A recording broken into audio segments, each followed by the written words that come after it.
Marx and Lenin in Africa and Asia. The specters of Marx and Lenin have long loomed prominently in Africa and Asia, and they still do so in the 21st century. Many of the founding fathers of post-colonial republics believed socialism could transform their societies.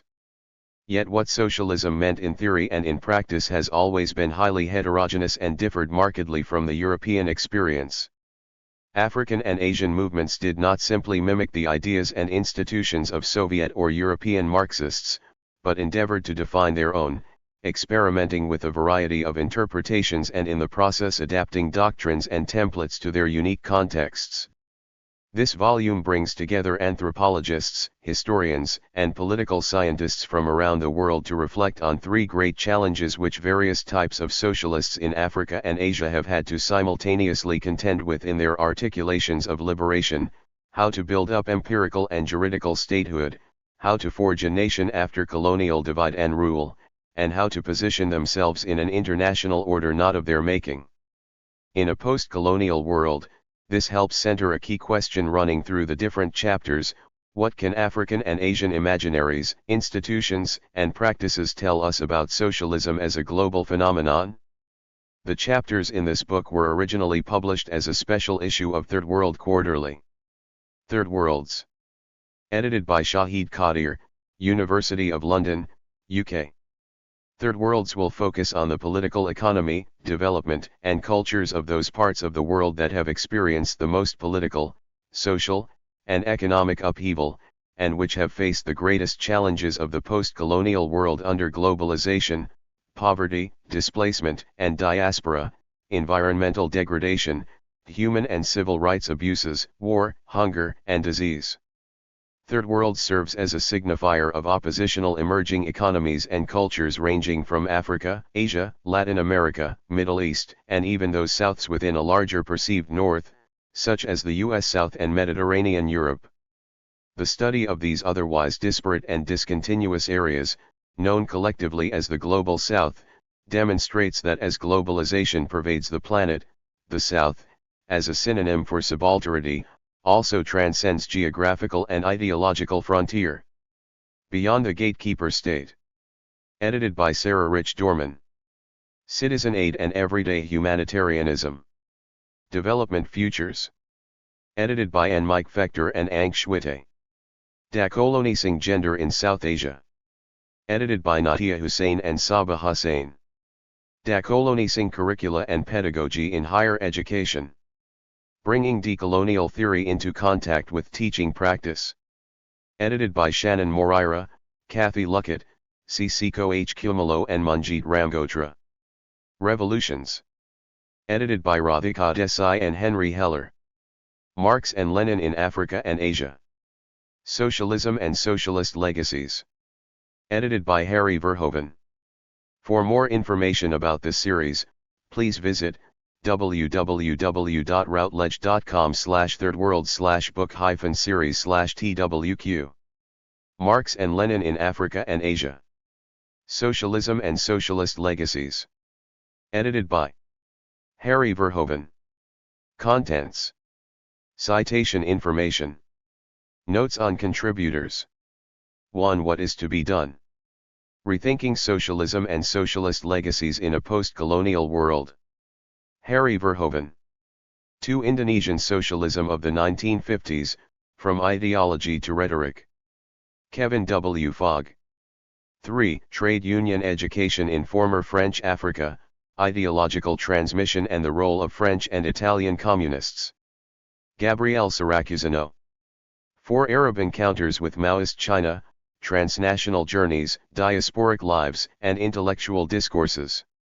Mohammed Turki Al-Sudari. 5. Left Turn to Legalism, Fact-Finding Inquiries as Political Critique in 1970s India. Ankita Pandit. 6. Free to Decide Their Destiny. Indigenous Resistance to External Forms of Socialist Modernity in Syed Bar's Somalia. Radoslav Yurdanov. 7. The Party and the Gun, African Liberation, Asian Comrades and Socialist Political Technologies. Harry Verhoeven. 8. Just Another African Country, Socialism, Capitalism and Temporality in Mozambique. Jason Sumish. 9. Indonesia's missing left and the Islamization of dissent. Verhoeven Hades. 10. The legacies of Marx and Lenin in Vietnam, a historical and regional perspective. Tuong Vu. 11. Ambivalent successes, magnificent failures, and historical afterlives, a postscript to Marx and Lenin in Africa and Asia. Julia C. Strauss. Index. Citation information. The chapters in this book were originally published in Third World Quarterly, Volume 42, Issue 3. When citing this material, please use the original page numbering for each article, as follows. Chapter 1. What is to be done? Rethinking Socialism and Socialist Legacies in a Post-Colonial World. Harry Verhoeven.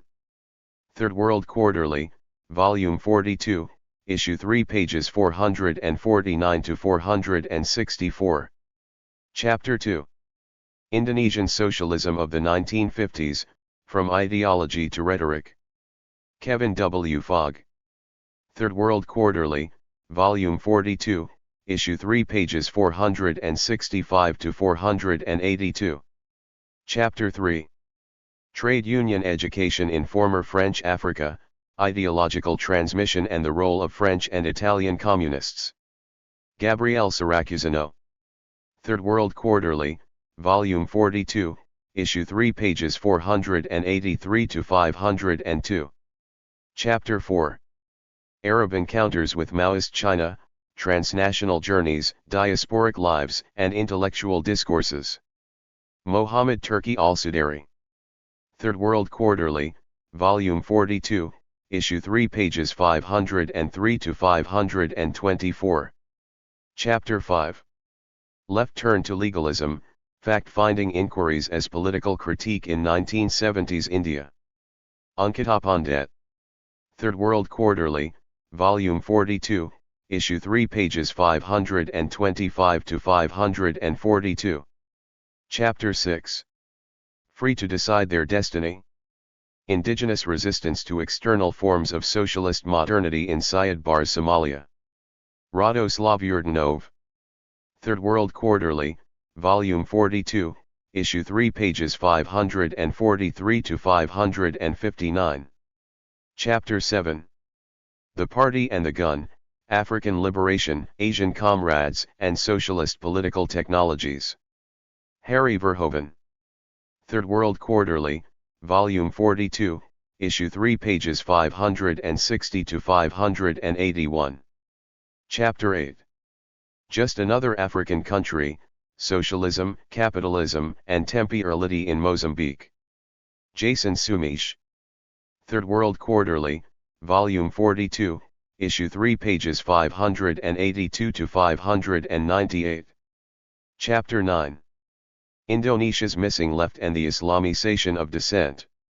Verhoeven Hades. Third World Quarterly, Volume 42, Issue 3, pages 599 to 617. Chapter 10. The Legacies of Marx and Lenin in Vietnam, a Historical and Regional Perspective. Tuong Vu.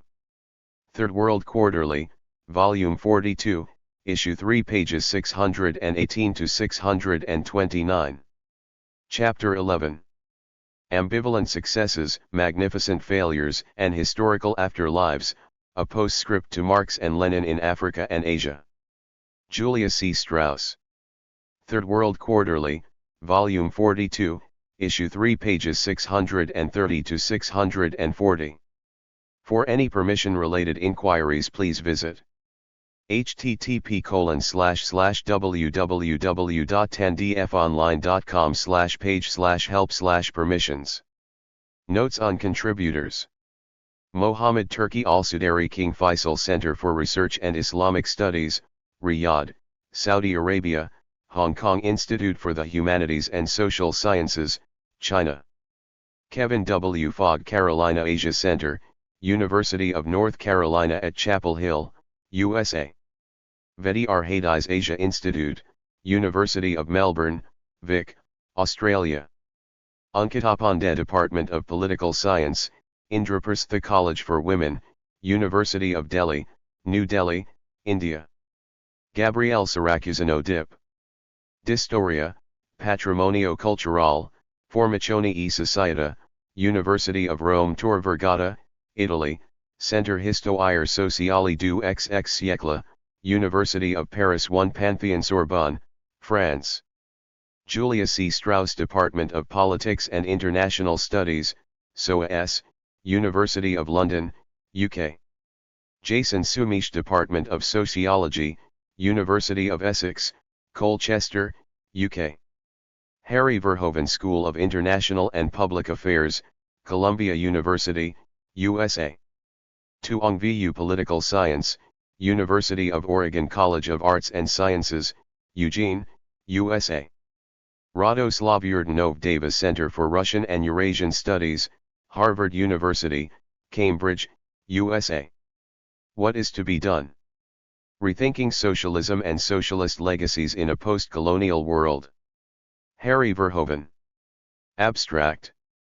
Throughout the 20th century, the ideas of Marx and Lenin were fervently listened to, adopted, modified and confronted in Africa and Asia, an ideational and organizational reservoir still of foremost importance today, as this volume demonstrates. What socialism has meant, and still means, in theory and in practice has always been highly heterogeneous. African and Asian movements have not simply mimicked the blueprints and dogmas of Soviet or European Marxists, but have built and contextualized their own, the post-colonial metamorphosis of class and regional order, the appropriate role, if any, of religion, culture, and nationalism in their societies, the organization of political institutions and economic control mechanisms after 1989, etc. Above all, what has set socialists in African and Asian societies apart from their comrades in Europe have been three great challenges they have had to simultaneously contend with in their articulations of liberation: how to build up empirical and juridical statehood, how to forge a nation after colonial divide and rule, and how to position themselves in a world order not of their making. In a post-colonial world, this then begs a key question: what can African and Asian imaginaries, institutions, and practices tell us about socialism as a global phenomenon? Introduction. At the time of authoring this collection, the world was commemorating the 30th anniversary of the fall of the wall that had physically and politically divided Berlin, Europe, and international society as a whole. The thousands of Aussies who reunited across the border with thousands of Wesses accelerated already ongoing processes that were dissolving the Warsaw Pact and one-party communist rule in Central and Eastern Europe and the Soviet Union. The year 1989 seemed to signal the imminent burial of Marx and Lenin in the European heartlands where their teachings had first revolutionized politics. Few doubted other parts of the world would follow soon, as Soviet and Cuban troops withdrew from Afghanistan and Angola. Socialist autocracies in Benin, Congo-Brazzaville, and Zambia disintegrated, the Sandinistas lost power in Nicaragua, and the People's Democratic Republic of Yemen joined North Yemen to form the non-Marxist Republic of Yemen. The end of the Cold War appeared coterminous with the end of socialism to many, and with the end of history to some. Yet, as has become increasingly clear in recent years, such conclusions reflected a very partial reading of the meaning of 1989. During that same year, student-led protests demanding political liberalization were mercilessly repressed in Beijing's Tiananmen Square from the evening of June 3 onwards. The carnage entrenched the dominance of what is now widely regarded as the world's most powerful political machine, the Chinese Communist Party, and its tried and tested recipes of Leninist democratic centralism. 1 In Venezuela, riotous protests against neoliberal reforms were met with extrajudicial violence during the 1989 Caracazo, in which more than 2,000 people died, leading to the discrediting of oligarchic democracy and the rise of the Bolivarian socialist movement, with its helmsman, Hugo Chavez, calling it the defining moment of his life. 2 Moreover, the unwinding of the Cold War deprived socialist-leaning governments of Soviet financial and military assistance, but it also led Western states to stop protecting erstwhile allies: apartheid South Africa, Mobutu's Zaire, the coalition government of Democratic Kampuchea, leaving these in penury and isolation and fatally destabilizing their grip on authority. Especially on the African continent, this had far-reaching consequences. Two formidable Marxist, Leninist movements, the Tigray People's Liberation Front and the Eritrean People's Liberation Front, readied to capture Addis Ababa and would, from 1991 onwards, begin to rule Ethiopia and soon to secede Eritrea. In Central and Southern Africa, the withdrawal of Cold War assistance opened the door for the surge of Pan-Africanist and socialist-inspired liberation movements, which after 1986 won civil wars and/or seized total control of the state in Congo, Namibia, Rwanda, Uganda, and South Africa, joining the ranks of comrade governments in Angola, Mozambique, Tanzania, and Zimbabwe. 3 From Asmara on the Red Sea to Luanda on the Atlantic, self-declared progressive governments no longer explicitly used all the vocabulary of Marx and Engels, given the shadow of American unipolar dominance, but nonetheless continued to see much of national and international politics through an African socialist lens. These divergent trajectories of socialism, before 1989 as well as after the fall of the Berlin Wall, in the Western-dominated core of the international system and post-colonial Africa and Asia are at the heart of this collection. Westad rightly emphasizes the underestimated centrality of the intersections between the Cold War and decolonization and the ways in which they shaped each other. The Cold War is still generally assumed to have been a contest between two superpowers over military power and strategic control, mostly centered on Europe. The most important aspects of the Cold War were neither military nor strategic, nor Europe-centered, but connected to political and social development in the Third World. 4. In other words, what was and is at stake in revisiting socialist legacies is much more than questions of geopolitical alignment. From Nehru in India to Nyerere in Tanzania, the founding fathers of new republics believed socialism could transform their societies following the retreat of European colonialism. Yet what socialism meant and still means in theory and in practice in Africa and Asia has always been highly heterogeneous and differed markedly from the European experience. African and Asian movements have not simply mimicked the ideas and institutions of Soviet or European Marxists, but have endeavored to define their own in a post-colonial setting, experimenting with a variety of interpretations and in the process adapting doctrines and templates to their unique political and social contexts. 5 Socialists of various stripes across Africa and Asia have debated and tested the metamorphosis of class divisions and regional order, the organization of political institutions and state structures, the appropriate role, if any, of religion, culture, and nationalism in their societies, and much more. Above all, what has set socialists in African and Asian societies apart from their comrades in Europe and the Soviet Union have been three great challenges they had to simultaneously contend with in their respective articulations of liberation: how to build up empirical and juridical statehood, how to forge a nation after colonial divide and rule, and how to position themselves in a world order that is not of their making but has heavily influenced the conditions for their entry and maneuverability in the international system. Socialist ideas and the study of Africa and Asia. The vast, multidisciplinary literature on socialism and communism spans many states, societies, and movements. 6 However, it is predominantly focused on 20th century Europe and, notable exceptions notwithstanding, the US, Soviet confrontation has provided the chief entry point through which observers have approached socialist parties, writings, personalities, policies, and regimes in Africa and Asia.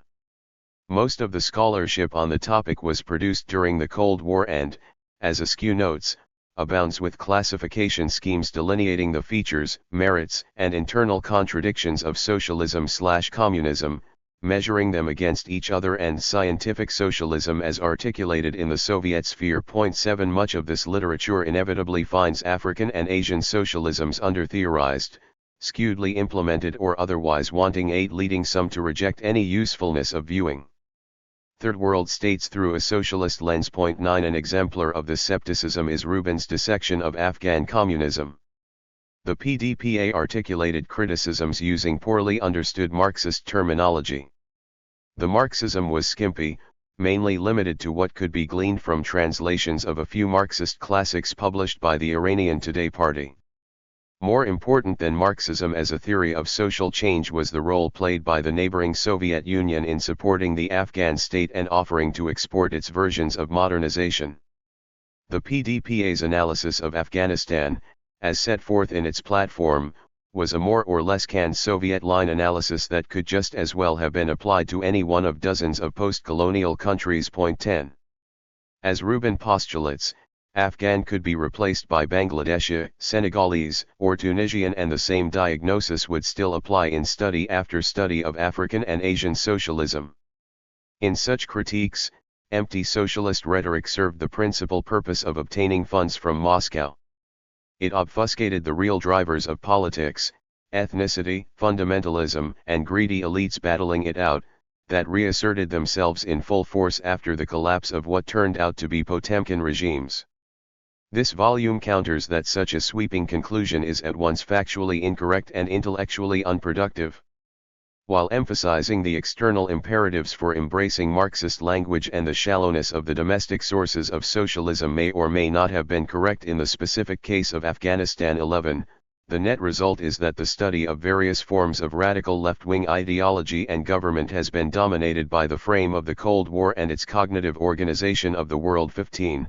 Interactions between the superpowers and their clients. Point 16. African and Asian socialists and socialisms have consistently been measured by the degree to which they fit the categories of the Eurocentric canon and US, Soviet bipolarity. While underlining dissonance from the latter has at times spurred new research into developing alternative lenses to study leftist politics. 17. All too often it has precluded a serious investigation of what socialist praxis and imaginaries have meant for African and Asian societies, and the interactions between them. Therefore, this collection does not seek to appraise African and Asian socialist experiences against a European blueprint and inexorably find more difference than similarity, nor do we wish to throw out the baby with the bathwater and insist that local appropriations of Marxist, Leninist scripture have gone so far that there is nothing meaningfully socialist about non-Western polities, yesterday or today. Rather, we reverse the question: what can African and Asian imaginaries, institutions, and experiments tell us about socialism as a global phenomenon? That this task is both academically pertinent and of real-world contemporary importance is underlined by the scholarship on post-socialism/post-socialism/post-communism itself sometimes the object of epistemological controversy. 18. Even more than during the 1960s, 1970s, and 1980s, the literature of the last 3 decades is overwhelmingly dominated by the experiences of Central and Eastern Europe and the former Soviet Union. Once again, the conceptual focus is on what societies are not, rather than what they actually are. 19. Much of the early work on post-socialism/post-socialist societies in the 1990s and 2000s was implicitly or explicitly influenced by the transition paradigm. Formerly socialist societies were positioned along a continuum from having considerably advanced towards becoming a liberal democracy with a free market to still being dominated by an ex-communist rearguard controlling politics and corrupting privatization processes. 20. While some of this work was related to the growing prominence of the varieties of capitalism sub-literature 21 and attempted to recognize that the legacy of central planning majorly challenged the nurturing of some type of market economy.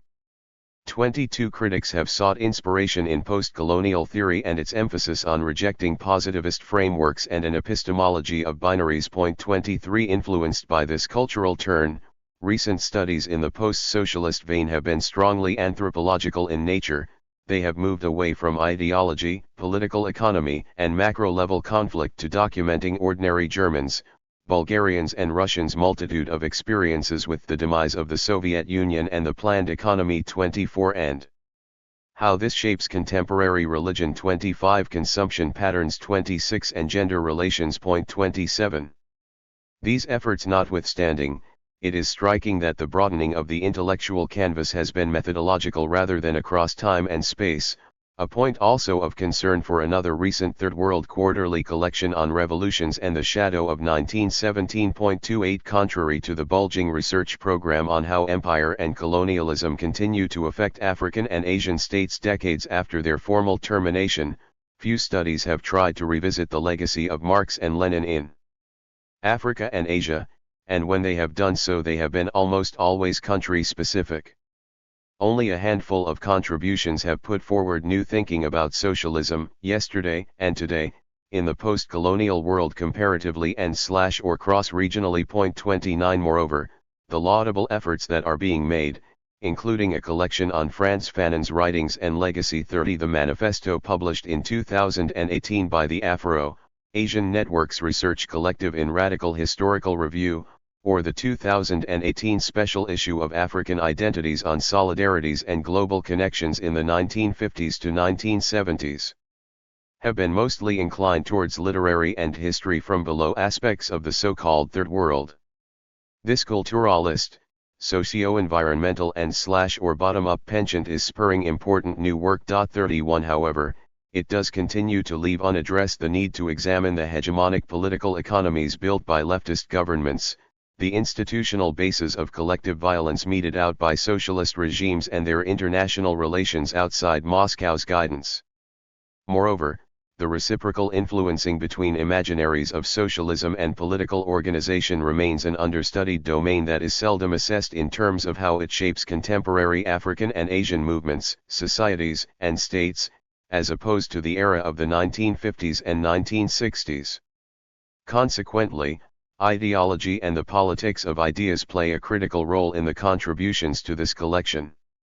This is especially pertinent because in the study of Africa and Asia, all too often materialist concerns with patronage networks and the instrumentalization of caste, ethnicity, and religion trump a nuanced study of ideas, which are mistakenly assumed to be mere derivatives of money politics or politically expedient ruses. 32 Instead, we argue that ideas, historically and contemporarily, have relative autonomy and must be taken seriously, their coherence and appeal studied, their influences transnationally situated and their consequences carefully dissected rather than dismissed. Ideologies, for us, do not come in neat, predefined packages, but are families of ideas and practices that naturally vary in time and place without losing their core resemblances. 33 They do not matter simply for the sake of abstract theoretization but have, for millions of people, either been worth dying for or the direct cause of their death. 34 As Skinner reminded us, even if the agent is not in fact motivated by any of the principles he professes, he will nevertheless be obliged to behave in such a way that his actions remain compatible with the claim that these principles genuinely motivated him. To recognize these implications is to accept that the courses of action open to any rational agent must in part be determined by the range of principles that he can profess with plausibility. 35 This volume's engagement with a range of socialist ideas, their internal coherence, their global diffusion and the multitude of ways in which they have been operationalized and rendered practical, contrasts starkly with the profound disinterest of the liberal transition paradigm in ideational questions other than those confirming its own ontology. Although the number of scholars and policy makers openly subscribing to such triumphalism has shrunk significantly in the last decade, as even some of its illustrious advocates recognize, 36 implicitly its influence remains pervasive. 37 An exemplar of this is the continued impatience in shelving socialism in its many forms as a relic of the past. Transition is a one-way street where lagging is common and occasional setbacks happen, but reversal to, or a recalibrated version of, socialism is never countenanced.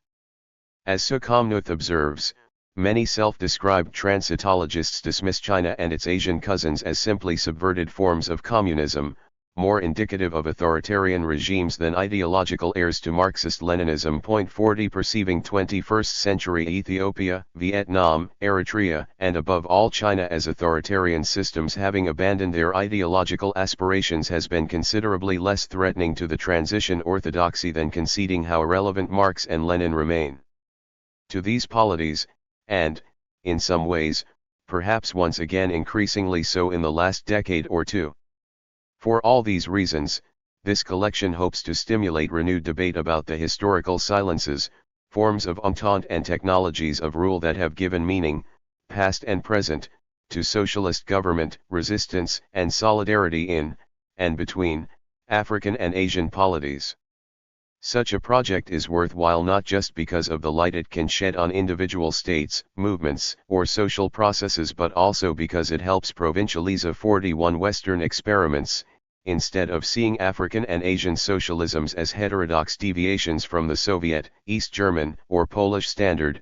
It might be more fruitful to think of socialism as defined, constituted, and shaped in equal measure by experiences in the global peripheries.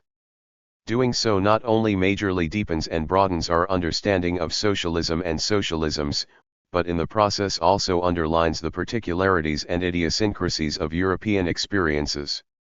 Building, Unbuilding, and Rebuilding Socialism, a Panoply of Perspectives. In his contribution to this collection 42, Kevin Fogg examines the omnipresence until the mid-1960s of socialism in Southeast Asia's most populous state. All leaders of the Indonesian independence movement claimed adherence to some form of collectivist society and a foreign policy independent of the superpowers.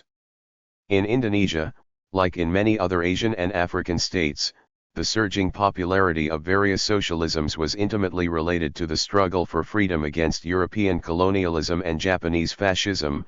It offered a registry of resistance and dignity sufficiently supple to incorporate a range of indigenous interpretations and experiences.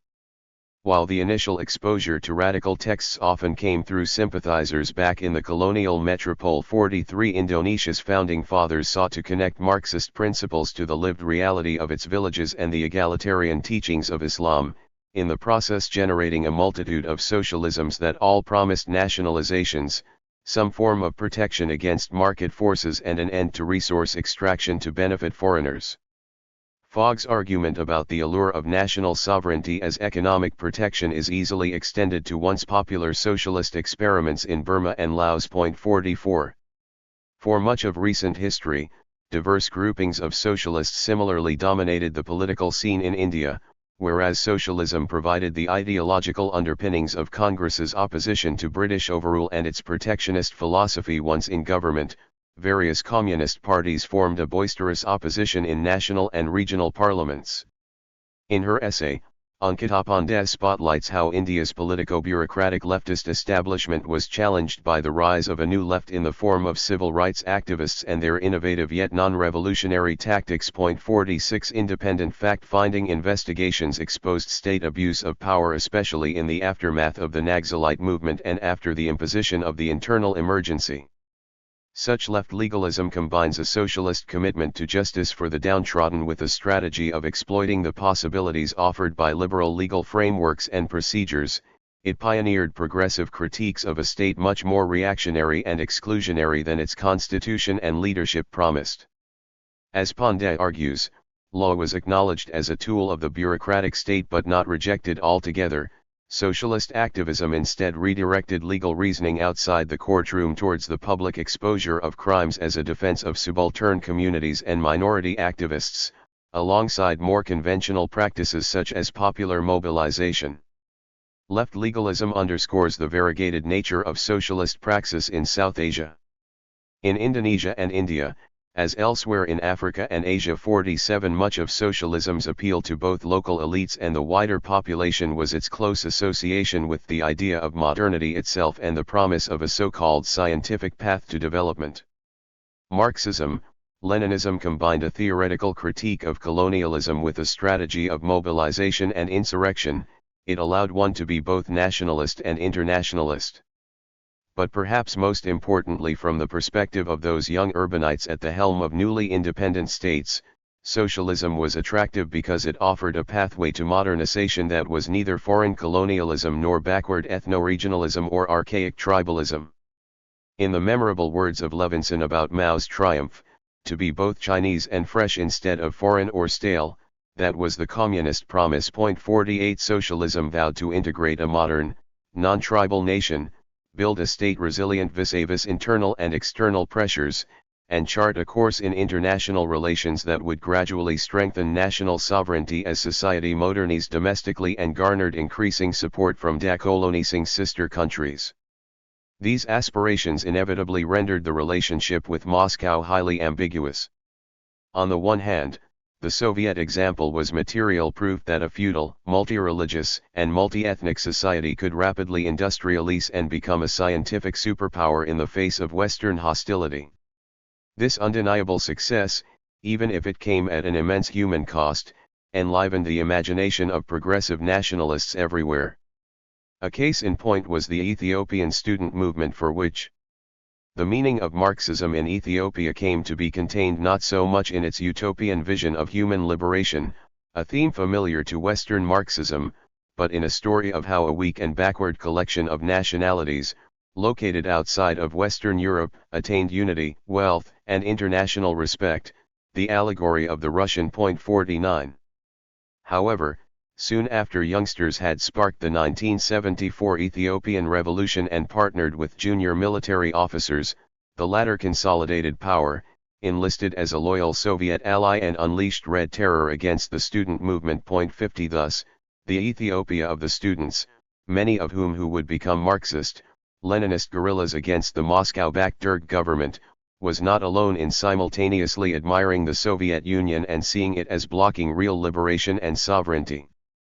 As Yurdanov details here, 51, proud, da-colonist states like Somalia did not want to substitute one form of hegemony for another, even if Soviet weapons, money, and technical assistance were attractive in the context of regional rivalries and state consolidation efforts. Yurdanov's study illustrates the awkward Soviet-Somali partnership and the mutual frustration and misunderstanding that characterized so many of Moscow's Cold War interactions, for example with Angola 52, Egypt 53 and India. Point 54. While Mogadishu repeatedly threatened to derail the Kremlin's ambitions in the Western Indian Ocean, Soviet-pushed modernization backfired and contributed to deepening divisions that led Somalia to calamitous international and civil wars. The ambivalence of the Soviet Union as both an example of liberation and a status quo-oriented superpower led African and Asian perspective builders of socialism to look to alternative sources of inspiration. Western European Marxists, especially in the pre- and early post-independence period and again during the Euro-communist years, played a major role in nurturing political and worker cadres that sought to organize pathways to non-capitalist development.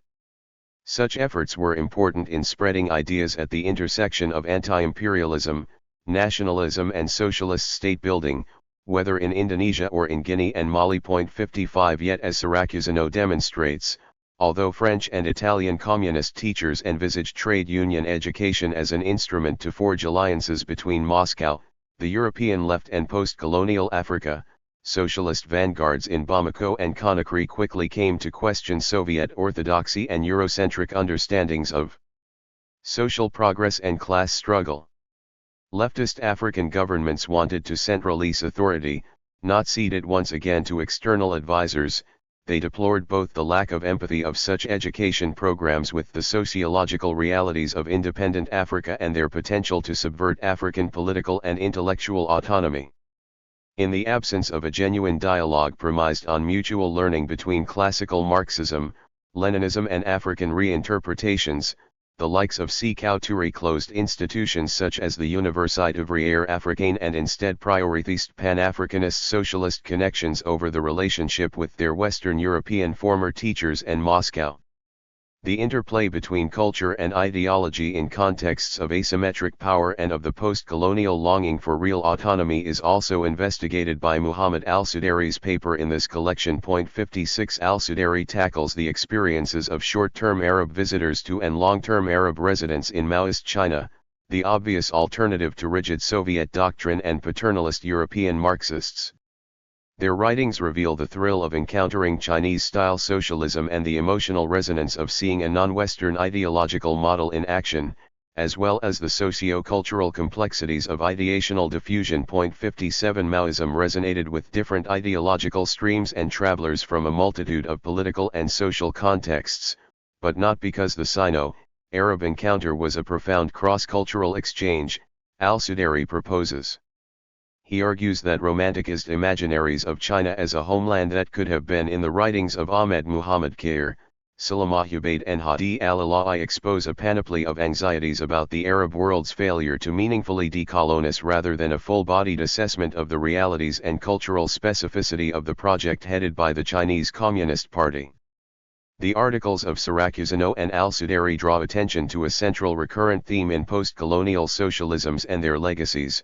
Behind the engagement with the canonical texts and teachers of Marxist modernity lay the incessant quest for autonomy so as to develop authentically African or Asian socialist trajectories. Thus, whereas Washington and other Western capitals fretted that the Third World would align with Moscow during the Cold War, socialism for most developing countries has meant non-alignment, including a careful balancing of the superpowers so as to maximize their maneuverability as peripheral states in the international system. This helps explain why during the 1940s, 1950s, and 1960s, African and Asian progressive leaders sometimes experimented with political structures other than the sovereign nation-state, whose eventual triumph was not the preordained end product of decolonization. 59 As Fogg and Verhoeven highlight in their essays, cotters, diplomats, and intellectuals in places like Indonesia and Tanzania believed that bipolarity was a recipe for nuclear war and stillborn liberation for the developing world. Nasser, Nyerere and Sukarno saw it as their duty to offer a third way in international relations, both as means to mitigate Soviet, American and European pressures on their polities and to keep themselves, to the extent possible, outside geopolitical dynamics they could not control. 60 Their anti-imperialism did not lead them to snub Western assistance and automatically align with Moscow or Beijing, rather, they sought to flexibly deal with all hegemonic pretenders precisely to open up space for an anti-hegemonic politics. In his article 61, Verhoeven demonstrates that African ideas and practices of liberation have not merely been influenced by Asian comrades during the decades of decolonization and the Cold War, but that socialist political technologies such as the Vanguard Party and a People's Defense Force continue to underpin how neo-liberation movements in places like Eritrea 62, Ethiopia 63, Rwanda 64 and Zimbabwe 65 rule their societies in the early 21st century. Such operationalizations of socialism have proven to be the backbone of post-1989 African experiments in state-building that reject Washington consensus-style liberalism and instead combine political authoritarianism and state-guided economic transformation. Since the early 1990s, China, Korea, Malaysia, and Singapore have all, to varying extents, encouraged and influenced attempts at constructing an illiberal African developmental state. By developing a longitudinal perspective to simultaneously illuminate the present, Verhoeven argues that such Afro-Asian relationships and the export of examined socialist political technologies cannot be reduced to economic bargaining or transactional geopolitical jockeying. Instead, it is the enduring usefulness of historical connections, socialist-inspired organizing, and the perceived need to counter liberalism that help explain the kind of partnerships forged, the particular forms that ideational influencing has taken and the reasons for why solidarities and learning processes between states thousands of miles apart remain intact and have recently intensified again. As Verhoeven's article and work on China 66, Guinea 67, Laos 68 and South Africa 69 remind us, the enduring relevance of socialist practice and thought in Asian and African governments remains under-acknowledged. This neglect is despite their importance, for instance, in molding how post-colonial states perceive global human rights and trade regimes. One socialist political technology in particular was, and remains, at the center of many post-colonial societies, the Vanguard Party. McAdams argues that its versatility and ability to deliver on different priorities of the leadership explain its appeal and longevity, seemed to provide the solution to a multitude of different challenges: national liberation, economic modernization, cultural transformation, that went beyond the conventional Marxist focus on the class struggle over control of the means of production. 70.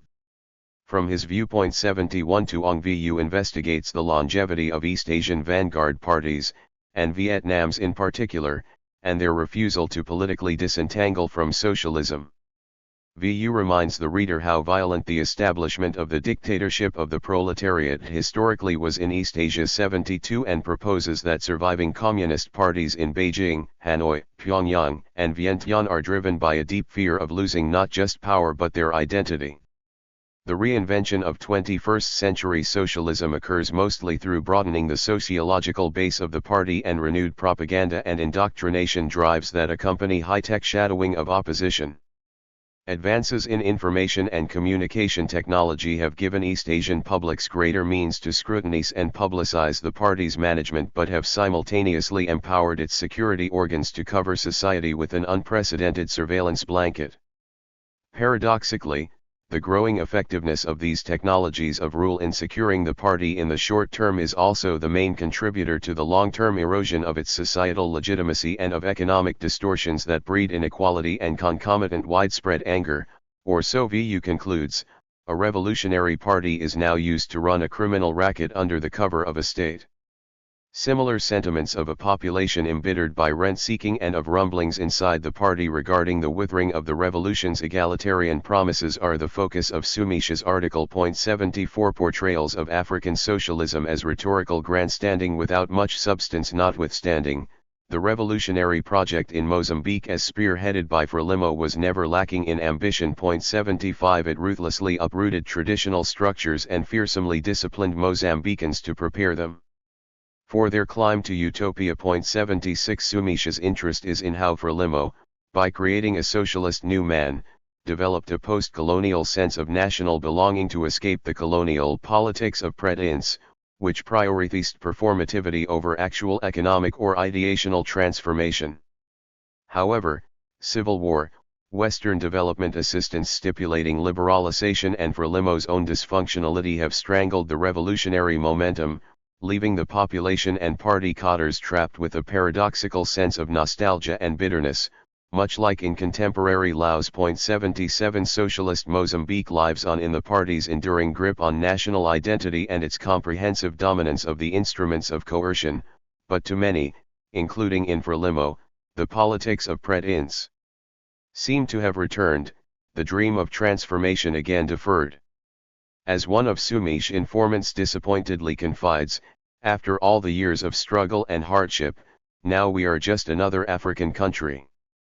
If socialism in Mozambique feels to many like a dream lost in 45 years of upheaval and mediocrity, in Indonesia, where it was once omnipresent, as Fogg reminded us, socialist reveries vanished amidst the genocidal violence that followed a failed coup attempt in 1965 and in which hundreds of thousands of suspected communist activists and sympathizers were murdered. 78 Haidais proposes in his contribution that the crushing of the left paved the way for a growing Islamization of society, especially of the vocabulary and activism that contests the dislocation wrought by developmentalism. 79 The switch from socialist mobilization to the instrumentalization of religion suggests important parallels with Iran 80 and Sudan 81, where socialists and Islamists formulated similar critiques of the national elite in the 1960s and 1970s, dueled for leadership of the opposition and ultimately saw the fundamentalist right recruit from what should have been the left's sociological mainstay. In Indonesia, Haidai's observers, traditional leftist bastions in Indonesia have become much more overtly religious, culturally and politically, and grievances with crony capitalism and dislocation have been couched in an Islamic lexicon. In the absence of meaningful socialist or social democratic politics, an Islamically tinted populism has become the main vehicle of dissent against the impact of neoliberal globalization on ordinary Indonesians. While not being on the cusp of capturing governmental power, this groundswell is increasingly forcing the country's political establishment to echo Islamist discourses and emphasize the nation's Islamic character. The volume's collective contribution. In 1902, Vladimir Ilyich Ulyanov published his pamphlet What is to be Done?, in which he criticized his comrades in the Russian Social Democratic Workers' Party for their lack of seriousness in matters of ideology and for their preoccupation with incremental progress through trade unionism rather than operationalizing Marxist theory in the form of a revolutionary party singularly concentrated on capturing government. Lenin answered his own title question by highlighting the importance of knowledge and the need to learn more about, and focus on the interaction of theory and praxis across society and the international system. Lenin's call for a long and broad view has over the last 12 decades been taken up in a multitude of ways by socialists all over the world. It is our hope that through our trans-historical, cross-regional, and interdisciplinary approach we shed light on various socialisms and their legacies in post-colonial Africa and Asia in a way that has rarely been attempted before. While we have little interest in answering Lenin's question regarding what is to be done, we trust that the contributions in this collection highlight what was done, and what is still being done, by African and Asian socialists to build states, forge nations, and reshape regional orders. In sum, we hope to show how such a comparative exercise contributes to studying socialism as a properly global endeavor, enriching our perspectives on its ideological, organizational, and sociological underpinnings from the peripheries where Marx and Lenin have arguably been at their most influential. Acknowledgements. Heartfelt thanks to all contributors to this volume and to all reviewers who provided highly constructive and nuanced feedback that helped improve the final manuscripts. I am particularly grateful to Anatole Levin, Christopher Clapham, Denayat Negus, Eckhart Wartz, Jorge Cotas Thompson Perez, Maureen Lowe, Ricardo Soares de Oliveira and Semyokai Chigudu for their tremendous support during the challenging and drawn-out process of putting this collection together. Disclosure Statement. No potential conflict of interest was reported by the author. Indonesian Socialism of the 1950s, From Ideology to Rhetoric. Kevin W. Fogg. Abstract. From 1945 until 1965, virtually all Indonesian political parties claimed to follow some version of socialism. What did socialism mean in this context, though? In economics, party platforms promoted aspects of redistribution and collective ownership, but the application of such ideologies was limited. In international relations, Indonesia was dedicated to a third way between the capitalist and communist superpowers, meaning socialism was not generally invoked for foreign policy. Where many Asian and African Marxist experiments have been characterized by utopian visions, in Indonesia the future was framed in more nativist than socialist terms. In the end, the fact that socialism had such a diverse spectrum of understandings in Indonesian politics allowed different political streams to claim the term for highly different purposes, and eventually President Sukarno claimed the mantle of Indonesian socialism for his personalistic regime from the late 1950s. After socialism was rendered virtually meaningless, it was easy for the leaders of an army-backed coup in 1965 to 1966 to paint it as dangerous in the wake of their anti-communist campaign. Thus, within a decade socialism went from ubiquitous engagement with collectivist economic principles to meaningless rhetorical device to political pariah. Introduction. After Indonesia proclaimed its independence in 1945, according to political scientist George Kaheen, the leaders of revolution were nearly all adherents of some variant of socialism. 1 Indonesia's first prime minister and the longtime chairman of the Indonesian Socialist Party, Sutan Syahrur, went even further. Among the many political parties in present-day Indonesia, there is not one party that does not express its sympathies for a socialist and collectivist society, nor is there any party today that advocates unlimited free economic enterprise or free competition. We in Indonesia are all socialists, or at least, socialistically inclined. 2. These analyses of Indonesian politics in the 1940s and 1950s, while indicative of an important general frame, are limited in their usefulness to understanding the country's ideological specificity, because the broad term socialism was used for a range of ideologies in Indonesia at this time. The first goal of this article is to dissect what Indonesians meant when they claimed to follow socialism in the first 2 decades after their independence. Even though supporting socialism was ubiquitous in Indonesia in the 1940s and 1950s, Indonesia's politics after independence should not be understood as the inevitable imposition of Marxism through a broad consensus of parties. Unlike other places, such as Ethiopia 3, where competition between socialist-leaning groups led to a race to the left so as to bolster claims to true proletarian bona fides, the far-left communist bloc in Indonesia was decimated after 1948, when a failed communist uprising alienated most parties from the Soviet international line. 4 After that, Indonesian political actors claimed the mantle of socialism without a full-fledged embrace of communism or alignment with the Soviet Union. Over the 1950s and into the 1960s, as socialism was widely heralded across the political spectrum, the idea of engagement with the USSR became less dangerous and more accepted. This changed again overnight in 1965, when another supposed coup attempt linked to the Indonesian Communist Party prompted an immediate army counter-coup. 5 And this time both communism and socialism became bogeymen in Indonesian politics, dangerous ideologies for individuals to espouse, and institutionally not viable as a basis for any political parties and institutions. This tremendous shift, from the ubiquity of socialism in the 1940s, 1950s, and early 1960s to the utter rejection of socialism from 1965 onwards, is the historical puzzle framing the second goal of this article, to explain how socialism could be rejected so quickly and so thoroughly as a political ideology.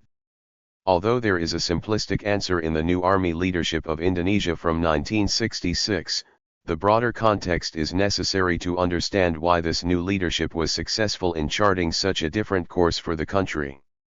The novel argument articulated in this article is that the term socialism, because it was subject to such a wide range of meanings in the 1950s, was easily appropriated by President Sukarno for a personalistic ideology that was mostly void of content.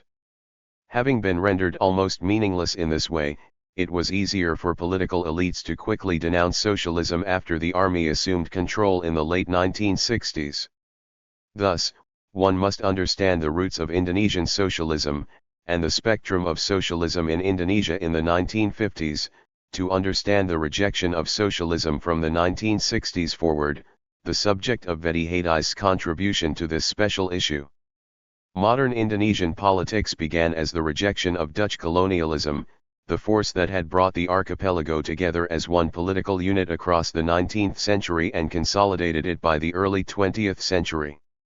Although Indonesian nationalism grew more prominent and popular from the 1910s to the 1930s, it was still very much constrained as a political force by Dutch colonial power. Such power, including imprisonment and exile for key thought leaders and politicians, framed the thinking of many young Indonesians about ideology. Everything changed in 1942, when Japan quickly defeated the Dutch and occupied Indonesia. Under the Japanese, there was very little freedom for politics, but key Indonesian leaders were elevated to positions of prominence, most notably Sukarno and Muhammad Hatta, allowing them to proclaim the country's independence in August 1945. Indonesia then fought a revolutionary war against the Dutch, with independence brokered by the United Nations and eventually recognized by all sides in 1949. This ushered in a period of liberal democracy in the early 1950s, but economic malaise and government dysfunction, as well as the charisma of Sukarno, led to an increasingly constrained political sphere by the late 1950s, which the latter declared guided democracy in 1957. By the 1960s, Sukarno had banned several parties and ruled largely as an autocrat. His affinity for the communist world by the mid-1960s alarmed the Indonesian army, which took advantage of a supposed communist-backed coup attempt on the night of September 30, 1965 to throw an army counter-coup, leading General Suharto to become President Suharto and facilitating the mass killings of anyone accused of communism, over 1 million individuals, between 1965 and 1967. The 1950s are the most interesting time for studying Indonesian political ideology in the early years of independence, because the window of liberal democracy allowed so many of the country's political elite to write out their ideologies. Authors from the 1950s and 1960s, and again since the 1990s, have dissected these political writings to better understand Indonesia's political thinking in the independent era. 6 Although studies have examined the failure of democracy or the trajectory of Islamic politics in this early period, 7 Only recently has there been a renaissance in studies of Indonesian socialism and Marxist history, inspired in part by an increased attention to the victims of the 1965 to 1967 killings. 8. This article uses the political writings of the 1950s and 1960s, across a range of parties and non-party actors, to draw broader conclusions about what socialism meant to political leaders in Indonesia and how this term could be erased so quickly from political discourse after Sukarno's fall. Unlike previous studies looking at socialist trends in this period, this paper does not attempt to chronicle the parliamentary or provincial politics of the 1950s to understand Indonesia's trajectory. Rather, operating at the level of high political debate allows a new understanding of the ideological shifts. The parties articulating socialism as an ideology of government in 1950s Indonesia ran the ideological gamut. The largest party in the 1955 general elections was the Indonesian National Party, which produced very little of its own theory of government but worked hard to appropriate the political program of President Sukarno, a nativist socialism with some Marxist inspiration but also deep concern for Javanese cultural traditions. On the religious end, the Muslimai Party, the second largest political formation in 1955 and the largest Islamic party in the country, promoted social justice inspired by Islam and was led by a group of men heralded as religious socialists. Several smaller Islamic parties, such as the Nahdlatul Ulama and the Partai Sarekat Islam Indonesia, produced less theory but held similar economic programs, and even the Protestant Christian Party and Catholic Party were inclined towards religious socialism, i.e. state ownership of key means of production and a strong social safety net for the poor, justified by religious principles. Point 10 on the left, the Indonesian Socialist Party was a thought leader with several key figures in national politics, but without a mass following. Point 11 minor parliamentary factions like the Labour Party and the Proletarian Party also engaged with international socialist thought but were too small to have a political impact. Point 12 the one significant party that was committed to explicit, doctrinal Marxism following the interpretation of international communism was the Indonesian Communist Party, which was almost wiped out in the 1940s, but quickly regrew to become the fourth largest party in the 1955 national elections. Point 13. Given this wide ideological range among Indonesian parties that nevertheless claim to be socialist, it is pertinent to ask what meaning socialism actually carried in 1950s Indonesia, and for whom. The most consistent element was in the economic field, where all parties advocated some limitations on free market capitalism and an economy that prioritized social justice. In the field of international relations, where socialist at the time often merely meant aligned with Moscow over Washington, Indonesia had a broad consensus to pursue a free and active foreign policy. Thus, Sukarno was well positioned to host the Bandung Conference in 1955 that brought together countries from across Asia and Africa to reclaim their agency on the world stage. Indonesia then became an early pillar of the non-aligned movement but not a member of the socialist bloc. Finally, in terms of a utopian vision of national renewal, several prominent leaders in Indonesia engaged in this kind of discourse but usually more along nativist rather than Marxist lines. These three fields provide a basis by which Indonesian socialism can be compared with other case studies in this special issue, but also show the diffuse nature of the debate. Surveying these different ways in which Indonesian socialism of the 1950s could be understood, it becomes clear that the actual content of socialism was in some cases not very deep and in other cases not very effective. By the 1960s, Indonesian socialism had been watered down into vague sloganeering to support the increasingly authoritarian President Sukarno. For this reason, it was easy for Indonesian politics to quickly jettison the rhetoric of socialism after an alleged coup attempt by the Indonesian Communist Party in 1965.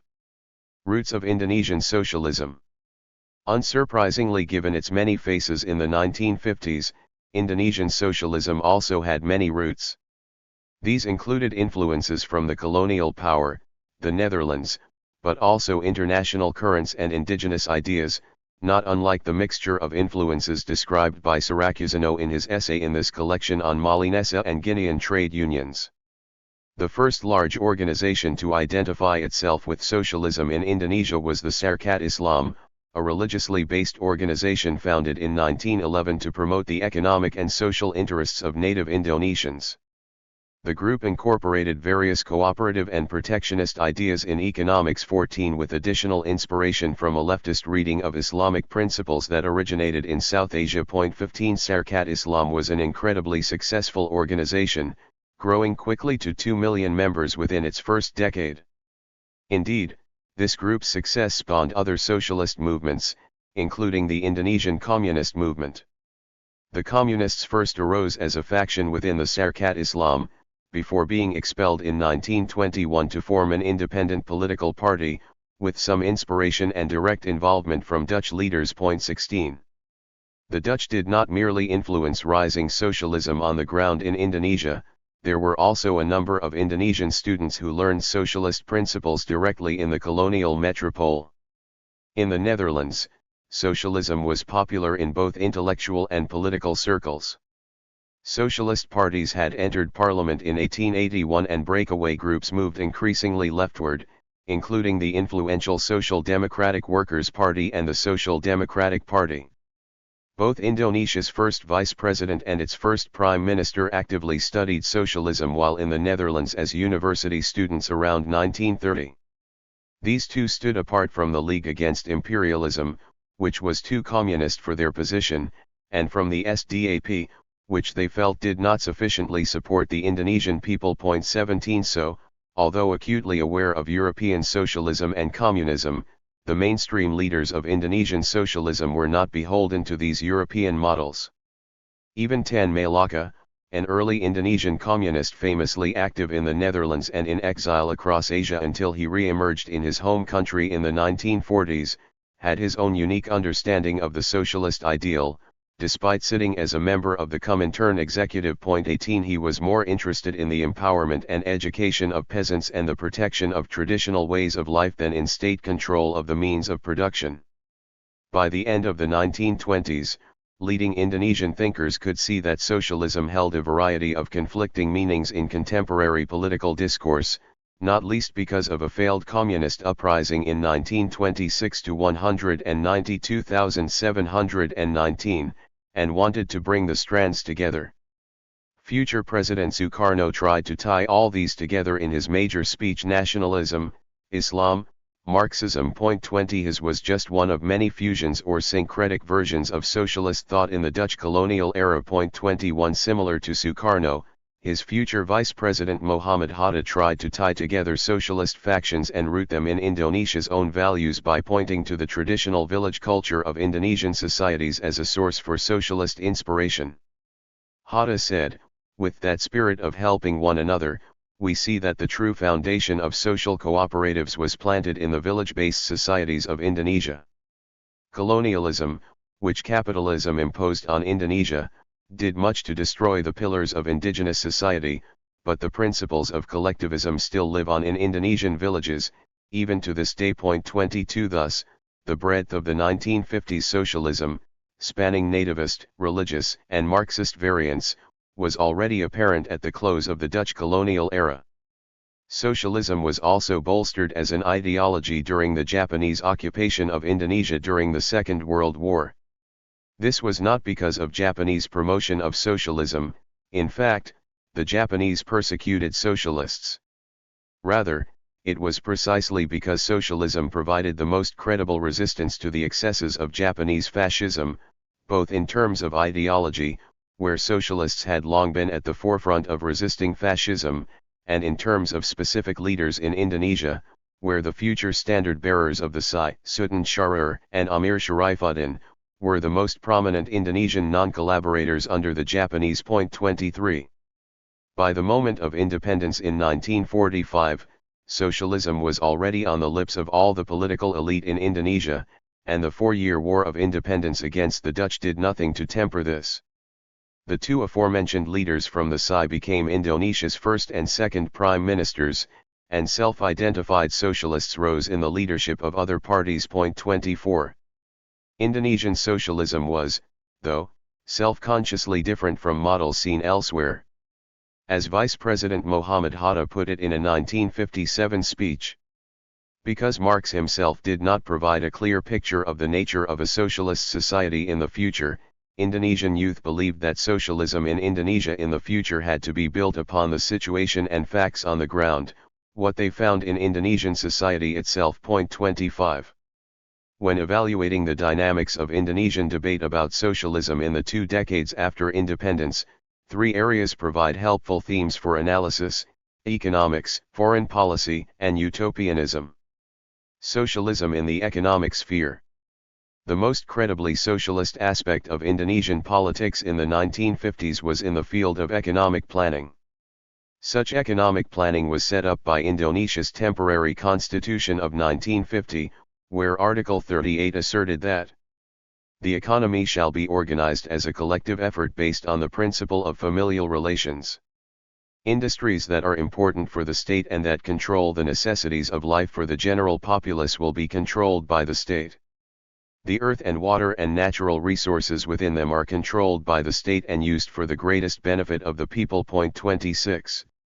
The protection of natural resources for national benefit rather than private exploitation was particularly important in a state whose major sources of foreign exchange were mineral and plantation products. 27. The vagueness of which industries fell under this article, on the other hand, may have been intended to avoid offending political-cum-business interests focused in cities, even as the large majority of the Indonesian population was rural and agrarian. So, the constitutional formulation both reflected common political sentiment and empowered different parties to advocate different levels of public ownership of key industries, protections for labor, and economic programs benefiting the poor.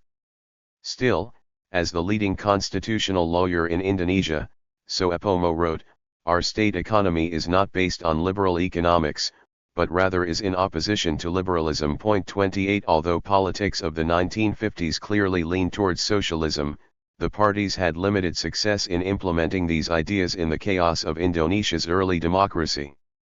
The socialist economic policies were drawn from some Marxist ideas, but rarely did Indonesian politicians embrace Marxism outright. The SI, according to its longtime chairman Sutan Scharer, employs the methods of analysis and the conceptions used by modern socialism, in its analysis of the capitalist world. It also employs the method of analysis used by Marx and Engels in their dissection of the development and organization of capitalist society. 29. However, in its platform of the 1950s the party had removed all references to class struggle, and regarded Marxism only as a guide, not as a dogma. 30. Similarly, the Islamic Muslimah Party platform enthusiastically recounted the teleological history of dialectical materialism, but then condemned Marx for his atheism and failure to understand God's plan for mankind. 31. PNI, the largest party, placed a strong emphasis on mutual cooperation as the basis of the country's economic system, and in practice leaned towards protectionism and economic nationalism. 32. It called the party's program Marhanism, named after the ideal type peasant of Sukarno's early political speeches, Marhan. 33.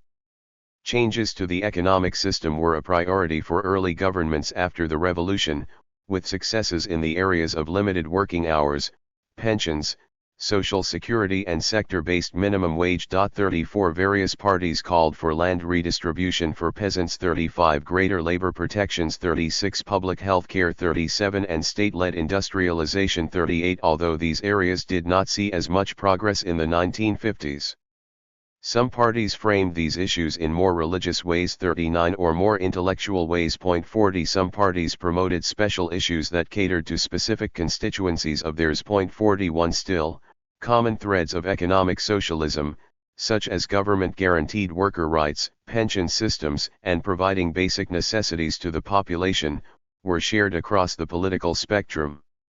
Socialism in 1950s Indonesia was characterized by serious and wide-ranging engagement with the economic ideas of collectivism. The intense theoretical engagement with socialism did not mean entirely accepting a Marxist direction or revolutionary reorganization of Indonesia's economy, though. For example, in a 1954 speech to business leaders, the intellectual socialist and vice president of Indonesia, Muhammad Hatta, emphasized that the goal of Indonesia's independence was greater economic empowerment of the average person, but he did not go so far as full state control or redistribution. he put the task of creating a more socialist economy on business people, saying, "The business people and traders of Indonesia must be fully conscious of the fact that they have an obligation to society, that in the coming stages of development their own interests have to take a backseat to the interests of society." 42. As much as the many different parties claimed they wanted to crack down on fat cat businessmen, they were all strikingly reticent to restrain those who funded their own party, and instead competed to issue lucrative import-export licenses to potential donors. 43. On the other side, these self-professed socialist politicians also saw an obligation for workers to contribute to national development, which led to limitations on worker rights. Under the leading Islamic socialist, Prime Minister Natsir, the Indonesian government banned strikes in designated essential sectors, including transportation, banking, and oil. 44. Although minimum wage laws and regulations on working hours were passed, they were difficult to enforce, and were not a priority of the government. Some parties, including Musjamai, sought to limit the free activity of labor unions. 45. From the 1940s, the appetite of workers for socialist legislation seemed to outstrip the readiness of the government to put such policies in place. 46. The most concrete national action towards a socialist economy was the nationalization of Dutch holdings. 47. Even the Islamic parties, which had a scriptural belief in the sanctity of private property, supported the nationalization of major industries, but wanted such an effort to be slow-rolled. 48. Although the germ of the idea for this policy came from socialist notions of state ownership of the means of production, the nationalization program in action emphasized indigenous Indonesian ownership and was not limited to state ownership. There was also popular appropriation of foreign land, businesses, and resources. By the time nationalization came in the late 1950s, so much wealth had already been concentrated among specific Indonesians that this economic hit to foreign interests cannot be seen as a thoroughgoing socialism. Nationalization and threats to foreign-owned businesses were understandably a point of serious international interest, but they did not become a beachhead of further socialist policies. As George Caheen wrote, without the immense shadow cast by Anglo-American might standing behind the Dutch, Indonesia's agenda for socio-economic change in the Republic would have been considerably more progressive than it in fact became. 49. PKI-aligned peasant and workers' unions, reportedly with the involvement of both local and foreign Chinese groups, repeatedly engaged in strike and squatting actions against major foreign interests, for example plantations and oil concessions on Sumatra. These efforts were consistently tempered or thwarted by the actions of Islamic Party politicians. 50. Thus, the Soviet Foreign Ministry wrote disappointedly in 1960 that Indonesian socialists believed in the possibility of building a socialist society without a revolutionary breaking of bourgeois relations of production. 51. Indeed, the opposite happened in the 1950s. The Indonesian government provided state subsidies for indigenous enterprise in the name of Indonesianization. 52. An idea that emerged from socialist discourse on nationalization but in actuality merely a form of economic nationalism that remains clearly visible in Indonesian policy circles today. The only party that was strictly and radically Marxist was the PKI. After the party had attempted a coup d'état in 1948 to turn the Indonesian revolution in a communist direction, it had lost both its national leadership and its popular credibility, but it quickly rebuilt during the 1950s. 53. As it grew back, the party promoted Soviet-aligned economic policies in its platform, nationalization of industry, a party-aligned labor movement, and eliminating land rents. 54. In the 1960s, the PKI undertook to implement its policies by radical action, such as forcible land redistribution on high population and land-scarce Java. 55. These actions were not purely economic, however, they also disproportionately targeted Muslim groups, so leading Islamic parties responded by pointing out how closely allied it was with the USSR. 56. This shows how the economic aspects of the debate over socialism in Indonesia in the 1950s were intimately tied with other parts of the debate, such as foreign policy. In sum, the most important meaning of socialism in Indonesia's early politics was its economic sense, and in the early administrations after independence there were some socialist economic policies implemented and an appetite for even more. The inability to enact greater labor protections and redistributive systems was due both to political paralysis and to a lack of practical plans for implementation. This disappointing performance might also have lowered popular expectations for what socialism might entail in Indonesian economic planning. As one foreign commentator in the 1960s wrote, Indonesian socialist economics, for most political parties and spokesmen, is much more definite about what it opposes than it is about what it stands for. 57 A similar argument could be made about Indonesian foreign policy, which very clearly opposed alignment to one of the major blocs: socialism and the international system. As Verhoeven discusses in his introduction to this special issue, socialism in the global 1950s not only functioned as an economic vision, it also functioned as an identifier for a bloc in world politics, the allies and client states of the USSR. This is the meaning that least applied to Indonesia in the 1950s. The Indonesian political consensus unambiguously rejected joining the Soviet bloc, instead working to build a third way in international relations through a free and active foreign policy. The idea behind a free and active foreign policy was to pursue a policy of peace and of friendship with all nations on a basis of mutual respect and non-interference with each other's structure of government. 58 The policy stance was free insofar as Indonesia refused to commit itself to either superpower or to any other permanent bloc that may arise. It was active, though, not passively neutral, in that Indonesia would still seek to promote specific policy goals, such as anti-imperialism and the protection of human rights. 59 In this way, Indonesian parties were within the mainstream for socialism across Asia at the time. 60 A wide range of parties incorporated an explicit commitment to the Universal Declaration of Human Rights in their party platform. 61 A broad spectrum of parties promoted writing human rights protections into the Constitution being drafted in the 1950s. 62 And each party tripped over itself to assert anti-imperialist credentials. 63 Rather than leaning towards the socialist bloc, one could even argue that the political leadership of Indonesia in the early 1950s leaned more towards the United States. Certainly the US, under the auspices of the United Nations, had played an important role in negotiating the process for Indonesia to receive international recognition of its independence. 64 Although PNI took down a Musjami-led cabinet for being too closely aligned with U.S. foreign policy in 1952, the PNI nominated the incumbent ambassador to Washington as a new prime minister in 1953. 65 In the SI, similarly, the greater fear was of the Soviet bloc.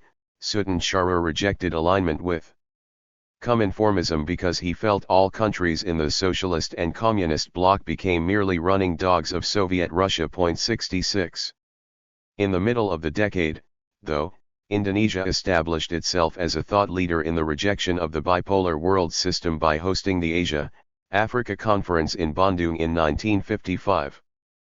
Both Sukarno and Ali Sastro Ahmad Joho used oblique references to nevertheless make transparent critiques of the USA and USSR. 67 The final communiqué of the Asia-Africa Conference also put forward the principle of abstention from the use of arrangements of collective defense to serve the particular interests of any of the big powers, a clear rejection of alignment. 68 From this point onward, Sukarno assumed a greater role in foreign affairs, alternately wooing and insulting both superpowers, ultimately trying to keep both at a distance.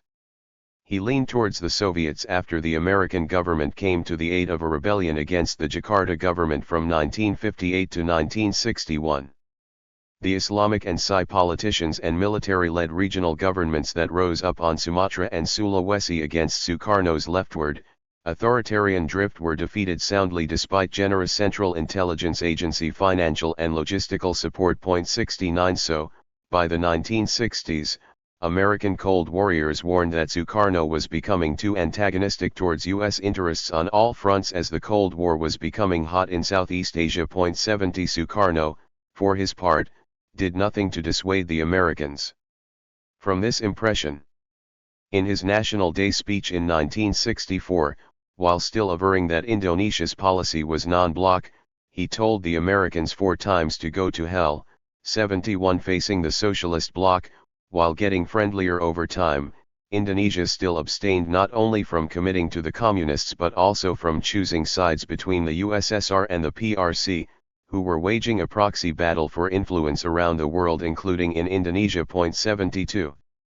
Although the 1960s brought Indonesia significantly closer to the communist bloc in world politics, the country was never committed to one side or the other in the Cold War before 1966, and therefore Indonesian socialism cannot be understood as a foreign policy position.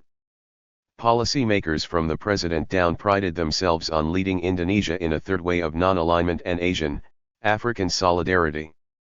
Utopian visions in Indonesia. Like any newly decolonizing nation, especially those who achieve independence by revolution, Indonesia had its fair share of utopianism facing the future. In his path-breaking book The Global Cold War, Westad identified the broad tropes of anti-colonial movements as communism and nativism. 73 And this is also a way to look at the utopianism being peddled by politicians in the wake of Indonesia's independence. Socialist utopianism was never the dominant form in Indonesia, even where socialist authors presented hopes for the future that involved economic principles akin to socialism. This was most often still presented within the frame of a nativist or religious vision. Among Indonesia's political elite, Sultan Syahrir, the first prime minister, presented the vision of utopianism that was closest to socialism. In his manifesto Our Struggle, published in 1945 and influenced by both Lenin and Mao, he spelled out a strong vision of freeing the people from feudalism and the spell of traditional elites, although without the sharp class struggle found in other Marxist theories of the time. 74 Similarly, in the platform of Syahrir's Sai in the 1950s, creation of a new culture and a new way of life appeared as point number 31 out of 40, but it was only minimally developed. 75 The Socialist Party was known for being enamored of scholarly debates more than popular action, though, so it is unsurprising that this group did not campaign on glorious futures in the manner of populist politics. Religion provided an alternative lens for idealism. A common frame among Indonesian Muslims was an explicitly Islamic utopia being ushered in by independence. This was popular at the grassroots level during Indonesia's Revolution 76 and it was also fed by both leading clerics and politicians in Islamic parties.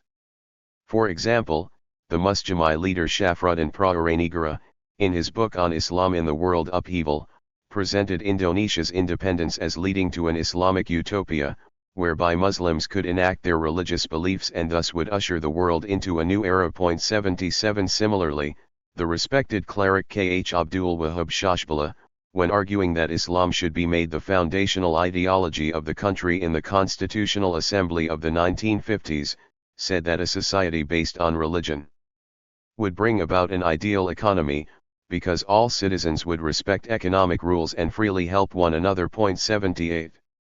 On the other end of the spectrum, most secular and left-leaning parties put forward a distinctly nativist vision of the country's ideal future. Sukarno framed independence as a golden bridge to the future, where Indonesians would be happy and prosperous in a society based on the Javanese idea of gotong royong. 79 The PNI, by framing its ideal society around the prototypical Javanese peasant called Marhen, also struck a nativist tone in its utopianism. 80 Even the PKI, the most ideologically Marxist party, emphasized traditional Javanese culture when presenting its vision of the future, and deftly deployed Javanese traditional arts to win over supporters to the party. 81. Thus, although many of Indonesia's socialist-inclined political movements promised the transformation, enlightenment, enrichment, and/or empowerment of the still ignorant Indonesian masses, 82 these visions were rarely framed in socialist terms. In fact, socialist economic programs more often appeared as one aspect of a religious or nativist utopianism, rather than the key measure of a Marxist vision for the future. The co-optation and subsequent abandonment of socialism. In the late 1950s, a number of factors conspired to push Indonesia away from multi-party, parliamentary democracy and towards authoritarianism. The army, President Sukarno, and regional disagreements all played key roles, but no single factor was decisive. The point of no return, when Sukarno unilaterally disbanded the Constitutional Assembly in June 1959 and returned Indonesia to a strong presidential system, was merely the culmination of several years of government dysfunction and political infighting. 83. Even in this slide into authoritarianism, socialism as a rhetorical device retained a prominent place in Indonesian politics.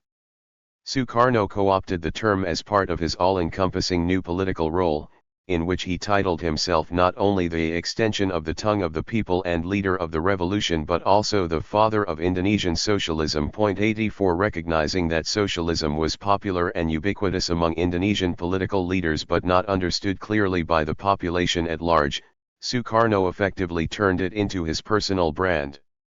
The ideology promoted after 1959, called Indonesian socialism, was simultaneously devoid of details and incredibly demanding, calling on all loyal Indonesians to dedicate themselves entirely to a just and prosperous society, without providing plans for how this would be achieved. 86. The role of Sukarno as the head of state was reinforced by his positioning as the sole author of the national ideology. Sukarno ascribed to himself both the ideological purity and the state authority to become impervious to other challengers. As time wore on, the rhetoric of socialism also wore thin.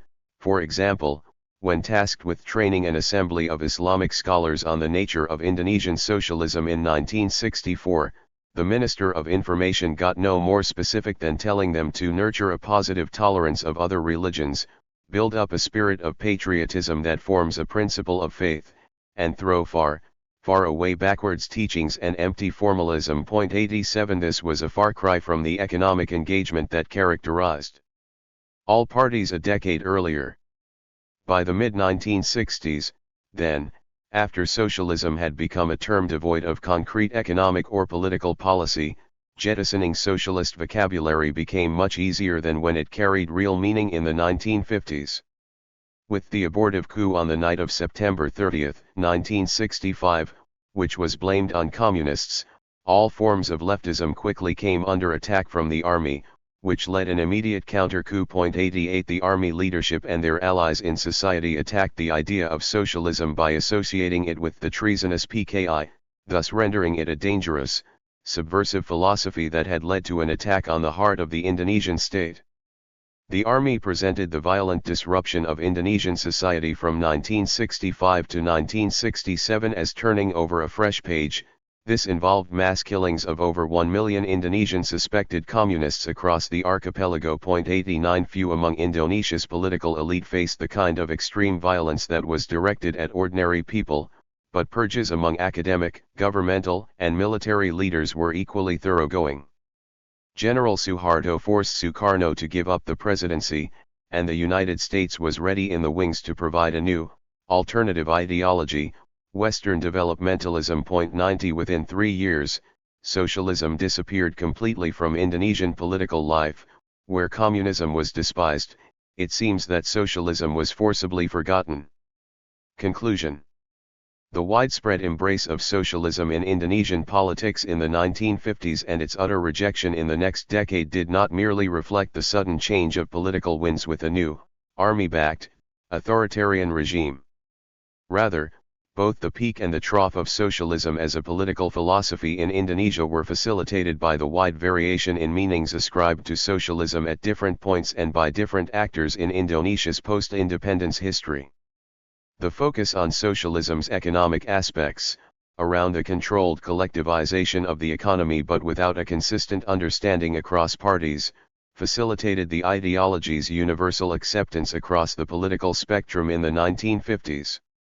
Unlike some of the other aspects of socialism that were less palatable to the Indonesian people, like alignment with the Eastern Bloc in the Cold War, various aspects of the economic program were highly appealing in the wake of the bitter colonial experience and the destruction brought by fascist occupation and revolutionary decolonization. The fact that more radical socialist economic policies were not successfully implemented was a result of both Cold War pressures from the West and the sullied name of communism after the PKI's abortive attempt to hijack the Indonesian Revolution in 1948. The reputation of communism improved over the next 15 years, but Indonesia's negative historical experiences with Marxist revolutionary movements, along with religious and nativist principles that also strongly influenced society, prevented Indonesian political parties from competing to be the furthest to the left. The plural interpretations of socialism in the 1950s were not to last, however. In 1957 Muhammad Hatta could still say, "I believe that the road to socialism is not just one, but all kinds, in line with the history, experience, and civilization of various nations and also with the structure of their countries." 91 Hatta's openness while still asserting Indonesian specificity of experience soon gave way to Sukarno's move in the following years to assert Indonesian socialism as his own personal philosophy, where alternative interpretations were no longer welcome in the political arena. Thus, socialism lost its core economic direction and became increasingly vapid, associated with support for the president but not a particular platform. Emptying all meaning from socialism was key in facilitating the Suharto regime's later elimination of socialism as a viable alternative. Benedict Anderson has noted that the early Suharto years were characterized by a change in public language as drastic as anything outside early revolutionary China, Vietnam, or Cuba. 92 This included, very prominently, a prohibition on communist or socialist discourse. However, socialism had already been effectively changed in public discussions by its appropriation under Sukarno, so that its importance as an economic program or a foreign policy position was already being forgotten. Indeed, this programmed forgetting allowed for the preservation of some key aspects of Indonesian socialism even as discussion of the ideology was outlawed. This is evident today in the long tradition of protections for employees under law and the ubiquity of cooperatives in Indonesian workplaces. Although Indonesian socialism has been largely rejected and forgotten, it has not been erased, and the strong Indonesian engagement with socialism in the 1950s was part of the wider trend across Asia and Africa to move in a socialist direction at the time. 93 The way that Indonesia jettisoned socialism and exterminated all vestiges of communism, notably happening in 1965 to 1968, just at the peak of Brezhnev's and Mao's power. 94, is more easily understood by looking at the evolution of Indonesian socialism over the previous decades. The remaining historical puzzle is why socialism has seen so little success in re-entering political discussions since then, despite the liberalization of Indonesia's public sphere after the democratic transition in 1998. That question, though, must remain for further studies, with Vedi Hadi's making an excellent start later in this special issue. Acknowledgements. The author wishes to thank Harry Verhoeven for shepherding this project from start to finish. The initial presentation also benefited from the feedback of Uday Chandra, Jason Sumesh, and Imad Mansur. The final version benefited greatly from advice by Matthew Woolger and 2 anonymous reviewers for the journal. All remaining faults are the author's alone. Disclosure statement.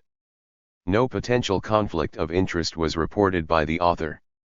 Trade union education in former French Africa, ideological transmission and the role of French and Italian communists.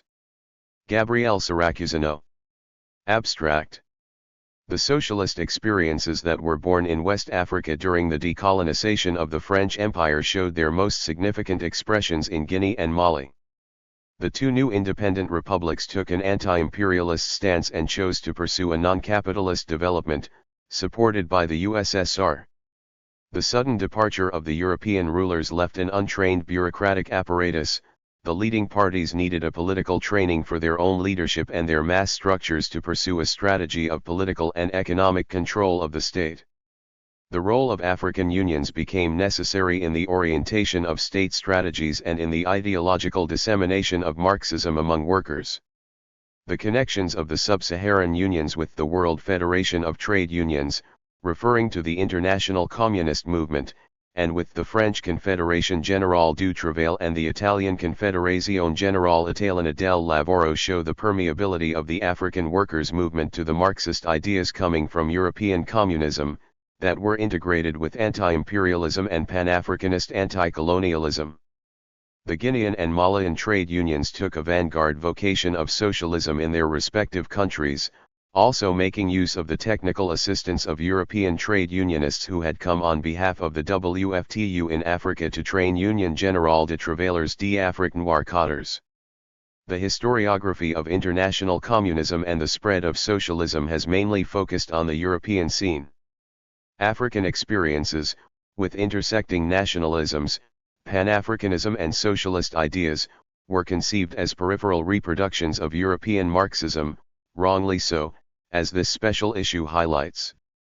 The development of post-colonial states in Africa after independence took place against the background of a global Cold War, the transnational dynamics of the bipolar world order that heavily influenced the politics, society, and economy of these new republics. 1 Scholars have reconstructed these dynamics by investigating the archives of the global actors who actively intervened, directly or indirectly.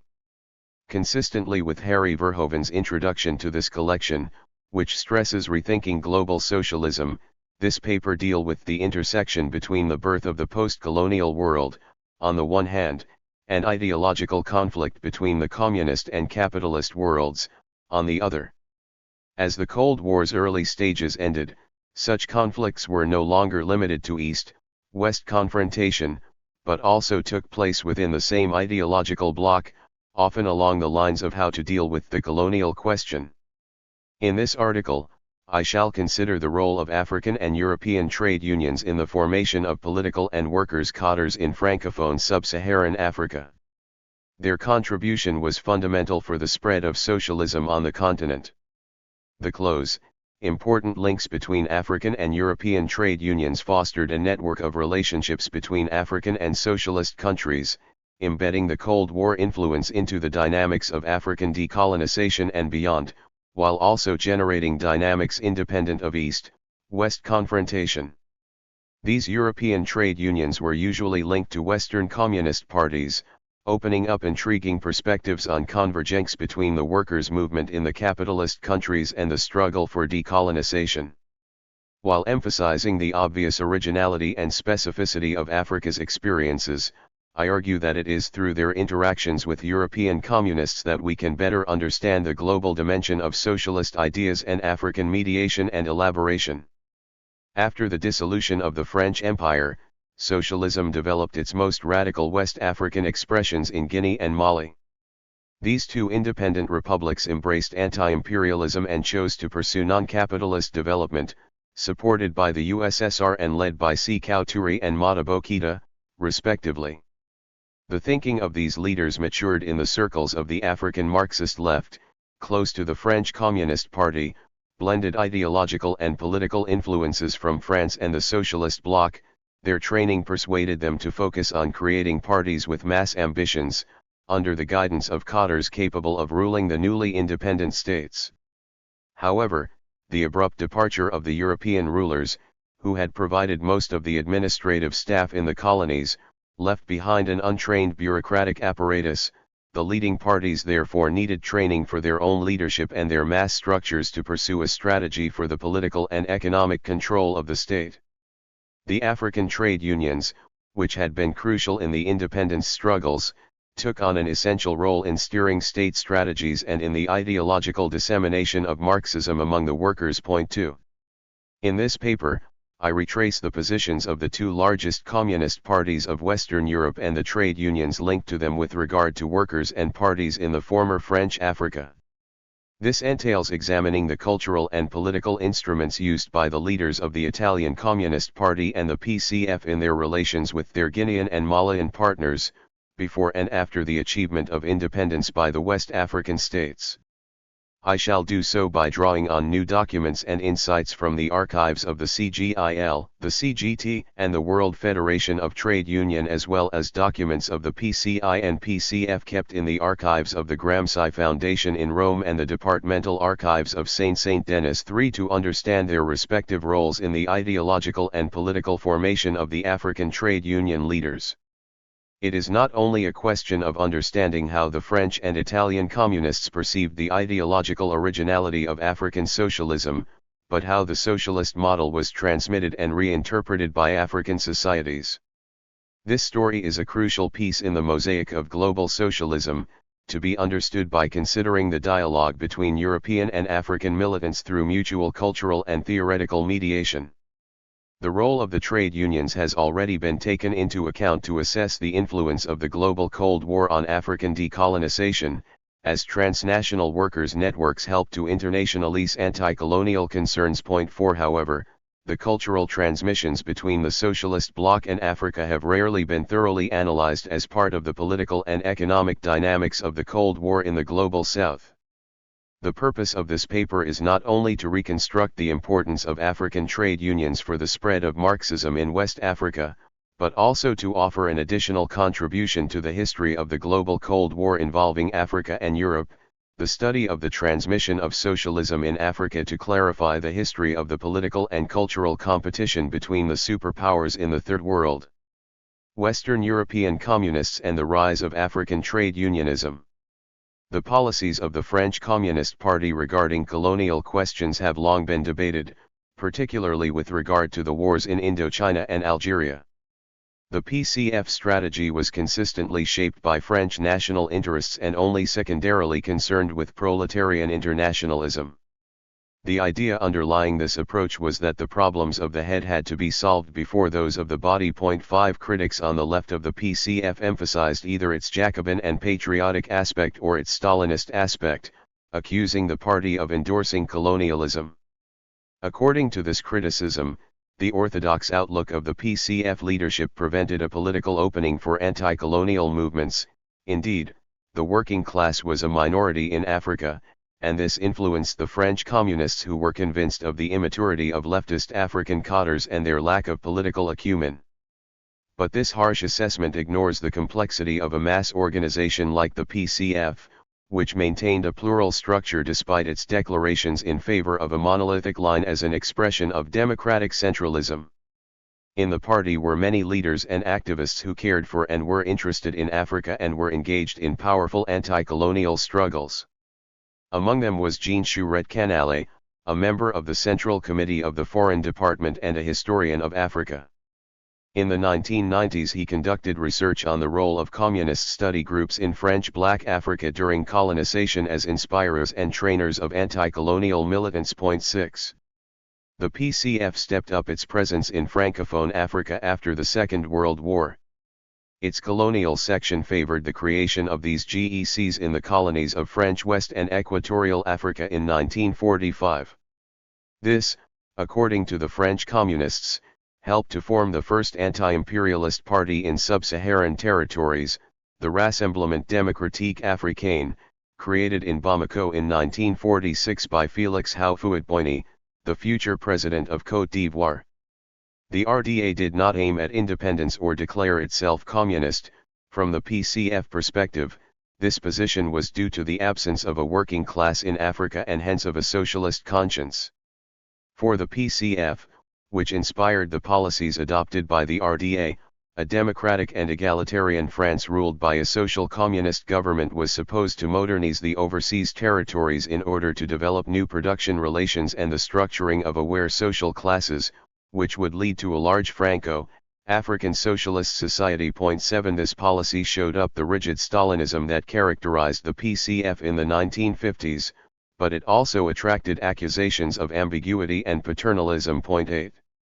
This objective in turn stimulated a new commitment fostered by the trade unions to create an African anti-imperialist party. The workers' rights movements had been operating in West Africa since 1945.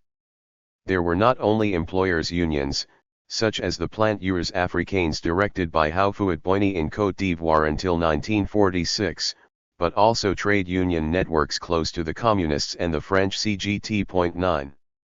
Some historians date the breakthrough in African political consciousness and the development of the anti-colonial movement to the period 1945 to 1957, with a central role for the unions. This contributed to overcoming dogmatic Marxist ideology within the workers' organizations, particularly by rejecting the idea that the industrial proletariat was the sole engine of the revolution. 10 Paul Delanoë, the Secretary-General of the World Federation of Teachers' Unions from 1949 to 1961, saw the key function of the trade unions, after Stalin's death in 1953, as encouraging the development of an original innovative socialism, combining Marxist universalism, Pan-Africanism, the nationalist struggle for independence, and the African communal and anti-individualist tradition. 11. The African trade unions assumed a leading role in the 1950s, after the division of the RDA between conservative and more radical groups. The French CGT inspired the constitution of the Confédération Générale des Travailleurs Africains in 1955, but the CGTA's submission to the CGT pushed Africans to create their own organization in 1957, the Union Générale des Travailleurs d'Afrique Noire, led by, among others, Sékou Touré of the Guinean radical faction of the RDA, the Parti démocratique de Guinée. 12. UGTA's founding arose from the need for independence not only from metropolitan institutions, but also from the French unions, considered by many West Africans to be too paternalistic. African trade unionists wanted to pursue their own autonomous action, and for this reason they broke their affiliation with both the CGT and the WFTU, an international organization linked to the Socialist Bloc and based in Prague. In fact, the WFTU was composed of leaders from different countries who were animated by different approaches to Marxist doctrine, but it remained tied to international communism. Despite its loyalty to the Soviet line, it was therefore not a monolithic institution, and for this reason it was particularly suitable for engaging in fruitful dialogue with African trade unions and encourage a strengthening of the anti-imperialist camp. 13. The founding of UGTAN was therefore directly inscribed in the principles of Bandung, Third-Worldism and the liberation of the colonial peoples, outside the two blocks of the Cold War. 14. After Guinea's turbulent independence in 1958-15, the CGTA's choice not to join the WFTU resulted in the establishment of an all-African trade union federation in May 1960 in Casablanca. The final declaration of its founding conference reaffirmed its equidistance from both the Soviet and the Western blocs, rejecting any interference by external ideologies in the union's work on the continent. 16. Despite the autonomous course pursued by the AATF and UGTAN, several individual African trade unions did not lose their Marxist inspiration or their ties to the WFTU. 17. The WFTU, although managed mainly by French and Italian trade unionists, remained a vehicle of the communist movement and, above all, of the USSR. After the XXII Congress of the Communist Party of Soviet Union in 1961, which retracted many concessions made regarding the national ways to socialism by the XX Congress in 1956, the WFTU became a real instrument for the formation and organization of the proletariat in the Third World, actively pursuing the creation of workers' union cadres in Africa, where factory organizations were absolutely marginal. The goal was to create a workers' vanguard that could lead progressivist states to reach scientific Marxism, Leninism. Although Sékou Touré declared that he had no interest in the formation of social classes, since his mass party theoretically allowed Guinea's population to gain direct access to power, he did endorse the WFTU's efforts. The combination of WFTU initiatives and cooperation agreements between Conakry, Bamako, and Moscow was intended to entrench the leftward shift in West Africa. WFTU's vision was rigidly materialistic, and did not conceive of a structural change towards socialism without a revolutionary event and the destruction of the old system. Such a revolution would have been impossible without the presence of the working class which, according to Marxist dictates, was to guide the people. For this reason, the goal of the World Federation was to form a conscious working class in Africa. 18. The Sino-Soviet split in the 1960s heavily shaped the external engagement of unions and other solidarity organizations with Africa. 19. The WFTU wanted to orient trade unionism and African politics towards convergence with the Socialist Bloc and to prevent the propagation of Maoist ideas, which were making inroads on the continent. For this reason, this organization took advantage of the links of the French communists with West Africa to offer training and political orientation to local trade unions. In this framework, the Italian communists' ability to dialogue was also helpful for the WFTU's anti-Maoist purposes. The CGIL trade unionists had led numerous rural labor struggles in Italy and favored dialogue with the African unions, which mostly consisted of peasants. Hobsbawm noted that Italy had a double face. One half of the country showed itself to be an advanced industrial capitalist society, while the other had traits similar to a colonial society. 20 The Italian communists therefore showed a concrete interest in the African liberation struggles, which demonstrated to the world the fundamental polycentrism of the socialist struggle, no longer exclusively based on the Soviet monolithic model. Valio Spano, a Sardinian communist linked to Africa because of his personal experience as a refugee from fascism exiled in Tunisia, expressed his appreciation for the Pan-African characteristics of UGTN. Spano was convinced of the need to broaden the horizons of global socialism by going beyond the traditional European Marxist, Leninist doctrine. In the Italian communists' view, the Soviet and Western communists had to regain a political advantage within the WFTU in order to isolate the Chinese positions and to better understand the African situation. 21 However, the WFTU also became a forum for confrontation between the two major Western communist parties. Umberto Scalia said that the French communists would use the WFTU to attack the Italian positions about structural reforms and polycentrism in the world. The CGT tried to guide the choices of their African peers by giving them a working-class identity, isolating their Italian comrades within the WFTU. 22. The Italian trade unionists approached Africa according to the new policy that the PCI had inaugurated with the opening of the Italian way to socialism. The latter rethought pure Marxist, Leninist categories by adapting them to particular geographical contexts and emphasizing a progressive structural transformation of society. The objective was to craft the broadest possible anti-imperialist coalition, leaving the colonial peoples free to approach the establishment of socialist society in their own way. The relationship between Italian and African workers had therefore to take into account differing economic, social, and cultural conditions, in order to start a new historical phase that would emancipate Africa from exploitation. To do this, it was fundamental to analyze the composition of the working population in countries such as Mali, Guinea, or Senegal, since it made it possible to outline a strategy to inaugurate fruitful trade union relations. These would help African organizations to build their own identity and their own claims, in relative autonomy from the European workers' movement. 23. The policies of Italian and local trade unions for African development. In the summer of 1960, at the World Teachers' Conference in Conakry, the WFTU was represented by its Italian Deputy Secretary, Luigi Grassi, an historical leader of the CGIL and the Communist Party since its foundation in 1921 and intimately connected to many African trade unionists. In his address to the meeting, Grassi expressed WTFU solidarity with the struggles of Africa and in particular his Guinean host, Victoria's ET Independent, represented by Sékou Touré. He offered full WFTU assistance and training to African workers' organizations, to strengthen the development of a free and anti-imperialist Africa linked to the socialist countries. 24 Traveling with Luigi Grassi was Bruno Trentin, one of the most important leaders of the CGIL and deputy of the union's leader Agostino Novella.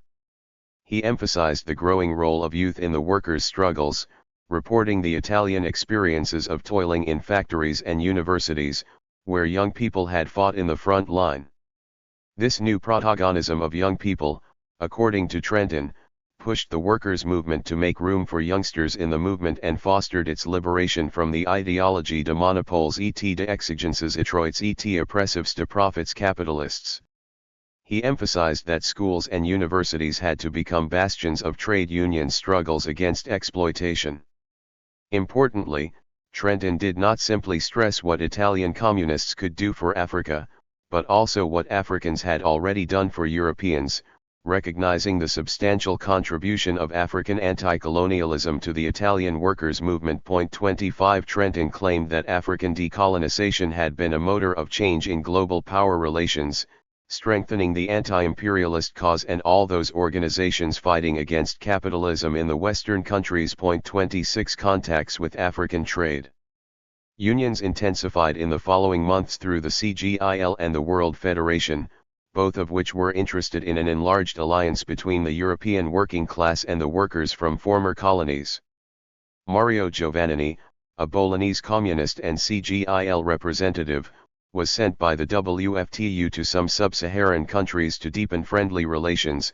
Although he was a delegate of the World Federation of Trade Unions, he brought the political background of his party and realized that it was necessary to also include civil service workers to strengthen the trade union movement, for civil servants formed the backbone of the anti-colonial struggle. 27 The preponderance of categories other than factory workers compelled alternative struggle strategies, working to generate a class consciousness even outside the industrial proletariat.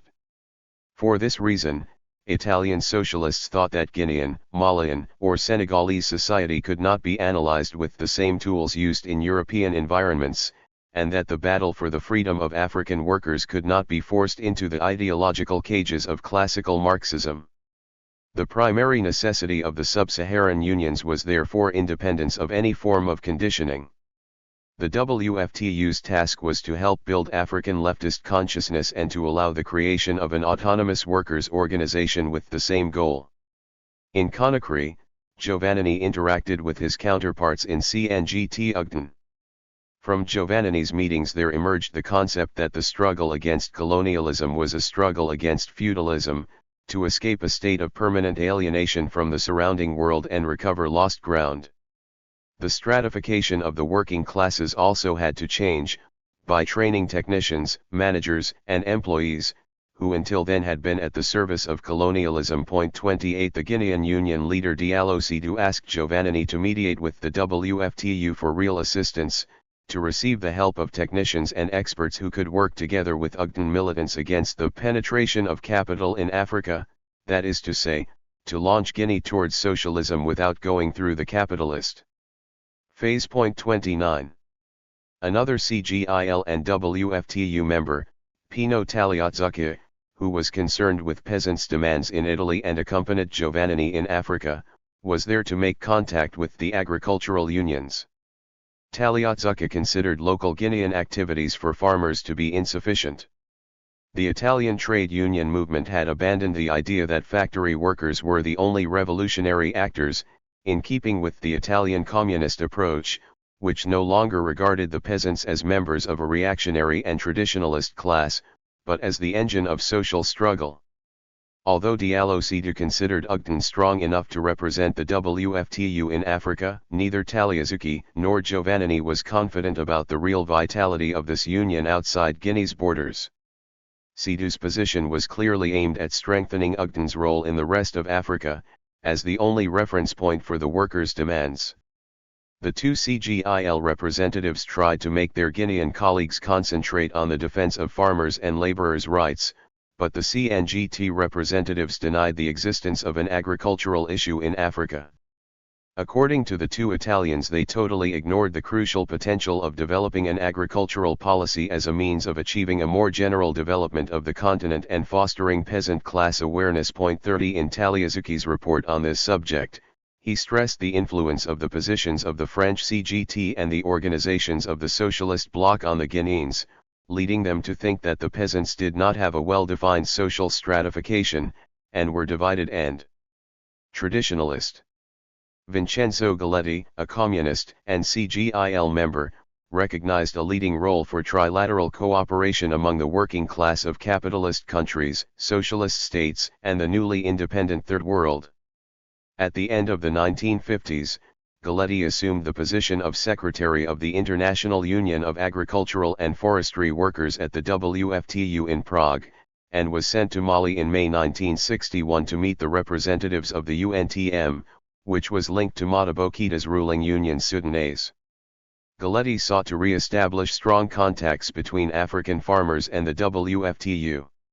His trip was also aimed at reaffirming the solidarity of the Socialist Bloc with the African states, showcasing the WFTU as representing the majority wing of the international communist movement, close to the USSR and its strategy of peaceful coexistence, as opposed to Maoist permanent revolution. 31. The Italian trade unionists established an easier dialogue with the Malians than with the Guinean unions. The latter presented themselves as the vanguard of the African working class and a revolutionary guide for the government of Guinea, while rejecting a key role for the peasants and the so-called national bourgeoisie. This ideology was inspired by an orthodox Marxism, Leninism that contrasted with Sékou Touré's theories, which aimed at overcoming the class struggle. These contradictions would come to a head during the ideological training provided by an institution linked to the WFTU and UGTN, the African Workers' University. Maurice Gastaudet and the African Workers' University in Conakry. In 1959, the UGTN and the WFTU co-founded in Conakry the African Workers' University, one of the most interesting experiments in the history of African workers' organizations. The UOA was created to support the ideological and political training programs offered by the countries of the Socialist Bloc to Africa, which included both the stay of African students in the USSR or other Eastern European countries and sending communist instructors to Africa. 32. The historian François Blum was the first to address the subject, describing the local and international historical context in which the UOA was established. Immediately after independence, Guinea needed technical and economic help, but also political and ideological assistance to train the party and trade union cadres to form a new ruling class. Seydou Diallo, the successor to Sékou Touré at the head of UGTN, appealed to the WFTU for assistance to set up a school in Conakry that could serve as the center of African liberation movements and continental workers' organizations. The WFTU sent CGT organizer Maurice Gastaudet, a leftist with considerable Africa experience, to Guinea to take care of organizing the future university. 33 He would be assisted in this task by several prominent French and Italian WFTU members, such as Luigi Grassi, Edwin Klebaun, Mario Lispi, Giuseppe Casadi and others who gave vital assistance from farther afield. The French were favored by old ties with African trade unionists dating back to colonial times, while the Italians had started a successful collaboration with UGTN. Both offered training and organizational skills. 34. From a close reading of Maurice Gastaudet's correspondence, it emerged that the aim of the UOA's union training was to create a conscious workers' union vanguard, affirming the validity of class struggle in African society. The non-capitalist path of development implemented by progressivist African states, in the perception of Gastaudet and other teachers, was a first step towards the ultimate goal of socialism, to be achieved via the class awareness of the factory proletariat and the national bourgeoisie. 35 The modernization of the new republics would foster industrial development, to strengthen the working class and enable it to lead Africa towards a socialist society. The Guineans thanked the WFTU for the role played by Gastaudet in stimulating the awareness of the working class. 36 Many African leaders were involved in the organization of the didactics, among them several Senegalese militants and Guineans, such as Diallo Seydou, president of the CNGT and secretary of UGTN, and Ansoumana Ulari, vice president of the Guinean Confederation. What linked these personalities was their past in the CGT. The WFTU and UGTN cadres present in the university shared a common ideology and organizational framework that had inspired their trade union work in the 1940s and 1950s. Although no longer associated with the World Federation, the African Trade Union was therefore directed by militants who had politically grown up with values and theories typical of Marxism, Leninism and represented the left wing of their own movements and parties. 37. Diallo Seydou and the African leaders of the UOA were greatly influenced by the Marxist training proposed by the WFTU. It was the secretary of UGTN himself who requested increasing assistance from the World Federation, especially in the education of African trade union cadres.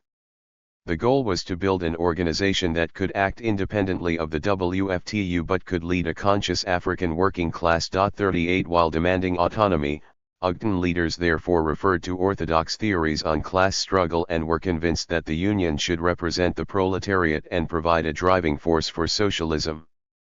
According to Diallo Seydou, the neo-colonial counterattack had struck where the impact of the independence movement was weakest, and where social demands had been disappointed. For this reason, the Ugton leader admitted the mistake of not giving independence struggles a more revolutionary character, a push that would take the whole process beyond the simple political administrative fact. Rapid granting of independence consolidated bourgeois and feudal interests and has confused and liquidated popular aspirations. 39.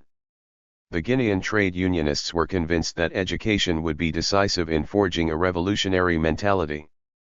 In this way, the transmission of Marxist theories pervaded not only the UOA but also the Guinean schools, where the teachers presented themselves as real soldiers of the revolution, ready for class struggle. 40. This approach was the opposite of any indication given by Sékou Touré, who, despite having a past as a CGT trade unionist, had tried to shape Guinean socialism according to his rather ecumenical conception. He declared that the class struggle in Africa was outdated. The lack of social stratification caused by the imposition of anachronistic feudalism by imperialism had given rise to a mass of subordinates in search of redemption, and the Democratic Party of Guinea had the duty to promote their access to power. Gastaudet, as head of the OUA, delivered several lectures on the role of trade unions in the construction of the non-capitalist path of development to educate the new Ugton cadres in economic matters, differentiating the modernization plans of the socialist countries from those of the West. He invited his students to reflect on the class responsibilities of the workers and their task of political leadership in the transition to socialism, following the example of what had already happened in the so-called people's democracies. 41 Seminars taught the participants that all of human society was stratified into social classes, without distinguishing local peculiarities and applying Marxist categories to every socio-cultural context in a scientific way, i.e. humans are universally categorized into different classes according to their position in the production system, even if this came with the caveat that the African situation also required a new component, submission to colonialism. This division of society in the Marxist sense shows that the aim of the professors at the Workers' University was precisely to overcome salient theories of African nationalism and socialism which lumped together landowners, wage earners, laborers, and artisans as one bloc. Once independence had been achieved, in order to really emancipate themselves from Western penetration, it was necessary for the communists to be able to distinguish the various classes that made up society and their interests. The workers' awareness of their own class conditions, however, had to be obtained by educating an industrial proletariat conscious of its leadership role and convinced of the necessity to fight in order to conquer the means of production. 42. In this perspective, the new working class in Africa was also to lead to socialism those who did not have the consciousness of their own class interests. Modernization was fundamental to increase the strength of workers on the African continent, but with due differences from state to state, those who followed capitalist dictates would worsen the living conditions of the proletariat, which would soon turn against its bosses. On the other hand, in countries that adopted a non-capitalist path of development, the working class would have to be vigilant to prevent the accumulation of goods and the creation of exploitative conditions by reactionary and counter-revolutionary components. 43 Such orthodox Marxist conceptions contrasted with the actual composition of African societies, where the majority of the population was employed in agriculture or petty trade. The real cleavage concerned the substantial economic and cultural differences between urban and rural, inequalities that were to transform African capitals into congested megalopolises within a few years. 44. Some UOA seminars were dedicated to the agricultural sector and its importance to human development, but rural activities, although fundamental for subsistence and the collection of raw materials for production, were considered a relic of the past, almost immutable in their practices and traditions. Agriculture had undergone its changes over time, UOA lecturers admitted, changing its relationships and means of production, but its archaic base made it a possible container for social conservation, since, in the countryside, modernization had been softened by the filter of a traditional world refractory to structural changes. In the colonial world, even these small changes had been blocked by European colons, who aborted any modernization that might lead to political consciousness. This aspect, according to Maurice Gastaudet's maps, caused the multiple differences between agriculture in the industrialist world and subsistence agriculture in Africa. The action of the colonialists on the continent, aimed at preventing any industrial development and stopping the creation of an organized working class, ensured that an overwhelming majority of the people were employed in the primary sector. The role of African farmers was therefore of fundamental importance in the anti-imperialist struggle, and the task of the communists and the trade union movement was to merge the interests of the working class and the farmers into a single front against oppression. It was, however, clear that the farmers represented a mass that had to be necessarily led by the industrial workers. 45. Facing the social problems of the rural world and the lack of class consciousness among farmers was of fundamental importance in the ideological fight against the Maoist tendencies that were emerging in Africa. 46. Theorizing a total contrast between the industrialist world and the agricultural society. According to the UOA's viewpoint, the diversity of couches sociales in the agricultural sector prevented the workers in the countryside from conducting a united struggle against exploitation, something the Maoists misunderstood. Imperialism had taken advantage of this condition by setting off the city against the countryside, and dividing the interests of workers and farmers. 47. According to the UOA courses, class divisions and the contrast between urban and agricultural areas would disappear in a renewed revolutionary society free from exploitation. Maurice Gastaud's lectures connected this analysis of a new anti-colonialism. He highlighted the actions of the working class in capitalist countries in opposing colonialism, underlining the solidarity of the communist parties of Western Europe, supported by the people's democracies, with the struggle of the African peoples. This perspective aimed at debunking Chinese theories on the opposition between global cities versus countryside, showing how the workers in European countries were fighting against any kind of exploitation. 48. Such messages were further underlined by the courses of some CGT militants at the UOA on the history of the French trade union movement, postulating the mass opposition in France to the exploitation of the colonies. 49. Such teachings responded to Maoism but also to the dominance of nationalist and Pan-Africanist ideas of African socialism. The dichotomy between the subordinate masses and the colonial rulers was expected to bring the new republics closer to the socialist bloc, expanding the anti-imperialist camp. Educating trade unionists in orthodox Marxism at UOA between 1959 and 1963 formed part of a general discourse in support of the neutralist, nationalist and non-capitalist development choices of the Guinean and Malian governments, thereby hoping to undercut interpretations of African socialism that refused to take their cues from Moscow or the people's democracies. This is underlined by the focus on the modernization of African society and its economy, and the resultant development of the proletariat, which was deemed not yet ready for real socialism and would therefore benefit from further outside guidance. 50. The teaching of history was very important within UOA.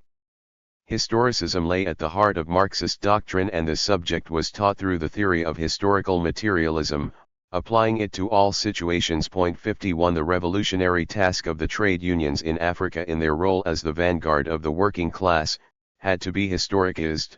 UOA teachers explained that this role was only to be understood in terms of the social evolution of the continent from the pre-colonial era to the present day, from primitive communism, followed by feudalism, to emergent capitalism.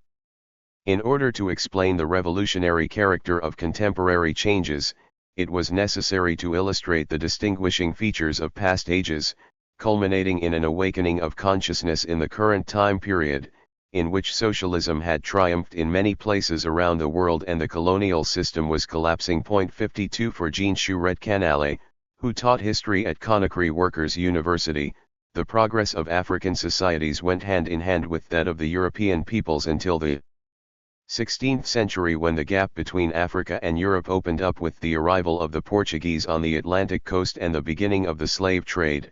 19th century colonialism in effect then froze the continent's history in the feudal phase. Chouret-Canale's vision differed from that of other PCF members. Raymond Barbe, a member of the Foreign Department and former secretary of the colonial section in the 1950s, argued that colonialism could bring capitalist modernization to Africa. He believed that it could herald the establishment of a conscious working class and hence access to the socialist phase. 53. Views like those of Barb echoed the Stalinist view of colonial peoples as not yet ready for revolution, even though colonialism was now outdated. The Stalinist USSR approached the areas where it could not exert its direct influence by referring to the Marxist orthodox theory. From this viewpoint, the national claims of the colonial peoples were guided by the interests of a corrupt national bourgeoisie. The communists would not help the struggles of the colonial bourgeoisies until imperialism had created a conscious working class in the colonies. Soviet historiography about Africa changed its perspective after 1956 and Khrushchev's acceptance of national paths to socialism. Ivan Potemkin, the most important Soviet expert on African history, rediscovered the revolutionary potential of the colonial world. He was convinced that the historical isolation of Africa had to be broken. 54 At the UOA, Surete-Canale agreed with Potemkin. In his opinion, the colonial peoples had to regain possession of their history, which would only become possible with the collapse of European domination and imperialism. 55. The Italian communists were also influenced by this argument. Valio Spano wrote about decolonization as an African Renaissance, describing it as a revolutionary period in which colonial peoples were resurrected and rejoined world history after centuries of exclusion. However, Spano's analysis differed from Surete-Canale's because he was convinced that Africa could access socialism by skipping the capitalist phase. Africans could work out their own way to socialism, in which collectivist tribal societies could mix hereditary features of primitive communism and modern socialism. Spano's theory should be understood in the context of the PCI's rapprochement with the Third World movements and the national paths to socialism. However, Surete-Canale's history lessons at the UOA continued to propagate the idea that in order to access socialism only the working class could lead Africa towards revolutionary transformation. The Malayan Trade Union School. In spite of the many ideological differences, nuances, and battles, the model provided by the Workers' University of Conakry served as inspiration to other centers on the continent. The UNTM established a training school in Bamako based on the UOA model. Gastaudit wrote to Luigi Grassi, to assist the Malayan trade unionists to found their school. 56 For this reason, the WFTU sent Gilbert Julius to Bamako. 57 Julius, a member of the CGT and the PCF, settled in Mali, taking responsibility for a training school for UNTM cadres. The WFTU sent several trade unionists from the CGT and the Italian CGIL to teach at the school managed by Julius during the period 1962 to 1967. 58 According to Julius, the Bamako Trade Union School, starting in March 1962, served to encourage the socialist development of the country, with Italian and French teachers taking advantage of the historical ties of the CGT and CGIL in Mali. 59. Julius narrated his Bamako experiences in a note sent to the WFTU in 1965. According to his report, the WFTU had already organized internships for the UNTM in 1961, and the initiative was so appreciated that the Malayan people themselves asked the Federation to assist them to establish a permanent training school for trade unionists. Julius organized a dozen or so courses, mainly aimed at providing ideological guidance to the participants. Once the National Bureau of the UNTM had ratified the principles to be followed, revolving mainly around the innovative concept of syndicalisme révolutionnaire, the heads of the school had to face several difficulties. One was bureaucratic infighting, as the right-wing members of the ruling Union Sudanese Rassemblement Démocratique Africain challenged the revolutionary ideological education of Union cadres. The UNTM of Mali, linked to the USRDA and divided between radicals and moderates, resisted the Julius project. Revolutionary trade unionism could have posed a threat to the local administrative elite. Only once the attempts of conservative elements to control the school had been rebuffed could the courses be directed towards the principles of scientific socialism and the role of the working class therein. However, such grand ambitions aside, in his day-to-day efforts Julius had to take account of the real situation in Africa, which was an obstacle to the development of a work program based on Marxism scientific. 60 Seeking a middle ground between idealism and pragmatism, Julius covered several topics including political economy, socialist planning, neocolonialism and a study of the Code du Travail and social security. Julius also provided courses on the principles of revolutionary trade unionism in the field of organization and propaganda. In addition to the seminars, he gave lectures on the history of the workers' movement, on African economic, social, and political realities and on the national construction of the Republic of Mali. 61 In 1964, the agreement between WFTU and UNTM should have been automatically renewed, equipping the school with new instructors from the Federation. However, some Malian trade unionists challenged this agreement. According to Julius, it was a maneuver carried out by reactionary components to remove WFTU from the country, since this organization was closely tied to the socialist bloc. Ultimately, the UNTM's left wing prevailed to such an extent that as early as 1963 some elements close to Madabokita expressed their intention to open a training school for the party's political cadres as well. Julius continued his work in Bamako, starting with the UOA guidelines. As his experience grew, he became increasingly convinced that education in Mali had to be different from that in other countries because the application of Marxist ideas and trade union work had to take into account local social characteristics. 62 His conviction was dictated by the particular conditions in the country, where the Maoist example had strongly taken root among the leading cadres of the ruling party. Madabokita wanted to promote a peasant revolution based also on the Chinese model, and Beijing's influence became even stronger after Zhou Enlai's official visit to Bamako in 1964. 63 Julius's activity questioned one of the fundamental milestones of scientific socialism, namely its applicability to every condition and in every environment. Some other French communists, including Jean Chouret-Canale, Jacques Arnauld, and Paul Delannoy, were also convinced that they had to apply innovative methods to develop socialism in Africa if they were to avoid detaching progressivist countries from the socialist bloc. 64 However, the executive apparatus of the French Communist Party remained faithful to the orthodoxy of scientific socialism. 65 The end of the UNTM training school was the prelude to the active revolution declared by Madabokita in 1967, modeled on the Cultural Revolution in China. But the purge of the most autonomous members of the ruling party, in the trade union and in the army, with the intention of centralizing power and creating a new society, marked Kita's failure and presaged his downfall in 1968. 66 Conclusions. This paper has tackled the underexplored but important question of relations between European trade unionists and their African peers around the time of decolonization. From the viewpoint of European communists, trade unionists from progressive African states represented the spearhead of the anti-imperialist movement on the continent.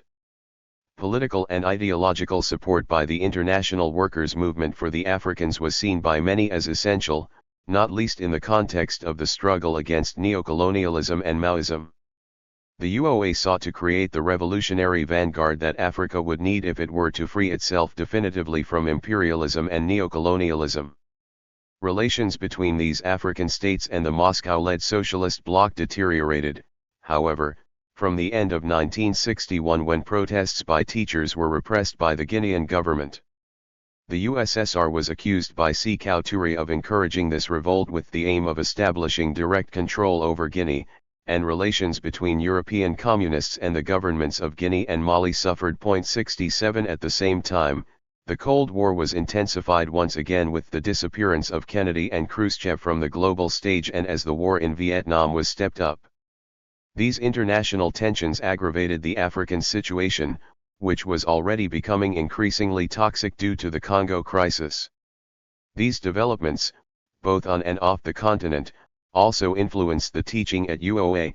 Its teachers and managers felt it necessary to accelerate the historical process, which until then had been analyzed as gradualist, so that Guinea and Mali could fully embrace Marxism, Leninism.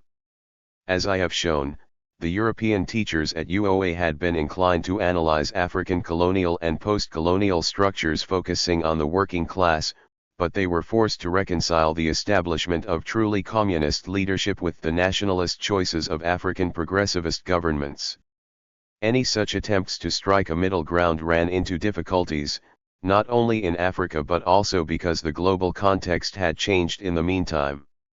As the failure of Soviet foreign policy in Africa became evident in the Congo crisis, Moscow decided that it no longer wanted to fund progressive, non-aligned states on a massive scale. From 1964 on, the Soviets preferred to arm movements that called themselves Marxist, Leninist and clearly professed loyalty to Moscow, such as the liberation fighters in the Portuguese colonies. 68 Only a properly socialist society could resist imperialist aggression. In response to Moscow's marching orders, the programs of the UOA therefore refocused on a revolutionary transformation of African societies. This was not, however, appreciated by radical nationalists such as Sékou Touré. He increasingly perceived the African Workers' University as an intrusive, alien element. The Guinean government also had its own internal reasons to oppose Ugton's pet project. Touré wanted to centralize ever more power in his own hands, and the UOA risked becoming a dangerous source of subversion. This resulted in the closure of the UOA in 1965 as left-wing factions were purged from the university and Parti Démocratique de Guinée. 69. Despite the end of the UOA, its experience inspired the creation of other trade unions and ideological schools. Congolese trade unionists also sought assistance from the WFTU to establish their management school in Brazzaville, and the trade union movement represented the vanguard of the revolution against the pro-French president of Congo-Brazzaville, Fulbert Yalu, in 1963. The leaders of the Congolese union movement had been ideologically formed in the UOA and planned to give a Marxist imprint to state building. 70 The experience of the trade union schools in West Africa, especially the one in Conakry, also proved important for the ideological formation of the leaders of the Lusophone liberation movements.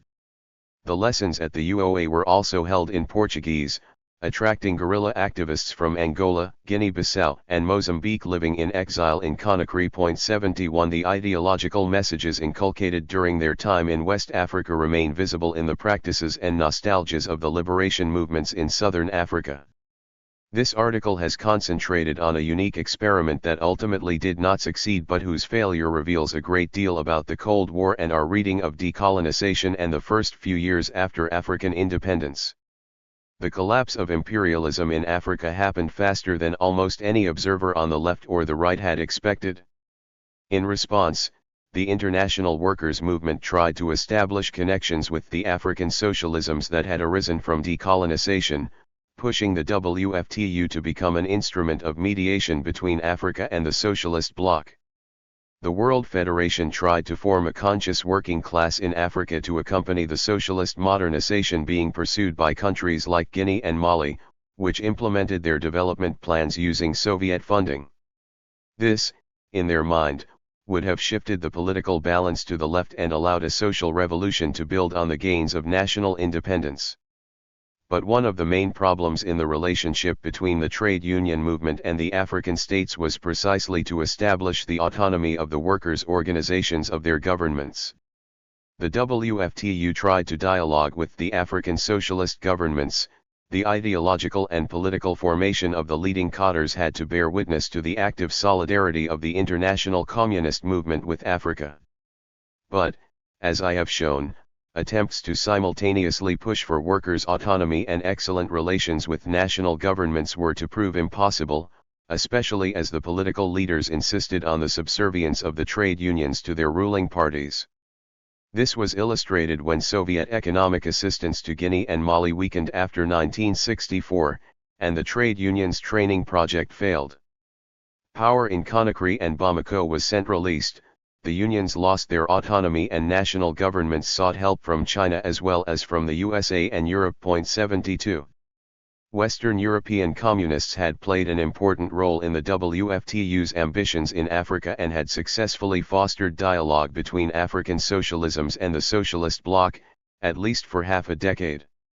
Against this background, I have stressed the central role of the French and Italian attempts to rethink socialism from a national perspective. Their objectives were to find a middle ground between local particularisms and Soviet orthodoxy through the formation of a trade union ruling class capable of guiding African left-wing governments towards Marxism, Leninism without erasing the peculiar aspects of African socialism. These aspects, if anything, were to be encouraged, since many features of traditional African society could coincide with the Marxist models, as is the case, for example, of collectivism in village societies. Orthodox Marxist tendencies nevertheless continued to dominate the internal debate in Western communist parties, particularly in the PCF. The Italian and French trade unionists with considerable Africa experience and concomitant pragmatism therefore lost battles at home, while African governments, such as Guinea's and Mali's, increasingly went their own way. Like other contributions to this special issue, this paper has re-emphasized the fact that ideology was central to the study of decolonization and the construction of post-colonial states in Africa. It is not sufficient to investigate the economic and political relations between international communism and the Third World to understand the choices made after independence by African societies. Rather, one must also understand the ideological and cultural influence of communism. This paper has highlighted in particular both the dialogue between classical Marxism, Leninism and its local re-elaborations, and the contrasts and tensions between them, particularly regarding ideas of social progress and class struggle. Using trade union training as the lens, this paper has sought to combine political and social history as well as local ideas and global history. In this way, I hope that my analysis has suggested a novel historiographical path for the study of post-independence Africa and the role of socialism, revealing both the transnational and ecumenical approach of the global and African communist movement and its heterogeneity. Highlighting the contribution of Western communists to a dialogue between progressive African states such as Guinea and Mali and the socialist bloc, Italian and French trade unionists fulfilled the role of intermediaries between two different social and geopolitical contexts. The privileged position of Western communists in the socialist networks allowed them to become a vehicle for cultural and political transmission. This transmission proved to be two-way, since the Europeans sent to Africa were conditioned by their African experiences, in turn influencing the radical left in their respective countries. 73 Lastly, this study shows how European communists, and especially Italian trade unionists, tried to make an ideological contribution of their own. The Malian and Guinean governments appreciated Italian ideas on the development of a socialism aimed at the peasant masses, traders, and employees which was not rigidly linked to the Soviet model.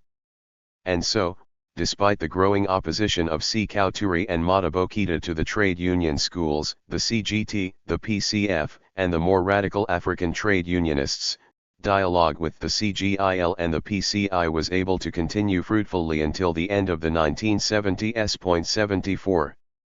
Disclosure Statement. No potential conflict of interest was reported by the author. Funding. This research has been supported by the University of Rome Tor Vergata within the PhD research. Arab Encounters with Maoist China, Transnational Journeys, Diasporic Lives, and Intellectual Discourses. Mohammed Turki Al-Sudari. Abstract. This paper examines the appeal exerted by Maoist China upon a broad category of Arab onlookers from the mid-20th century onwards. It accomplishes this by focusing on the writings of two categories of observers: short-term visitors, who had experienced China through government-organized planned tours, and long-term residents, foreign experts, who had been recruited by the Chinese state as language instructors, translators, and editors.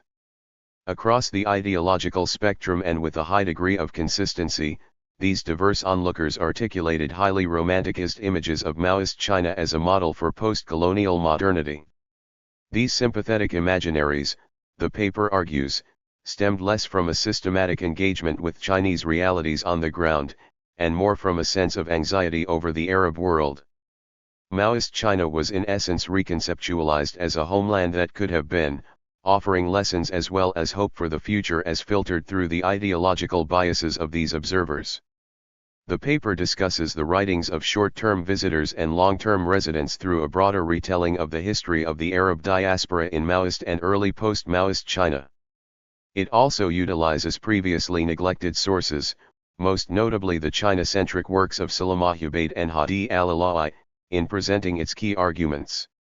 Maoism and the Maoist state-building experience, a spiritual atom bomb of infinite power in the words of Lin Biao, was a transformative force that inspired insurgencies from India to Peru and offered the elites of the Third World a template for national liberation and modernization.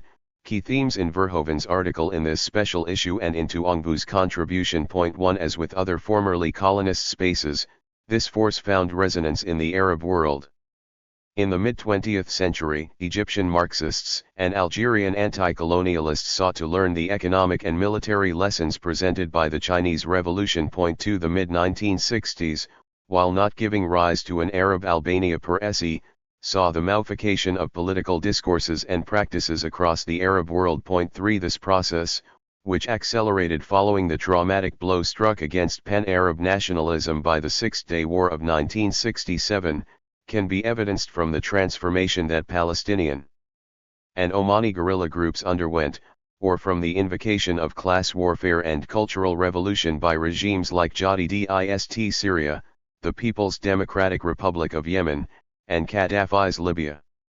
The spread of a Maoist nomenclature points to the real appeal Maoist China had come to exercise within Arab political imaginaries by the late mid-20th century. What is the source of this appeal? And more pertinently, what did Maoist China and its socialist experiment mean to Arab onlookers? The article seeks to partially answer these questions by investigating the writings of two categories of observers who had direct engagement of the country: short-term visitors and long-term residents. The first category is made up of those who had experienced Maoist China through government-organized planned tours, and whose works became part of a popular travel literature in the Arab world. The second is comprised of foreign experts who had been recruited by the Communist Party of China as language instructors, translators, and editors. The article argues that, as conveyed from their writings, these diverse observers participated in the production of a romanticist vision of Maoist China in which it stood as a metaphor for a homeland that could have been, i.e. a placeholder for a modern, dignified, and united Arab world free of imperialist domination. This romanticization was born, on the one hand, from a shared anxiety among these observers over the Arab world's continued subjugation by the forces of imperialism, and on the other, from admiration, mediated through linguistic and cultural barriers as well as state messaging, for China's perceived success in escaping its shackles and establishing a unique post-colonial modernity.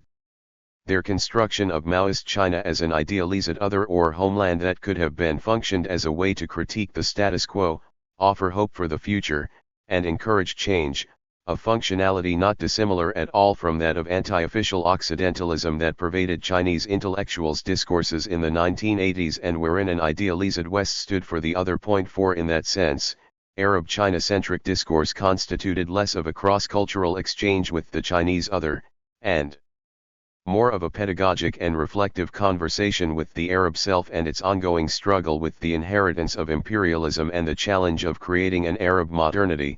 China's appeal stems from the Arab search for modern dignity conceived in national or supergroup terms. Organized in a chronological manner, the article analyzes the writings of short-term visitors and long-term residents through a contextualizing narration of the history of the Arab diaspora in Maoist and early post-Maoist China, a community that had been largely neglected in the scholarship. The article begins by examining CPC diplomatic outreach that contributed to the formation of this diaspora.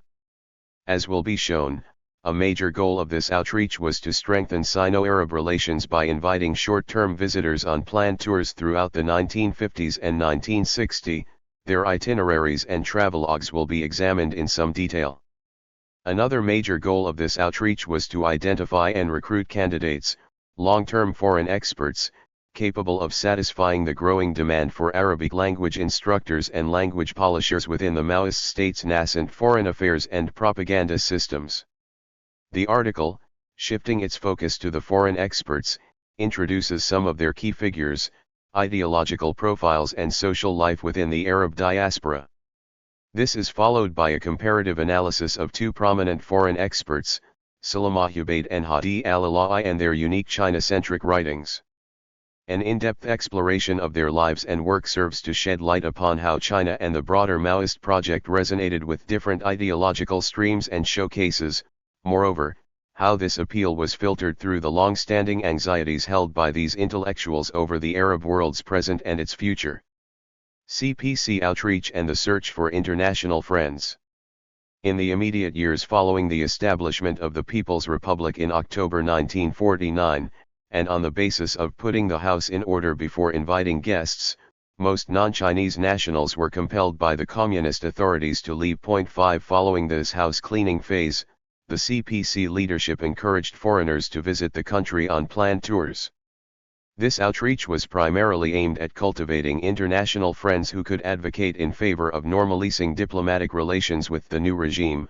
Until May 1956, for example, no independent Arab state recognized the People's Republic. 62 Types of institutions were utilized in this outreach: the International Liaison Department, which was responsible for managing the CPC external relations with other communist parties, and people's organizations, which were entrusted with engaging non-party affiliated foreign individuals and groups from across the ideological spectrum. 7 These included the Chinese Peace Committee, the Chinese People's Association for Friendship with Foreign Countries, the All China Journalists Association, the All China Student Federation, and the Islamic Association of China.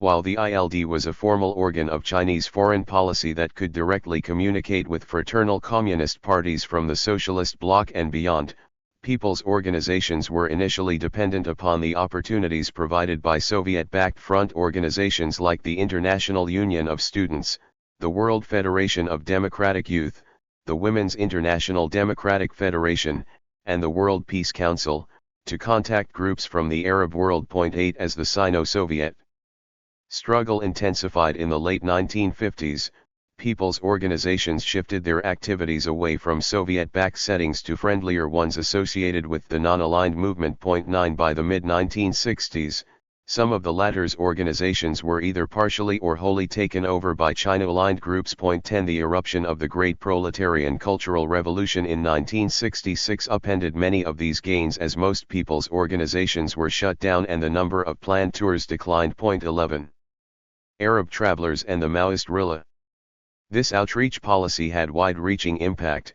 Between April 1956 and May 1966, over 102 non-government delegations representing student associations, trade unions, journalists and communist parties from across the Arab world, visited Maoist China. 12 A colorful stream of left-leaning figures accompanied these delegations, including the Algerian philosopher Malik Benabi, the Saudi dissident Nasir al-Said and the leader of the Socialist Progressive Party of Lebanon, Kamal Jumblat. 13 This influx of visitors on these planned tours contributed towards the emergence of a relatively popular Arabic-language travel literature concerning Maoist China in the 1950s and 1960s. While ranging widely in the quality of their content, the works drawn from this literature offer an inside view of what these short-term visitors were exposed to by their CPC hosts and what impressions they formed of China as a result of their journey. Arab travelers typically arrived to China by rail through one of two entry points, either from Russia, or British-ruled Hong Kong. After 1964, when air routes between China and Pakistan were established, some visitors took direct flights from Karachi or Dhaka to Shanghai. 14 The duration of these planned tours, which involved multi-city stopovers, lasted anywhere between a few weeks to 2 full months, and were often organized to coincide with major national celebrations or international meetings, enabling Arab visitors, as part of larger multinational delegations, to briefly meet CPC leaders. 15 Considerable effort was expended on these planned tours to showcase, in the words of one Iraqi visitor, the successes of socialist modernization and the triumph of the Chinese over the past. 16 This entailed, in addition to touristic excursions, visits to universities, model prisons, rural communes, industrial exhibitions, and newly built factories. 17 Nasruddin al-Nashashivi, the Palestinian historian and former editor of the Egyptian newspaper Al-Jumhuriyah,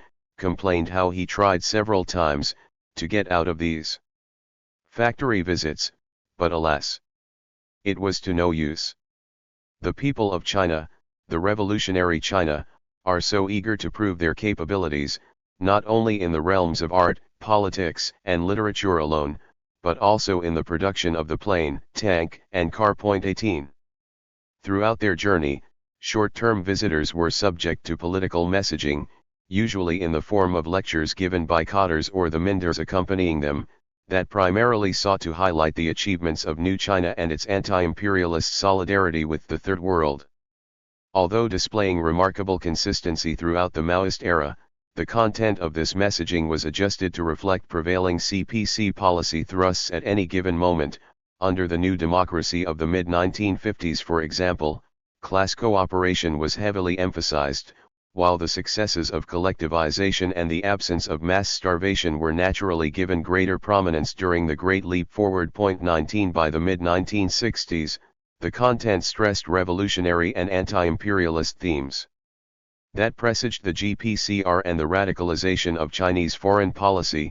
Visitors reported watching films like The Surf and Tunnel War or iconic plays such as The Legend of the Red Lantern, Red Guards on Honghu Lake, Raid on the White Tiger Regiment and the Red Detachment of Women, all of which were later popularized by Mao's wife, Jiang Qing, as part of the 8 model operas of the GPCR. 20 Afro-Asiatic themed performances, valorizing anti-colonial wars of national liberation, were also shown to Arab visitors, including Battle Drums on the Equator, a play celebrating Congolese resistance to American imperialism. 21.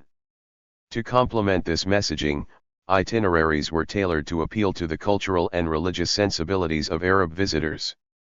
As a way of demonstrating state patronage of the Arabic language, delegations were taken to meet the faculty of the Eastern Languages Department of Peking University. 22. Among the figures they encountered there was Ma Jian, a famous Azarite-trained Hui scholar who, besides translating the Quran and writing numerous books on Arab culture, acted as a high-level interpreter for CPC officials during the Bandung Conference. 23. Regardless of whether Arab visitors professed Islam or not, the planned tours sought to allay their concerns over the persecution of Muslims under communist rule. 24. In the 1950s, this might have involved visits to Xinjiang to allow Arab visitors to experience first-hand government support for ethnic minorities. 25. After 1958, however, roughly coinciding with the launch of the anti-feudal anti-religious privileges campaign in the Northwest, religiously oriented visitations were confined to the major urban cities of the East.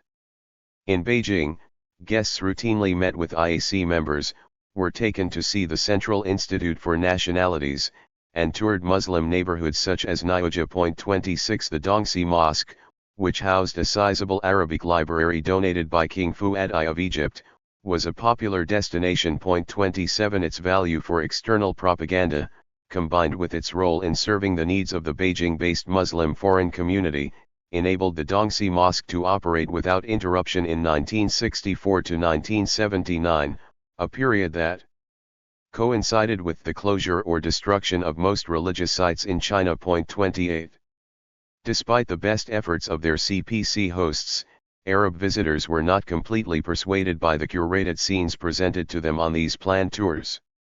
Ghassan Kanafani, the celebrated Palestinian novelist and member of the Popular Front for the Liberation of Palestine who had traveled to China in 1965 to attend the Third Afro-Asian Writers' Summit, bemoaned how truth cannot be obtained except in an approximating manner.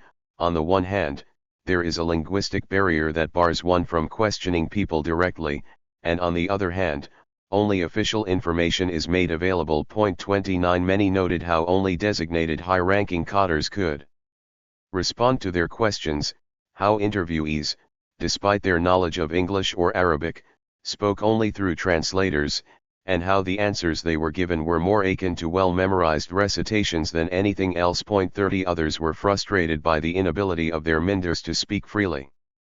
As al-Nashashivi playfully noted, one of the most important phrases one learns in China is Bulletin's Hideo. 31. The propaganda sometimes fell flat altogether. One Iraqi, with expertise in agriculture, heavily contested the productivity figures of the communes as outright fabrications. 32. While admonished by other members of the delegation for his skepticism, Upon returning to Beijing, he was summoned to the Ministry of Agriculture and informed that the real productivity figures were in fact closer to half of those he had been originally told. 33. There was also muted discomfort over the treatment of Muslim minorities in China, although Arab visitors generally rejected the notion that there was systematic religious persecution taking place. 34 Upon requesting that he be allowed to visit the Northwest to investigate the affairs of his co-religionists up close, al-Nashashivi was informed by his Minders that travel to that region was impossible due to weather conditions and the bad state of the roads, a response that he begrudgingly accepted. I believed them, or tried to believe them. 35 The jaded exchanges with IAC members, the sparse and elderly character of mosque congregations, and the absence of women wearing hijabs, elicited doubts as well. 36 Unscripted encounters were revealing moreover. One visitor, as he was browsing the wares of an antique store in Beijing, entered into a conversation with the shopkeeper who turned out to be Hui. 37 As the shopkeeper began to tell him about the personal difficulties he faced, two men, in neat blue-colored mousesuits, presumably the visitor's Minders, entered the store and he abruptly stopped talking. 38 Notwithstanding these reservations, most Arab travelers appeared to have left these planned tours with positive impressions. They admired the moral austerity and discipline of Maoist China, especially when contrasted to the debauchery of colonial Hong Kong. 39 Not a few expressed their belief that the Maoist regime had succeeded in extinguishing sexual desires and even romantic love from the collective consciousness of the Chinese people. 40 The absence of vagrancy, lawlessness, and pollution in Chinese cities were favorably commented upon and compared to the chaos found in Arab urban spaces. 41 Yet one unifying thread found across the remarks made by these observers was their fascination in China's transformation from one of the most backward in the world into a modern industrialist power that had detonated its first atomic weapon in 1964. 42 For them, China's escape from the dark night of imperialism and into the dawn of a post-colonial modernity was a remarkable achievement and a turning point in world history that offered a treasure trove of lessons. For some, China was envisioned as a source of pride and strength for downtrodden populations such as those of the Arab world. Kanafani celebrated how China has awoken and washed away its slumber with the sweat and blood of its sons. 43 In a similar vein, another visitor proclaimed China to be the embodiment of the biblical Gog and Magog, which Napoleon feared and called the Yellow Peril, the threat to global colonialism and reaction. 44 Yet others were more circumspect, acknowledging that although China had made great strides, its ascendance on the global stage was a future event that had not yet come into fruition. 45 One perceptive visitor, anticipating the reforms of Deng Xiaoping, opined that China is in need of two things that will be foundational to its modern revival: a long duration of peace, and the collection of sufficient strength to carry out construction and improvements in productivity. 46 The implications of Chinese power were also of interest. While some foresaw an inevitable geopolitical struggle pitting Beijing against Washington for control of East Asia, a minority were unsure as to whether a risen China would contribute to the happiness of the universal community of man, or add to its misery. 47 The Arabic language and the foreign affairs and propaganda systems. As the Arab world grew in importance for Chinese foreign policy following the Bandung Conference, the demand for Arabic proficiency rose within the foreign affairs and propaganda systems. 48 From the mid-1950s onwards, foreign language instructors were sought after to help improve the linguistic skills of future diplomats and translators at Peking University, the Beijing Institute of Foreign Trade, the Institute of Diplomacy and the Beijing Foreign Languages Institute. 49 In 1963 to 1964, a further set of foreign language schools were established in Beijing, Tianjin, Shanghai, Nanjing, Hangzhou, Wuhan, Chongqing and Changchun, where foreign experts, specialized in Arabic or otherwise, were hired to help develop the foreign affairs system. 50 The propaganda system was in need of translators and language polishers to run and edit its external focused work. Radio Peking introduced a daily 1-hour-long Arabic service in November 1957 which was overseen by foreign staff. 51 The Foreign Languages Press, the main entity responsible for the translation, printing, and global distribution of CPC textual propaganda, was also heavily dependent on the linguistic skills of foreigners. In 1954, the FLP began to expand its recruitment of long-term and short-term foreign experts who could carry out translation work, polish existing material, and help train local translators. 52 FLP publications encompassed government policy documents, the writings of May 4 intellectuals such as Lu Xun, Mao Dun, and Ding Ling, as well as more generalist books on Chinese culture, history, and minority affairs. 53 While such texts were more readily available in Arabic in the 1960s, the FLP sought to address Arab readership starting from the early 1950s through a number of IAC booklets that provided overviews of the history and contemporary situation of Islam in China. 54. During the GPCR, the FLP focused on the dissemination of Maoist texts in Arabic. 55 Propaganda depicted demand for such works as near unquenchable. In one story, an Iraqi seaman named Ahmed, who was docked in Shanghai, frustrated by the lack of an Arabic edition of the quotations from Chairman Mao Zedong, worked on his own personal translation. 56 He explained to a curious Chinese customs inspector that he was forced into this undertaking because the Arab youth badly need Comrade Mao Zedong's works. They've sent me letters urging me to get a copy of this precious little red book for them. 57 Moved by the young man's revolutionary fervor, the inspector gifted Ahmed with his badge, saying, "When you wear it, you will feel that Chairman Mao's always by your side, and this will give you boundless strength." 58 Ahmed's efforts were unnecessary. However, an Arabic edition of the quotations was published by the FLP in 1967. 59 This was soon followed by the initial 4 volumes of the selected works of Chairman Mao, issued in succession from 1968 to 1973. 60. In addition to these publications, the FLP ran a number of magazines such as People's China, China Pictorial, Chinese Literature and Peking Review. 61 Established in the 1950s, many of these magazines were initially translated into Western languages, although amalgamated versions of them were published by Egyptian government presses in the late 1950s. 62 It was only after 1964 that both China Pictorial and China Reconstructs were regularly produced in Arabic, while the Peking Review briefly appeared with an Arabic edition in the late 1970s. 63 Among these magazines, only China Reconstructs continues to play a role in Chinese outreach efforts towards the Arab world. 64 Recruitment of foreign experts and their changing ideological profiles. Another objective of CPC outreach policy was to locate language teachers, translators, and language polishers, in sum, foreign experts, who could enhance, in the spirit of the Maoist adage of making the foreign serve China, the quality and capacity of the state's foreign affairs and propaganda systems. 65 In seeking out possible candidates, the CPC typically consulted trusted international friends for recommendations, although where diplomatic missions were present, job offers were directly publicized in the local press. 66 Prior to 1960, Arab communist parties were the principal source solicited by the CPC for foreign experts. Faced with sustained persecution in their home countries, Arab communist parties capitalized on this arrangement, recurrently dispatching their own cadres as well as sympathetic fellow travelers to China along circuits of exile that included stops in Bulgaria, Hungary, Romania, East Germany, and the Soviet Union. The trilogy series Haditha Fi Baitaku by the Syrian communist novelist Hannah Mina alludes to this dynamic.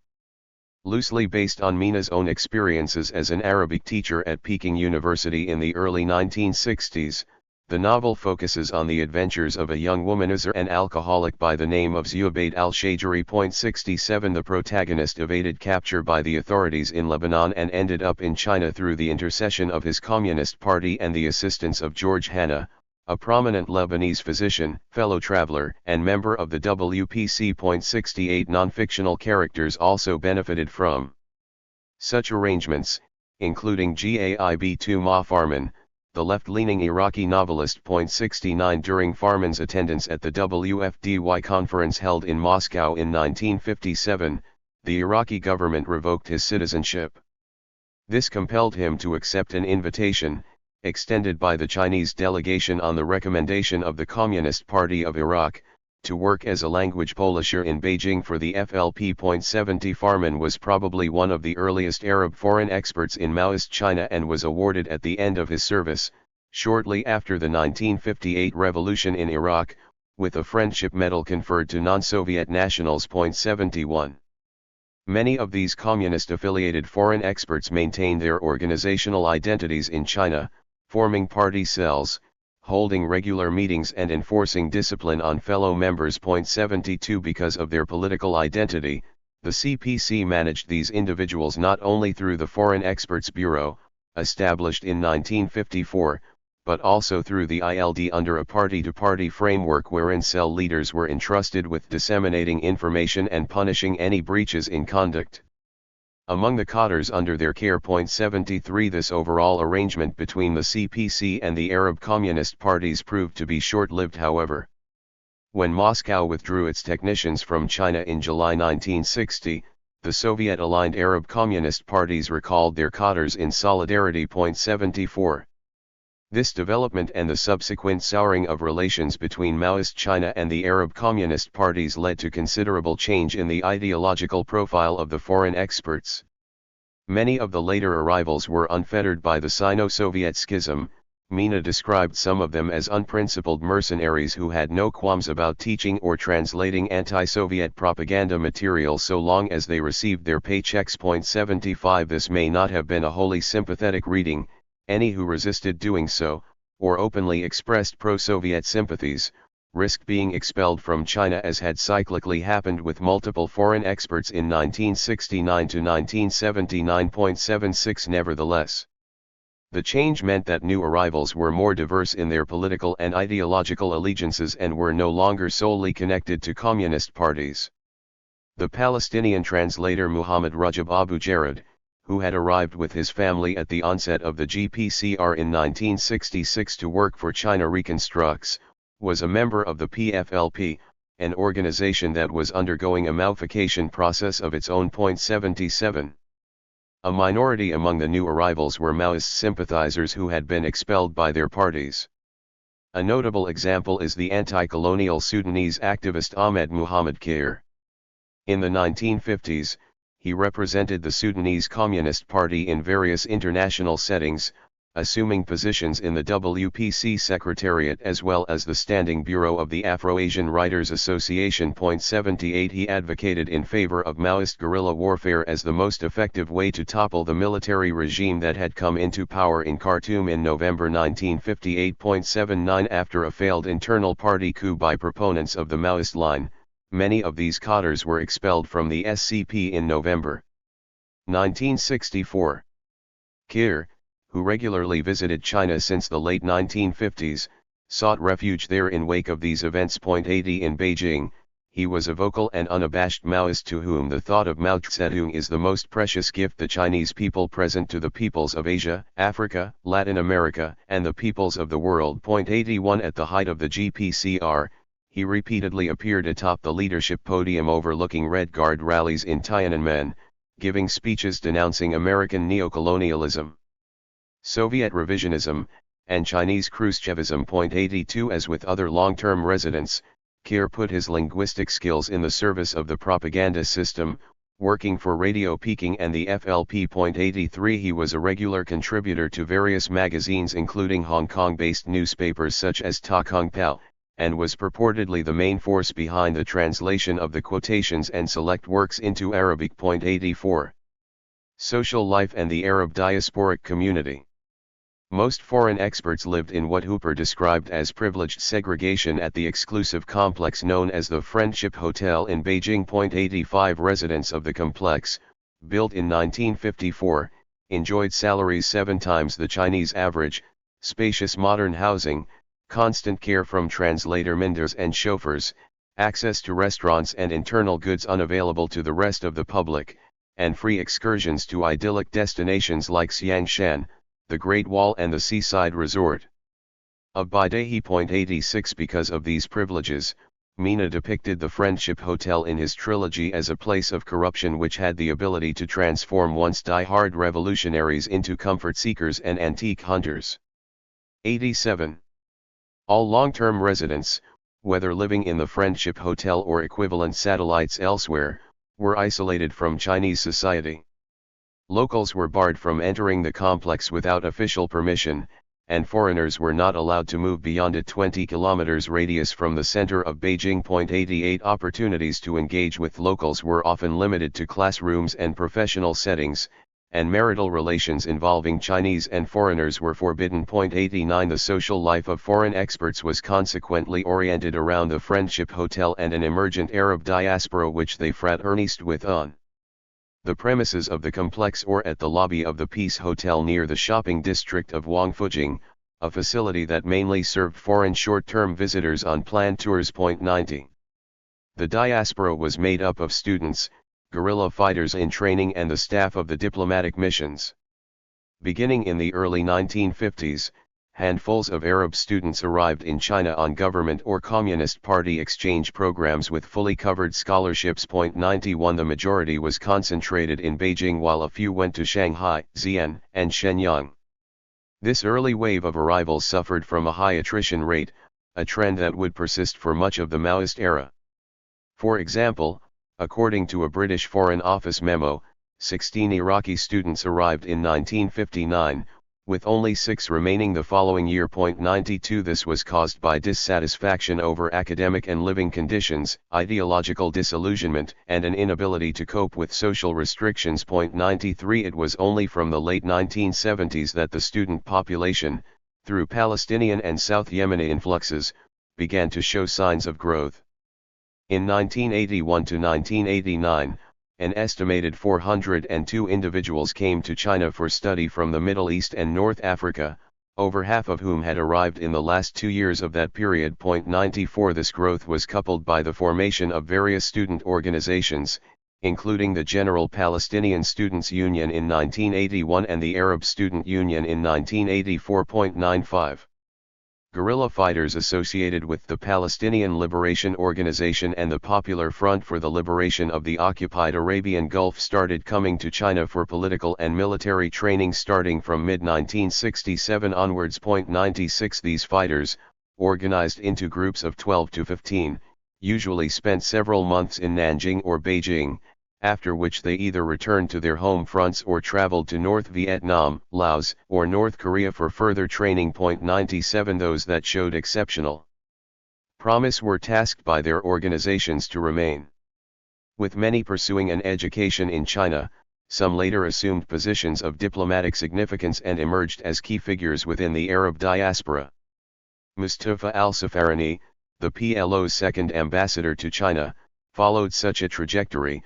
What initially began as a short training stint turned into permanent settlement in Beijing on the orders of the PLO leadership in 1970. 98 The diplomatic missions were an important fixture of the diaspora's social life in the Maoist era, providing an outlet for cultural activities that were unavailable in Beijing at the time. 99 Throughout the 1950s, the Egyptian embassy, which was overseen by the eccentric inventor and amateur archaeologist Rajab Hassan, held showings of Arabic classical films open to both Egyptian citizens and other Arab nationals alike. 100 The staff of these missions sometimes included towering figures of the Arab literary landscape, inadvertently enriching diasporic life.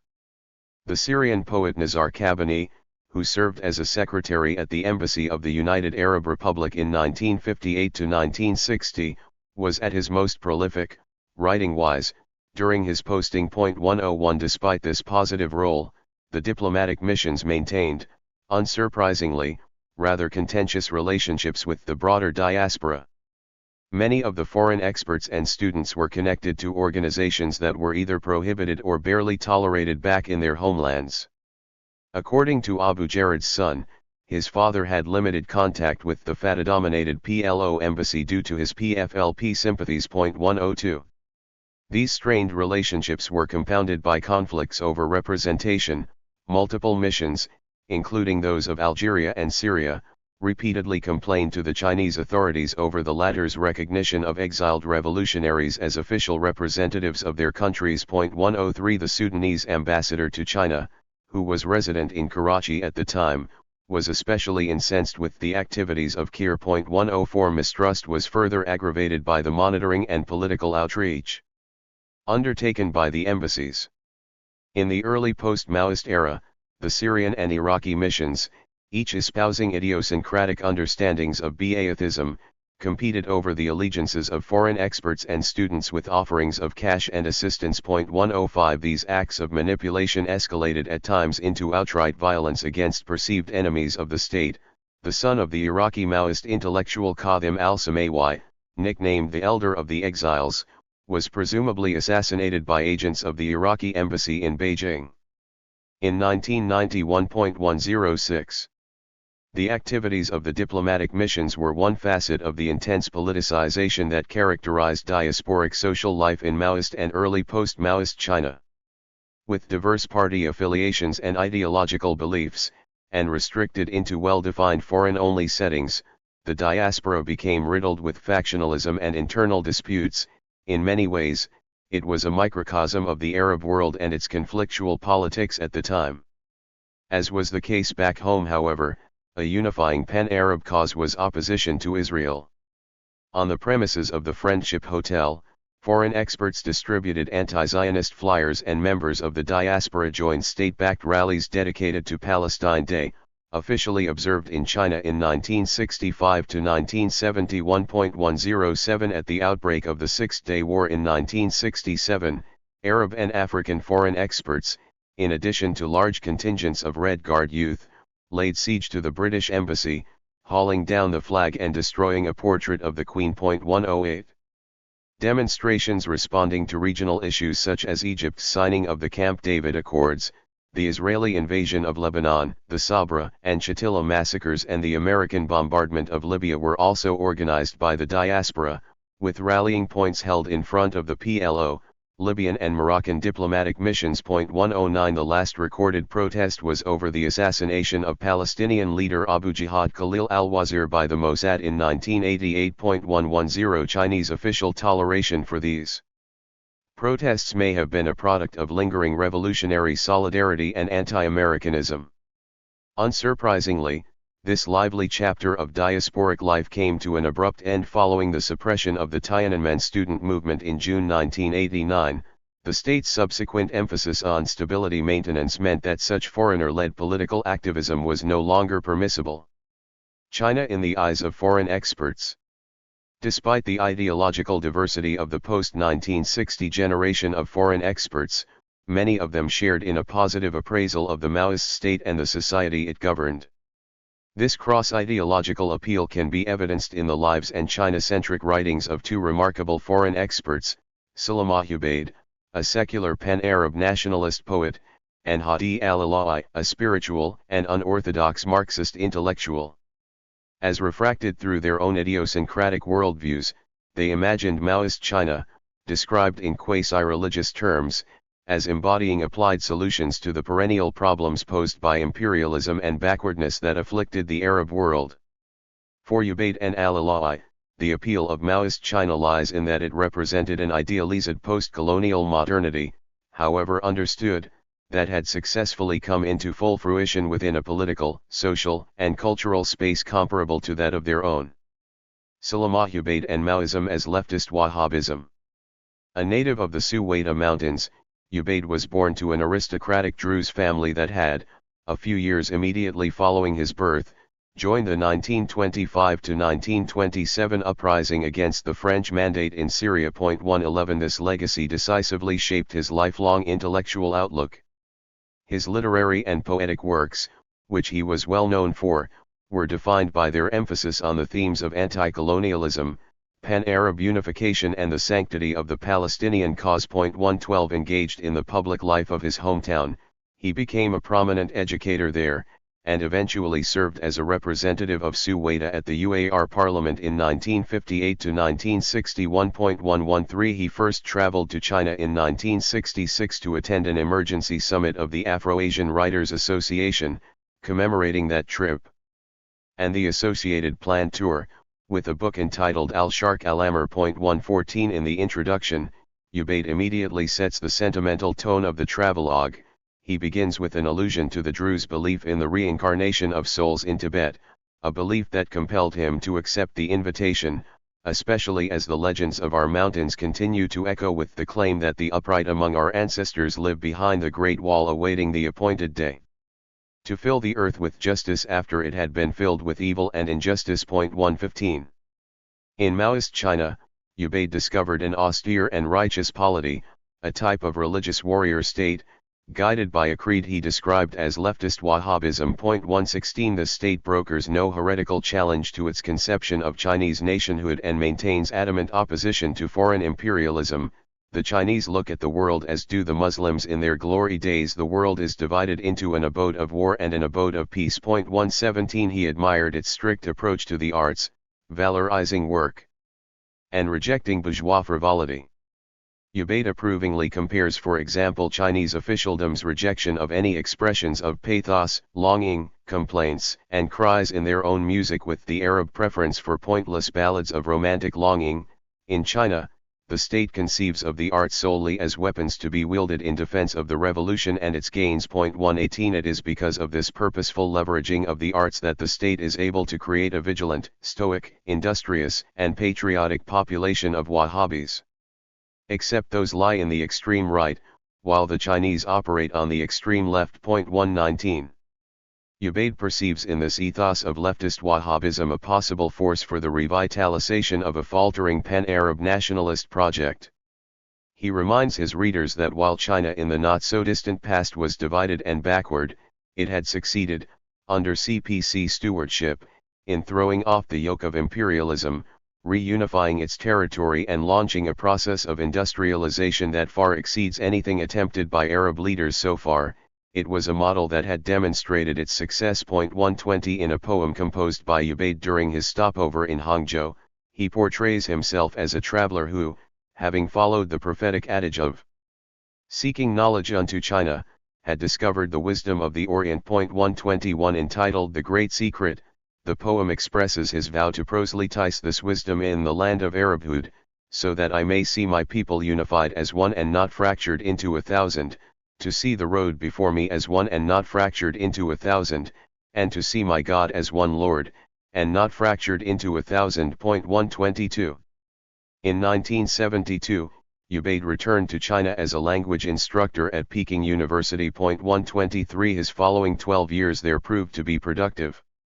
In addition to his official teaching duties, he drafted many supplementary textbooks for his students concerning Arab history, poetry, and religion. 124 He also contributed articles to FLP magazines and translated works on ancient Chinese myths and customs, the poetry of Tang and Song dynasty eras and the collected children's stories of Yesheng Tao. 125 In addition, Ubaid played a central role in the compilation of China's first Chinese-Arabic dictionary, a collaborative project that involved other faculty members of the Eastern Languages Department and which was published in 1987, 3 years after his death. 126. Amidst this flurry of activity, Ubaid continued to publish poetry, including celebratory homages to Palestine, Vietnam, and North Korea, as well as sorrowful tributes over Syria's failure to liberate the Golan in 1973, a loss personally felt by the martyrdom of his younger brother on the front. 127 China, which he calls an earthly paradise, was a major focus of his poetry. In one poem, Ubaid attempts to explain his love for China to a puzzled Chinese friend, proclaiming, "Do you see, like me, the great darkness that blankets the land of Arabhood? Where the people slumber, happily, on the glories of the tombs, dreaming of paradise, the rivers and damsels of the afterlife. Oh yeah, from a far away and happy land, where the dawn has appeared before that of my own land, put your hand in my hand, on the path to struggle, and let the eastern rise of the sun cast away the night." 128 For Ubaid, the leftist Wahhabi Chinese state emerges as an exemplar for, and a real ally to, a weary and degenerated Arab world. This view enabled him to reconceptualize his work as a foreign expert, ostensibly aimed at strengthening China, as a type of substituted patriotism linked to the project of Pan-Arab revival. 129. Yet for all his professed attachment, Ubayd could not overcome his alienation and longing to see his beloved Syria once more.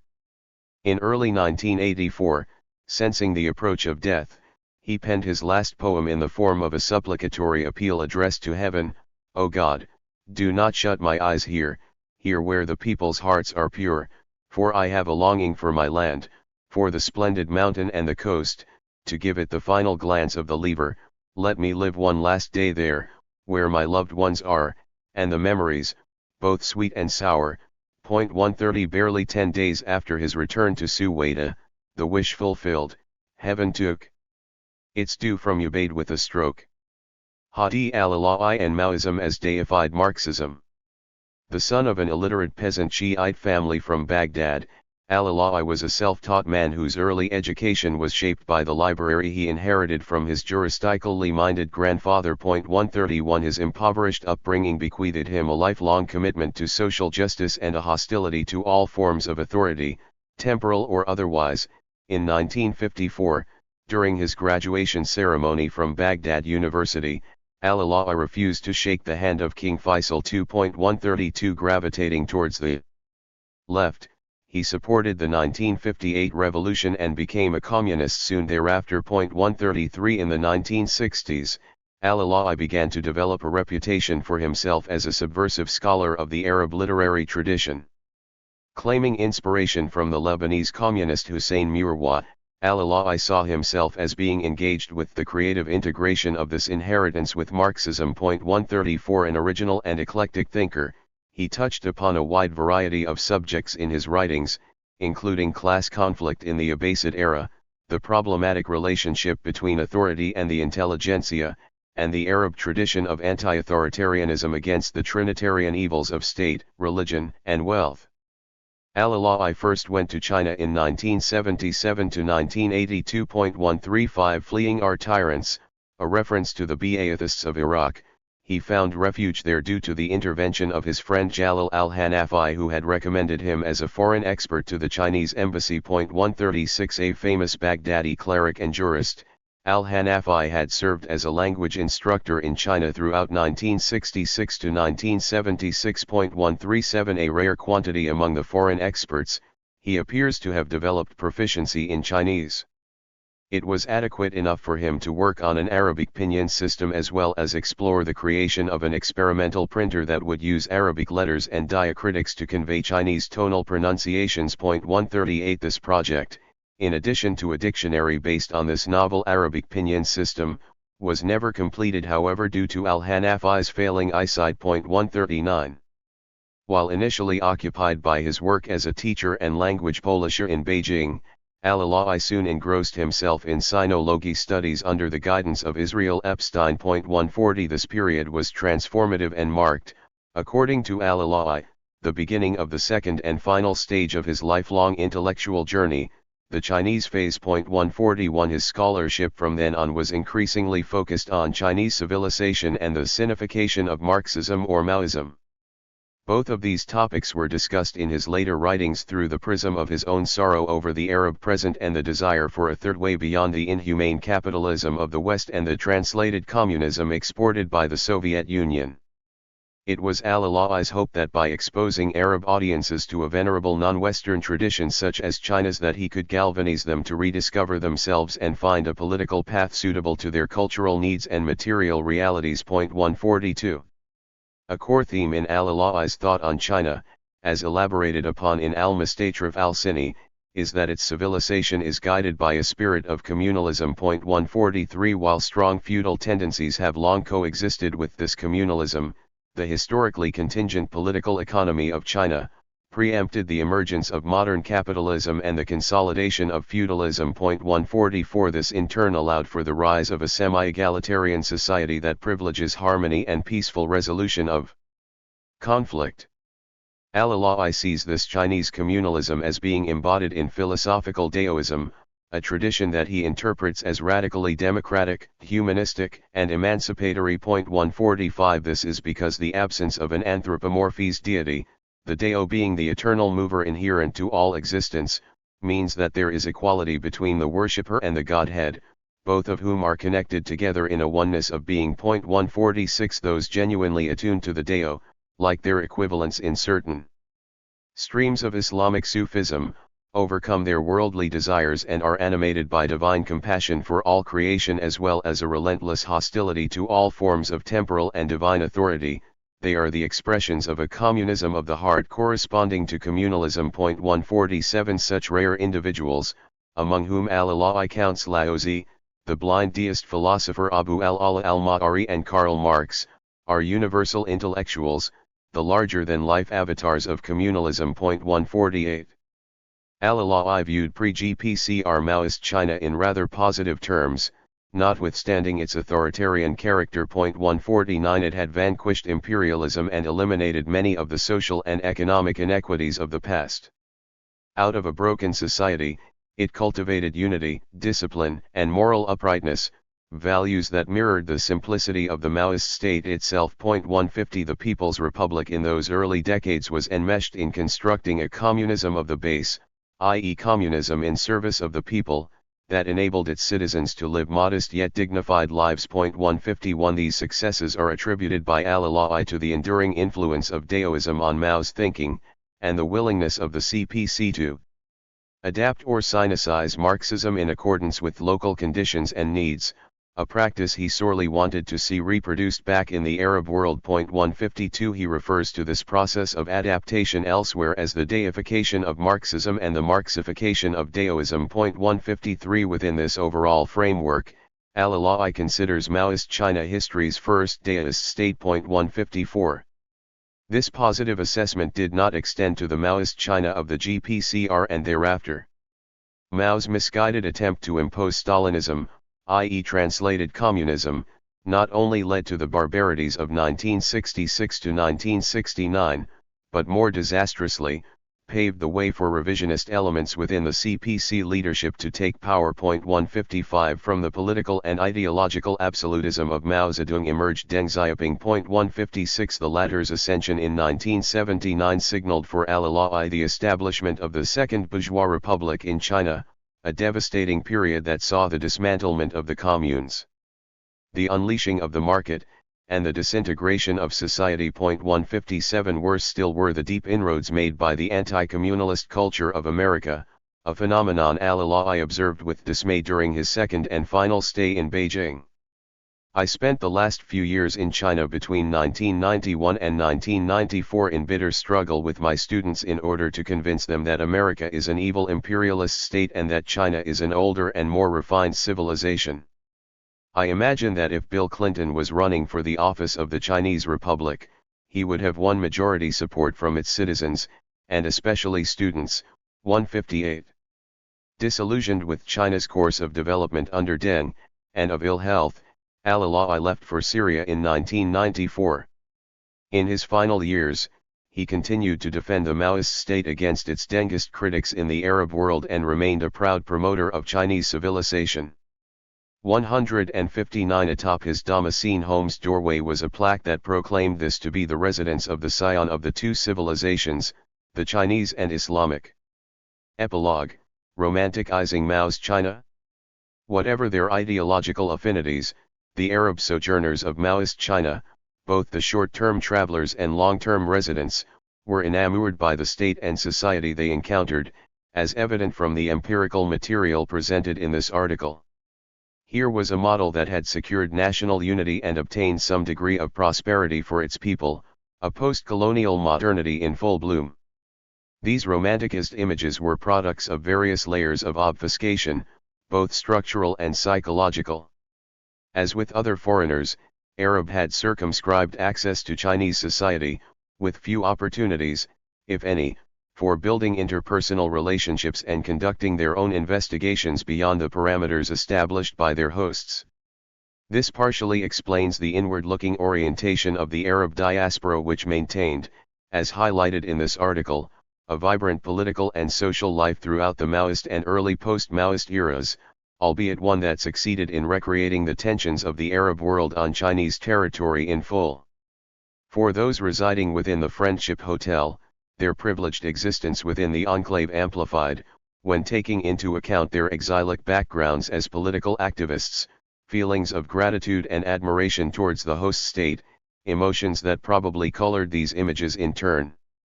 More significantly, and consistently, these onlookers interpreted Maoist China, and the broader lessons and implications of the Chinese Revolution, through the prism of their own anxieties about the internal troubles, external threats facing the Arab world. The creative but often tragic tension between inspiration and projection of ideas and practices is a key theme of this special issue, as Verhoeven noted in his introduction, and runs through the historical evidence assembled here. This is perhaps most clearly illustrated by the diametrically opposed intellectual poles of pan-Arab nationalism, and that of eclectic and anti-nationalist Marxism, typified, respectively, by Salamah Ubaid and Hadi al-Alawi. For them, Maoist China is imagined as the homeland that could have been, and one towards which their contributions in the foreign affairs and propaganda systems are reinterpreted as acts of substituted patriotism. There is a shared post-colonial longing for the emergence of an independent, morally upright, and capable political order in the Arab world that could mimic the achievements of the Chinese Revolution and eradicate the vestiges of imperialism. Accordingly, the intellectual and emotional appeal of Maoist China for a segment of mid-20th century Arabs can be understood as being less about the ideological pull of Mao Zedong thought or the achievements of socialist construction as such. Rather, this appeal reflects the yearning of these despondent onlookers in overcoming the tragedy of the Arab present, brought into sharp relief by the perceived successes of contemporary China. Acknowledgements. The author would like to express his thanks to Harry Verhoeven, Timothy Niblock, Ding Long, Droer Weil, Shigang Zheng, Abdul Karim Al-Jaidi, Michael Gibbs Hill, Faisal Abul Hassan, and the two anonymous reviewers for their valuable input and feedback. The author acknowledges with gratitude the generous support of the Hong Kong Research Council, without which the timely production of this publication would not have been feasible. Disclosure Statement. No potential conflict of interest was reported by the authors. Left Turn to Legalism, Fact-Finding Inquiries as Political Critique in 1970s India. Ankita Pandit. Abstract. A defining feature of governmental abuse of power is that it is rendered invisible. Official records conceal the suffering of the victim. To claim justice, activists have to first establish and document those acts of abuse. This article looks at the practice of voluntary and independent fact-finding investigations undertaken by first-generation civil rights activists in India. Such fact-finding exercises multiplied in the aftermath of the Naxalite movement and the imposition of the internal emergency. The article examines the practice of fact-finding in the 1970s as a mode of activism, and what it reveals about the variegated nature of left political praxis in India. It examines the narratives I collected by conducting interviews with activists and analyzing some of the earliest fact-finding reports from the period. The most distinguishing characteristic, I argue, of the practice of fact-finding in this period was that it was a hybrid of liberal legalism and left politics. This practice was a unique strategy that was liberal legalist in its form while retaining an affinity with movements on the far left that denounced bourgeois state and law. Introduction. The Organization for Protection of Democratic Rights, Andhra Pradesh, has just published an initial list of 143 men and women, allegedly all Naxalites, who have been shot dead or tortured to death by the police in Andhra Pradesh since 1969. These 143 persons, murdered in cold blood, have been described in police records and newspaper reports as killed in encounters. The quote above is from a 1977 fact-finding report, released by activists who voluntarily investigated a large number of encounters of Naxalites at the time. The term Naxalite has been, since the mid-1960s, a general designation for Maoist militant far-left groups that have operated in India. The term is derived from Naxalbari, located in North Bengal in eastern India, which was the center of a peasant uprising against local landlords in 1967. The term encounter has come to euphemistically denote an act of extrajudicial killing by police or armed forces. The above-mentioned report lists the names of all 143 people who faced such state action, the place where they were arrested or encountered and the date of each occurrence, all divided into categories depending on whether they were in custody, tortured or shot dead before arrest. Fact-finding reports such as this one brought governmental violations of rights that took place in remote rural or forest areas of India to the attention of the national media. Activist teams visited the site and collected evidence to reveal the facts of the case. This ability to designate and claim facts is vital to acquiring legitimacy in politics. Therefore, even in our own age of so-called post-truth, it is perhaps timely to revisit the emergence of an activism that engaged in contesting governmental facts/truth claims. Over the years, voluntary fact-finding inquiries have created the largest public archive of the abuses of power by officials in India. In this article I examine fact-finding inquiries undertaken in the 1970s as a mode of activism, and what it reveals about the variegated nature of left political praxis in India. Socialists, Marxists, and/or communists in India have deployed diverse and creative strategies. One of them was setting up fact-finding inquiries. These strategies emerged from a range of internal positions that are present in any broad and internally diverse consensus and must not be seen as ideological degeneration. Socialism, at the moment of Indian independence, was that broad consensus. Socialist ideas carried considerable respectability among both the ruling elite and the middle classes. However, soon after independence the ruling elite and the state were unable/unwilling to mitigate severe drought conditions, a crisis in agricultural development, a severe economic crisis and chronic food shortages. These failings created a material and human base for various social movements that proliferated in the late 1960s and the 1970s. Alongside these movements, a group of civil society-based actors and some ex-Naxalites chose a mode of activism born out of sympathy for the goals of the Naxalite movement yet in disagreement with the decisions of the movement's leadership. An examination of this activism will broaden the study of socialism, from examining not just socialist governments or revolutionary opposition, but also civil society-based initiatives made in the public sphere. The verdicts of various fact-finding inquiries have generated a wide interest within South Asian scholarship, but a scholarly engagement with the practice itself has been missing so far. Several academics, authors, and journalists have frequently participated in such fact-finding inquiries. Yet they have not published or spoken on the practice itself as their chosen mode of activism. This article is based on a combination of in-depth semi-structured interviews with activists that I conducted in 2016 to 2017, and on newspaper articles, secondary literature, and fact-finding reports published in the 1970s. The article addresses two key questions: what were the key elements of the practice of independent fact-finding in India? What does this practice tell us about post-colonial left politics? The article begins by exploring the meaning and use of fact-finding as an oppositional activity by the non-parliamentary left. It situates this practice historically by referring to the inquiries undertaken by the Indian National Congress in the anti-colonial struggle. Subsequently, it focuses on the re-emergence of fact-finding in the 1970s and examines some of the earliest published reports. Two key features of the practice are identified here: legalization of public memory, and exposé of official cover UPS. I argue that the practice of fact-finding brought two ideologically opposed traditions together. It had a liberal legal structure yet was being undertaken in sympathy with radical left politics. It is an example of a left legal practice, that is, political activity undertaken in sympathy with the left, invoking the liberal state's promise to ensure justice through lawful, constitutional means. Fact-finding inquiries mounted a discursive contestation in the public sphere by adopting this interesting, ideologically hybrid form. Fact-finding in India, Theory and History. Why did Indian activist groups choose fact-finding? A defining feature of abuse of power by officials is that it is rendered invisible. The suffering of the victim is minimized and concealed in official records. To expose and oppose such violations, it was imperative to first record them.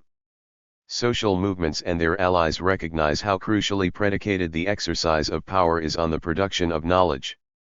Louis Mink famously argued that the conclusion is already represented in the ordering and the structure of the evidence. Hayden White noted that historical meaning is brought out through the choice of plot type, and this choice is inevitably political. Building narratives and presenting facts is not only crucial to history writing but is also a prerequisite of governance. Well-known post-structuralist interventions in the last 3 decades have made it manifestly clear that creation of archives and records allows governments to exercise newer forms of controls. In the case of India in particular, Cohn has demonstrated how the creation of governmental records, censuses, gazettes, archives, travel accounts, and surveys played a crucial role in sustaining the legitimacy of the colonial government. Production of knowledge is widely understood to be an exercise of power. Equally, contesting official records by generating alternative records is an important prerequisite of exposing abuse of power by governments. To this extent, fact-finding as discussed in this paper is a strategic practice. It was not geared towards debating whether absolute and objective facts really exist, it was an attempt to contest the legitimacy of official records. Frederick Migrant argues that fact-finding is aimed at generating a social consensus that provides the ability to legitimize, communicate, and strategize about facts. The practice was strategic in another way too. It contested the meanings associated with official terms, which Mary Katzenstein refers to as discursive activism, that is, the effort to reinterpret, reformulate, rethink, and rewrite the norms. To counter the official facts, civil rights groups generated information, and also contested the meanings of terms and categories used in the official records. For instance, after the emergency was lifted, several fact-finding reports contested official classifications. Terms such as encounter were replaced by murder or extrajudicial killing.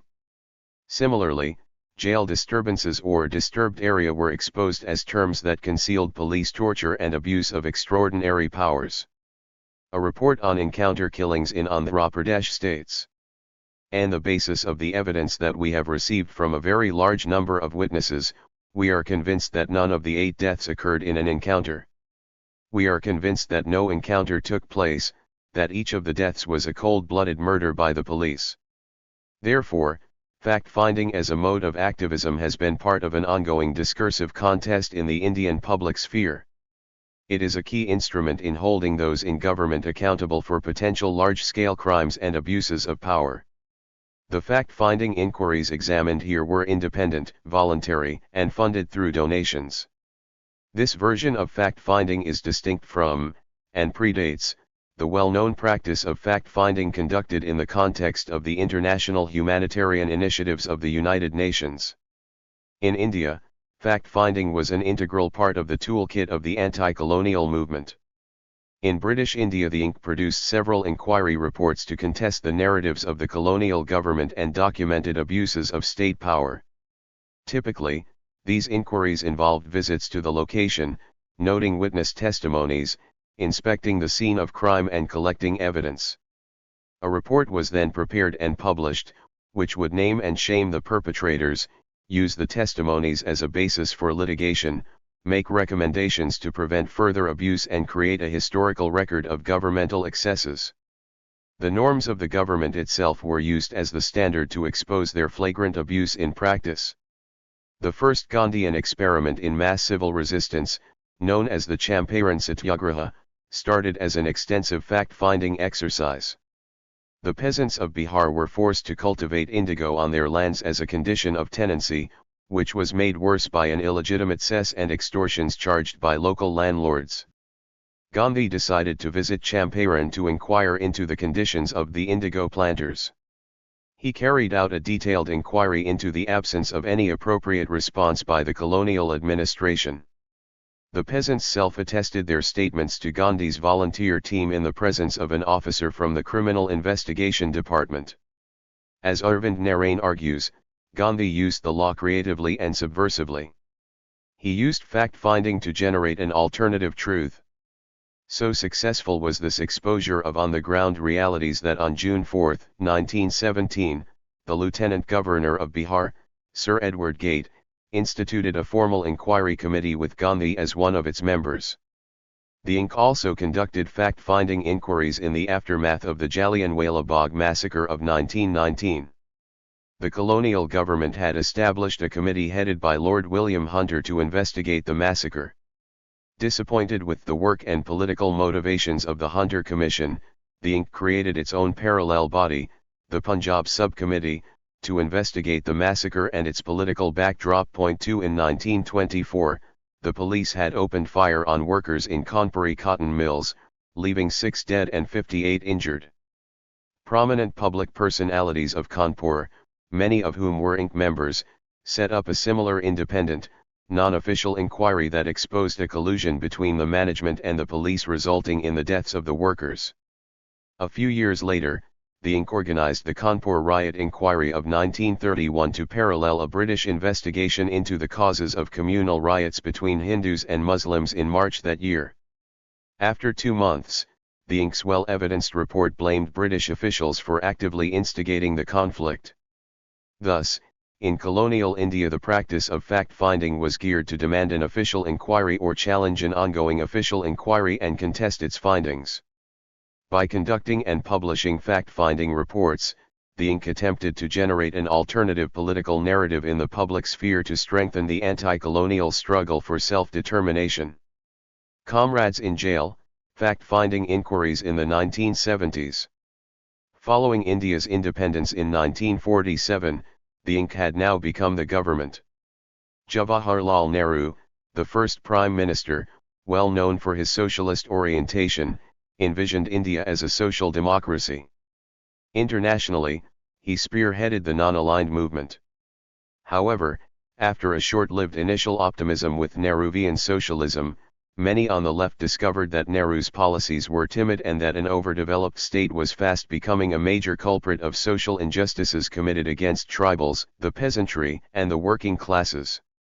A wave of social unrest emerged in both rural and urban India that led to the birth of several social movements, most notably the Naxalite movement. An intense counterinsurgency operation against the Naxalite movement took place in West Bengal, Andhra Pradesh, Orissa and Punjab. The practice of fact-finding reappeared in the context of the encounters and other abuses of power by the police and local administration, albeit this time in independent India.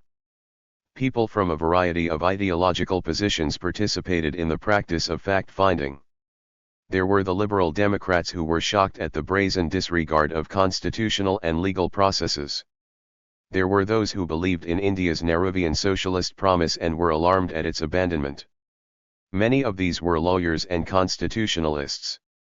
Lastly, there were ex-Naxals. They had come to disagree with the Naxal leadership. This last group had seen the might of the state and recognized the necessity to operate within the terms set by the state to get immediate redress.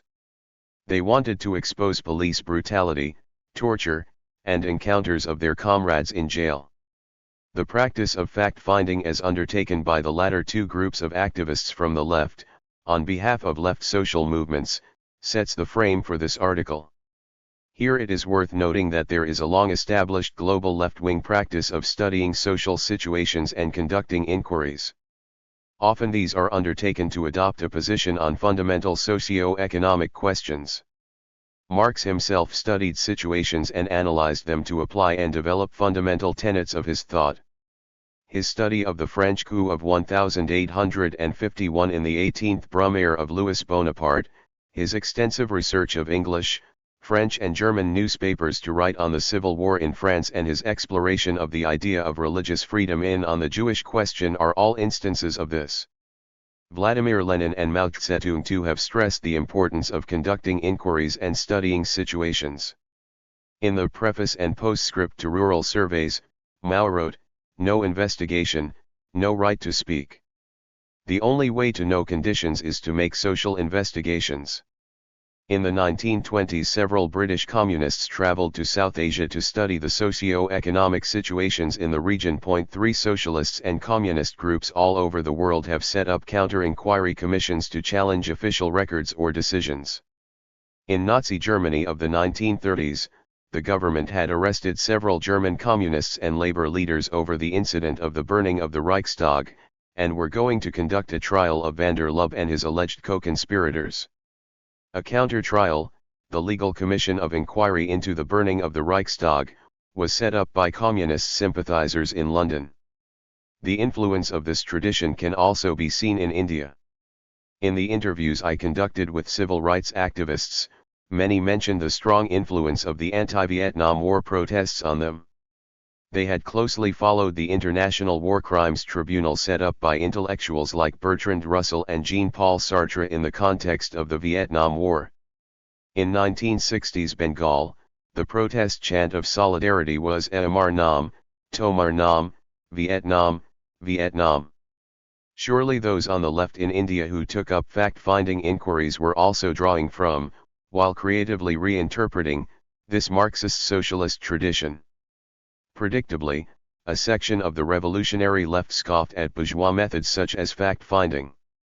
This can be seen in the difference between the approach of the Communist Party of India, and the independent, civil society-based left. In West Bengal approximately 15 jail disturbances were reported between 1970 and 1975, in which 68 prisoners were killed.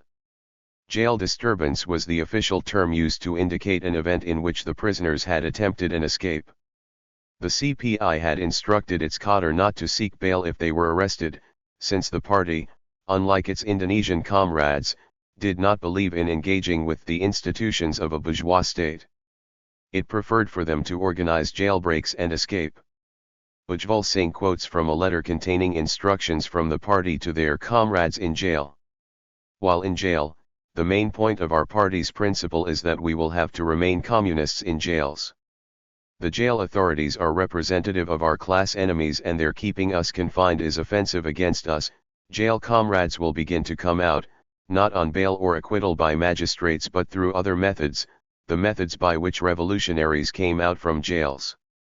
Jailbreaks also became an oft-cited official justification for the deaths of political prisoners. One can find several fact-finding reports that contested the police narratives of encounters to prevent alleged jailbreaks. Point 4 In these early inquiries, members often kept their identities anonymous to avoid persecution of the team or of prisoners. Table 1 is a list of some of the reports generated in the 1970s. Table 1. Key fact-finding inquiries undertaken by activist groups in the 1970s. No. Month and year. Organization. Title and publication details. Subject. Members. 1. December 1973. Anonymous. Calcutta Presidency Jail, a first-hand report, Economic and Political Weekly 8, number 51. Prison conditions. Unknown. 2. May 1975. Bandi Mukti Parishad and West Bengal Association of Democratic Lawyers. As reproduced in Kalyan Chaudhary, The Howrah Prison Killings, Story of a Jailbreak, Economic and Political Weekly 12, number 17. Incidents of alleged jailbreak in Howrah Prison. Unknown. 3. April 1977. Organization for the Protection of Democratic Rights. Andhra's Roll of Honor, Economic and Political Weekly 12, number 17. Police firings in Srikakulam, Andhra Pradesh. Unknown. 4. May and June 1977. Civil Rights Committee set up by Citizens for Democracy. Encounters are Murders, Tarkunde Committee Report, Economic and Political Weekly 12, number 21. Killings of alleged Naxalites during the emergency. V. M. Tarkunde, B. G. Verghese, Arun Chori, Nabakrishan Chaudhary, K. G. Kanabiran, M. V. Ramamurthy, Kalaji Narayana Rao, Balwant Reddy, Pratap Reddy. 5. October 1977. Punjab Civil Rights Committee. Punjab Political Killings, Mainstream 17, number 8. Killings of alleged Naxalites. V. M. Tarkunde, Kuldip Nair, Dara Singh, Roshan Lal Bhatta, Arun Chori, Ashok Panda, Darshan Singh Kotkar, Bant Singh Manok, Jani Ajit Singh. 6. July 1978. Vigilance India. Report on police firings in Agra, Mainstream 16, number 48. Police firing on workers in the Agricultural University, Agra. Suman Dubey and Inder Mohan. 7. November 1978. People's Union for Civil Liberties. Repression in Andhra, Mainstream 17, number 19. Factors leading to the declaration of 2 districts as disturbed. Ashwini Ray, Mohan Ram, C.V. Subbarao, Sudesh Vade, Ashok Panda. 8. January 1979. Civil Liberties Committee of Warangal. Police excesses in Andhra village, Mainstream 17, number 33. Police firings in Andhra Pradesh. Dr. G. Haragopal, B. L. Narsingha Rao, N. Venugopal Rao, E. L. Narasimhaya, S. Jiwan Kumar, Rangnath, Vithal Rao. 9. March 1979. People's Union for Civil Liberties. Repression in Singhbhum, Mainstream 17, No 32, also available on the PUDR website. Police firing in Bihar. Duleep S. Swamy, Suman Dubey, George Matthew, Anjan Ghosh, Aurobindo Ghosh, Ashok K.R. Panda. 10. October 1979. People's Union for Civil Liberties. Police massacre in Faridabad, Economic and Political Weekly 14, number 44. Police firing in Faridabad. 3-member team, names not disclosed by the organization. The fact-finding reports published in the early 1970s were centered around political prisoners who were arrested in the aftermath of the Naxalite movement. They provided detailed accounts of the unhygienic conditions of the jail kitchen and subpar quality of the food, corruption of the jail administration, overcrowding of the jail cells, torture, bribery, sex trafficking among male prisoners, isolation from their families, absence of medical facilities and discrimination among prisoners. Members of the fact-finding team made representations on behalf of political prisoners before the government established commissions. In 1975, the Bandi Mukti Parishad and West Bengal Association of Democratic Lawyers petitioned the Sarma Sarkar Commission, established by the government in 1975, regarding a jailbreak incident in the Howrah prison. In their statements, BMP and Ubadal activists highlighted several violations of the jail code in the accommodation and treatment of Naxalite prisoners. They also highlighted the loopholes and contradictions within the statements of the prison directorate. For instance, the official account stated that the Naxalite prisoners died in the combat that ensued upon their attempt to escape the jail by using arms or bombs. In response, the two groups pointed out that the official narrative did not add up. In spite of the special watch kept on them, the admitted search on May 1 and the stringent precautions observed even in passing articles of food, it is difficult to believe that the 3 Naxalite prisoners could conspire with, and collect chili powder, brickbats, and bombs. The 3 bombs, allegedly used by the prisoners, on examination by explosives experts, were found to be 3 paper balls tied with jute strings. The two groups also pointed to the possibility of torture. The bodies of the prisoners were severely battered and bruised. The Sarma Sarkar Commission submitted its report in 1975, its conclusions were banned from appearing in the Indian press, but they were published in the London Observer in 1979. The report confirmed that at least one of the prisoners, Shankar Chatterjee, who according to official sources had died in an attempted jailbreak, was in fact tortured and killed by the prison authorities. Therefore, in independent India, sections of the left took to the practice of fact-finding alongside the police arrests of Naxalite political prisoners in the early 1970s. The arrival of strange babus from the cities, post-emergency fact-finding. Strange babus as a phrase appears in the acknowledgements of a 1978 Andhra Pradesh fact-finding report. The team referred to themselves as the peasants had referred to them, indicating that city dwellers had visited faraway rural areas. In the late 1970s, as the emergency was lifted and the Janata government came to power, public inquiries had come to enjoy a degree of legitimacy. The government appointed the Shah Commission to inquire into the abuses of law during the emergency period. The Ministry of Home Affairs had instituted the Fact-Finding Committee on Slum Clearance and Demolitions in 1977. Thus, the practice had gained visibility and legitimacy. Fact-finding reports varied in length, however, the ones examined in this article are usually under 4,000 words. These reports were released to the press, sent to ministers and relevant government departments. They were distributed by hand to local and national activist networks, sold at university bookstores, and published in social science journals like Mainstream and Economic and Political Weekly. The reports did not follow a standardist format in their presentation. However, a report would typically contain a statement of the team's mandate, the context in which it was constituted, a summary of the political and social circumstances under which the incident being investigated took place, witness testimonies, and a list of demands or suggestions. The reports also carried the names of the team members.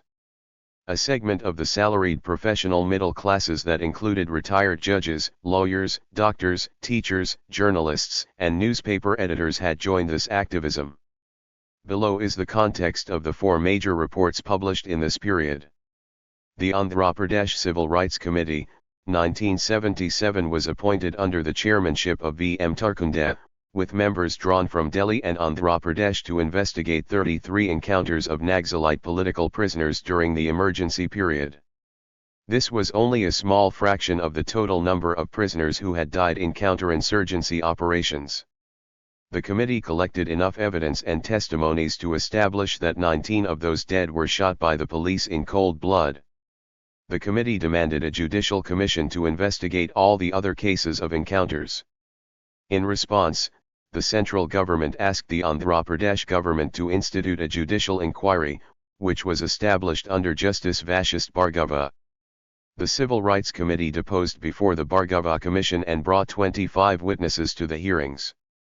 The second fact-finding report was produced by the Punjab Civil Rights Committee, which was set up in October 1977 under the chairmanship of Tarkunde. It had a similar mandate of exposing the encounter killings of 8 Naxalite prisoners between 1970 and 1976. The committee collected evidence and testimonies about these deaths and published their report. A representation was made to the Punjab governor and to the Union Minister for State and Home Affairs to secure a judicial inquiry into the matter. The matter was also raised in both the Lok Sabha and the Rajya Sabha as well as in the Punjab Assembly. A delegation also met Indira Gandhi over the matter. However, no official action was taken. The third fact-finding team was founded by the People's Union for Civil Liberties Delhi, 1978 to investigate cases of police firing on peasants in Andhra Pradesh. Sections of the peasants in Telangana had started to organize themselves as Riot Kuli Sanghams and were closely associated with the CPI. The districts in which the unrest occurred were declared as disturbed under the Andhra Pradesh Suppression of Disturbances Act, 1948. The act permitted the police to open fire without warning. The fact-finding team was led by Professor Ashwini Ray, Jawaharlal Nehru University, and consisted of members of the PUCL's Delhi unit as well as some additional members of the intelligentsia. The team's report from this visit highlighted the extreme inequalities in land allotment and ownership in the region as well as the collusion between the state authorities and the landlords. The final major fact-finding report was instituted by the PUCL, Delhi in 1979. It investigated cases of police and landlord firing on peasants in Singhbhum, Bihar. The Forest Development Corporation in the area had begun clearing the naturally grown sal trees to plant highly priced teak trees. Popular agitation had intensified in Singhbhum in mid-1978 against this move. In response, there were numerous incidents of police action like firing, lathi charges 5 and arrests of the agitating tribal people. The PUCL sent a team to Bihar to investigate the incidents of firing. Upon a close reading of the 4 reports in the post-emergency period, 2 shared key features are conspicuous: legalization of public memory, and exposé of official cover UPS. I outline both of these below. Legalization of public memory. Fact-finding converted public memories into legally acceptable testimonies. The team systematized, verified, and documented testimonies to render them acceptable to a judicial commission or a court. The testimonies were published with details such as date, time, location, name of person taking the testimony, and a declaration stating that they had verified it with the witness upon writing it down. At the end of a testimony, members would write an undertaking such as, all the statements were recorded and written in the presence of Arun Shourie and Kalaji Narayana Rao, members of the Civil Rights Committee, and 3 responsible residents of Warangal, Varavara Rao, poet and lecturer, P. Vithal Rao, advocate, and S. Shankaraya, advocate. Lawyers on the team used legal notions of initial evidence and corroborative evidence in the reports. In the case of an encounter that occurred in forests of Andhra Pradesh, the team interviewed villagers from the nearby areas who had seen and/or heard the victims shouting. Bhikshapati is a crucial witness as he has testified that he actually witnessed the shooting down of 4 after they had been tied to trees. We are also releasing the statements of 3 other residents of the village who offer circumstantial corroboration. The teams met with as many interested parties as possible to make its narrative thorough and well-rounded. Reports stated why the team chose to interview the people they did. For instance, the committee has received evidence from relatives and close associates, who were direct witnesses, from individuals who saw the victims being taken into custody by the police, from individuals who saw the victims while they were lodged in police custody, from individuals who saw them being taken to the spot where they were killed. The teams also made efforts to collect testimonies from multiple parties who could reliably shed light on a case. For instance, the Andhra Pradesh fact-finding report states, in the course of its tour, it met legislators, activists of the civil liberties movement, political workers, lawyers, academics, journalists, landlords, peasants, agricultural and other rural laborers and officials. It also met many of the accused in various cases. The committee met scores of peasants from different villages who were living in Jagityala and report to the police station twice a day. Description of these cases in police records were mostly generic, such as, unidentified Naxalites were killed in an encounter in the Yalandu forest. Police often claimed that a prisoner had attempted to flee prison or the police jeep while being taken to the magistrate and was killed in the ensuing encounter. In the incidents where the police had opened fire, the official records would typically state that a crowd armed with stones, weapons, or firearms had attacked a police team or station, and that the police opened fire in self-defense. To counter such narratives, the fact-finding teams collected background information and context that would aid public appreciation of the details of each case. Reports would often re-narrate events to raise doubts about the official version of the events in the eyes of the government, the press, and the public. Since the intended audience of the reports was not only the government or a judicial commission but also the public and the press, it contained detailed descriptions of the socio-economic conditions, the relevant laws and their implications. Reports informed the readers about the extreme inequalities in the land ownership patterns, wage conditions, customary extractions made by landlords, social discrimination, and trend of registration of false cases against peasant leaders.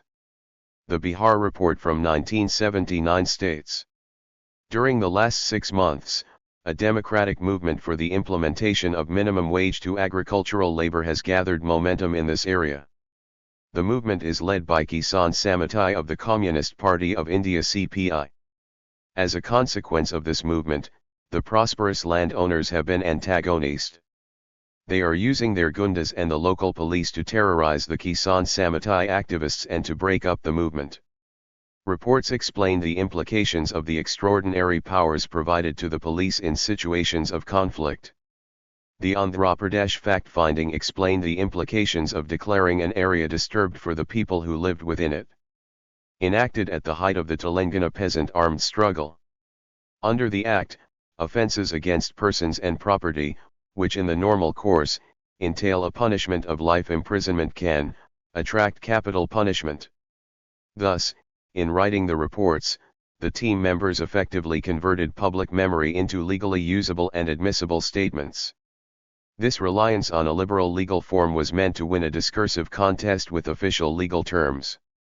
Karl Clare outlines the key elements of liberal legalism as the commitment to general democratically promulgated rules, the equal treatment of all citizens before the law, alongside a commitment to formal or procedural rather than substantive conception of justice. The teams were not only mindful of the validity of the sources cited but also the admissibility of the report in the court of law.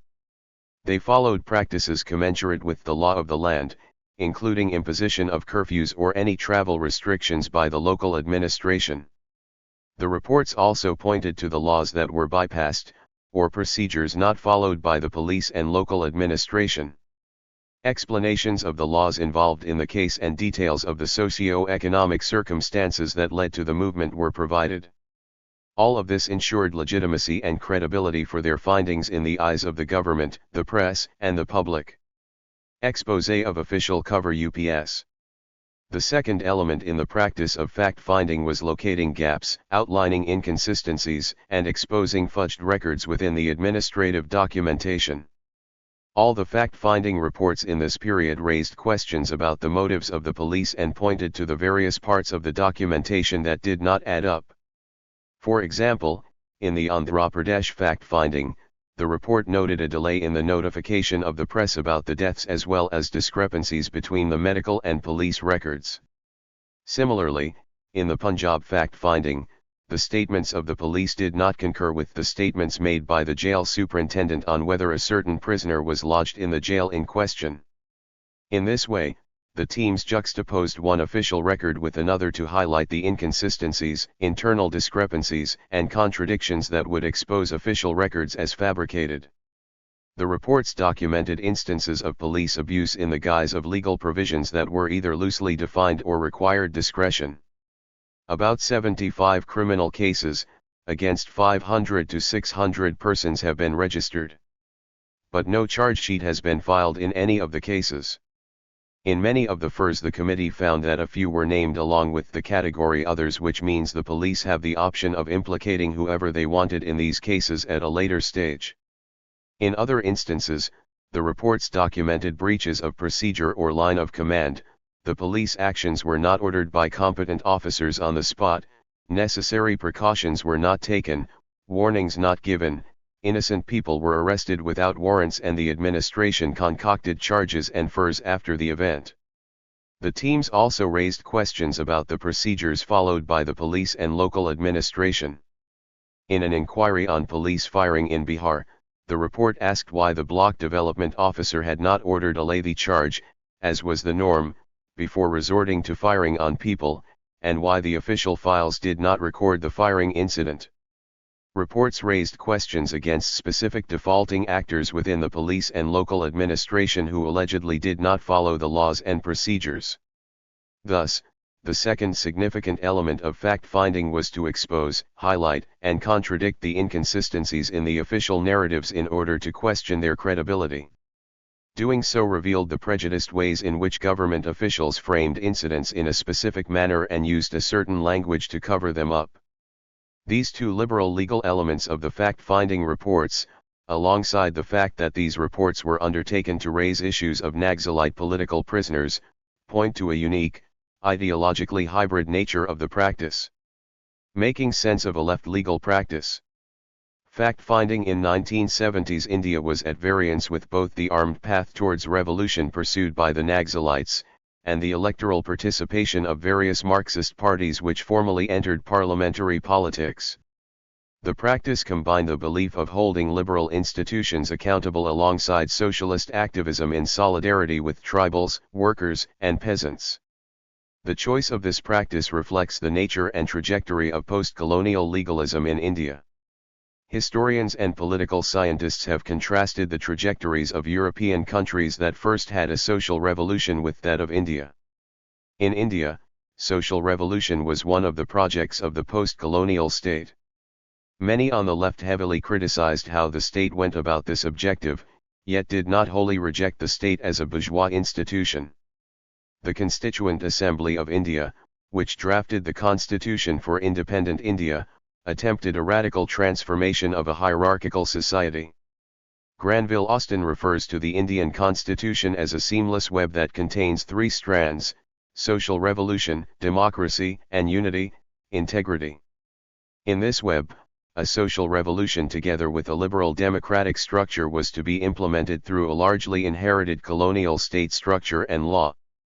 Therefore, as D. L. Sheth notes, a whole generation of political leaders, left activists, intellectuals, lawyers, journalists, and public figures saw their role not in destabilizing the political system, but in institutionalizing the radical aspirations of the left within the law and the constitution.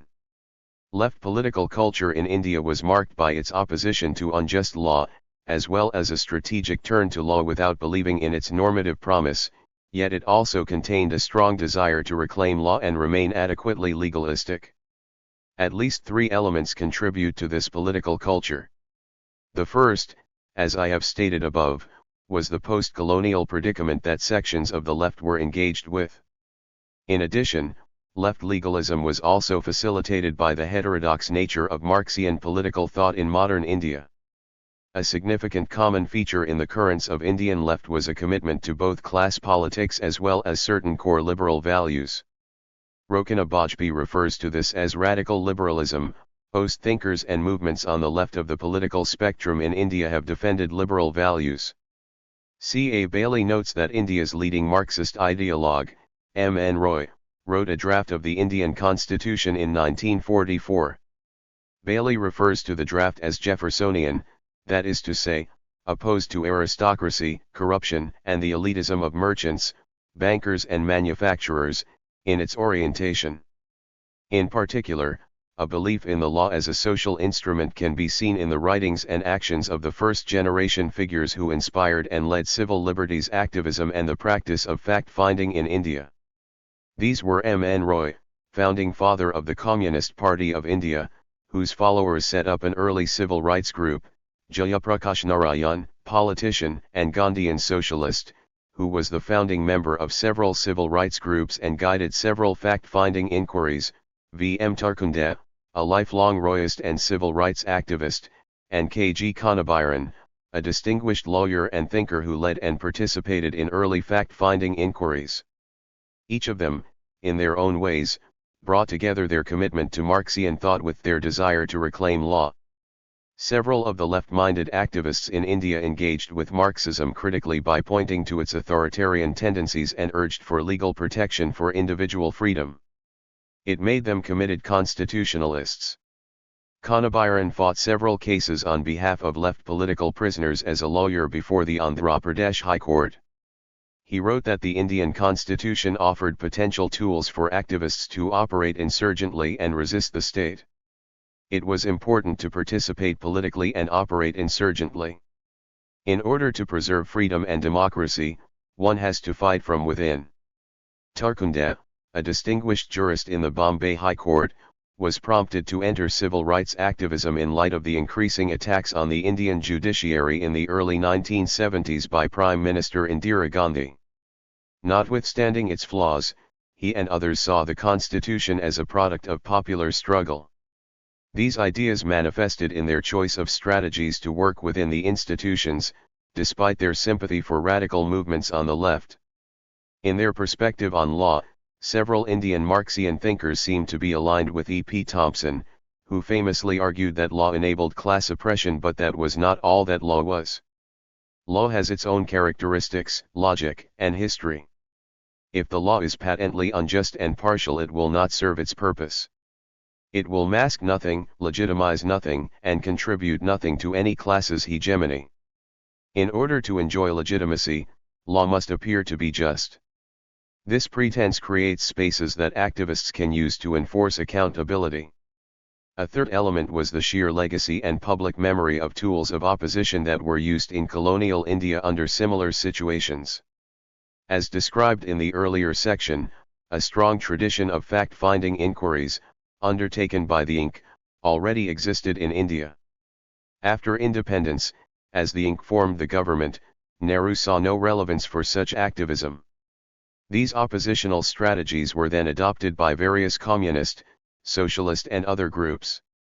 For instance, in 1948, The pro-Soviet CPI was banned in several Indian states, including West Bengal, and many of its party members were detained. In response, CPI members, despite their rhetorical critique of bourgeois reformism, formed a civil liberties committee that campaigned for the release of their comrades and attempted to create awareness on the abuse of civil liberties in India. Such initiatives were infrequent until civil rights groups appeared after the Naxalite movement and the emergency. Evidently, the strategies of resistance continued through the post-colonial transition, only the actors had changed. Thus, in addition to the post-colonial predicament, and the heterodox nature of the left in India, an existing tradition of fact-finding paved the way for individual citizens, associations, groups, and civil society-based actors to rediscover fact-finding as part of their social movement politics. A significant and popular framework often used to anthropologically understand the influence of law in the Global South is referred to as judicialization of politics, that is, the emergence of a range of law-oriented activist organizations, non-governmental organizations, associations of lawyers, and human rights activist groups. Jean Komarov and John Komarov argue that it is a process whereby conflicts that were once fought by means of street protests, mass demonstrations, media campaigns, through labor strikes, boycotts, blockades, and other instruments of assertion, tend to more and more find their way to the judiciary. The politics of revolution has given way to the politics of litigation. This frame does not capture post-colonial Indian legalism, or the practice of fact-finding in particular. Fact-finding inquiries were undertaken in sympathy with left movement groups to create a judicially useful archive but did not replace the movements themselves. The politics of revolution did not replace the politics of litigation, the two modes coexisted. Komarov and Komarov see them in succession from one mode to the other. In addition, fact-finding as a practice demonstrates that the courtrooms were not the only site for legalist politics. Legalist interventions have been made in the public sphere outside the courtroom by claiming the legitimacy that the language of law carries. Conclusion. Coming of age in the 1960s and the 1970s, we were witness from a distance to the Naxalite upsurge in Bengal, Bihar and Andhra, to the experiments of Gandhian leaders and organizations, in what was called rural reconstruction. The massive railway strike of 1974, the JP-led youth movement and the internal emergency of 1975, we also saw the end of the emergency. It was a watershed in Indian politics and it generated a new optimism and energy. Many young city-bred idealists, wanting to make a difference and seeking new direction for change, went to live in the hinterland and learn about the real India. Ilana Sen. In the passage from her memoir quoted above, Sen writes about the political influences on a whole generation of activists in the 1970s and the energy that Gandhian, socialist, and communist politics infused into this generation. A central feature of the time then was the desire to join the struggles of the disadvantaged. Some activists moved to rural areas and joined left movements or provided leadership to them. Others, like civil rights activists located in urban capital cities, acted as amplifiers for the various movement groups and conducted fact-finding inquiries. What does the reliance on legalism imply for socialist or left politics? This question has often been raised within the paradigm of identity and subjectivity. Scholars have written about the impact of legalism on the subjectivity of the beneficiary group. They have outlined the dangers of assimilating marginalist groups such as racial minorities, women, and queers into legal regimes. A well-known and often repeated critique of left legalism has been recently articulated by Wendy Brown and Janet Halley. They argue that the left's reliance on law thwarts the revolutionary potential of the left and implicates it in the state, while giving all authority to the state. This discomfort with the homogenizing and universalizing tendency of law has been articulated in various identity contexts. For instance, in South Africa, where legal strategies were extensively used to make various rights claims, it was noted that the courts and the state pursued a notion of the rule of law that is devoid of substantive elements of fairness and justice.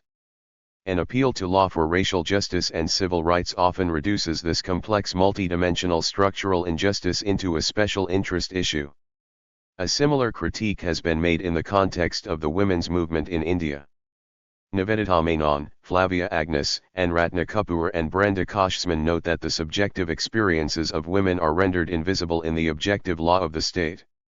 In addition, the recourse to law creates newer spaces for legislation, which allows greater state control, while implementation of these laws remains poor. In essence, it is the famous dictum of Audre Lorde, "The master's tools will never dismantle the master's house." Whether it is about race, gender, or sexuality, the global debate on left legalism is often about what an engagement with law does to the consciousness or subjectivity of the beneficiary population. In contrast, this article opens up a new dimension of left legalism, its use to create an adversarial space within the public sphere through the practice of fact-finding. These reports contribute to enriching the public sphere by not allowing the historical record to comprise only the version of the victors. Therefore, in place of the often deliberated question of what left legalism does to the subjects and subjectivities of the beneficiaries, the Indian case of fact-finding inquiries moves the needle to the question of what it does to create adversarial spaces within the public sphere. These legalist initiatives in the public sphere work in tandem with actual legal battles in the courtroom alongside popular mobilizations on the ground by movement groups. In doing so, fact-finding mounts a discursive contestation that exposes the partisan character of law, claims the normative promise of law, and also extends legal reasoning outside the courtroom to the public sphere. Together this constitutes the unique trajectory of post-colonial Indian left legalism. Acknowledgements.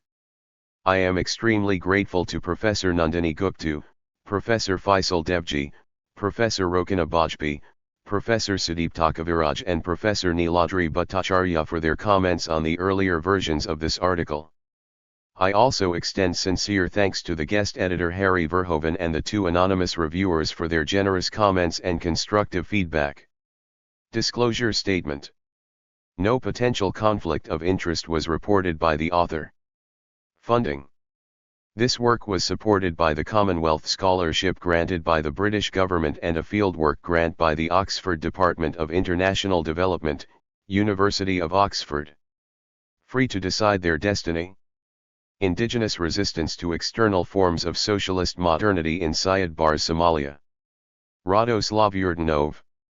Abstract. Based on a wealth of original material from Russian and East European archives, in addition to Western primary sources, this paper focuses on the uneasy Soviet-Somali patron-client relationship in the 1970s.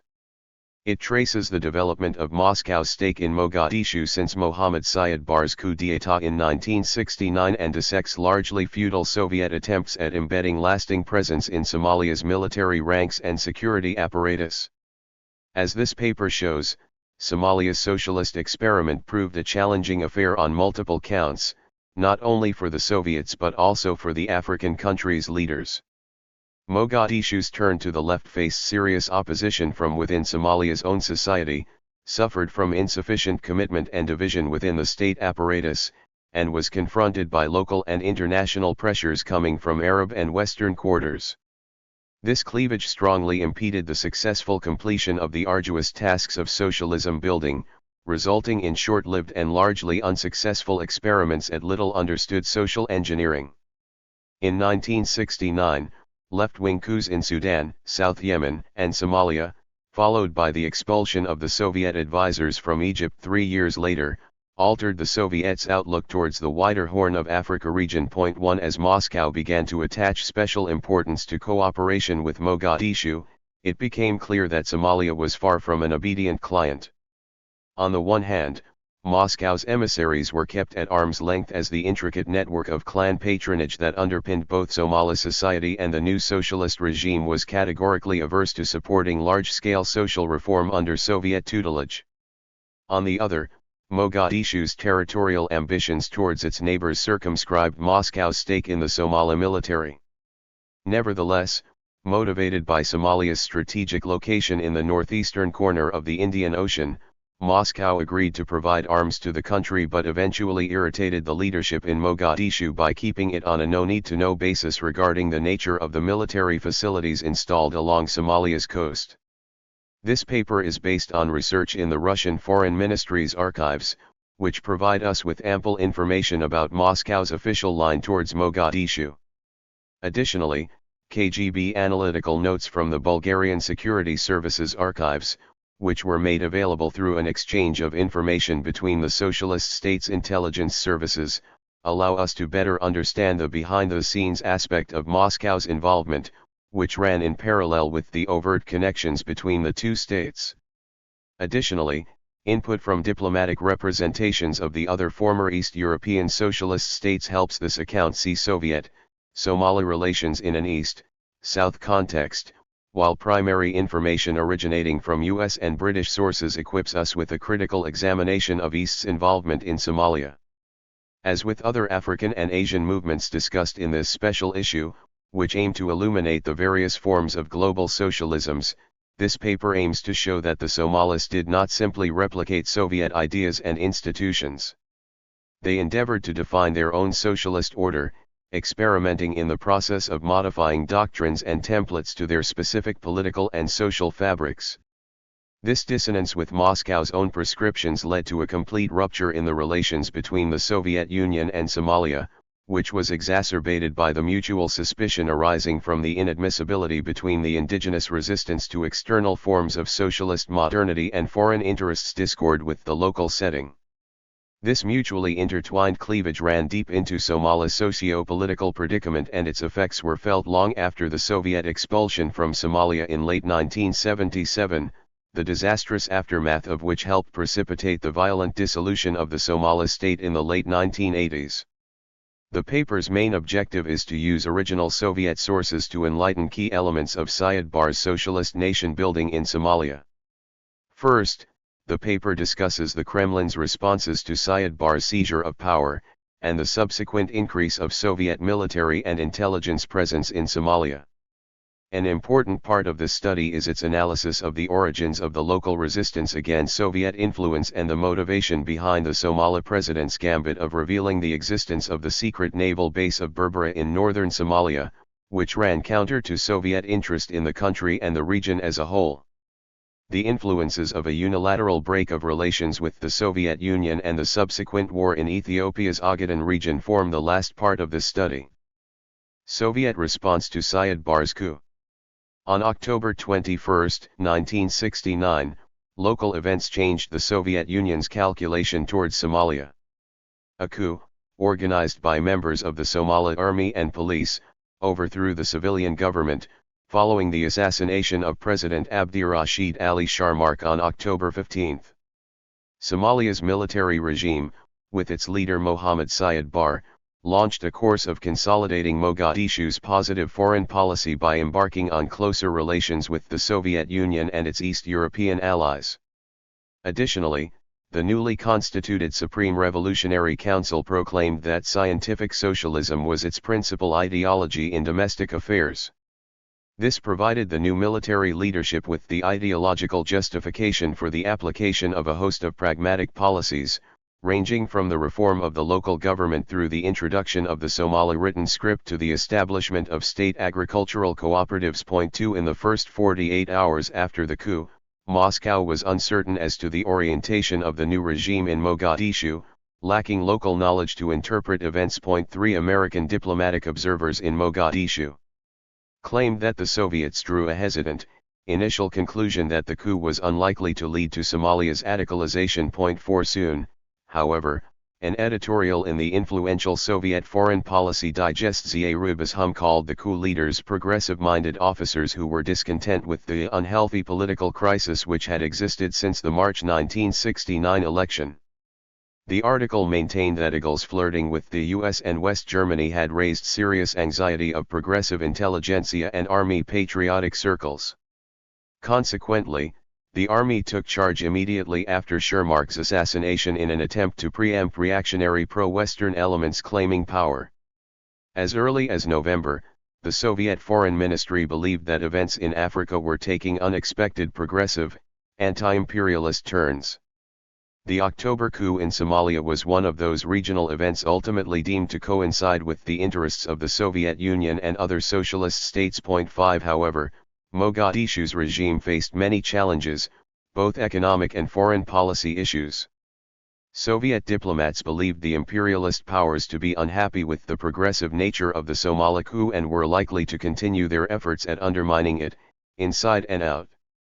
In this context, Moscow considered it very important that Somalia received the support of the progressive Arab states, Egypt and Sudan in particular. 6 In this line, as early as October 23, the head of the Soviet Foreign Ministry's Third African Department shared with the Counselor of the German Democratic Republic's Embassy Moscow's observation, according to which the coup was progressive in nature. 7 The Soviet diplomat advised his colleague that a message of support from East Germany to Somalia's new leaders would undoubtedly achieve a positive result, as would the establishment of diplomatic relations between East Berlin and Mogadishu. 8 Motivated by wider strategic considerations in the Indian Ocean, Soviet policy in Somalia in the first half of the 1970s was largely one of making use of opportunities.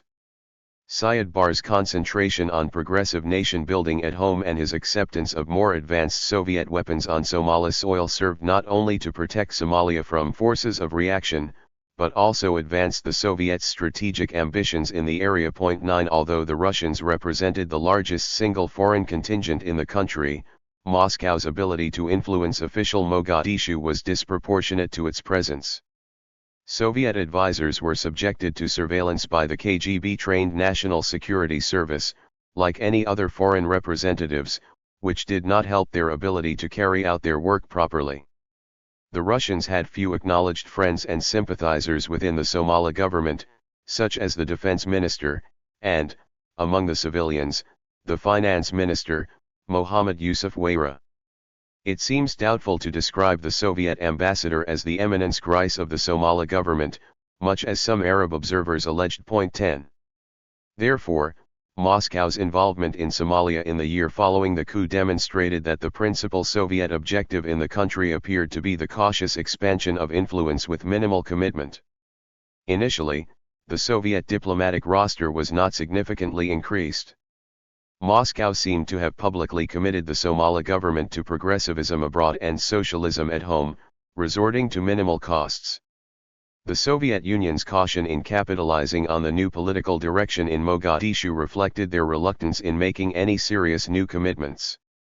Seemingly, the Kremlin recognized that by treading too fast and hard it could provoke a negative reaction among fiercely nationalist Somalis. 11 As Somalia chose to develop along a non-capitalist path, Soviet specialists felt deeply conscious of their responsibility for the further development of friendly Soviet-Somali relations and for the provision of comprehensive assistance to the Somali government and people in their attempt to build a new life. 12 The Kremlin demonstrated a notable interest in studying the opportunities to assist the country in line with its pressing needs, hoping to solidify its socialist commitment.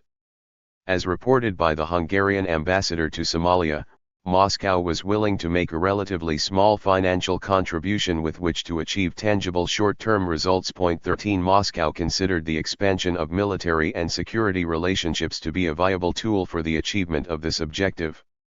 Gradually, the Soviet presence in Somalia turned more conspicuous, with military circles in Moscow and Mogadishu becoming the prime movers in insisting on further developing ties.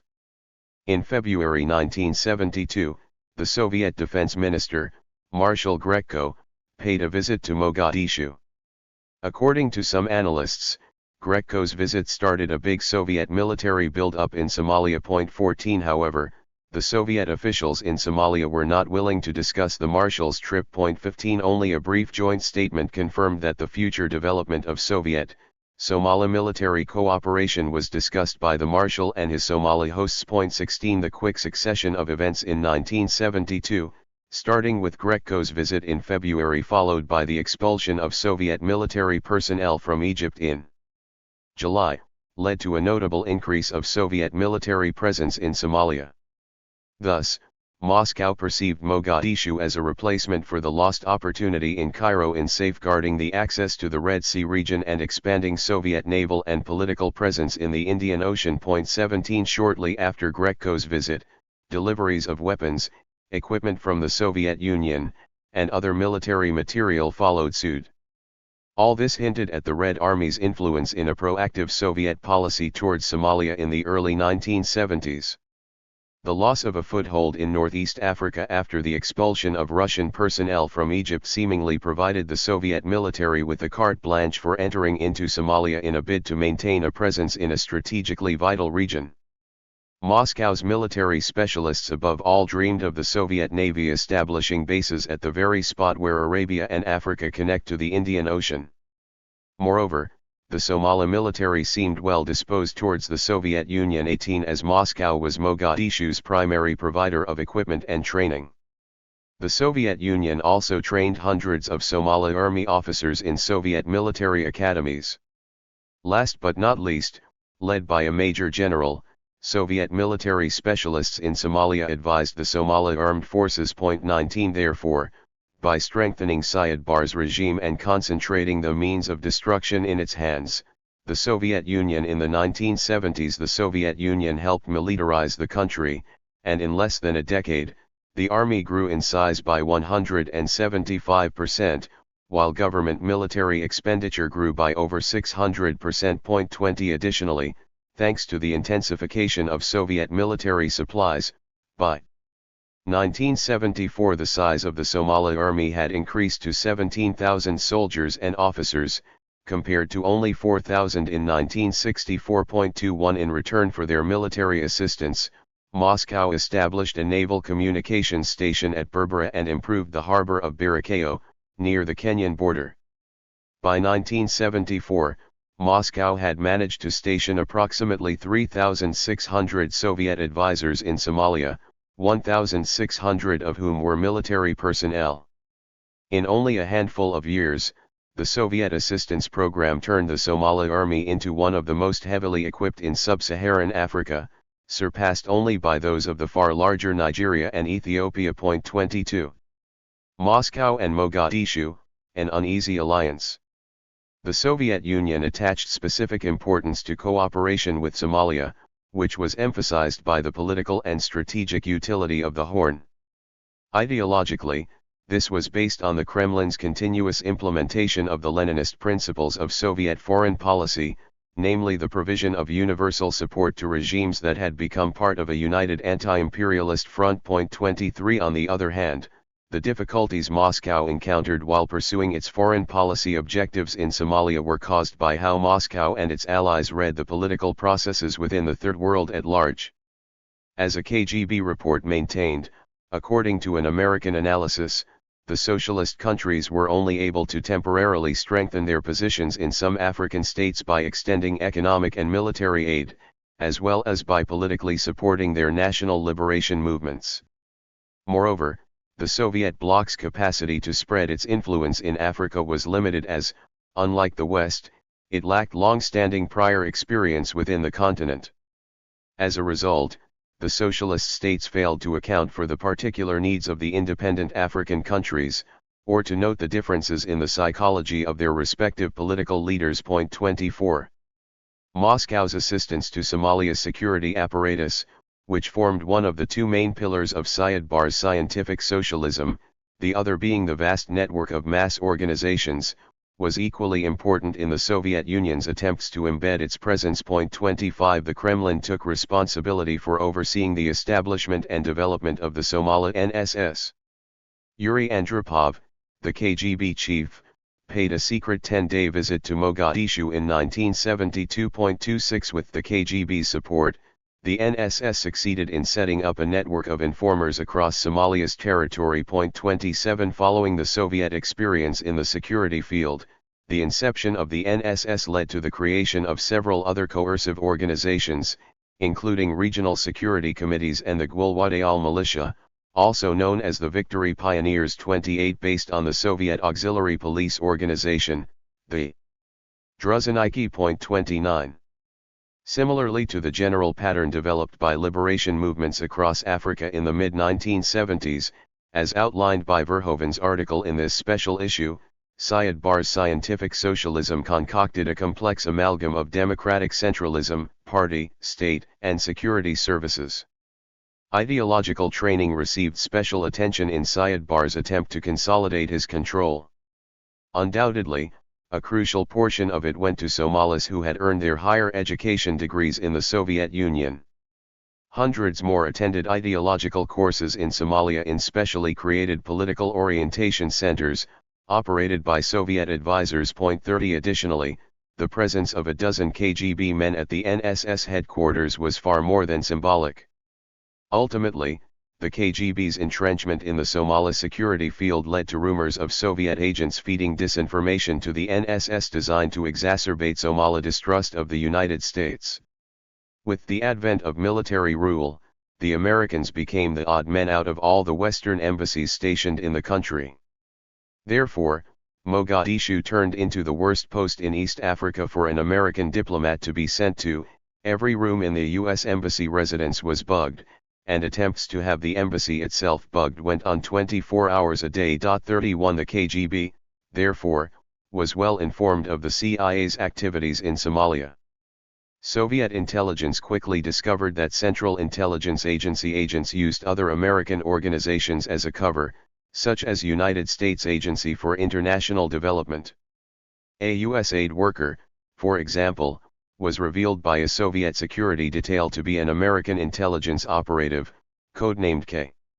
During a reception at the U.S. Embassy, K tried to establish contact with Soviet representatives, but as they were exceptionally cautious they averted the agent's advances. 32 As such activities underline, the build-up of a Soviet military and security presence in Somalia aimed to counter the American influence and promote Moscow's internationalist agenda by anchoring countries such as Somalia in a non-capitalist path of development.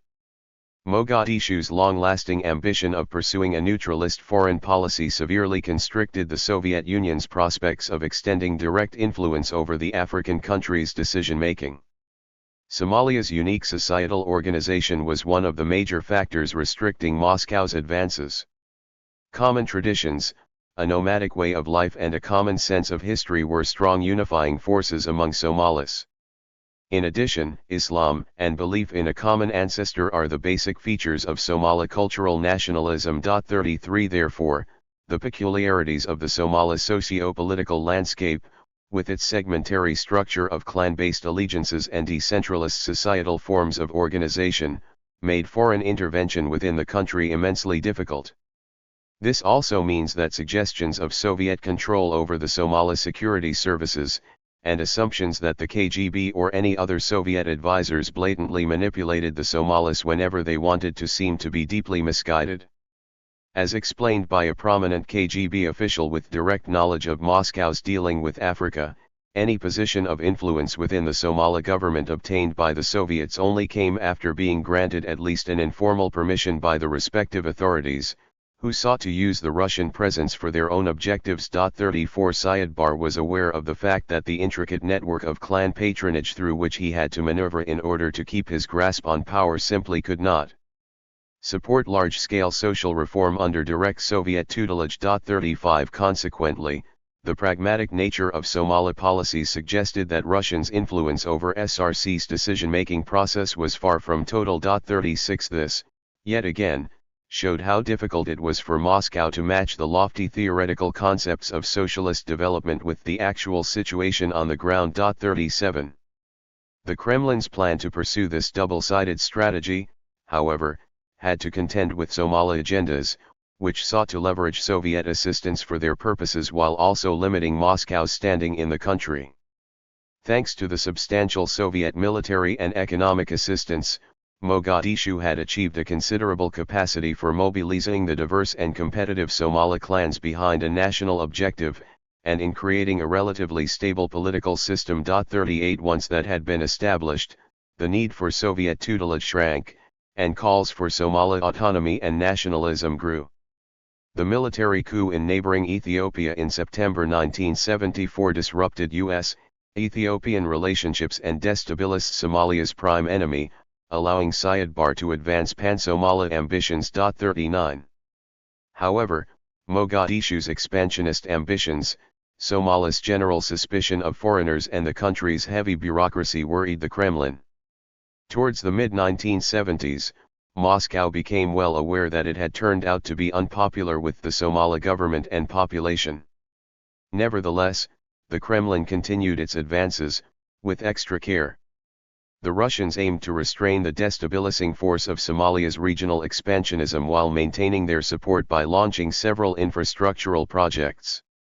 However, Syed Barre's scientific socialism appeared to be unsupported by concrete measures, and the Somali leadership did not appear to have realistic plans for overcoming the country's economic problems and dependence on external powers. Furthermore, according to the KGB residents in Mogadishu, the country lacked any democratically representative institutions. The Somali president extended his control over the country by relying chiefly on the army, police, and security services, selected from a coterie of loyalists. Syed Barre's tactics of cleansing and displacing, which sought to preemptively crush any potential opposition movements, jeopardized the position of the progressive forces in the army and the state apparatus. Simultaneously, there was a notable increase in the activities of the right-wing nationalist and pro-Western elements in the government, army, police, and NSS. Moreover, nationalists actively supported reactionary forces in Somalia's northern provinces. Private traders tended to hold on to loads of essential goods to entice public discontent with Syed Barre's leadership. 40. Just as in Mozambique, Syed Barre's socialist experiment was aimed at overcoming the call of traditional political divisions through a uniform nationalist project under Mogadishu's centralism. However, Somalia's periphery, with its segmentary power base, proved markedly resilient towards socialist reforms. On September 1, 1974, the National Security Court in the northern town of Hargeisa sentenced one man to death and 5 others to life imprisonment for organizing and taking part in a secret underground anti-revolutionary association, aimed at destabilizing the country. 2 days after the convictions, 12 more men were imprisoned after being found guilty of launching malicious propaganda against the socialist reforms. While none of these plots posed any serious direct threat to the regime, they signaled a sense of discontent, manifested in outspoken criticism on the part of the traditional segments of Somali society. 41 The execution of 10 sheikhs on January 23, 1975 additionally distressed the regime's campaign efforts to promote progressive ideas in the countryside. The convictions and executions followed the Somali president's speech on January 11, which commemorated the International Women's Year. Syed Barre proclaimed his support for equal rights for women and for parity in matters of inheritance, which superseded the traditional system sanctioned by Quranic law. The sheikhs, contesting the government's decision, were executed. According to opposition voices in Somalia, the killings characterized the brutality and perfidy of the Marxist junta in Somalia, which aimed at breaking the will of the Somali people to resist the Marxist ideology. 42. Syed Barre's domestic standing was further complicated on March 18, 1975, when some of the most prominent Marxist ideologues among the civilian SRC advisors, such as Mohammed Aden Sheikh, Mohammed Waira, and Abdulaziz Nur Hirsi, were detained. The most likely explanation for their arrest was that they had been involved in indiscreet criticisms of the slow progress in establishing a political vanguard party. 43 Infighting appeared to be taking place within the government, but the lineup of the different factions and their stance vis-a-vis the Soviets was far from clear. 44 Aden, Waira, and Hirsi were charged with pro-left inclinations and counter-revolutionary activities. As the Bulgarian charge claimed, Syed subsequently sent the detainees to prison to assert his authority and to appease the Arab countries' discontent towards Mogadishu after the January executions. 45. At the same time, speculation about the Kremlin's deepening engagement with Somalia inhibited Moscow's local actions. By getting involved in the vortex of Somali political and social cleavages, the Soviet advisors found themselves under attack by the so-called reactionary forces, which discredited the objective difficulties the Somali government encountered, and subjective shortcomings and incidents against them became frequent. 46 This forced the Soviet ambassador to prohibit the movement of Soviet citizens around Mogadishu alone at night. To make matters worse, on March 5, 1975, a BBC Somali language broadcast claimed that 15 Soviet KGB officers served as advisors to Syed. 47 Additionally, the broadcast alleged that the NSS was no longer under the direction of Colonel Suleiman, but was controlled by the KGB and General Samadar, who was closely associated with the Kremlin. The radio program also claimed that the Soviet contingent in Somalia totaled 4,000 people, half of whom were military advisors, including a sizable number of KGB agents. 48 In effect, the BBC broadcast struck a painful nerve in Somalia, where the Muslim masses heartily despised the Soviets and their system. 49 Similarly, Somali discontent with the Soviet involvement in the country culminated in SRC's suggestion to Syed Barre to follow Egypt's experience in expelling the Russian advisors. Reportedly, the president took a defensive stance by saying, "I am ready to do that if I am offered a reasonable plan on how we can make this without deterioration in the army." The Soviet ambassador was made aware of this discussion within the SRC-50, which hints that the Russians were well informed of the negative attitude harbored by the regime against them, and also speaks of their access to the highest decision-making levels of the Somali government. Moscow and Somali expansionism in the Horn, enflaming or restraining. The archival records discussed above show that the political and economic realities of Somalia significantly complicated the expansion of Soviet influence. 51 Many local peculiarities, such as Somali nationalism and its bureaucratic structure, worried the Kremlin. Above all, the Soviets encountered difficulties restraining Somali territorial ambitions. Despite being aware of Mogadishu's open irredentist claims towards its neighbors, Moscow had agreed to arm Somalia, motivated by the strategic interest of ensuring its military presence in the Horn of Africa. 52 The Soviet insistence on installing a complex defense system along the Somali coast, as Egypt's military attaché to Mogadishu claimed, irritated Syed. Importantly, the system envisaged the integration of select shore facilities with the joint Somali/Soviet fishing fleet. Yet while the fleet was to be equipped with radio and electronic equipment far exceeding fishing needs, 53 the Soviets showed no willingness to underwrite Somalia's expansive territorial ambitions. On the contrary, in continuation of its established stance of non-tolerance of open local hostility, Moscow wished to restrain Somalia from launching hostile actions against Ethiopia. An important step in this regard was the conclusion, in July 1974, of a friendship treaty during Pajorni's visit to Mogadishu. Although Moscow described the treaty as a pact between equals, 54 contrary to Mogadishu's objectives, it did not offer any support for Somalia's expansionist aspirations. The Kremlin knew about the real intentions of Mogadishu's regional policy. For some time, the KGB had had intelligence suggesting that Somalia was engaging in the creation, in the Ogaden, of clandestine organizations, aiming to gather the support of the local population against the Ethiopian state in the event of a crisis. The Somali army leaders' confidence in their military and technological superiority made the idea of creating Greater Somalia by force extremely popular. The Soviets, however, were fully aware that Syed Barre sought to expand cooperation with the Eastern Bloc to attract support for his expansionist ambitions. 55 In line with the Kremlin's tentative treatment of this issue, the joint communiqué distributed during Pajorni's visit lacked even an indirect statement of Soviet support for Somalia's irredentist claims.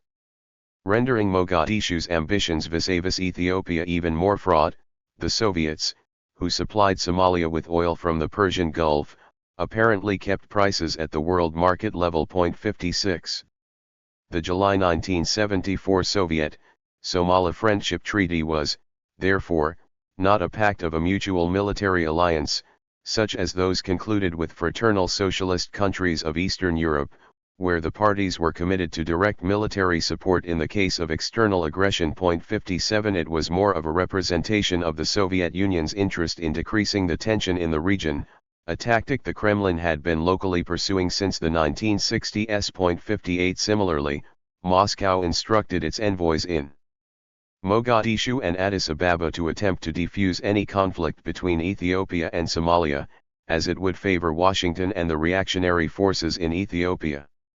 Moscow's emissaries in Addis Ababa explained to the Ethiopian authorities that in the absence of Soviet military assistance, Mogadishu would have been armed by states much more hostile to Addis Ababa 59 and stressed that Soviet-Somali relations would not threaten Ethiopia's interests in any way, as they were aimed at bringing peace and stability in the area, having a restraining role for Mogadishu's local plans. 60. One of the episodes that best characterizes the contentious Soviet-Somali relations in the context of regional politics occurred in 1975 when Syed Barre invited American congressional representatives and journalists to inspect the alleged Soviet base built at Berbera. As early as 1962, Moscow agreed to assist Mogadishu in constructing port facilities in the small harbor overlooking the Gulf of Aden. The installation was completed in 1969, and by 1971, 16 Soviet ships had made calls at the port. In 1972, when Defense Minister Grekko visited Somalia, the Soviet use of the Berbera facilities ensued. Moscow's maritime operations included the establishment of a naval communications site and the arrival of a repair ship, which remained permanently docked from 1973 onwards. Then, importantly, the Soviets began construction of what American overhead reconnaissance later identified as a missile storage and handling facility, capable of supporting the Kremlin's naval and air activities in the northwestern Indian Ocean. 61, which underlines Somalia's importance to the Kremlin's interests in protecting Soviet sea lanes in the Indian Ocean. 62. However, the exact nature of the Berbera facilities remained shrouded in the utmost secrecy. Moreover, as American diplomats in Mogadishu speculated, the Somali president might have not been fully aware of the real purpose of the Berbera missile handling facility. Similarly, the Yugoslav ambassador to Mogadishu, Jane Hosevar, reported to Belgrade that the Russians used both their position of influence and the Somali ignorance of the construction of a military complex, which served Moscow's strategic objectives in the region. 63 In the implementation of this program, the Soviet Union installed in 1973 a powerful telecommunications station near Berbera, which became a center of Soviet operations in the Red Sea, Persian Gulf, and Indian Ocean. Moscow was also allowed to use all Somali airports. Furthermore, Soviet specialists also expanded the Wanalwain airport near Mogadishu. Reportedly, it was designed to serve Tu-95 reconnaissance overflights of the northwest part of the Indian Ocean, including the Red Sea and the Gulf of Aden. 64 Senator Dewey Bartlett also confirmed the Somali ignorance of Soviet plans. He informed Ford that he had seen a Styx missile box in Berbera and that U.S. technicians felt the Somalis knew nothing about it, as they did not even have any aircraft capable of using the Styx. Besides, after accepting Syed Barre's invitation to inspect the Berbera site, the American visitors were allowed to see the construction of a 17,000-foot runway, the largest airfield on the Indian Ocean. Littoral. 65, which according to the chairman of the General Chief of Staff, General George Brown, was capable of accommodating heavy-loaded long-range bombers. 66 In Bartlett's assessment, the Somalis did not need such a long runway, which, quite perplexingly, Mogadishu claimed was used for flying cattle out. 67. In the final analysis, the Berbera affair underlines the mismatch between local intentions and superpower objectives. While Mogadishu accepted Soviet military material and presence, it fought foreign perceptions of Somalia as a mere puppet of foreign powers. Syed's decision to invite the Americans to inspect the site demonstrated his independence and distanced himself from any Soviet designs in the wider region. Coming at a time when the Somali economy suffered from serious drought conditions, the president was clearly looking to rebalance his external affairs and seek additional economic assistance. The Berbera affair was a demonstration of Syed's foreign policy neutralism, which aimed to obtain assistance from as many sources as possible, ranging from the Eastern Bloc, through the Western capitalist states, and finishing with the Arab world. A disastrous breakup, the Ogaden War and the collapse of the Somali state. Just how far Syed Barre was willing to go in asserting his independence from Moscow would become clear after Somalia invaded Ethiopia's Ogaden region, ignoring Soviet reservations about his expansionism. Almost immediately after Somali forces began assisting Ogadeni rebels, the Soviet stance hardened. The General Secretary of the Communist Party of the Soviet Union, Leonid Brezhnev, reportedly said that the Soviet Union could not countenance an armed conflict between two progressive African states, such as Somalia and post-1974 Ethiopia. All issues between the neighbors were to be resolved peacefully at the negotiations table. In September 1977, while halting the delivery of offensive arms to Mogadishu, the Kremlin simultaneously increased the supply of defensive equipment to Addis Ababa. Syed's stubbornness and the continuous pleas for help of Ethiopia's new strongman, Mengistu Haile Mariam, culminating with the latter's visit to Moscow in late October, caused the Russians' change of heart. In the eyes of the Kremlin's prominent ideologues Boris Ponomarev and Mikhail Sislov, Syed Barre's actions against Ethiopia ran against the Leninist theory on the national question. Mengistu thus convinced Moscow's Eastern European and Cuban allies of his revolutionary potential, and, as a Bulgarian analysis showed, Ethiopia's progressive course depended on Mengistu's survival as a leader of the country. 68. Syed responded almost immediately on November 13 by denouncing the friendship treaty with Moscow. The next day, at a rally, he claimed that Moscow had cut off the supply of defensive weapons, a unilateral abrogation of the Treaty of 1974 and other agreements between the two countries. The Somali government also withdrew the Soviet Union's rights to use any military facilities on Somali territory. All Soviet experts, military and civilian, were ordered to leave the country within a week, and the diplomatic staff of the Soviet embassy and other Soviet institutions in Mogadishu was to be reduced to the level of the Somali missions in Moscow. 69 According to the chief of the Third African Department of the Soviet Foreign Ministry, Vyacheslav Ustinov, the Somali abrogation of the treaty was a display of Mogadishu's chauvinism. Soviet efforts to influence Syed were fruitless, and Moscow was aware of Somalia's expectation to receive $400 million in military aid from Saudi Arabia after repealing the treaty. 70. Ultimately, Somalia's cancellation of the pact with Moscow was a serious psychological blow that weakened the Soviet position in the area. Before the Soviet Union's entry into Angola and Ethiopia in the late 1970s, Somalia was arguably Moscow's most valuable asset in sub-Saharan Africa.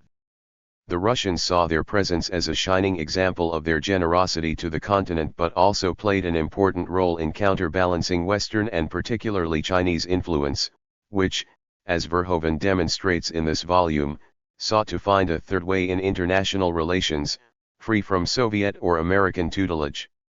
The rapid reversal of fortunes in Mogadishu and the deterioration of Ethiopia's internal situation provided the Kremlin with an additional opportunity to launch decisive measures in a bid to save the Ethiopian regime and preserve its position in the region.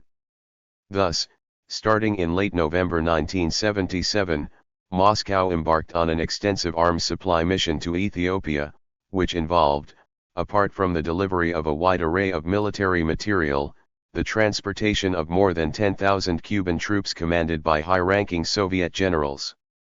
At the end of January, the joint Cuban-Ethiopian forces launched an offensive with Soviet weaponry against the invading Somali forces, defeating them in the north, and on March 5, the Ethiopian Eastern Highlands were declared wholly liberated. 71 On March 9, Syed Barre announced the unilateral withdrawal of the Somali troops from the remainder of the Ethiopian territory. The defeat in the Ogaden triggered a protracted conflict inside the Syed Barre regime by intensifying clan-based loyalties, which eventually came to replace national interests. The warring clan segments turned Somalia into a suicidal state, 72 causing the ultimate destruction of the Somali state, a mere 20 years after Syed proclaimed Somalia to be free to decide its destiny. 73 Consequently, by the end of January 1991, the ISIC-based Somalia National Movement had effectively neutralized Syed's forces and strengthened its position in the north, announcing on May 18, 1991 the secession of the Republic of Somaliland, while in the south, the rebellion, grouped around the United Somali Congress, forced the Somali president to flee Mogadishu and seek refuge in his Mirhan home base on the Somali-Ethiopian border. 74. Concluding thoughts, socialism averted. Somalia's socialist experiment proved a challenging affair on multiple counts, not only for the Soviets but also for the African countries' leaders. Mogadishu's turn to the left faced serious opposition from within Somalia's society, suffered from insufficient commitment and division within the state apparatus, and was confronted by local and international pressures coming from Arab and Western quarters. This strongly impeded the successful completion of the arduous tasks of socialism building, resulting in short-lived and largely unsuccessful experiments at little understood social engineering. However, the reforms had long-lasting detrimental effects as they attempted to delve deeply into modifying the very fabric of the society at a rapid pace without paying thorough regard to the actual development needs, often exaggerating the repressive institutions needed by the regime to install socialist institutions and beliefs from above. In Somalia's case, the sizable expansion of the number of diplomatic representatives and specialists, of the Soviet Union and the Eastern European socialist states, who attempted to get involved with the country's bid at socialism building was just one facet of the complex post-colonial realities of the young Northeast African state. In general, the aim of the socialism building came as an afterthought and stood in the way of superpowers' competitive coexistence in the Cold War international system and the East's push by invitation into the South by which the local actors endeavored to further their own nationalist agendas. Thus, the myriad of intersecting trajectories on the ground was further complicated by the local actors' own plans, which often superseded the dynamics and the outcomes deliberated by the foreign socialist patron. Moreover, the Somali story is a telling example of the inner working of center-periphery cleavages which help us understand how conservative forces on the nation's periphery, in a bid to retain their traditional power bases, opposed the foreign power, limiting the latter's influence and ultimately curtailing the former's centralization designs. The decade in which the Soviet Union and its Eastern European allies unsuccessfully tried to meddle in Somalia also shows us the high level of political commitment and economic effort an intervening foreign power needed to invest for the often little appreciated deep-seated reforms to take place. Moscow's half-hearted involvement in Somalia markedly differed from its persistent and direct involvement in Eastern Europe, which was instrumental in maintaining the course of socialist development there. Unlike Eastern Europe, where the Soviet Union committed heavy political, economic, and military efforts, in faraway Somalia, and Africa in general, the risks and the costs outweighed the limited potential strategic gains vis-a-vis the U.S. The Kremlin's circumspect efforts in the complicated foreign settings of many African states, from Guinea to Tanzania and Mozambique, and from Angola to Somalia and Ethiopia, lacked not only widespread local support but also faced governments whose own existence was predicated on the very material support needed for the successful implementation of the wide-ranging socio-economic and political reforms. As a result, any meaningful implementation of the foreign societal reforms was ultimately left to the local rulers, whose attention and energy were diverted to deciding their destiny, which required dire measures of state survival in attempting to keep the unity of their newly founded states intact.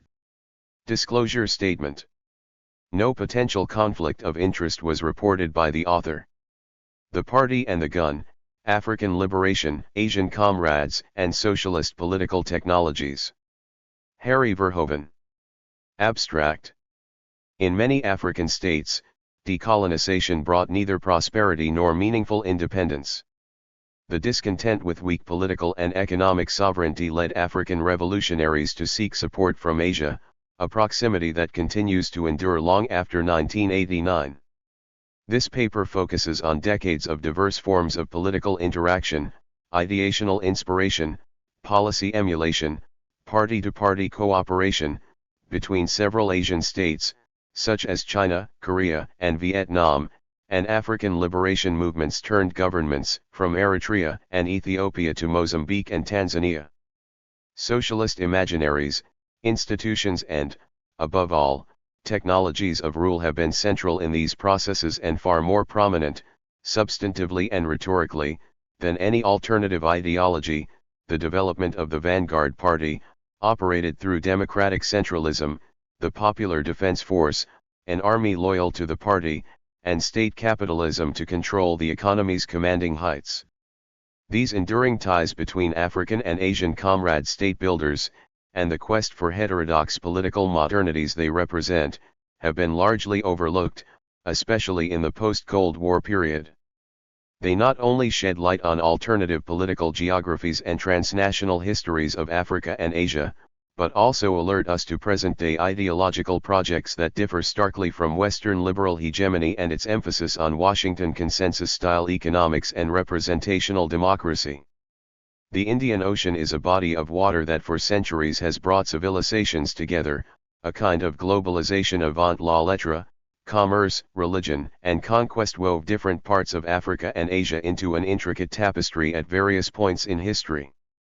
The literature has mostly emphasized the international relations of early modern and 19th century empire and its governance techniques too, and the cosmopolitan traditions, economic interdependences, and fluid identities of imperial subjects. Point 3. This rich historiography, steeped in language of cross-oceanic exchange and syncretism, contrasts starkly with the concentration on the national trajectories of Asian and African societies and the proliferation of nationalisms during and after decolonization. Point 4. Post-1947, and even more after 1960.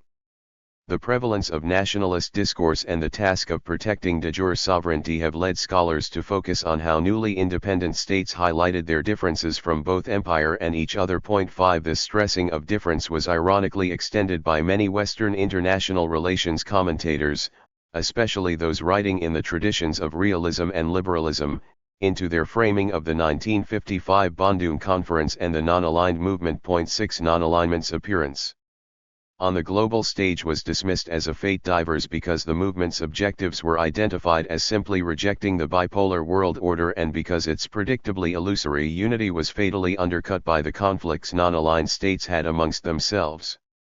Such analyses emphasized how Afro-Asian solidarity initiatives were doomed to fail as they did not fit global alliance structures and narratives of Eurocentric modernity, rather than investigating how its protagonists actually perceived and managed their international relations with each other, and sought to leverage their historical interconnectedness to reshape regional and global politics. Point 7. This article has been republished with minor changes.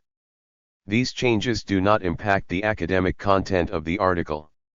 Such an impoverished interpretation overlooks how various nationalist movements and post-colonial governments dreamed of and experimented with transnational political alternatives, often inspired by strands of socialism, in the mid-20th century. Point 8. Resurfacing evidence underscores the genuine popularity of an anti-imperialist vocabulary shared between many Indian Ocean polities and by Afro-Asian internationalism broadly speaking. Point 9. Moreover, neglecting the importance of ideological conversations and political alignments between important African and Asian actors also discounts their importance in the post-1989 period.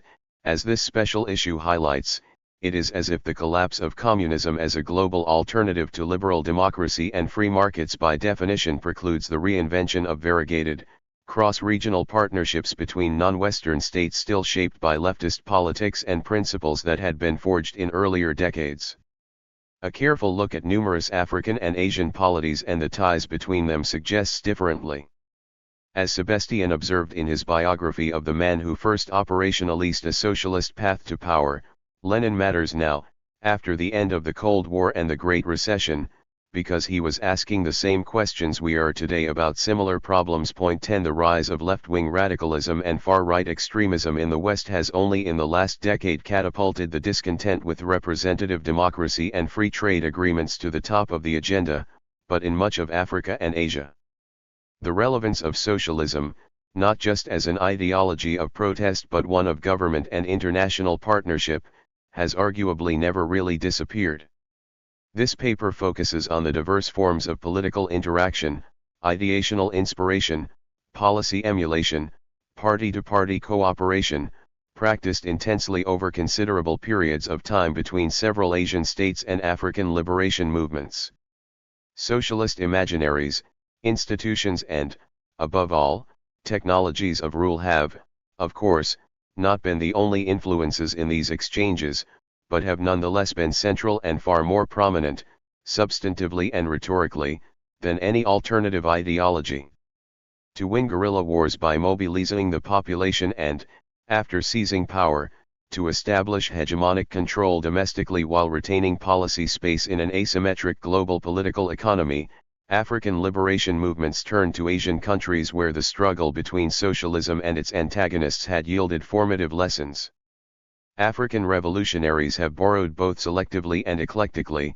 They have engaged both Marxist, Leninist parties as well as states where communists lost the battle for power, but socialist policies, organizational techniques, and international discourses were enlisted by their rivals because they were politically vital and allowed incumbents to undercut the radicals who pioneered them. The complexity and multiplicity of interactions between Asian and African comrades thus amount to more than a straightforward export of Beijing's worldview, as is often assumed in today's moment of ascendant Chinese influence. Point 11. As discussed elsewhere in this collection, leaders, bureaucracies, and political movements in Korea, Malaysia, Singapore and Vietnam too have multi-layered track records of engagement with their African peers rooted in shared skepticism regarding Western unipolar dominance and the preponderance of neoliberalism. These enduring ties, and the quest for heterodox political modernities they represent, have been largely overlooked. They not only shed light on alternative political geographies and transnational histories of Africa and Asia, but also alert us to present-day ideological projects and possible futures that differ starkly from Washington consensus-style liberalism. This article draws on an understanding of socialism and socialist legacies developed in greater conceptual and historical detail in Harry Verhoeven's introduction to this volume. I am interested in operationalizations of Marxist and Leninist concepts and theories by a range of African and Asian actors across time and space. Cognizant of the diversity of socialisms, I explore the ways in which socialist ideology has served as a mode of bringing together and organizing political actors, domestically and across continents, around a similar vocabulary and a shared set of answers to the daunting challenges facing post-colonial states. Following Campbell, ideas provide specific solutions to policy problems, constrain the cognitive and normative range of solutions that policymakers are likely to consider, and constitute symbols and concepts that enable actors to construct frames with which to legitimize their policy proposals. Point 12. As noted in the introduction to the volume, socialism has provided an attractive registry of intellectual analysis, on-the-ground experiences, and technologies of rule through which post-colonial builders of political order might respond to three great dilemmas facing Asian and African peoples: how to build up and defend empirical and juridical statehood, how to forge a nation in the face of capitalist globalization and colonial legacies of divide and rule, and how to position themselves in a dangerous international system not of their making. Specifically, I focus here on the evolving nexus between imaginaries of liberation, political organization, and perceptions of international order, intersections that are rarely assessed in terms of how they shape both contemporary African and Asian societies and global politics more generally. Rather than concentrating on to what extent they converge or diverge from Soviet or other canonical Marxist models of economic planning or class struggle, Afro-Asian socialisms, in my reading, should be understood as first and foremost focused on the quest to protect and expand the sovereignty of African and Asian political systems and peoples. That core question remains at the heart of Afro-Asian regionalisms and partnerships today. This article starts by situating the emergence of Africa's liberation movements in the sunset years of European imperialism, bolstered by Asian clamors for a third way in international relations, free from Soviet or American tutelage. It anatomizes the pivotal role played by the alignment between Mao's China and Julius Nyerere's Tanzania, which spurred a wave of socialist liberation struggles, from the Indian Ocean to the Atlantic.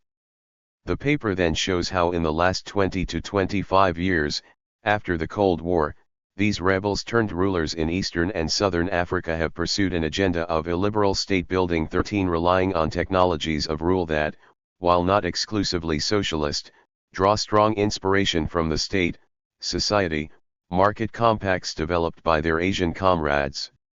Independence, the Cold War and Afro-Asian solidarity.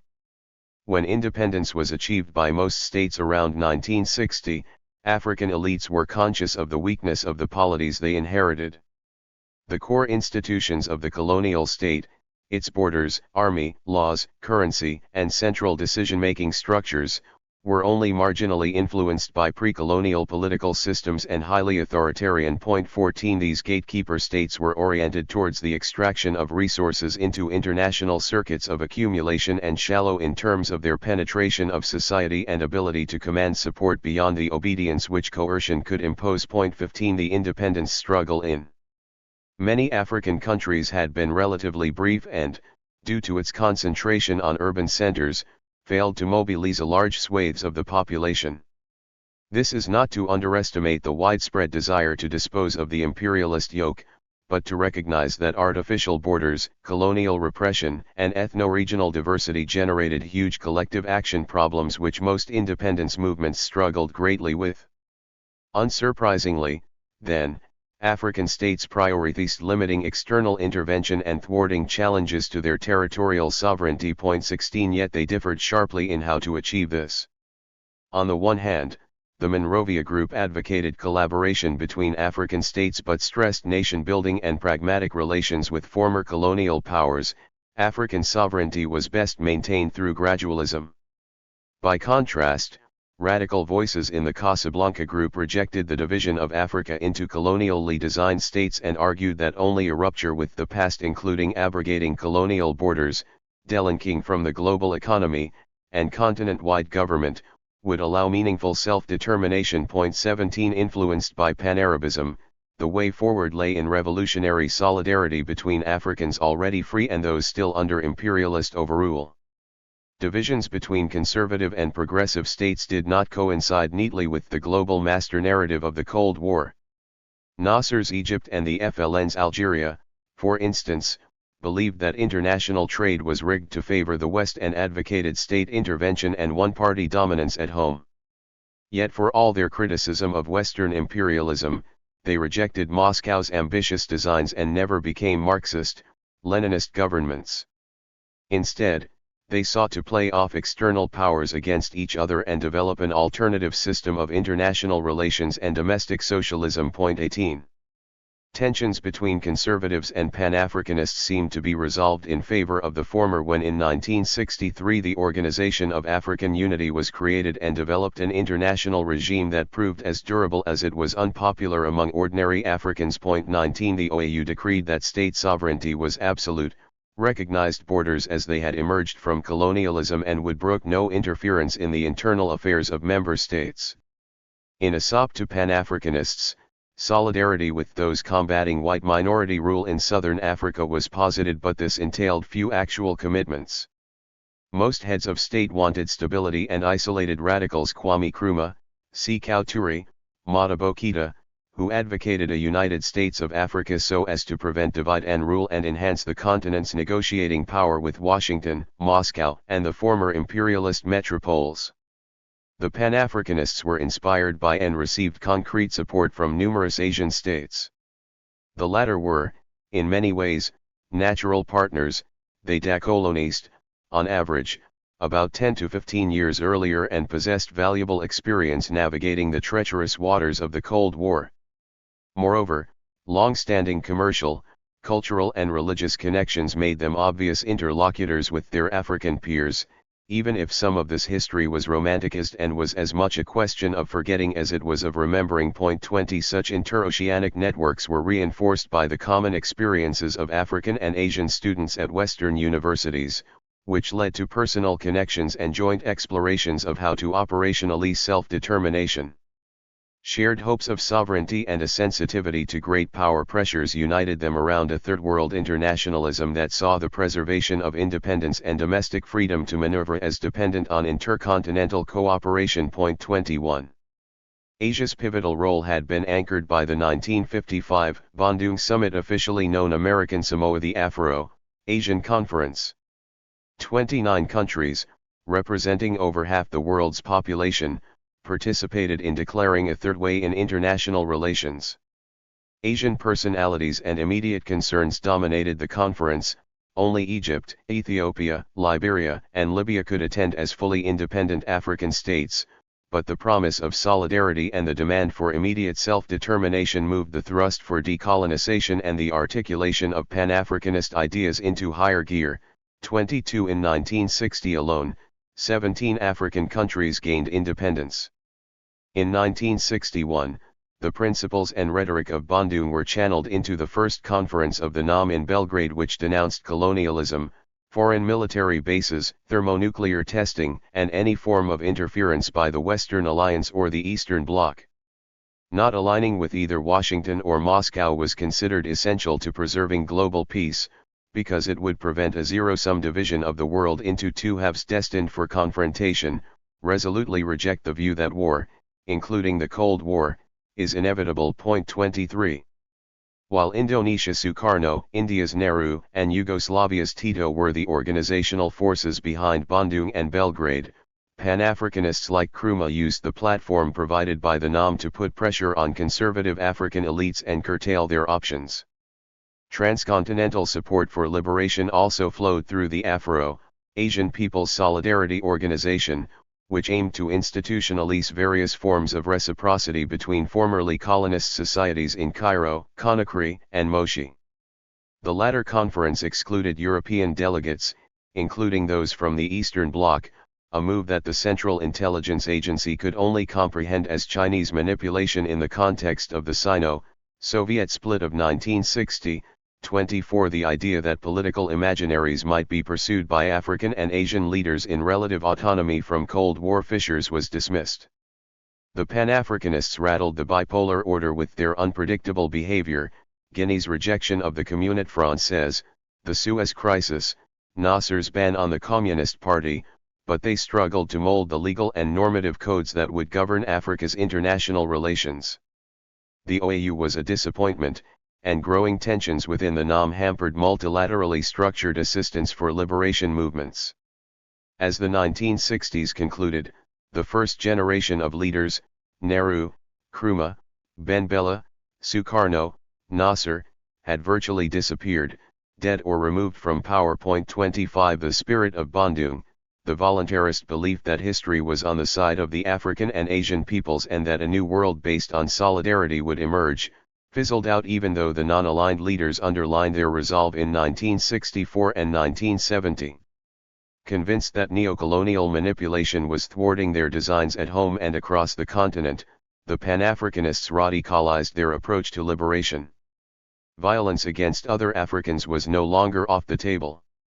The events in Congo, which immediately after independence was plunged into chaos, including the attempted secessions of mineral-rich Katanga and Kasai and the assassination of Prime Minister Patrice Lumumba, had an electrifying effect.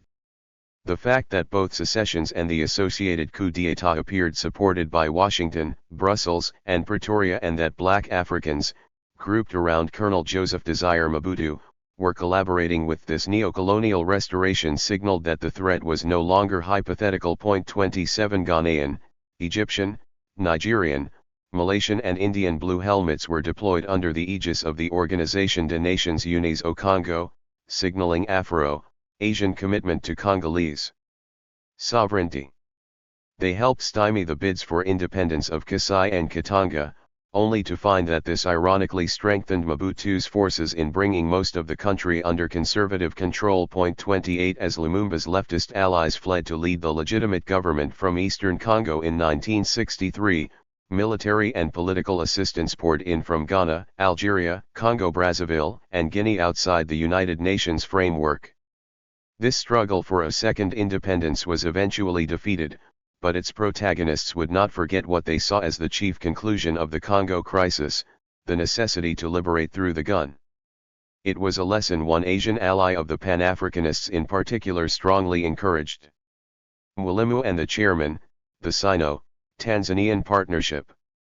The debacles of the immediate post-independence period led to regional polarization between progressive and conservative regimes, each believing their survival depended on removing their enemies from power. The Pan-Africanists, mostly concentrated in East Africa, embraced new forms of political organization. The two most consequential ones were largely Asian socialist imports, the idea of the party and a people's army unquestionably loyal to the cause of liberation were successfully promoted by Vietnamese socialists and, above all, Communist Beijing. Its informal alliance with Tanzania proved pivotal. The United Republic of Tanzania was an unlikely beacon for Africa's fledgling revolutionaries. It was not located particularly strategically and lacked spectacular resource endowments. It neither staged massive violent anti-colonial uprisings like Algeria or Kenya, nor did it possess a long tradition of statehood like Ethiopia. There had been few channels through which communist subversion could reach its rural masses.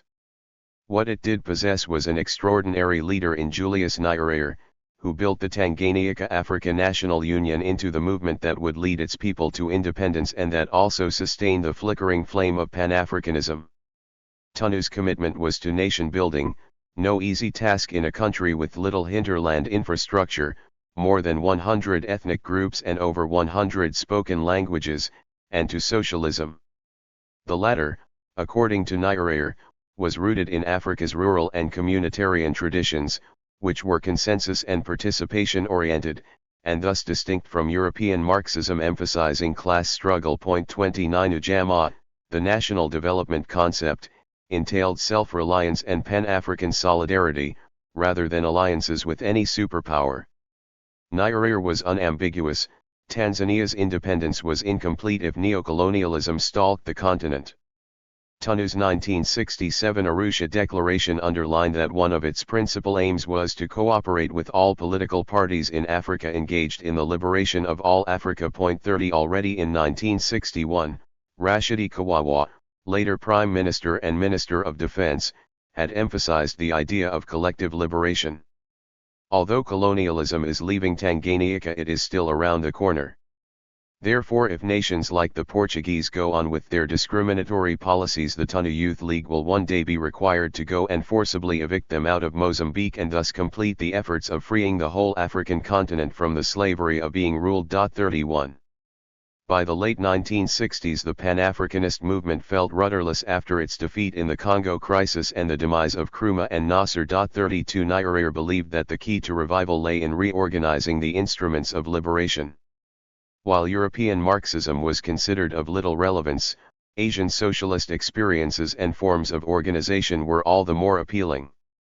Mere days after celebrating its independence in 1961, Tanzania recognized the People's Republic of China and rapidly developed intimate ties, most importantly at the level of the armed forces and the ruling party. Nyerere traveled to China multiple times explicitly to learn, both to improve his vision of rural development and to sustain the battle against colonialism. A concrete outcome of this engagement was the development of a new kind of army, the People's Defense Force. An African military could not be an apolitical wing of government but would become the guardian of revolutionary change. Both ordinary soldiers and officers received in-depth ideological training courses to heighten their Pan-Africanist consciousness. 33 All members of the Tanzania People's Defense Force were TANU members, committed to fighting imperialism and loyal to the ideals of the ruling party. 34 Political commissars oversaw this commitment. TPDF commanders in each area also became local TANU chieftains, and TPDF units were involved in agricultural development and villagization efforts. Nyerere called his People's Defense Force a developmental militia. It was thus not the logistical and material support that the People's Liberation Army shared with Tanzania that proved consequential, but its history and politics. 35 Any revolution was premised on political organization, Mao said. Therefore, the success of liberation rests on the ability of its guardians to move amongst the people as fish swim in the sea. The PLA's 22 years of rural mobilization had been embedded in demands of the peasantry, land reform, abolition of taxes, basic security, and had helped build the new China it envisaged on the road to victory: strong ties between the army and the peasants, deep camaraderie between its recruits, and a reborn Chinese nationalism that was steeped in the promise of modernization but also fiercely opposed to any foreign interference. 36 Nyerere believed that the presence of colonial armies, which had been bequeathed at independence and still formed the armed forces of most African states, was one of the greatest impediments to true decolonization and saw in the PLA a model. No longer would the military be ethno-regionally stratified, which rendered them vulnerable to external manipulation. Instead, the TPDF would stimulate nation-building and developmental efforts at home while helping to liberate those parts of Africa under neocolonial tutelage. 37. TANU imported and locally adapted not just the idea of how to organize the militarization of the Pan-Africanist struggle, but also the political structures that were to accompany it. Power grows out of the barrel of a gun, the Maoist maxim said, but the chairman also warned that our principle is that the party commands the gun, and the gun must never be allowed to command the party. 38 The PLA is not principally loyal to the state, it is the army of the Chinese Communist Party. 39 Hence, Nyerere envisaged the TPDF, and similar to be created forces in other African states, as guardians of the revolution, through their service to the core overseeing the project. The Chinese conception of how the party should operate was explicitly Leninist, anchored in democratic centralism. Vigorous debate about contentious issues is encouraged within the space provided by the party, and once a decision is taken at the top, all party members owe it judicious allegiance. Although the CCP was huge by virtue of the total size of the Chinese population, it did not keep the rural masses permanently mobilized after liberation. Herein Nyerere decided to diverge. The Tanzanian constitution was changed in 1965 to make it a one-party state, and all politics of meaning were to be organized within the broad tent of the party, as in Beijing. But TANU would become less a vanguard relying on its cadres and more a mass organization where all ethnic, racial, and religious groups, government opponents and supporters, and members of all classes were encouraged to meet, debate and perform the citizenship of the emerging Tanzanian nation. 40 The idea of the party both facilitated Nyerere's ideological preferences for unity and handed the Tanzanian leadership a battle-hardened socialist technology of control. 41. Exporting the revolution, Pan-Africanism on the offensive. Tanzania mattered to the CCP. 42 Dar es Salaam became the gateway through which many more of its ideas, about agricultural innovation, the importance of railways in development and delivering quality primary health care through barefoot doctors, reached the continent. In its strategic competition with Taiwan, Beijing needed African votes in the UN General Assembly, which helped the CCP claim China's seat on the UN Security Council in 1971. For his part, Nyerere slowly broke out of his isolation.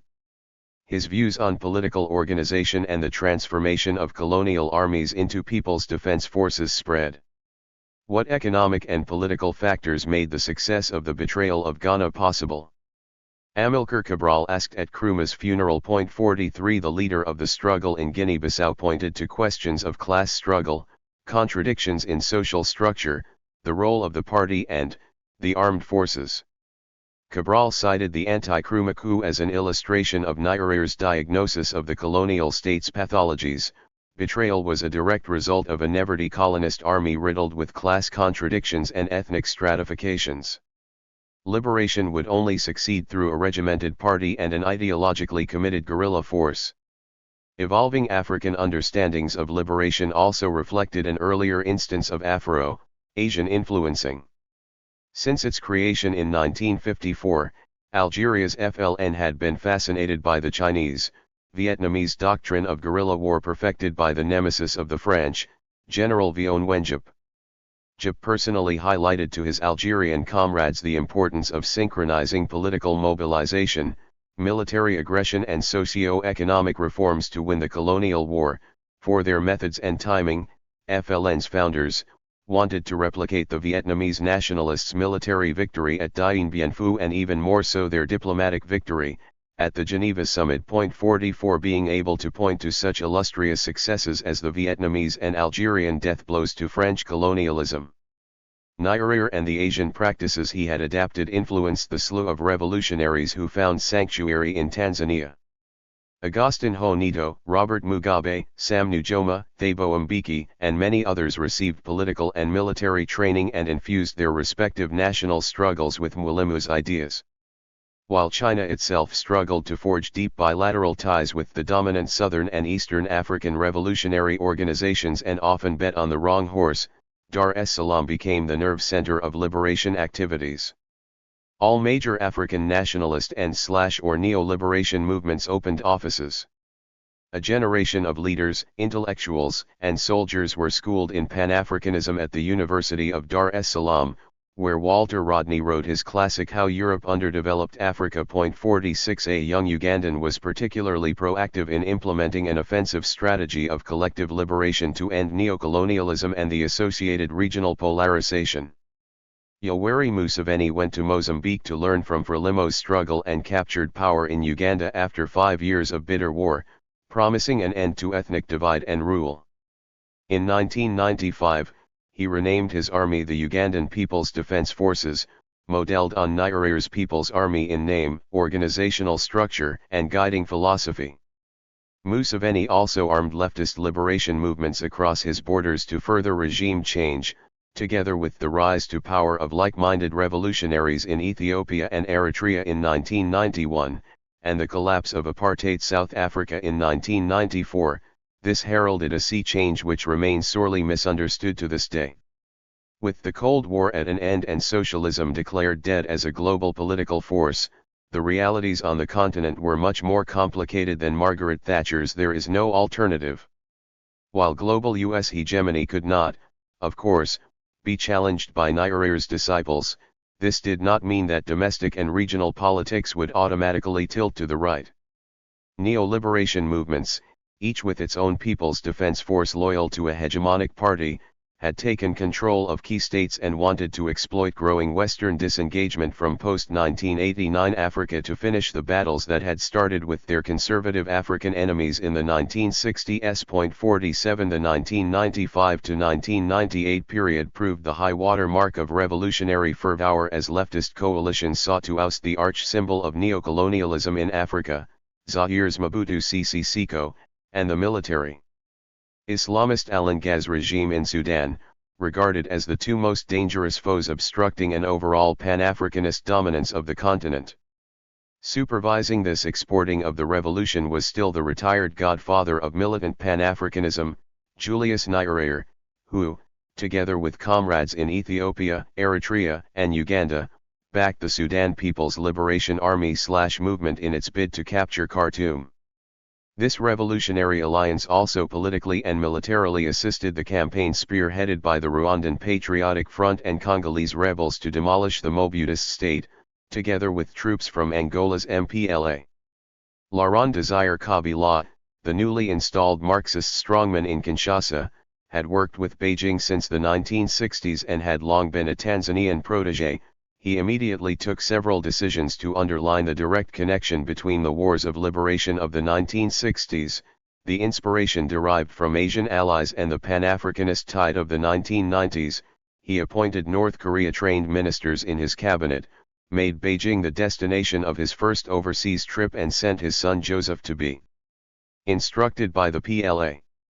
Mobutu's fall was intended as the zenith of decades of sacrifices for a new international relations of Africa. Creating this new Pan-Africanist peace, the dream of the Greater Horn, as the comrades called it among themselves, faltered badly. 48 Nyerere and his heirs shared a vision of an emerging new regional order, with new regional norms and a focus on integrating economies and peoples, but instead of institutionalizing the dream of the Greater Horn, the neo-liberation movements turned on each other. What was supposed to be the crowning achievement of decades of persistence ended in 3 wars of brothers, the 1998 to 2000 Ethio-Eritrean conflict, which broke the Asmara alliance, and the efforts to defeat military Islamist Khartoum, Africa's Great War, fought between the comrades who had overthrown Mobutu but subsequently unleashed a fratricide in which millions of Africans perished, and confrontations between Uganda and Rwanda, rupturing a partnership that had existed for 2 decades, and catapulted 3 neo-liberation movements to power.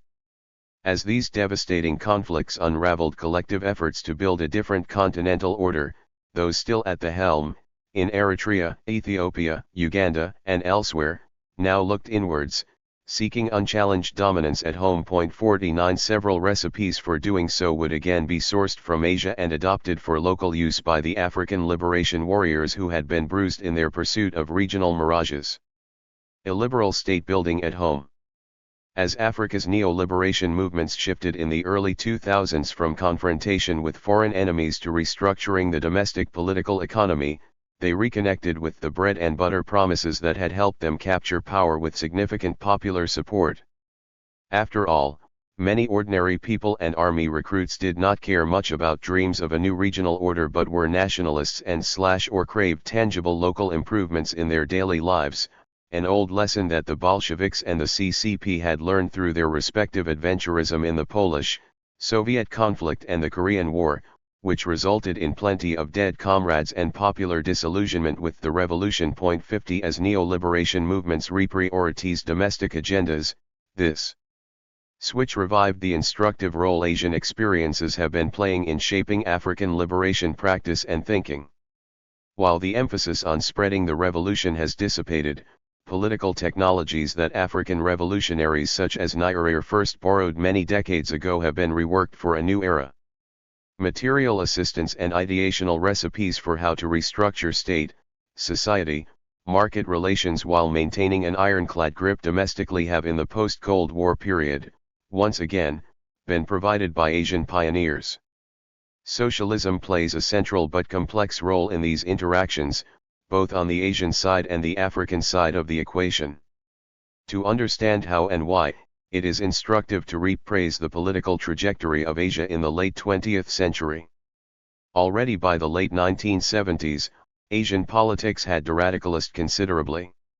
Authoritarian governments had crushed radical left-wing challengers in Japan, South Korea, and Singapore.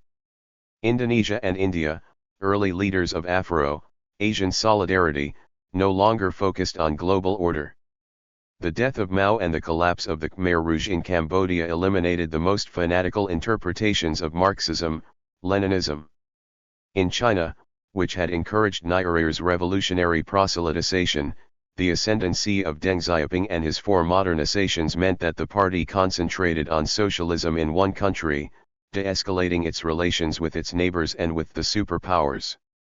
Yet to assume that this marked the end of the influence of socialist thought and practices would be wrong. In the 1950s and 1960s, facing what they saw as a national security emergency from within and without, rulers in Tokyo, Seoul, Taipei, and Singapore subjugated organized labor but were no more keen on a powerful, politically autonomous market. 51 Couched in nationalist discourse, they therefore adopted social policies, land reforms, and heavy statist interventionism proposed by social democrats and socialists, which undercut the radical left's ability to challenge the government on all important bread and butter issues. 52 In the process they forged what became known as the East Asian Developmental State, an ideologically hybrid attempt to simultaneously industrialize their economies, capture key niches in global commerce, employ millions of new urbanites and provide their ruling parties with a legitimacy based on economic performance and social progress for the nation. 53 Like wild geese flying in a reverse V pattern, 54 East Asian states grew their economies at breathtaking rates. Driven by the pressures of the Cold War and Tokyo's encouragement of an internationalist division of labor that enabled lead countries to move up the value chain and new developmental states to join the formation. 55 It is a by now well-known story that saw East Asia triple its share of world trade between 1980 and 2005, enabled South Korea to lift per capita income from less than $100 in 1960 to more than $25,000 in 2015 and propelled China to the brink of becoming the world's largest economy by 2017. This incredible reversal of fortunes, during most of the 20th century, much of Asia had appeared to be coterminous with famine, war, and external interference, intuitively explains part of the appeal the Asian miracle holds over African states. But it is not merely the fact that several Asian countries have become high-income economies or have made progress towards that goal, but how they have done so that has intrigued many Africans.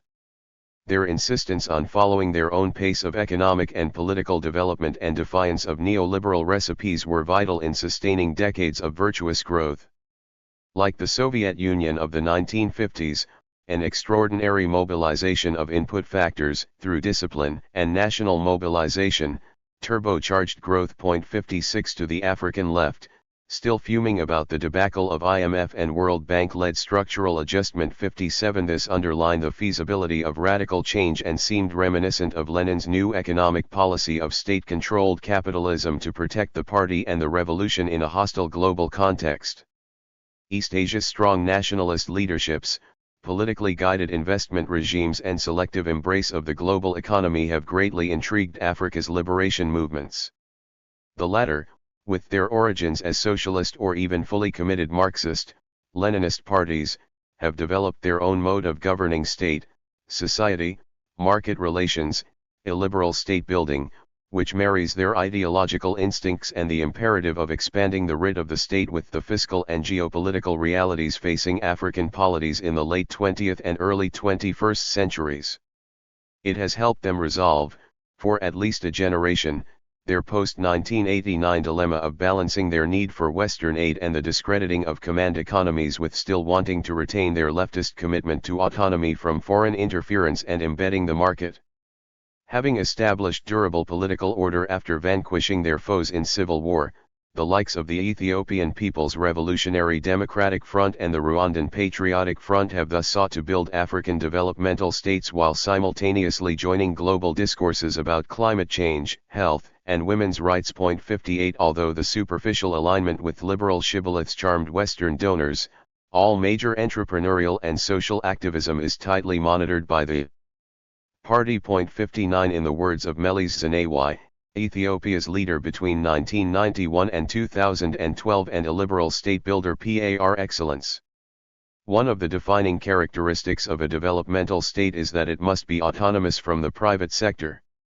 It must have the ability and will to reward and punish the private sector actors depending on whether their activities are developmental or rent-seeking. It cannot do so if the private sector is in the coalition. 60. The primary goal is to entwine the development of the state and the party, the latter centralizes rents and reinvests and redistributes them in function of its long-term economic and political priorities. 61 Growth is seen to emanate from, and to first and foremost benefit, specific socio-political constituencies, not coincidentally, the revolutionary cadres and population groups that supported the struggle. Priorities like modernizing agriculture, expanding infrastructure, and stimulating manufacturing do not emerge through popular consultation but are designed and implemented top-down. Both the end goal and the instruments are expressly illiberal, and socialist, inspired. Because historical materialism still underpins how they define progress, Africa's illiberal state builders have bet that crafting their own developmental state will enable them to pacify the ethno-regional, linguistic, and/or religious cleavages that historically have violently divided society. While in the medium term the hegemony of the party ensures the peace, they believe that transforming material conditions will convert parochial identities into a greater national consciousness, including a deep gratitude vis-a-vis the ruling vanguard for its sagacious policies. For Meles and other illiberal state builders such as Paul Kagame and Isaias Afwerki, human rights are hence a result, not a precondition, of successful development and strong statehood. 62 If Asia's developmental mission rendered states that had fractured during World War II and were pressurized by the Cold War more cohesive, the hope is that an African developmentalism might similarly catalyze a hardening of state institutions and national sentiments. Pivotal Asian states have not been distant exemplars of transformation but have in recent years enthusiastically shared their experiences with Africa's illiberal state builders. 63 The central aim is to strengthen sovereignty and safeguard policy space for the state and party vis-a-vis global economic forces and local detractors. Socialist ideas, a shared history and Marxist, Leninist terminology are sometimes explicitly invoked in these interactions, and at other times only matter implicitly, but subverting Western liberal axioms such as laissez-faire and democracy promotion features consistently. Seoul, for instance, has through its Korean Development Institute extensively explored with senior appeared officials what Korea's economic miracle might teach the emerging Ethiopian developmental state. Since the mid-1990s, Ethiopian visitors have included the powerful Agricultural Transformation Agency, infrastructure planners, diplomats, and party leaders, who frequent Seoul multiple times annually. In the words of Meli's chief economic advisor, Nwai Gabrib, China was a big model for the government, but South Korea and Taiwan held the greatest lessons for us. How do you sustain fast growth, with private investment, under the guidance of the state? It showed us also how to deal with the IFIs and how to think about the global economy. 64. KDI has taken Ethiopian officials to South Korea's shipyards and its powerful chaebol, the conglomerates that embody the nexus between politics, business, and export-oriented industrialization. Since 2013, these relations have been further scaled up as KDI now leads a knowledge-sharing program that engages almost all ministries of Ethiopia's federal government. What is remarkable about Korea's soft power is that it is proving so consequential in the almost total absence of Korean investment into Ethiopia or vibrant Ethio-Korean trade relations. Both sides acknowledge the huge gap between the ideational exchanges and commercial realities, but this has not dampened the EPIRDF's enthusiasm for emulating South Korea, where possible. 65. Other Asian states too have been promoting their experiences and influenced the trajectory of illiberal state building in Africa. The resistance of Malaysian Prime Minister Mahathir Mohamad to pressures to liberalize Malaysia's capital account and banking sector before and during the 1997 to 1998 Asian financial crisis provided Ethiopia with an important precedent to rebuff the IMF's overtures, but it has also persuaded the EPIRDF to study the Malaysian developmental experience, with Ministry of Finance and agricultural experts visiting Kuala Lumpur and the regional states.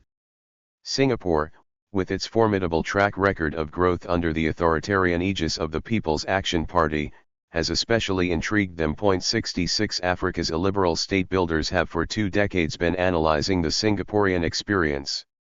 According to Andebran Welda Georges, governor of Eritrea's central bank and long-serving ambassador, in the early 1990s, the Eritrean government proclaimed its intention to follow Singapore as a model. Effective emulation of Singapore's successful development strategy would turn Eritrea into an African Singapore. Virtually everybody who is who in the government and ruling front visited the small island city-state in the mid-1990s to observe the modus operandi of the Singaporean model, witness its achievements and learn from its experience. 67. Singapore's mix of quasi-martial discipline, disavowal of liberal politics, socialist-style public housing and crafty instrumentalization of its location as gateway to East and Southeast Asia seemed to dovetail with Eritrea's pre-1998 desire to lead the integration of the Greater Horn of Africa. 68. That combination is also what attracts RPF officials to visit the city-state, seeking to turn their Rwanda into the Singapore of Africa. Strongman Paul Kagame regularly proclaims his admiration for Singapore's founding father, evidently, an inspiration. A great man, driven by great principles and who achieved great things with a small country. Lee Kuan Yew has transformed Singapore and the lives of his people. This is also what we are doing in Rwanda. 69 Singaporean guidance in and influence over Rwanda's push on information and communication technology development, the construction of conference facilities and, especially, Urban Planning 70 and Taxation 71 underlay the RPF's Vision 2020. Both the Rwanda Development Board and the Rwanda Governance Board, the two key drivers of public policy, frequently brandish comparisons with Singapore in their public communications. As in the case of Korea and Ethiopia, Singapore, Rwanda commercial ties are negligible and do not explain the nature or the importance of the interactions. Instead, the ideational is central, including an obsession in both Kigali and Singapore with sovereign authority as orderliness. The streets must be litter-free, plastic bags have long been banned, and enforcing public cleanliness is an important task of police officers and other state officials. If Korea, Malaysia, and Singapore have influenced the illiberal state building of African neo-liberation movements by offering policy advice to their leaderships and training to civil servants, China has gone even further by forging profound party-to-party relations, shaping not just the overall developmental objectives of African elites but consolidating their grip on power too. The CCP has been hosting party development courses, which demonstrate to its African counterparts how the CCP's governance structures have enabled China's record-breaking growth trajectory. 72 These programs combine lectures, field visits, focus groups, and cultural immersion and have been offered, with varying degrees of frequency and intensity, to ruling parties from Angola and Namibia to Eritrea and Mozambique. In the case of two pivotal relationships, Beijing has even helped to replicate some of its instruments of control. Memorandums of understandings between South Africa's African National Congress and the CCP have resulted in the extensive training of the majority of the former's National Executive Committee, the ANC's highest organ. The CCP has also co-planned and funded the ANC Political School and Policy Institute in South Africa, a leadership school meant to instill in cadres the same discipline and organizational techniques that have proven so effective in the CCP's organization department's maintenance of internal cohesion.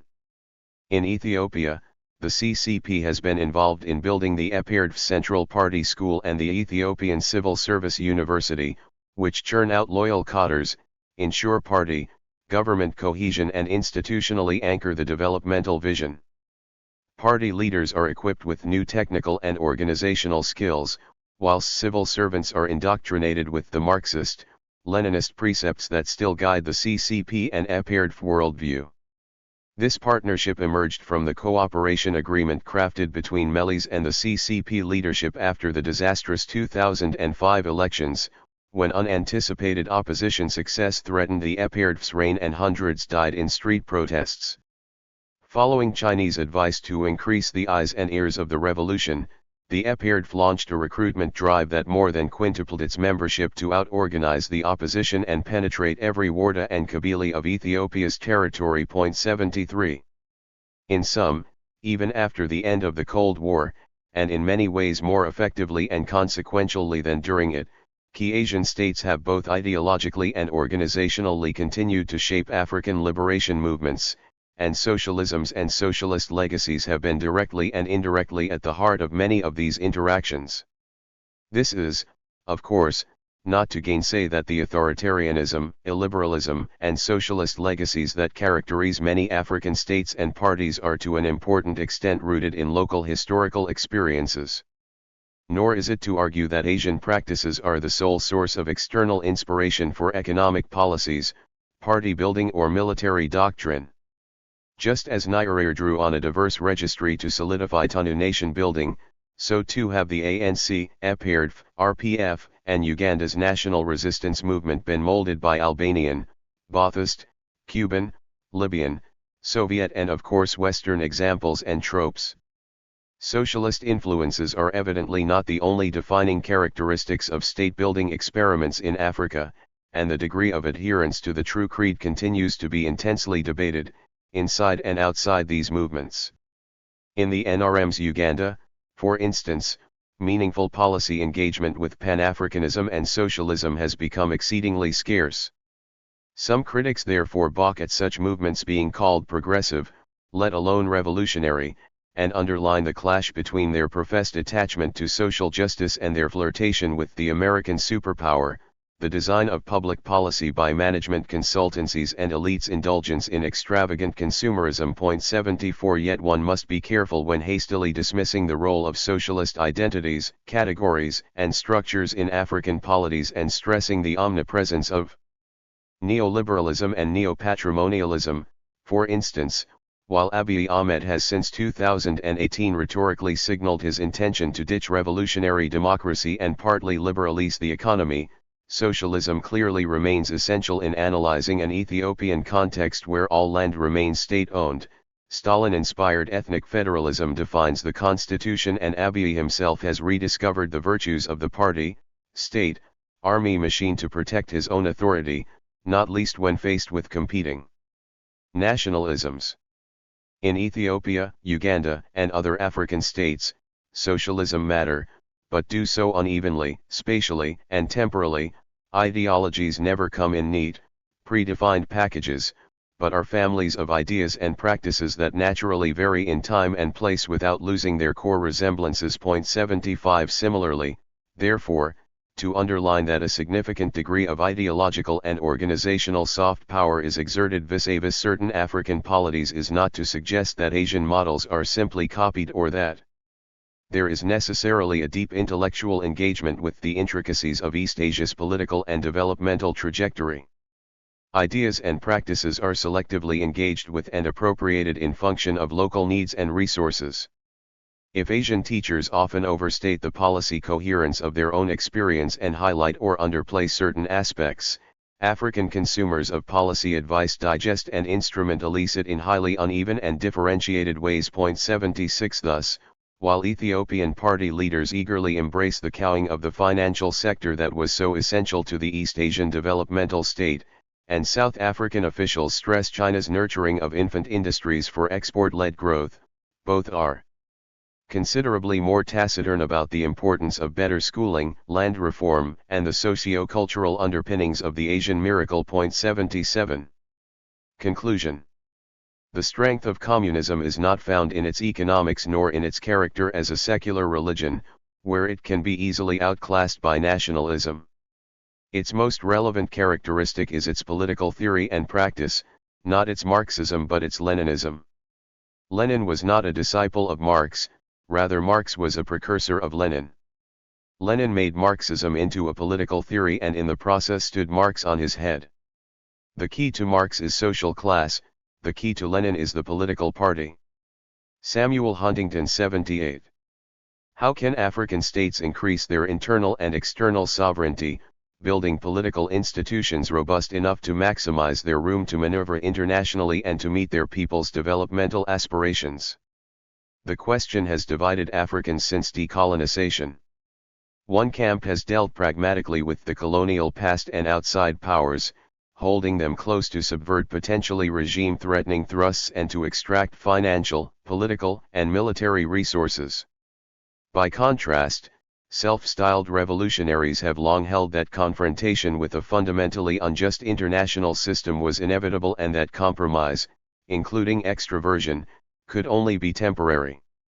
African liberation, to them, has meant rejecting liberal formulas and a constant search for political, economic, and military mechanisms that increase their autonomy to pursue a horizon of divergence, not convergence, with Western free markets and government institutions. As African aspirant builders of political order have wrestled with the challenges of state building, nation building, and enhancing sovereignty, they have recurrently found workable alternatives to Euro-Atlantic axioms in Asia. This paper has provided a longitudinal overview of the ways in which Asian comrades have molded African ideas and practices of liberation. India and Indonesia encouraged Africans to join them in a third way in international relations in the 1950s and 1960s, rejecting the imperialist straitjacket of the Cold War. The FLN's admiration of the Vietnamese Revolution and Maoist China's partnership with Nyerer's Tanzania stimulated organizational innovation that resuscitated the Pan-Africanist dream of defeating neocolonialism. The Vanguard Party and the People's Defense Forces became the socialist political technologies that steeled neo-liberation movements in their struggle and helped them become hegemonic once state power was captured. They have been the backbone of African experiments in illiberal state building that combine political authoritarianism, military supremacy, and state-guided economic transformation. Since the 1990s, China, Korea, Malaysia, and Singapore have all, to varying extents, encouraged and influenced these attempts at building an African developmental state. Although much of the literature emphasizes how Asian actors differentiate themselves from Western donors by abjuring prescriptive conditionalities, 79 the interactions analyzed here reveal a normative component to Asian dissemination and African appropriation of policies, institutions, and organizational techniques. The Afro-Asian relationships examined cannot be reduced to commercial influence or transactional geopolitical jockeying. Ideology has at least relative autonomy in explaining the kind of partnerships brought about, the forms that influencing has taken and the reasons why solidarities remain intact, even when financial incentives point elsewhere. While some see the intersecting of African and Asian modernities as the main explanation, 80, policy emulation driven by the quest of elites to become modern and to be seen by others as such. 81.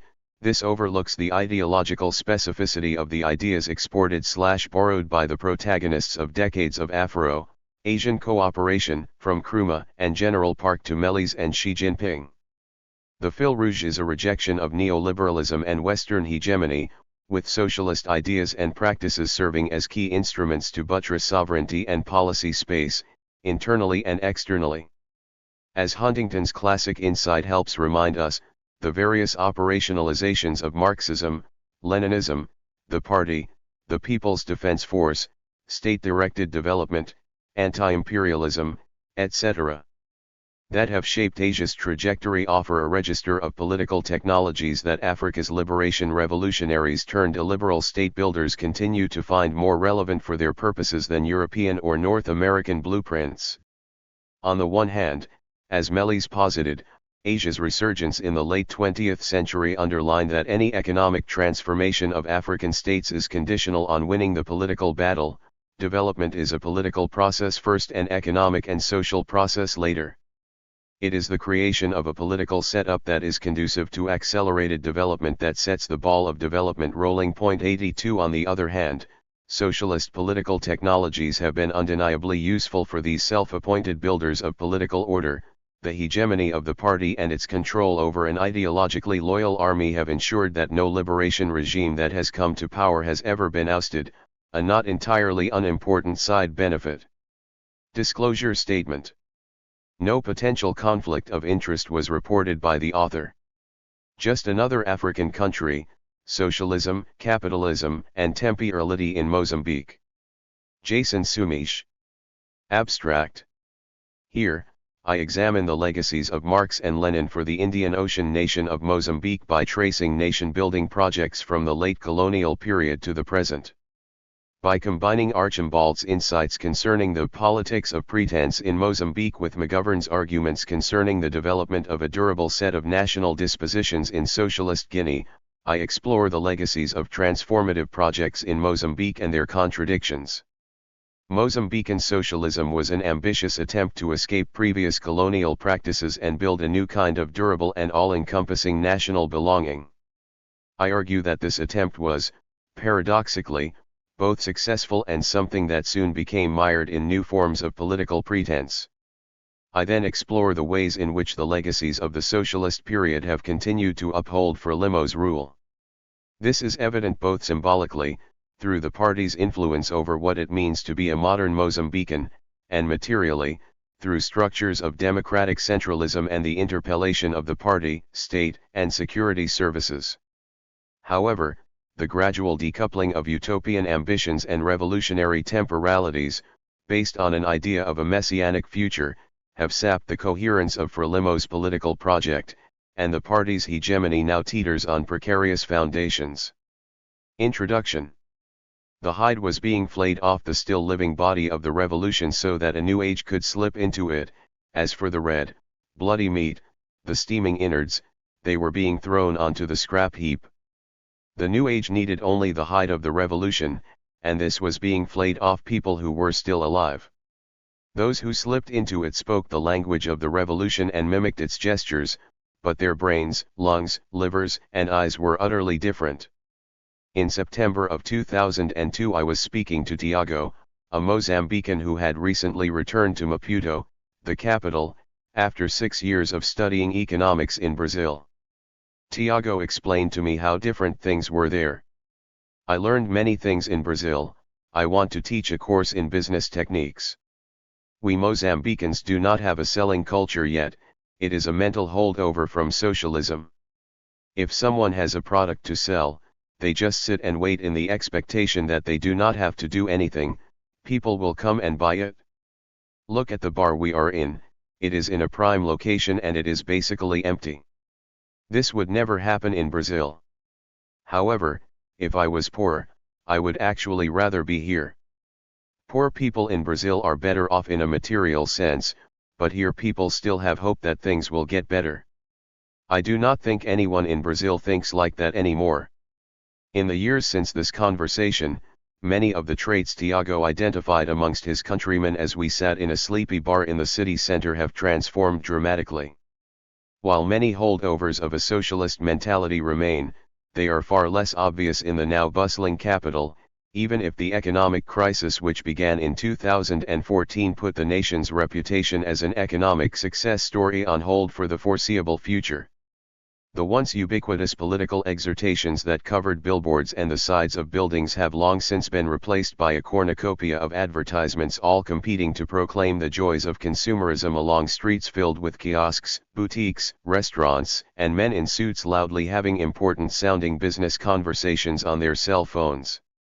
Former champions of socialism have reinvented themselves as members of the new, officially valorized, national bourgeoisie one, and their paeans to national economic ownership have given way to an almost messianic discourse about the benefits of foreign direct investment. However, roiling discontent marred even in the giddy days of the economic boom. While the chosen few grew even richer and even many members of the middle class became visibly more prosperous, everyday life was characterized by social polarization, an increase in an already profound level of inequality to resurgent authoritarianism, recurring urban riots and, from 2012 to 2016, tit-for-tat violence with the Renamo former rebels.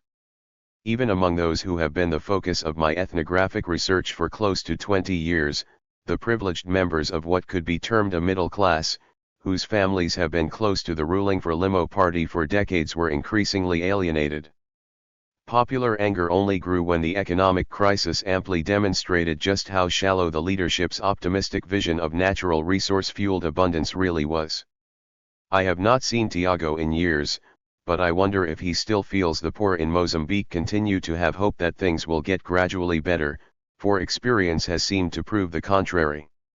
In this article I trace not only the legacies of Marx and Lenin for contemporary Mozambique, but how these legacies were shaped by historical relationships growing from Portuguese colonialism and networks that span the wider Indian Ocean world. As mentioned above, this article is based on a long-term ethnographic engagement, encompassing participant observation, interviews, and the collection of life histories among a range of people with varying degrees of privilege. It is people such as these who occupy a ruling party-connected middle and upper middle stratum of Maputo's, and, to a lesser degree, the northern city of Nampula's, social hierarchy. Building from this engagement, I focus on how particular forms of colonial practices and ideologies played a role in shaping the kind of socialism that was practiced in Mozambique and how this form of socialism shaped the later capitalist project. In her work on contemporary Inhambane in the south of Mozambique, Archambault argues that the dominant form of social life in post-socialist Mozambique is the politics of pretense. I came to understand that, in this post-socialist, post-war society scarred by profound suspicion, it was not so much what I did as how I did it that actually mattered. Archambault insightfully describes the ways lived experience for many Mozambicans is shaped by regimes of truth that encourage ambiguation over clarification, and dissimulation over revelation and confrontation. In the following, I build upon Archambault's argument to explore the ways that shifting political forms of pretense and the reactions to them have played a fundamental role in shaping visions of the nation and collective belonging since the late colonial period. I begin with the colonial incarnation of the logic of political pretense, that I argue is best exemplified by the expression para inglês ver. Widely thought to date back to the abolition of slavery in Brazil, this meant to publicly and ostentatiously enact a reform that one had no actual intention of carrying out to win breathing space from powerful and meddlesome foreigners. This logic became central to a range of transformative projects that arose during the colonial period.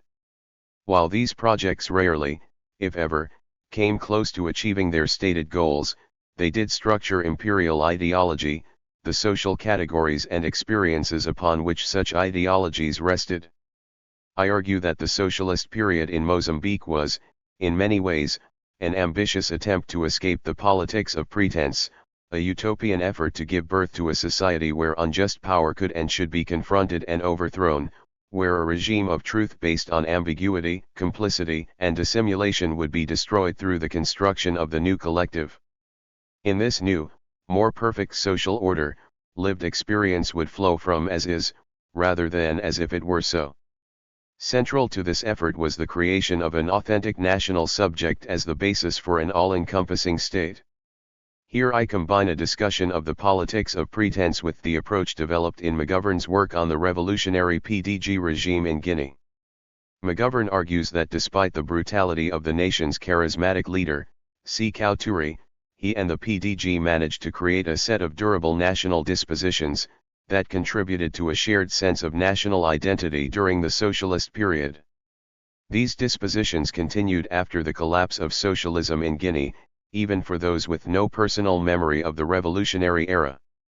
A former minister once told me that Mozambique's somewhat delayed independence was positive in some ways. It allowed the leadership to see what had happened in other African countries and to learn that liberation, in and of itself, was important, but the struggle had to go further. The leadership felt that too many other African countries had fallen into corrupt authoritarianism, and they were determined to build a new and better society and to avoid the mistakes others had made. Through this effort to avoid the traps so many others had fallen into, Frelimo came to see capitalism, and by extension socialism, less as methods of production than a moral relationship. The O Homem Novo was, above all, a moral subject, hard-working, obedient and rational, one who was uninterested in petty individualism, instead striving selflessly for the collective. Being a Mozambican was not simply an effect of being born in Mozambique, but rather a moral choice, based on willfully renouncing the dark past of imperialism, obscurantism, patriarchal rural feudalism and any competing ties of kin, village, region or ethnicity, instead dedicating oneself to building a shared national future. The conception was of a linear time scale where the population would be transformed into modernist subjects whose horizons extend to the nation itself, transcending regional and ethnic identities, in McGovern's terms, the basis of the Mozambican national disposition that lingered on after the Civil War and remains potent even for those with no personal memory of the revolutionary period. However, while a sense of a distinct and overarching Mozambican identity certainly exists, it is one that is deeply associated with the Frelimo party and fundamentally exclusive of wider forms of identification. A prime example is that in the provinces the presence of a high-ranking dignitary from the capital will be popularly referred to as a Naco Esta Aqui. In a manner similar to that described by Verhoeven for the Horn of Africa, Frelimo maintains its power by combining various liberal traits, constitutional guarantees, elections and an openness to foreign capital with socialist techniques, such as the interpellation of the party, the state, the security forces, the economy and media, and a hierarchical political structure based on democratic centralism.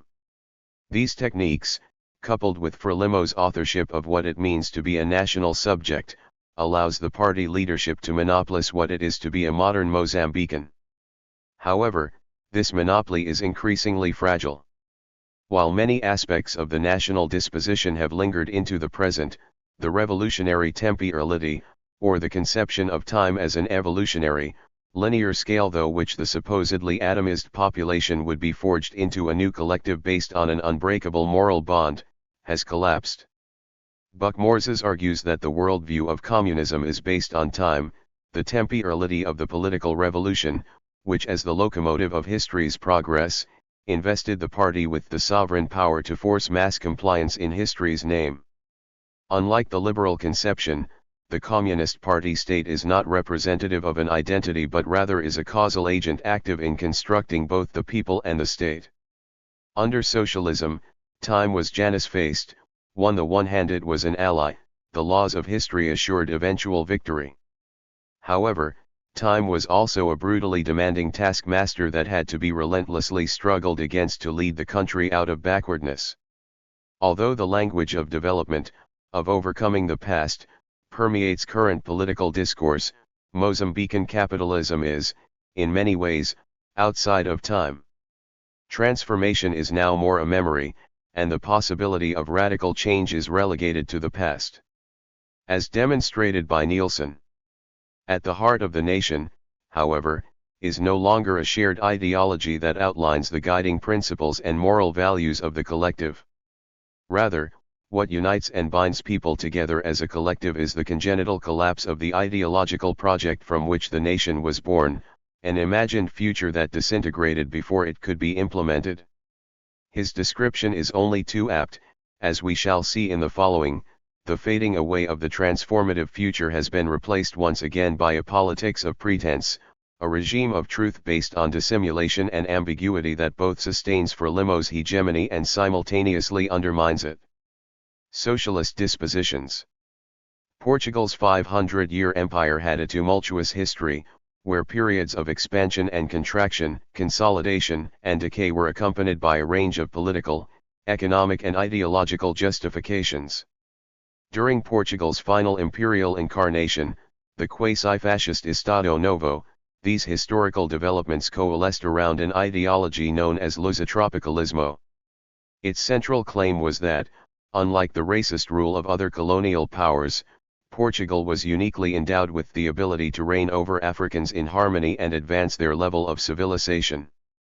A key factor in the colonial civilizing mission was the practice of assimilaco, perhaps the clearest example of the logic of para inglés ver. 3 assimilaco, was claimed as the grand result of Portugal's civilizing mission, where a colonial subject could be made the legal equal of a settler if they had demonstrated certain criteria, such as displaying European manners, making a break with heathen backwardness and having their application approved by the state.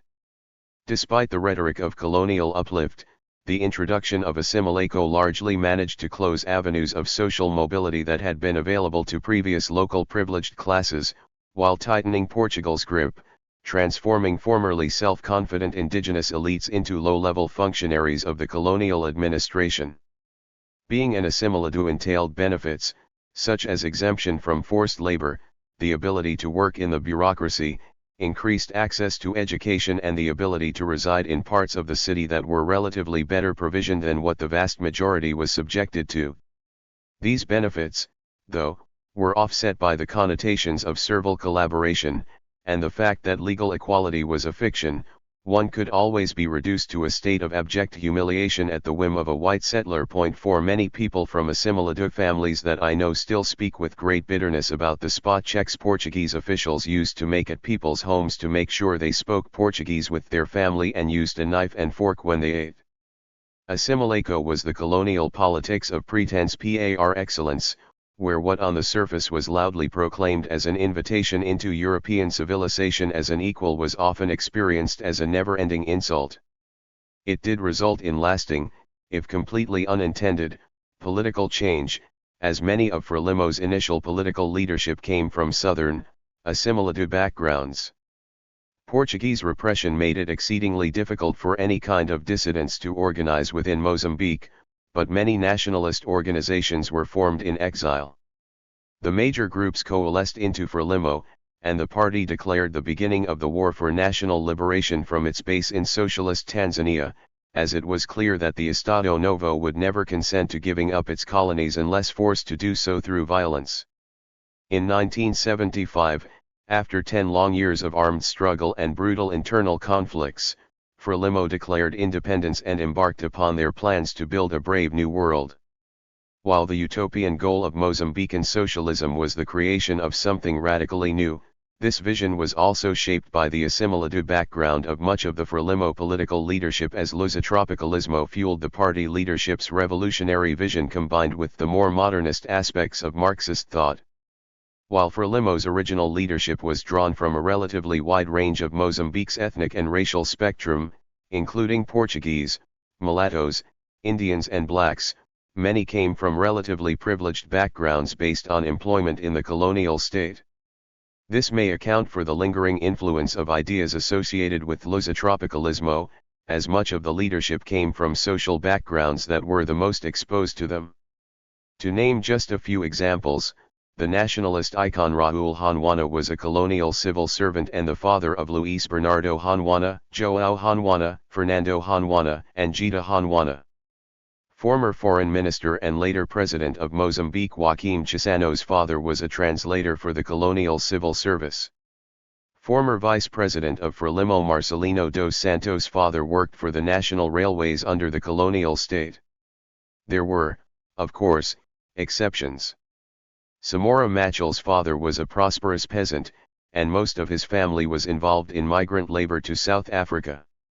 His father's land was confiscated by the state, though, and during the colonial period Samora Machel worked in the capital as a nurse. Majid Osman, the former Minister of Finance, came from an Indian merchant family also based in the capital. Some of the more privileged members of the Frelimo leadership were also able to study abroad, in Portugal and Europe more generally. There they came in contact with members of the Portuguese Communist Party and were exposed to censored reading materials, such as Fanon, Guevara, Ho Chi Minh, Lenin, Mao, and Marx. This social background, combined with the anti-colonial intellectual currents of the time, doubtlessly influenced the kind of socialist society Frelimo tried to build. For the Frelimo leadership, Marxism in Mozambique, much like that in China and Cuba, largely ignored Marx's focus on objective economic conditions and the overriding importance of the means of production. Socialism in Mozambique was instead focused on efforts to create a particular kind of social subject predicated on a moral relationship. Therefore, to build the nation, the party first had to create national citizens. As mentioned previously, the goals of Mozambican socialism were to abolish the past through a grand project of social engineering.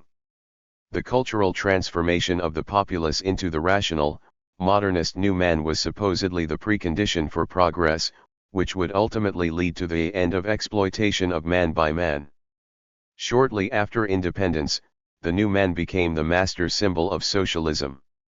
This symbol would be the basis for a socialist national disposition, shedding the backwards ways of the past and becoming paragons of the virtues the party championed, which would be extended to the entire population as a necessary precondition of development. The new man was the universalising promise that formed the moral and ideological bedrock of Frelimo's domination. For those closest to this political project, the normative underpinnings of the new man demonstrated how exercises of power that were frequently brutal could also be seen as socially transformative. For the committed, the revolution offered a path to usher in profoundly transformative change. A former high-ranking Frelimo cadre told me that shortly after liberation, the president, Samora Machel, mentioned him as an example of the new man. 5 The cadre asked Samora, "But how can I be the new man? I am an assimilado." To this, Machel replied, "You fought and lived with us during the struggle. You are not an assimilado, you were." For the cadre, not only did such statements demonstrate the essential rightness of the revolution, but his personal journey from assimilado to homem novo was also a mirror for the way in which the nation would be transformed from a humiliated, colonial backwater to a fully equal member in the family of nations. Being a new man, though, a true Mozambican, was not a fixed status that could be eternally claimed. Instead, it was a process to which one had to continually dedicate oneself through hard work and a renunciation of the pre-revolutionary past. Evaristo recalled that in the early independence period he had struggled to overcome the party's suspicion of him. He was from an assimilado family in Maputo and therefore thought to be subject to colonial decadence. Through his hard work and because he was highly educated, he managed to rise through the party ranks. His father, though, was not so lucky. He was called to a public meeting where Samora Machel berated the collaborators of colonialism, and a picture declaring him an enemy of the people was prominently placed in his old place of work. While socialism was, in practice, deeply intertwined with Mozambican nationalism, it also had a profoundly cosmopolitan character. Mozambique drew on influences from Portugal, the USSR, Tanzania, Algeria, Guinea, India, and China. Frelimo shared experiences with closely aligned movements such as the African National Congress, Fretilin, the People's Movement for the Liberation of Angola and Zimbabwe, African National Union Patriotic Front, and Mozambique was the beneficiary of numerous technicians and experts to address a desperate shortage in skills, comprising officials from across the socialist world and political sympathizers from the West. These various influences coalesced into what Donham calls a Marxist modern. The Mozambican countryside was to be the site of a vast modernizing program overseen by a small but determined elite.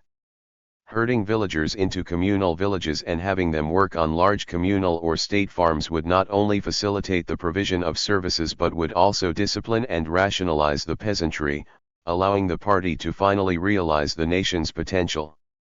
For the converted, this vision was deeply attractive. As one man, remembering the early days of the revolution, told me, "Yes, enthusiasm during the early revolutionary period was very high, even if it was not very realistic. I remember people talking excitedly about Machell's declaration that Mozambique would overcome underdevelopment in a decade. Machell based this on the fact that Mozambique was supposed to achieve a 17.5% annual growth rate. Of course, there was no way this could have ever happened, but cotters were excited. They really believed it and they were already planning for the future this would bring. Frelimo's revolution, with its utopian ambitions, fueled the passions of its cotters. The new order provided previously unheard of paths of social mobility for the young, women, those who were previously marginalized and anyone with any education whatsoever. Social mobility, though, soon came to be balanced by growing political rigidity, and utopian goals became mired in political ritual and routine. The nickname for Frelimo was Abaixo due to the long lists of social ills. Imperialism, capitalism, and obscurantism would be ceremonially chanted at rallies which drew the mandated response of "down with" from the crowd. Allegiance was demonstrated through the adoption of a specific socialist vocabulary, chanting at rallies, stopping in the middle of the street to salute the flag as it was raised, and attendance at party meetings. However, since all these activities were mandatory to greater or lesser degrees, it was never clear who was a true believer and what was merely the pretense of an opportunist or internal enemy, a dilemma that caused growing paranoia from a party leadership feeling increasingly besieged from within and without.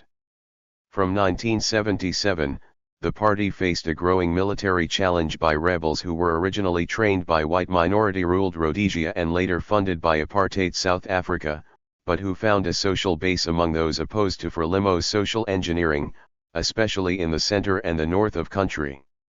With the military situation deteriorating and the nation teetering towards economic collapse, the party's reliance on coercion grew.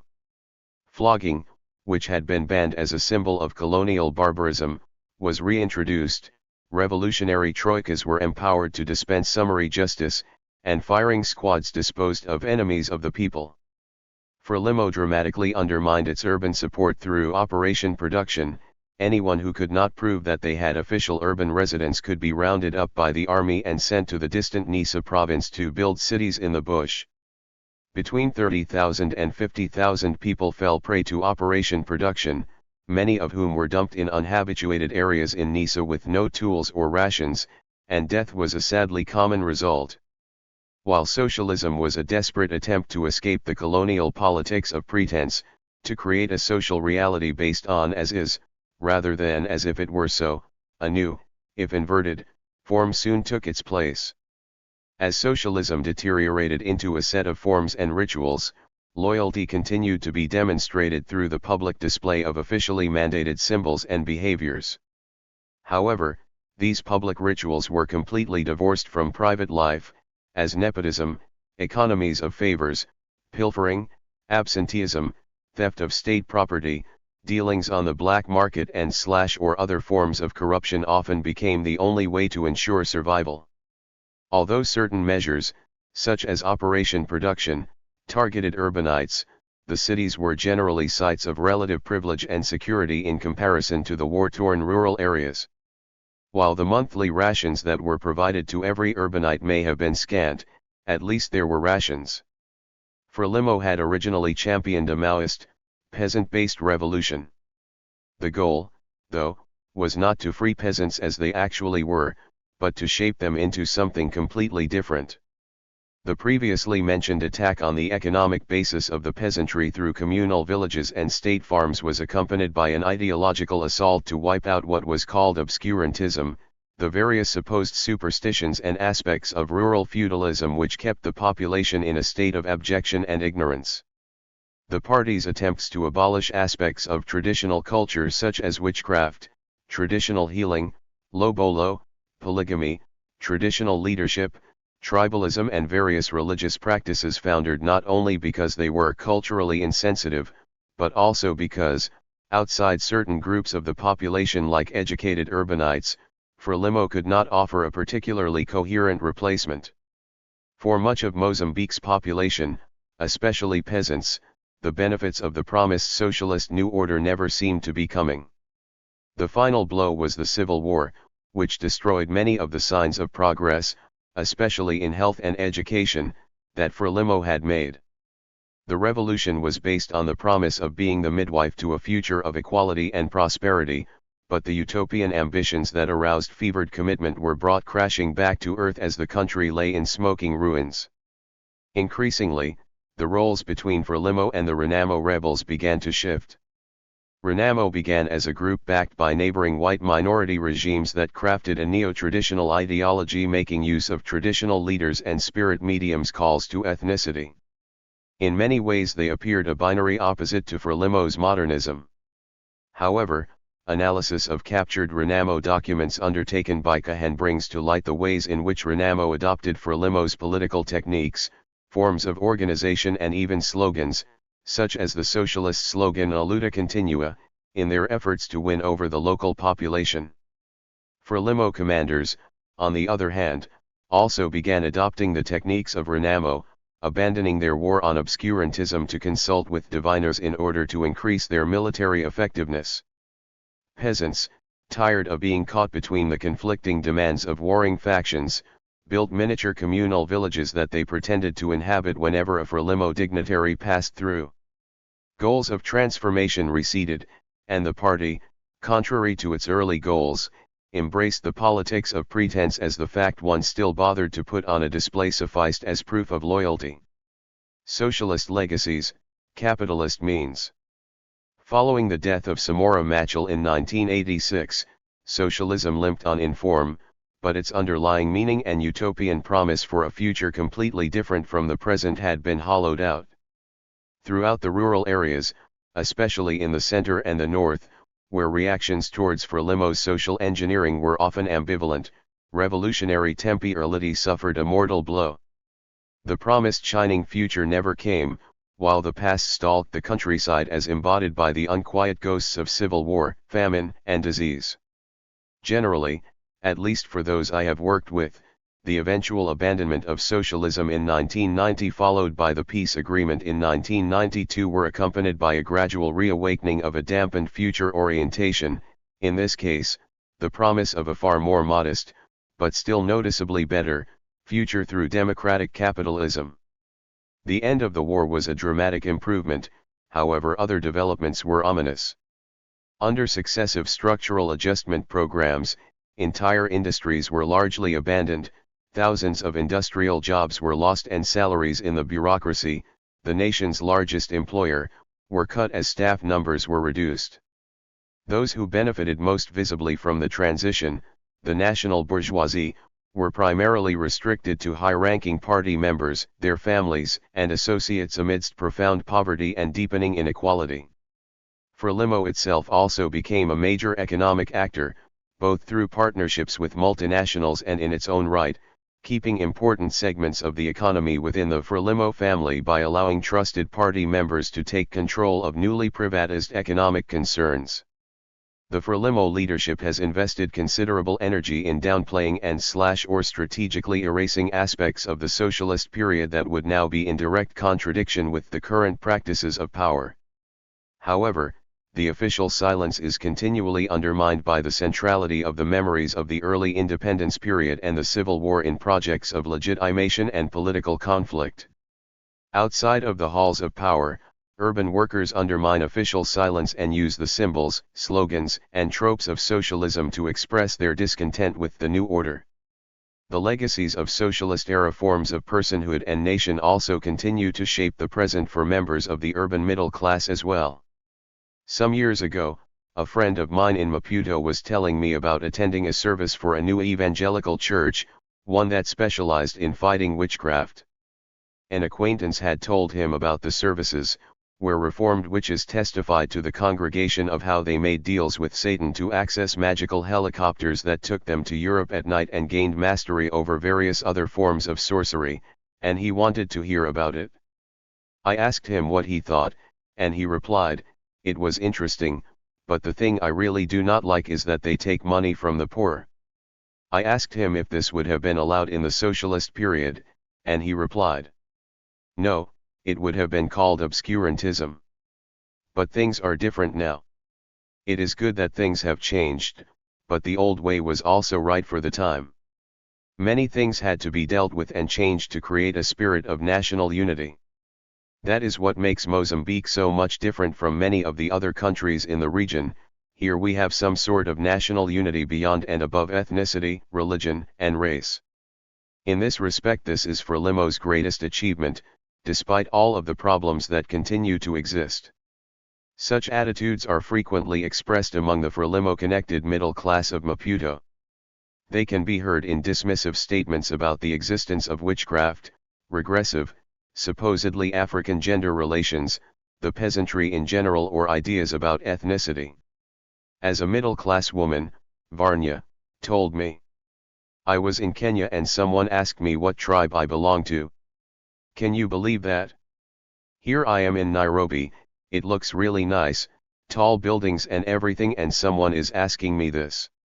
I mean, we have problems here, but at least we are beyond things like that, like tribalism." For the privileged elements of the socialist national disposition, the new man, suffuse their identity as modern Mozambicans, with its distaste for obscurantism, superstition, and subnational forms of belonging. However, the achievement of this cherished modernity rests on uncertain foundations, liable to crumble away at any moment. While Frelimo deserves considerable credit for the creation of a wider national identity and has been stunningly successful in shaping what it means to be a modern Mozambican, these forms of universal identification have been achieved through deeply exclusionary politics. Such exclusionary positions have only become more entrenched as the idea of the authentic national subject has been gradually decoupled from a utopian sense of revolutionary time that promised the eventual encompassment, willing or otherwise, of all the nation's inhabitants. The slow death of the utopian drive, which began in the socialist period, gradually ceded space for a new form of the politics of pretense that became dominant under multiparty capitalism. Not only is there no real attempt to build a society based on as is, but for many I know it did not even appear that anyone is trying to build a credible as if it were so or what exactly this would be. This can be seen through examples spanning the spectrum from the hypocrisies of high politics to the mundane of day-to-day existence. The legacies of socialism continue to shape the ideal of what a modern Mozambican is, demonstrated by the stances taken above.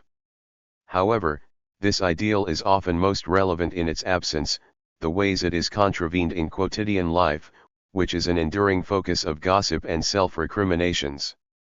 As Verena once told me when I asked why she thought so many educated Mozambicans who, in her words, should know better, fell short of the modernist ideal, she shrugged and said, "We blacks are 200 years behind." Such symbolic doubts also surface in the political practices of the new era.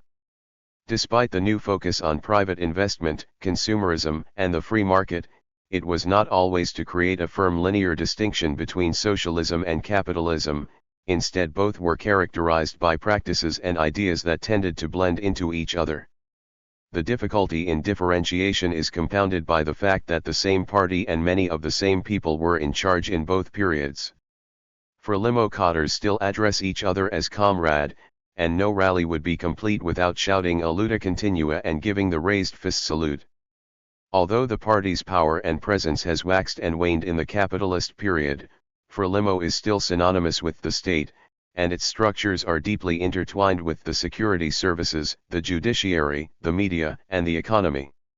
While allegiance is still demonstrated by adapting valorized social forms and cultural behaviors, unlike previous eras, it is no longer so clear what exactly these are, how they would be put into practice, and what the meaning is.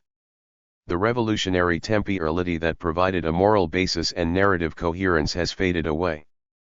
Thus, Attempts to combine the old and the new have caused much confusion, as many cadres are unsure which direction they are supposed to be leading the country in, or what exactly the new system is. This confusion can be seen in the response from a party cadre in the northern city of Nampula when I asked her about the transition from socialism to capitalism. She replied, "We are still socialists, our internal organization remains socialist, but we are socialists who have come to terms with globalization.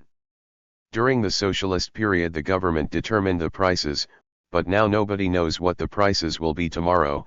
It is very expensive. There are still subsidized goods and food for veterans of the liberation struggle and things like that, but now we have entered a globalist environment. There is really little we can do economically." Therefore, for her, socialism still existed as a form and an ideal to be cherished, but it was also an ideal that was, outside of a few gestures whose importance was derived largely from symbolism rather than substance, impossible to put into practice. Another cadre, who was a colleague of the woman above, felt the difference between the old system and the new resides in the mentality of the people. The major challenge of the transition was to change the mentality of the people, something that they are slowly getting used to. You see, in socialism the government gives to the people, and in capitalism the people give to the government.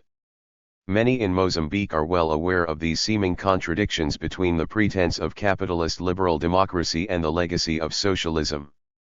As a Mozambican academic who is an opposition supporter told me, it is a bit silly to speak about liberalization, really. The state still controls the primary means of production, the land. 6 Basically what we have is a proto-fascist state. The pretense of an all-powerful state is offset in practice, though, by administrative confusion.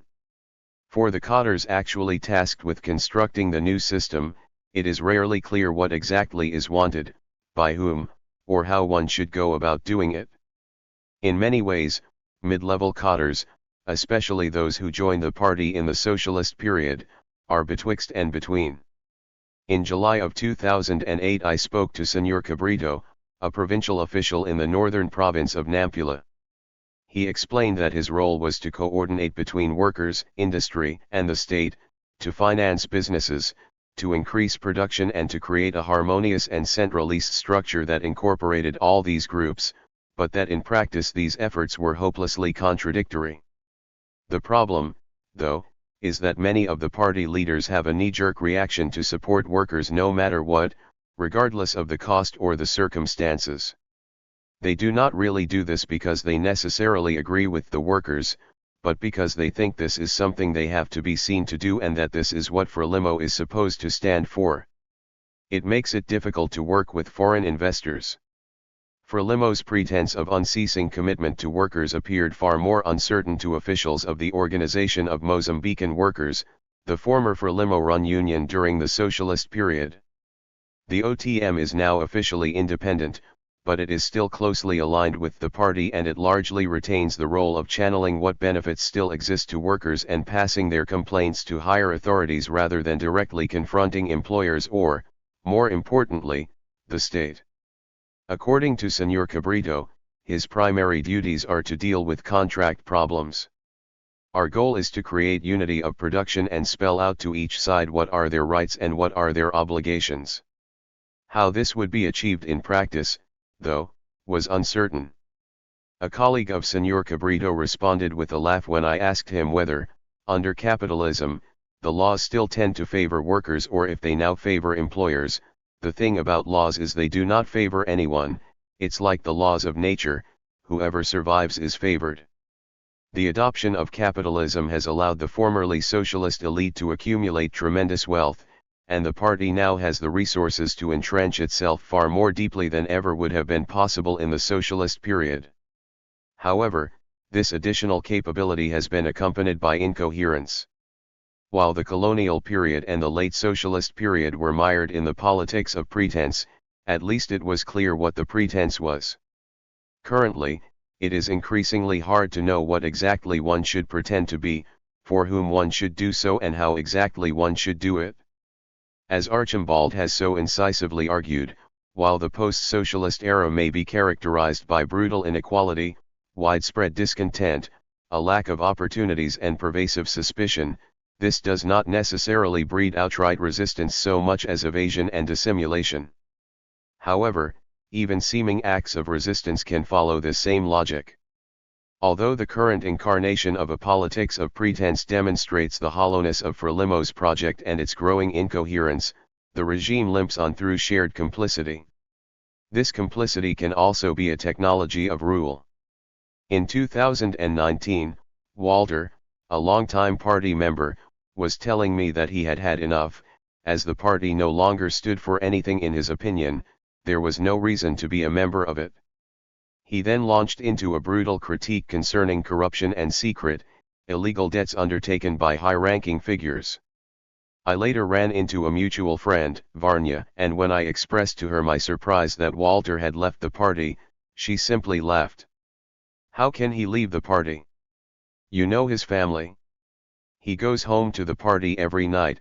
With the family he comes from, leaving is not really a possibility. He may not pay his party dues, but he will not renounce them or go against them.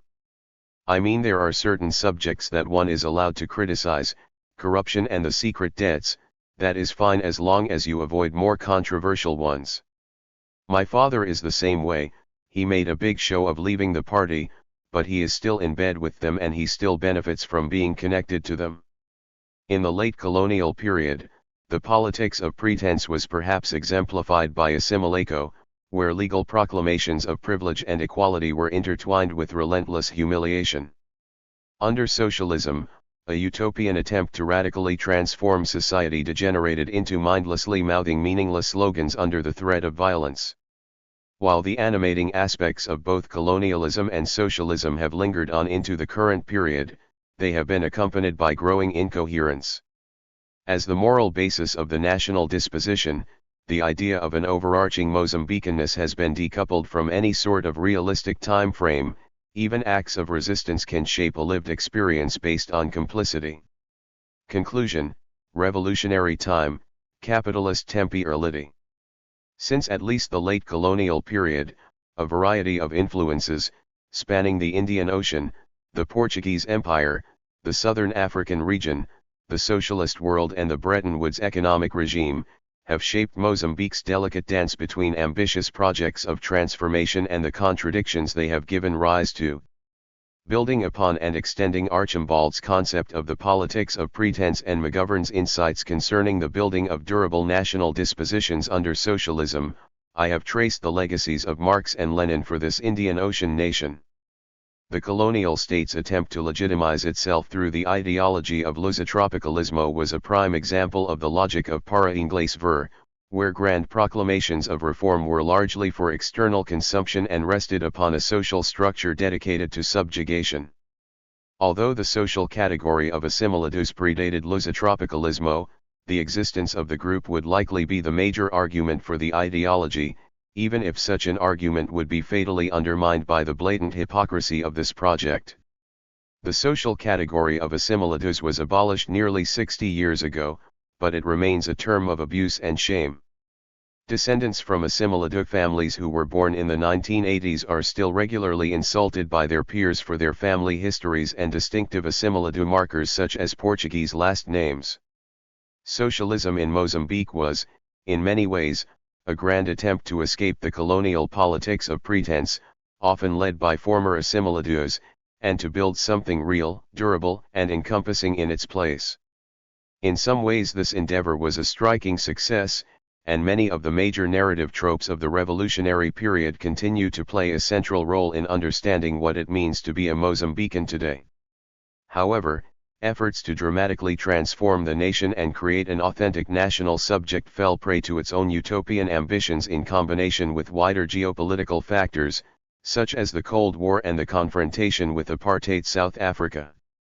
In such a context, efforts to live up to the officially valorized ideal became increasingly difficult, and a new form of pretense, public loyalty to officially valorized tropes and forms of behavior, had to be privately repudiated if one wanted to survive. While the legacies of what McGovern termed the socialist construction of a set durable national dispositions live on, it is often difficult now to square the elements that continue to elicit admiration, such as a sense of identity beyond that of region and ethnicity, with what one now knows was the cost. A friend of mine was horrified to discover that her cherished childhood memories of bucolic summers spent on her grandfather's farm actually took place in a re-education camp. What she thought was pleasant afternoons with friendly farm workers was in fact spent with terrified prisoners who lavished her with attention as her grandfather held their lives in his hands. Much as the former minister mentioned earlier, a Frelimo cotter once told me his commitment to the party stemmed from his ambition to do something other African states had failed to do, not only to win independence, but to build a better world, something unrecognizable compared to what had come before. Unlike the minister, though, he admitted that he was now close to despair. After all the hopes and dreams, years of struggle and hardship, now we are just another African country. In their influential discussion of African socialism, Pitcher and Askew pose a set of questions: in the political and economic configurations existing in Africa today, are there memories of socialism? Do these memories coexist with the neoliberal principles that many governments espouse, or are they in contradistinction to them? Are memories collective or individual? Throughout this article, I have tried to discuss some of the ways in which Mozambique could provide at least preliminary answers to some of these questions. For those I have worked with, and, as Pitcher demonstrates, among urban workers as well, memories of socialism do survive and can coexist with current neoliberal forms of governance. In a similar manner to African liberation movements more generally, as argued by Verhoeven, and Syed Barre's Somalia, as described by Yurdanov, Frelimo employs a wide array of socialist techniques, such as the structures of democratic centralism and the interpellation of the party, state, and security services, to retain power under multiparty capitalism. Yet socialism was not restricted solely to technologies of rule, it was principally a moral claim, the promise of justice and a better world, the herald of the dawning utopia. As Pitcher and Askew point out, the memories of promised utopias also linger on and resurface in both official discourse and personal reflection. Here is a clear contradiction with neoliberalism, as utopia is no longer a promise for the future, but the memories of a past that never was. The gradual decoupling of any sort of political project of transformation from the sense of revolutionary temporality, a soon-to-be-realized future totally different from the present, has seriously undermined the moral basis of Frelimo's rule. While the political relaxation that followed the abandonment of socialism is widely appreciated, power trumps fine phrases concerning the inalienable rights of man, and the primary promise for the majority is poverty without end. Currently, Mozambique appears to be trapped in an era of eternal crisis.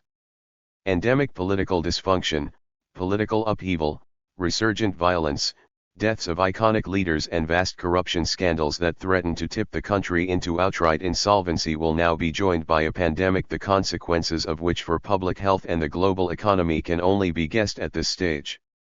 In the epigraph to this article, Grossman speaks of the ways in which people steal the trappings of the revolution and slip into its skin, while subverting its promise. Arguably, in Mozambique this process has gone even farther.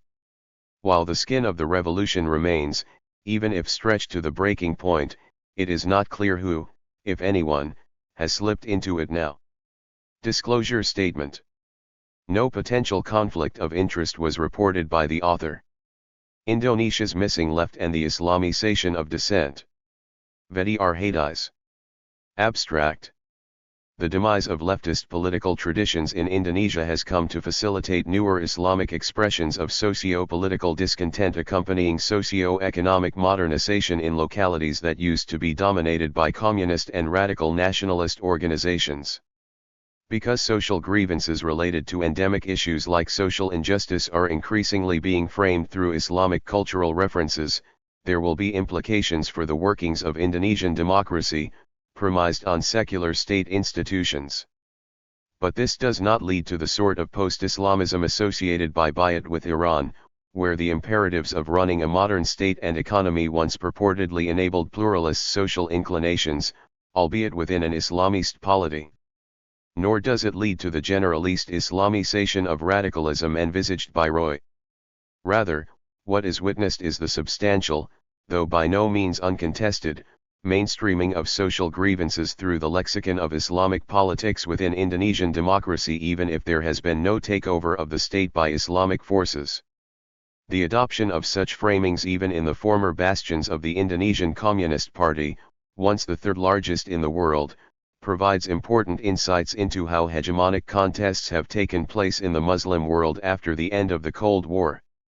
It is argued here that the demise of leftist politics in Indonesia in the 1960s came to facilitate the emergence of new Islamic expressions of social discontent and political demands that have accompanied the subsequent economic modernization process.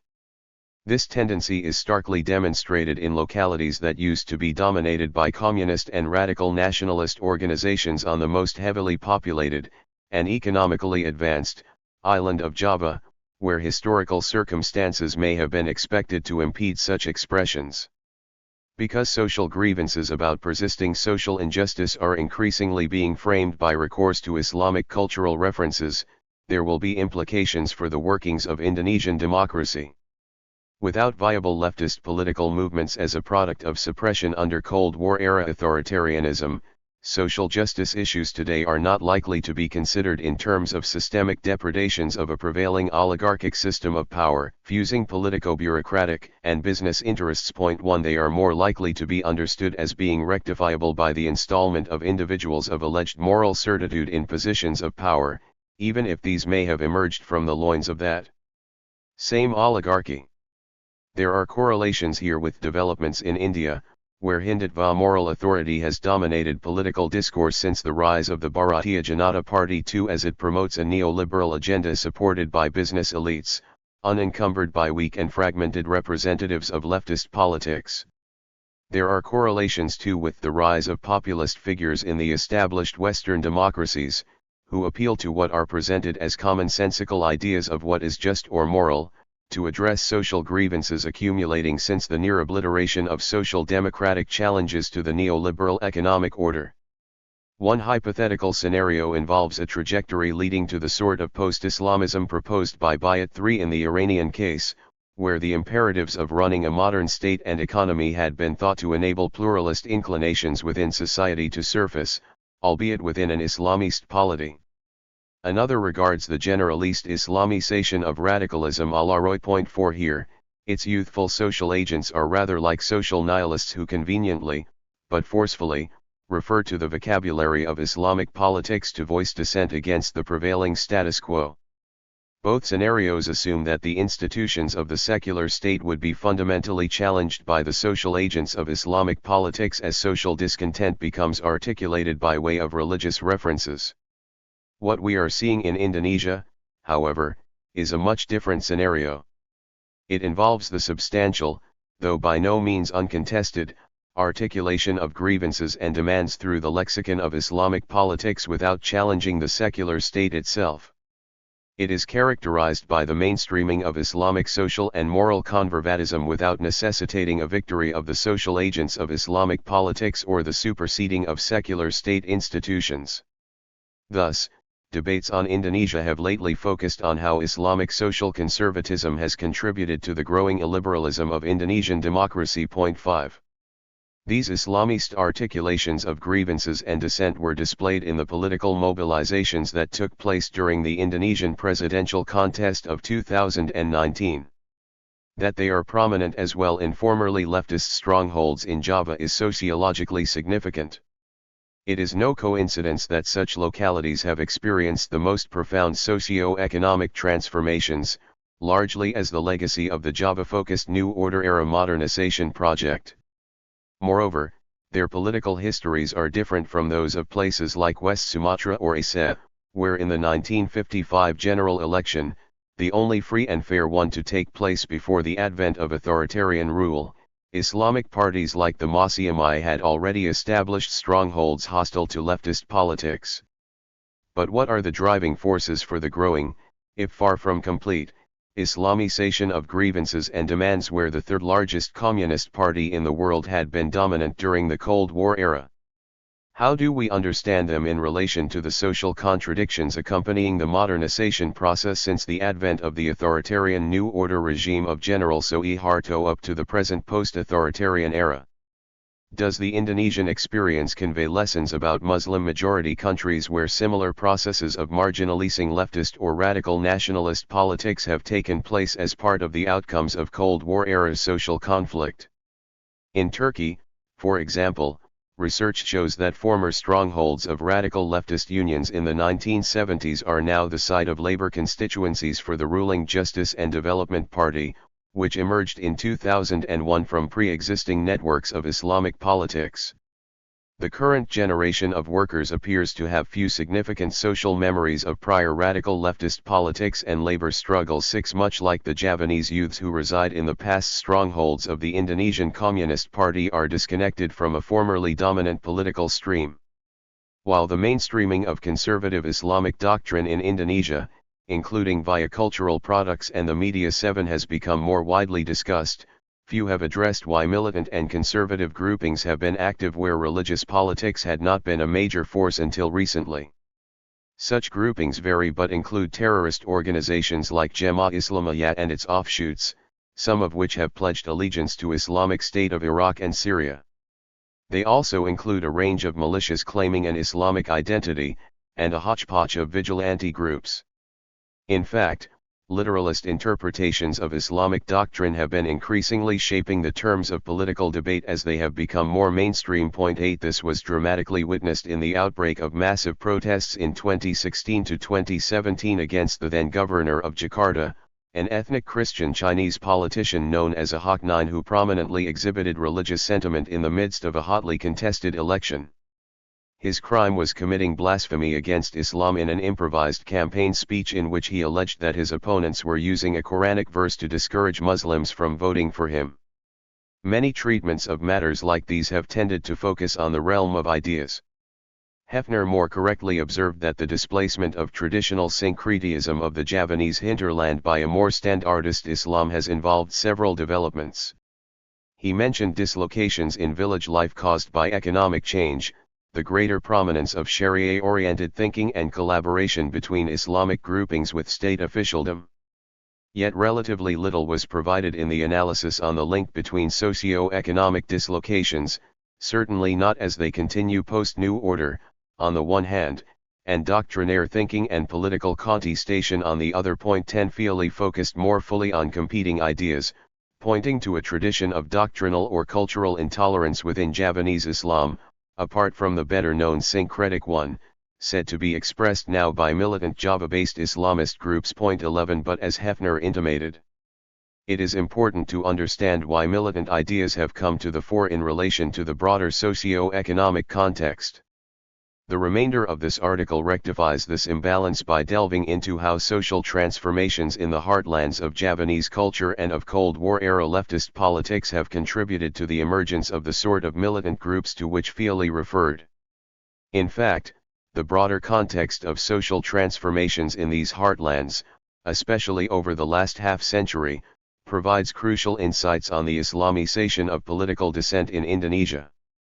Once at the core of a stereotypically rural society, they have undergone urbanization as well as new forms of social dislocation closely related to the economic modernization process initially presided over by the New Order regime, one of the most enduring capitalist dictatorships of the Cold War era.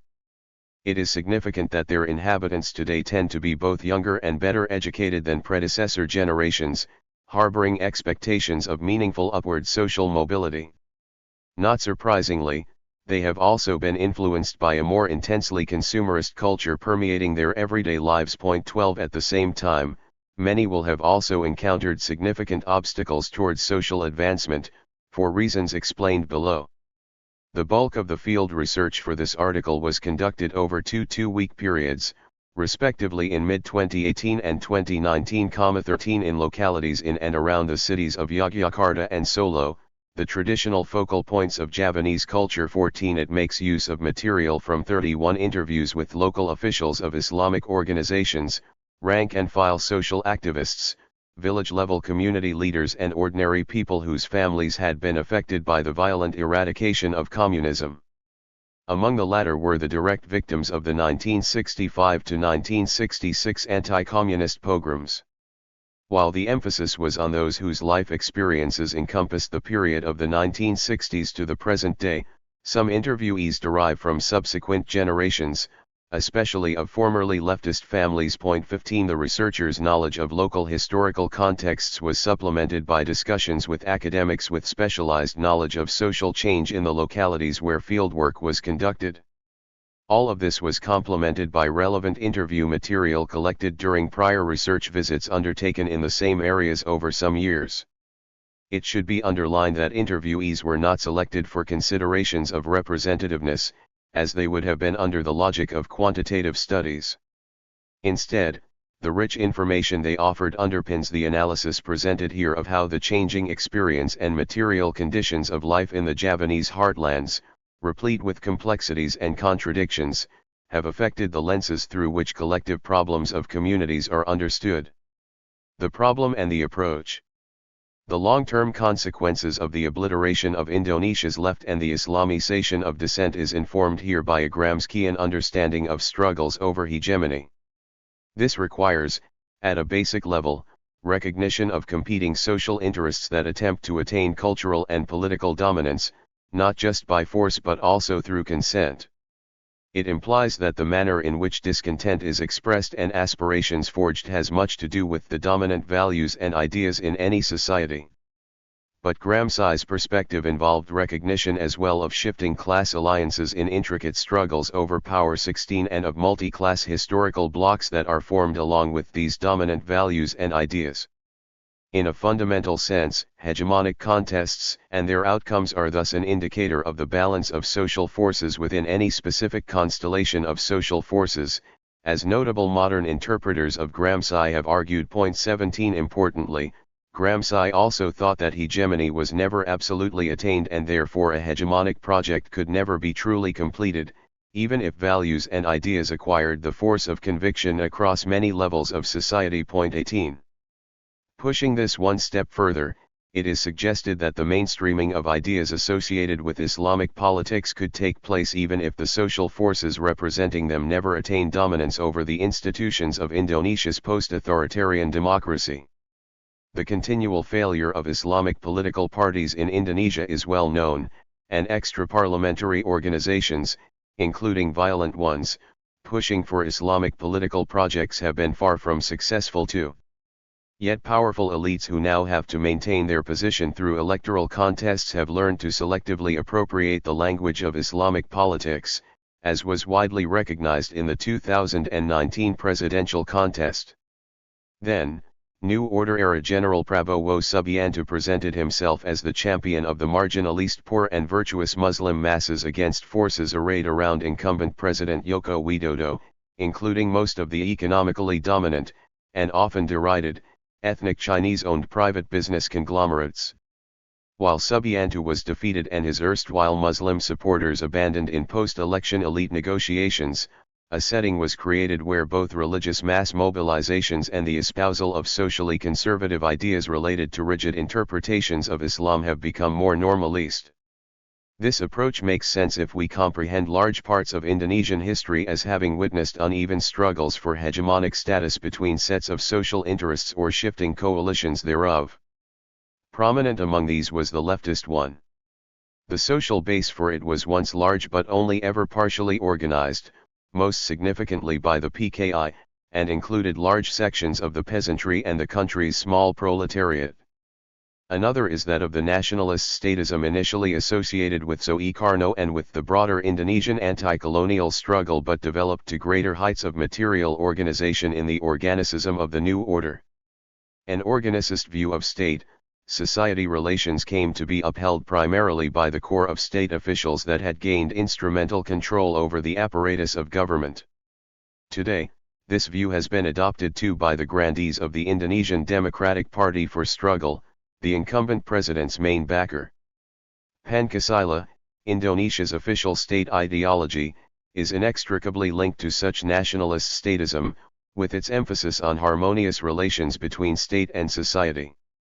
Furthermore, it became an instrument to curb dissent and insulate the interests of a powerful politico-business oligarchy nurtured by the authoritarian New Order. 19 This oligarchy, reorganized and reconstituted, now dominates Indonesian democracy. 20 Yet another mode of articulating politics is embedded within diverse expressions of an Islamic agenda, which conceive of a struggle to establish a just society according to moral precepts. This may or may not involve the requirement of establishing a state run according to Sharia. Though historically tied to the interests of a declining class of petty traders and producers, as well as rural smallholders, which had been marginalized within the colonial order of the Netherlands East Indies, it has made strong inroads within the modern urban middle class and the multitudes of urban poor. A central tenet of Islamic politics has been struggle in the name of the Ummah, a community of believers imagined to be united by a common faith. Such an imagination has to be upheld, even if the social differentiation accompanying economic development has made the Ummah more heterogeneous than ever before. 21 As in the case of the nation and the people. It is significant, in this regard, that Indonesia has never seen powerful, effective expressions of liberal politics. While Feith and Castle's classic work looked to the old Indonesian Socialist Party for evidence of political liberalism, this party of the then tiny urban intelligentsia only managed to attain 2% of the vote in the 1955 general election. 22 In spite of the prominence of some of its luminaries, such as the thinker and politician Soetan Chahir, the size social reach was in fact very restricted. Examinations of Indonesia's growing urban middle class and bourgeoisie have long found few traces of political liberalism. 23 In spite of the hope of modernization theorists, old and new.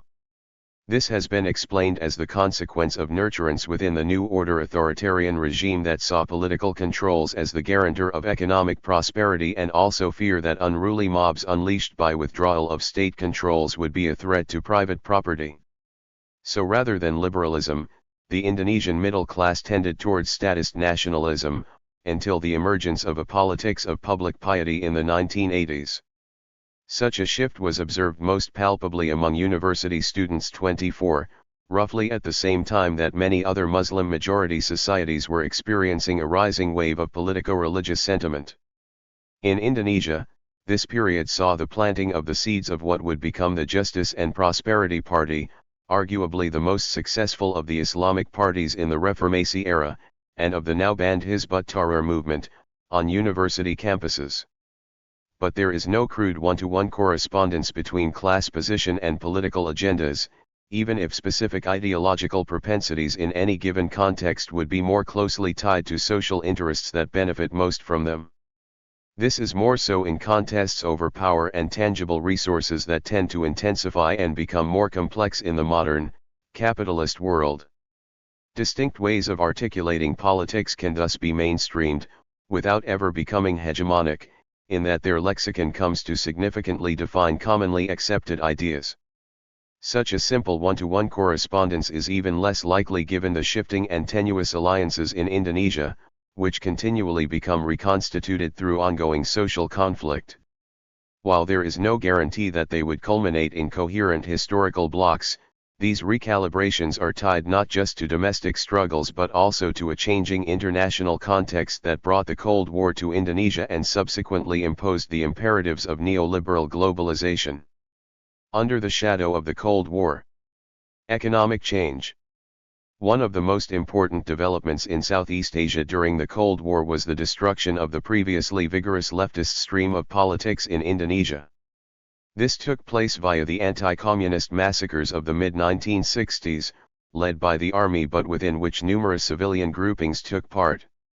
Among them were Islamic militias like Banser, linked to the Nahdlatul Ulama 25, one of the two giant Muslim mass organizations in the country that claim tens of millions of members. The major legacy of the Cold War was that the eradication of the left created a vacuum once capitalist development had progressed, partly filled by the purveyors of Islamic politics. The anti-communist pogroms cost the lives of at least many hundreds of thousands of people and paved the way for the establishment of the New Order, which was supported for decades by the West. 26 Many more untold numbers of people suffered imprisonment or exile without trial, often in far-flung parts of the Indonesian archipelago. The victims of the pogrom were not only members of the PKI and its array of mass organizations but also individuals who claim they were only caught up in the maelstrom. 27. A campaign was also begun during the New Order to erase the contributions of the left to the nation's independence struggle from history books. 28. Vilifying its ideology, based notion ally on class conflict, as one that is fundamentally at odds with the national ideology of Pancasila. Not surprisingly, the atheistic worldview associated with communism was presented as contradicting an Indonesian culture asserted to be innately spiritual. More than 3 decades after the fall of the Berlin Wall, openly leftist articulations of social grievances or political demands are still hardly possible due to a generalist phobia carefully cultivated during the New Order, shaping the attitudes of generations. Today, legislation still bans the dissemination of Marxist, Leninist ideas. 29. The authoritarian rule of the New Order's main claim to legitimacy was a much-lauded economic development project that enabled rapid industrialization, which had stagnated from the late colonial era all the way to the chaotic Sukarno period. This authoritarianism was to be molded in such a way that all perceived threats to the regime were domesticated or suppressed, often violently, in the name of economic development. Initially, economic development itself was driven by foreign aid and investment from the Western powers, who were only too happy for Indonesia to enter their sphere of influence. It is well known that Indonesia's first president had been increasingly sympathetic to the PKI and prone to deploying anti-Western rhetoric in his public statements. 30. At the forefront of the new regime was an army establishment that had been courted by the United States, as well as groups of politicians and intellectuals previously cultivated through various schemes, including scholarships to study in the West. 31. Importantly, this alliance was consolidated when the USA was increasingly bogged down in the calamitous Vietnam War. That conflict, and its later expansion, had given rise to fears about a possible domino effect throughout Southeast Asia, where the fall of one country to communism would lead others to follow. After the initial injection of aid and foreign investment, Indonesian economic growth came to rely on windfall hydrocarbon revenues that followed the 1973 dramatic rise in international oil prices. Significantly, the new cash provided the New Order with resources to craft an economy within which patronage networks, aligning business and bureaucratic and political interests, would dominate even more than before. 32. When oil prices fell in the next decade, the government would shift to an export-led industrialization strategy based on cheap labor. This was accompanied by deregulation and debureaucratization geared to connect Indonesia more closely to the global economy. Selectively neoliberal policies yet again tended to buttress the interests of New Order cronies and those of the Suharto family itself. 33. Leading to growing contempt for economic policies that dovetailed with visible social inequalities. The Suharto-era economic growth was in fact impressively constant at about 7 to 8% per annum, except when interrupted by the end of the oil boom and then more seriously by the Asian economic crisis of the late 1990s. Throughout its rule, the New Order simultaneously presided over a highly centralist authoritarian system that brutally suppressed dissent and insulated an oligarchy from potential challenges. In the 1970s and 1980s, Indonesia's Islamic forces were the major victims of authoritarianism, as their counterparts were in many parts of the Muslim world, where they posed challenges to variations of bureaucratic, military dominance over the national state. Like in Indonesia, many Islamic vehicles in the Middle East had been complicit in the domestication of leftist challenges, often working with militaries too. In Indonesia, Islamic forces were considered the most significant threat to a system of power that relied on the separation of the masses from political activity. 34. With the communists missing, only they had the potential to develop grassroots bases of support. Thus, they were regarded more seriously than the small pockets of liberal or social democratic critics that emanated from the urban intelligentsia, who lacked the ability for on-the-ground organization. Muslim activists were also a thorn in the side of the regime because of their ability to cast New Order economic policies as having sacrificed the interests of their co-religionists in favor of a small group that included the ethnic Chinese owners of large business conglomerates allied with the Suharto family. For example, machinations ensured that the United Development Party only ever succeeded in garnering a small part of the national vote in heavily orchestrated regular elections that ensured landslide victories for Golkar, the regime's electoral vehicle. 35 Moreover, murky groups like Commando Jihad, with apparent links to the old Darul Islam movement of 1949 to 1962, that had striven to establish an Islamic state were suppressed harshly, even if they had high-level connections. 36. By the early 1990s, however, Suharto had recognized the wisdom of embracing sections of the growing urban middle class, who were now becoming more pious, rather than liberal and secular. This realization gave rise to the Indonesia Association of Muslim Intellectuals, which was designed to co-opt leading lights of this middle class by providing a route to bureaucratic power. 37 At the same time, a growingly restive labor movement, based on workers in low-wage manufacturing industries, continued to be harshly dealt with by the state security apparatus, with their demands for freedom of organization and better wages and conditions dismissed as the concoctions of remaining communists. 38 This struck fear into the hearts of workers, given the murderous fate that befell real and imagined communists in the 1960s. Social change. Economic development has changed the physical landscape of much of Indonesia, but especially Java, where almost 60% of Indonesians live. Large swathes of Boyolali, Sukoharjo, Karanani or Klaten, all located in central Java, and mainstays of leftist politics before the advent of the new order, have been transformed. The same goes for districts that form the Yogyakarta special region, which enjoys provincial status. Nothing is more indicative of this than the myriad of interconnected urban and peri-urban formations that have come into being in what used to be called, with much greater accuracy, rural Java. Today, the main cities of the Javanese heartland form the core of expansive metropolitan areas incorporating numerous satellite districts and towns with heavy concentrations of people engaged in diverse economic activities. Their populations today are far from isolated, for they have access to an array of transportation and communication facilities that integrate them closely with the modern economy. On Java alone, Jakarta, Surabaya and Bandung dominate as urban agglomerations. Solo and Yogyakarta, the cities with which this article is mostly concerned, are much smaller.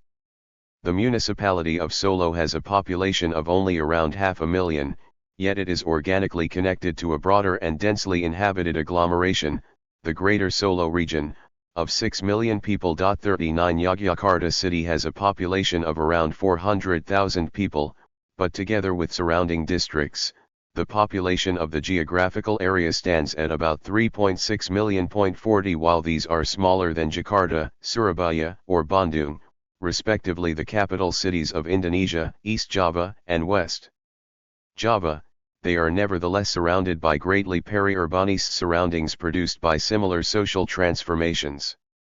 Thus, the physical geography of the Javanese heartland is not a monopoly of idyllic villages dotting a landscape dominated by terraced rice fields. Instead, busy, meandering roads connect assorted urban and peri-urban formations with typically long stretches of marketplaces, nondescript except for endless rows of storefronts displaying oversized billboards advertising the latest consumer products, or the virtues of a candidate for political office.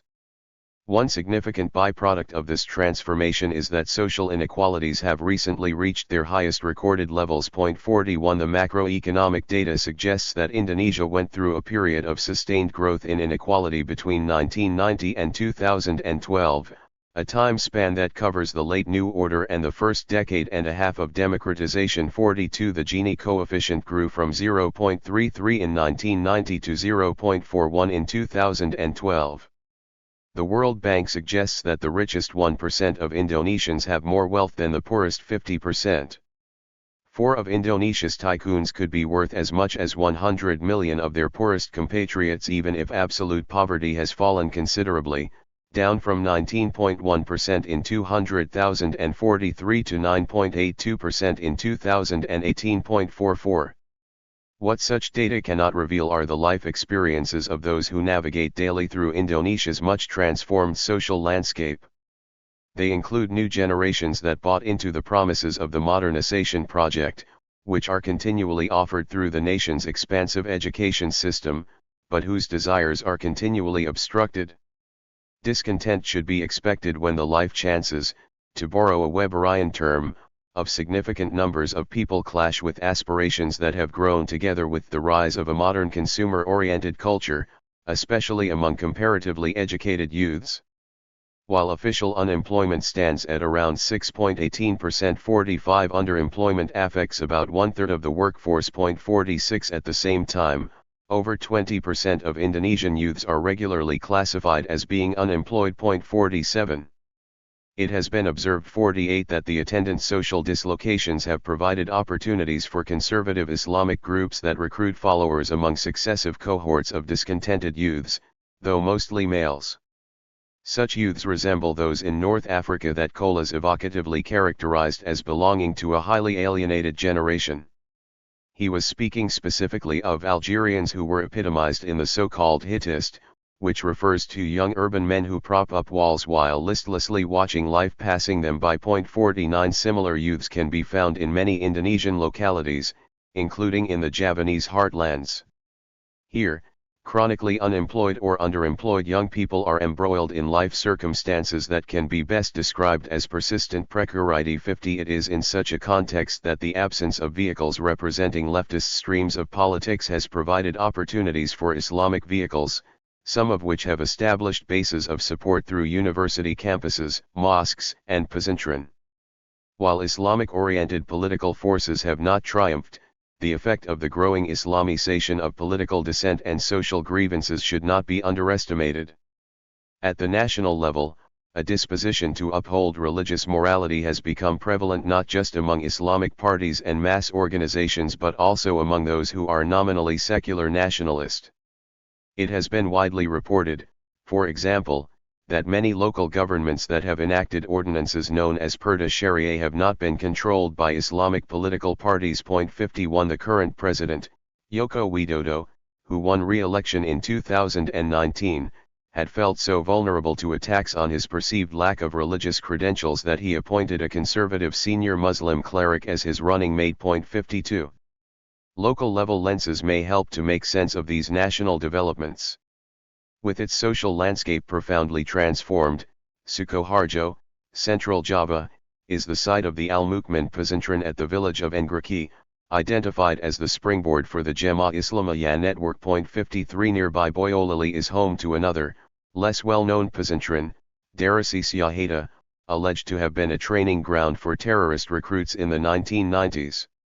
In Karananier, Islamic activists sought the establishment of an Islamic society, even if many such individuals have family backgrounds that include relatives with strong leftist affiliations in the late Soekarno period. By contrast, in parts of Klaten, Islamization was tempered by people who opted for Protestantism or Catholicism.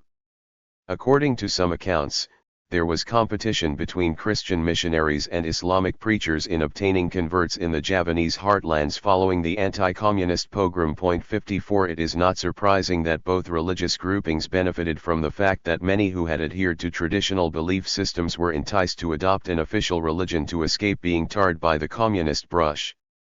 In Greater Yogyakarta, where a sultan reigns as both monarch and governor, and is a dominant force in the world of commerce. 55 A similar kind of development occurred.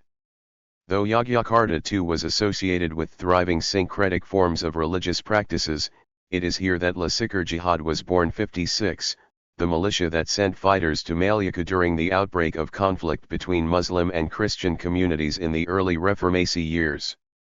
Such communal conflict also notably rocked Poso on the island of Sulawesi. 57 In the village of Yogyakarta, located just outside Yogyakarta city, those formerly imprisoned for communist affiliations, together with their families, have come to be assimilated within a community dominated by the leadership of a local mosque built in 1966 as a symbol of victory over communism. They display their piety by regularly attending the mosque as well as taking part in religious community events. 58 This is not to say that Javanese syncretism has disappeared. 59 On the contrary, Traditional rituals such as those related to deaths, weddings, and births continue to be practiced extensively. 60 Thus, the physical manifestations of Islamization should not obscure the complexity that continues to cling to Javanese spiritual life. These include the increasingly common sight of pesantren in Notion Ali Javanist Bastion 61 and the various types of headscarves worn by the female population, a major signifier of religious identity for women. Yet many local customs coexist somewhat uncomfortably with more orthodox Islamic practices absorbed over the last decades. 62 In many ways, the fact that the Indonesian Democratic Party for Struggle, led by a daughter of Sukarno, continues to excel electorally in these areas, including the historically important central Javan city of Solo, is testament to the limits of decades-long efforts to establish Islamic hegemony. In summary, a social environment has developed in Java's old aristocratic centers that facilitate understandings of social relations as constructed through an Islamic political lexicon. Though it is not the only one available, it helps that it is part of a larger cultural resource pool that developed out of prior struggles, arguably going back to the colonial period, to establish a just society, within which the pious would be Notion Ali protected from the economically avaricious. 63. Growing Islamization of dissent. The political effects of ascendant Islamic piety in the Javanese heartlands have been profound. Some of these are easily noticeable even through cursory observation of everyday life. Perhaps one of the better displays of such effects is provided by the aforementioned case of the hamlet of Engraki, village of Semani, Sukoharjo district, Central Java. It is internationally known for its Al-Mukmin pesantren, the religious boarding school co-founded by Jemaah Islamiyah notable Abu Bakr Ba'asir and the late charismatic firebrand preacher, Abdullah Sunkar. Today, Al-Mukmin stands at the center of social life in Engraki. But it was not always like this. After all, this is a locality remembered by a long-standing resident as having been staunchly pro-PKI or radical Sukarnoist. Able to vividly recall former leftist neighbors who have long since disappeared, and the locations in which their houses were once found, he also remembered the beginnings of how Islamic piety began to take hold in Engraki, when preachers started developing congregations following the destruction of the left. 64 In time, Engraki became known as a focal point of political dissent against the new order, accused of not being attuned to the interests of Indonesia's Muslim majority. Jemaah Islamiyah evolved from such an environment, and was responsible for the Bali bombings, that targeted foreign tourists but also killed and wounded scores of Indonesians, in 2002 and 2005. Given Sunkar's background in an organization called the Dewan Dakwah Islamiyah Indonesia 65, the roots of the Engraki-based networks lay in broader and systematic proselytizing efforts related to early New Order political struggles. After all, the DDII was set up by Muhammad Natsir, the former leader of the Muslim-oriented Masyami party that Sukarno had banned in 1960, and who Suharto had prohibited from re-entering politics. Natsir would be instrumental in the education and political socialization of new generations of religious scholars and activists who reproduced his puritanical streak and firm anti-leftist stance. But the Al-Mukmin pesantren also needed time to take hold.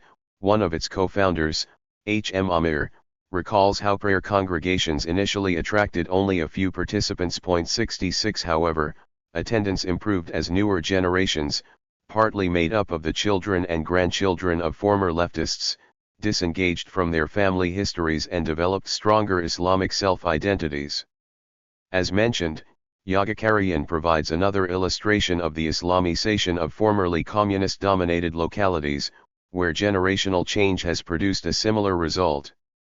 The village, located in the Yogyakarta sub-district of Montrijeron, had a history of class conflict before the advent of the new order, such that Indonesian special forces were deployed there, specifically, in 1966 to eradicate communism. According to a local source, hundreds of people from a population of only about 1,000 were imprisoned, many ending up on Buru Island until the mid-1980s. 67 Prior to this there had been tensions between the workers and owners of small batik manufacturing firms. The workers consisted of families of former guards of the Kraton, culturally immersed in syncretic Javanese belief systems, who had been dismissed from their posts upon the 1940s advent of the Republic of Indonesia, thus effectively ten-Roslitisation them. The transformation from palace guard, Yogyakaryan can be translated as the place where guards live, to factory workers meant a tremendous loss in social status.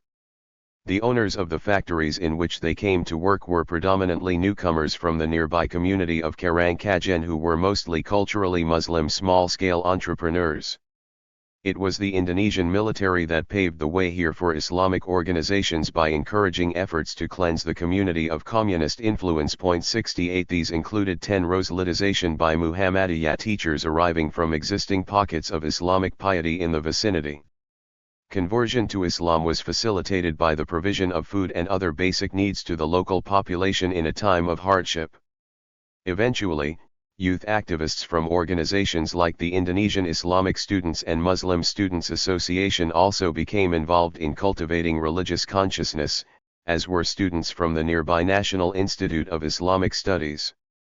As in Ngreki, the result was visible only over generations, as the children and grandchildren of families formerly regarded as PKI affiliated gradually developed a stronger religious identity. 69. During the New Order, Yogyakaryan developed as a site of Islamic dissent against a government that was seen to be voraciously pro-foreign investment and Chinese business.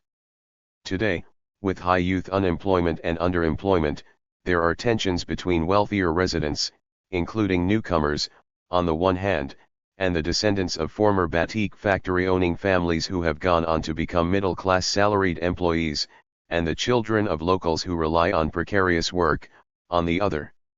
These tensions are subdued by calls to Islamic solidarity and the direction of a common resentment at a state seen not to cater to the interests of Muslim Javanese Indonesians. 70.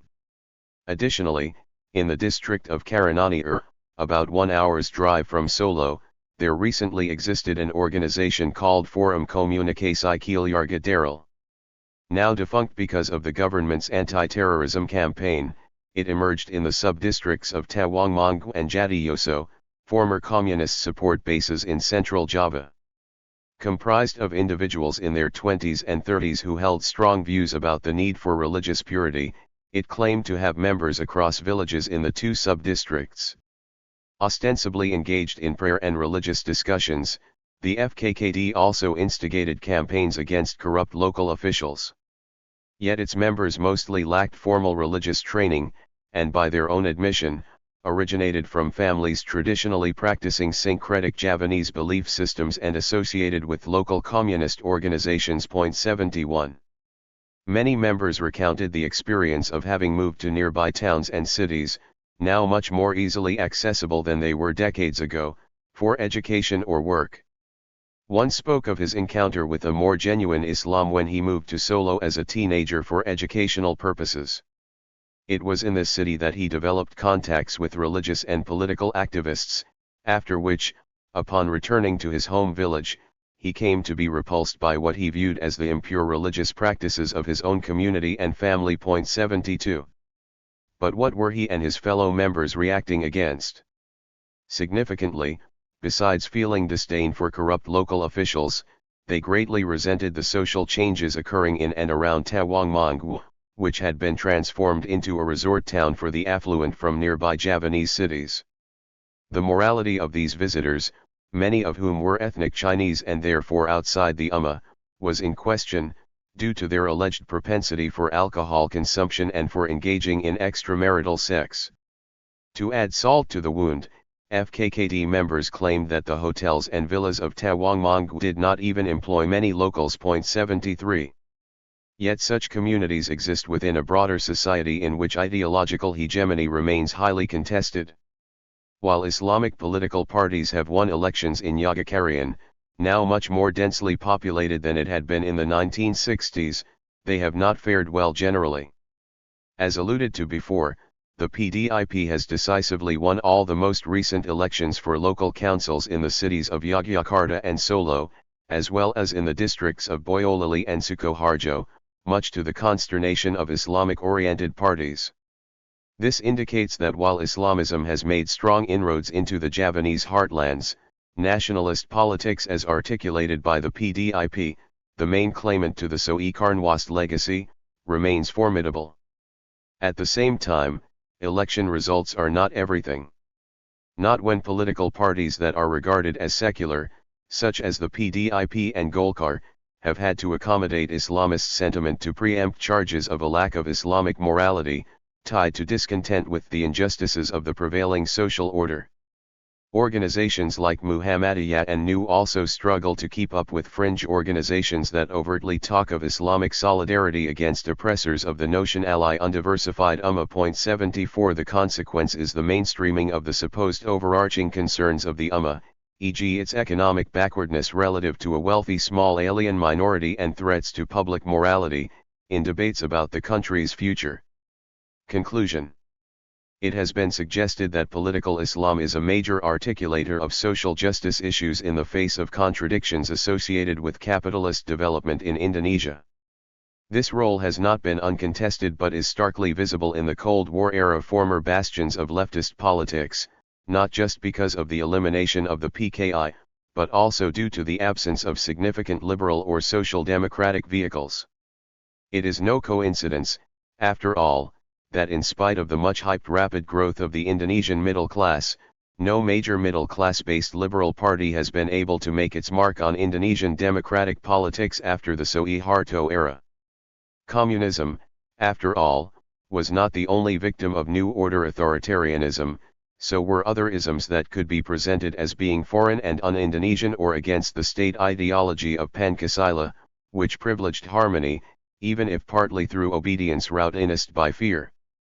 But it was much more difficult to cast an ism linked to Islam, the religion of the majority of the Indonesian people, as being alien.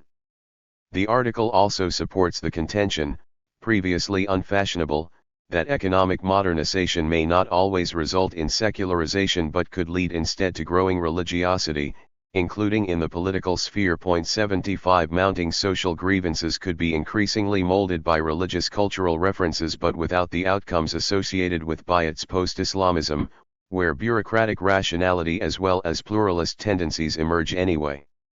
Neither have the outcomes resembled Roy's Islamization of radicalism. The Islamization of grievances and dissent have only added to the illiberal streak in Indonesian democracy, by contributing copious layers of moral conservatism, but without rendering such notions as the establishment of an Islamic state more than the stuff of dreams of a small minority. It is not just in Indonesia, but across the Muslim world, that Islamic responses to social injustice have been highly nuanced. Thus, in Egypt, the Muslim Brotherhood, before being crushed after the fall of the Morsi government in 2013, had gained a lot of traction from articulating the grievances of a growing yet precariously positioned urban middle and lower class, in lieu of leftist streams already in decline since the eradication of Nasserism in the 1970s. 76 In Turkey, the AKP caters to the concerns of burgeoning urban lower and middle classes, sections of which had grown increasingly pious, along with its cultivation of a culturally Islamic bourgeoisie. 77 Much room is available due to the prior domestication of leftist organizations in the 1980s when the Turkish military had aligned itself with Islamic groupings. 78 The Islamic Salvation Front in Algeria 79 and Ennahda 80 in Tunisia had also become focal points for resistance against secular nationalist regimes that descended into autocracy, economic rapacity, or both. In all these cases, assorted social contradictions and marginalizations associated with modernization provided fertile ground for the Islamization of dissent, thus constraining the possibility of change, for example in more politically liberal directions. In another trajectory, the ousting of the left in the 1980s from the coalition that had supported the revolution against the Shah had excluded the possibility of leftist grassroots movements that might have come to challenge aspects of the Iranian Islamic State. 81. So, the currently prevalent critique of the position that had equated modernization with secularization, held dear for so long by traditions of social theory, whether indebted to Marx, Weber, or Durkheim, had actually been foreshadowed in much of the Muslim world. 82 While the modernization equals secularization thesis has been critiqued, it remains important not to lose sight of how it continues to color social analysis, not least when translated into the realm of policy making. For example, the Indonesian government's policy of de-radicalizing known Islamic radicals, through an outreach program backed by an army of academic experts, is almost completely oblivious to the context that had made the salience of Islamic descent possible in the first place. 83 The policy assumes that the modernization project should go together with wholesale acceptance of Pancasila, an ideological concoction of the secular state in the early post-colonial period to contain Islamist aspirations. Such a view cannot address political dissent linked to religious precepts without seeing it as some sort of deviation. Rather than deviation, the contested Islamization of social dissent in Indonesia, as seen from the Javanese cases discussed, can be more usefully understood from the vantage point of Gramscian hegemonic struggles. These have a basis in the changing contours of society, competing material interests and the availability and absences of narratives to make sense of them, all of which are ultimately tied to the outcomes of previous social conflicts in the Cold War era. Disclosure Statement. No potential conflict of interest was reported by the author. The Legacies of Marx and Lenin in Vietnam, A Historical and Regional Perspective. Tuong Vu. Abstract. In conversation with other essays in this collection but with a focus on Vietnam within a regional East Asian perspective, this essay explores the great significance of Marxist and Leninist legacies by reviewing the historical contexts in which Marxist and Leninist movements emerged as contenders in national politics, and the creation and evolution of socialist institutions where communists took power. Those institutions helped communist regimes dominate their societies for decades and remain important today. Yet how long these regimes can survive in the face of rapidly growing demands for political freedom is an open question. On December 19, 2018, about 2 weeks before 2019 rang in, a group of Vietnamese intellectuals published their online open letter 8 Demands of the Vietnamese People in 2019.1. The letter was addressed to the Vietnamese government, Vietnamese people at home and abroad, the United Nations, and foreign diplomatic missions in Vietnam. Within a week, the letter was endorsed by nearly 1,000 individuals, including numerous intellectuals, academics, and professionals in and outside Vietnam. Among the 18 organizations that endorsed the letter, many were based in Vietnam and led by political dissidents. The letter began as follows.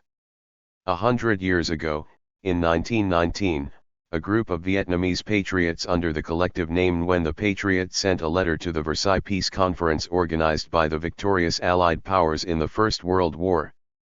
The letter was entitled 8 Demands by the Vietnamese People.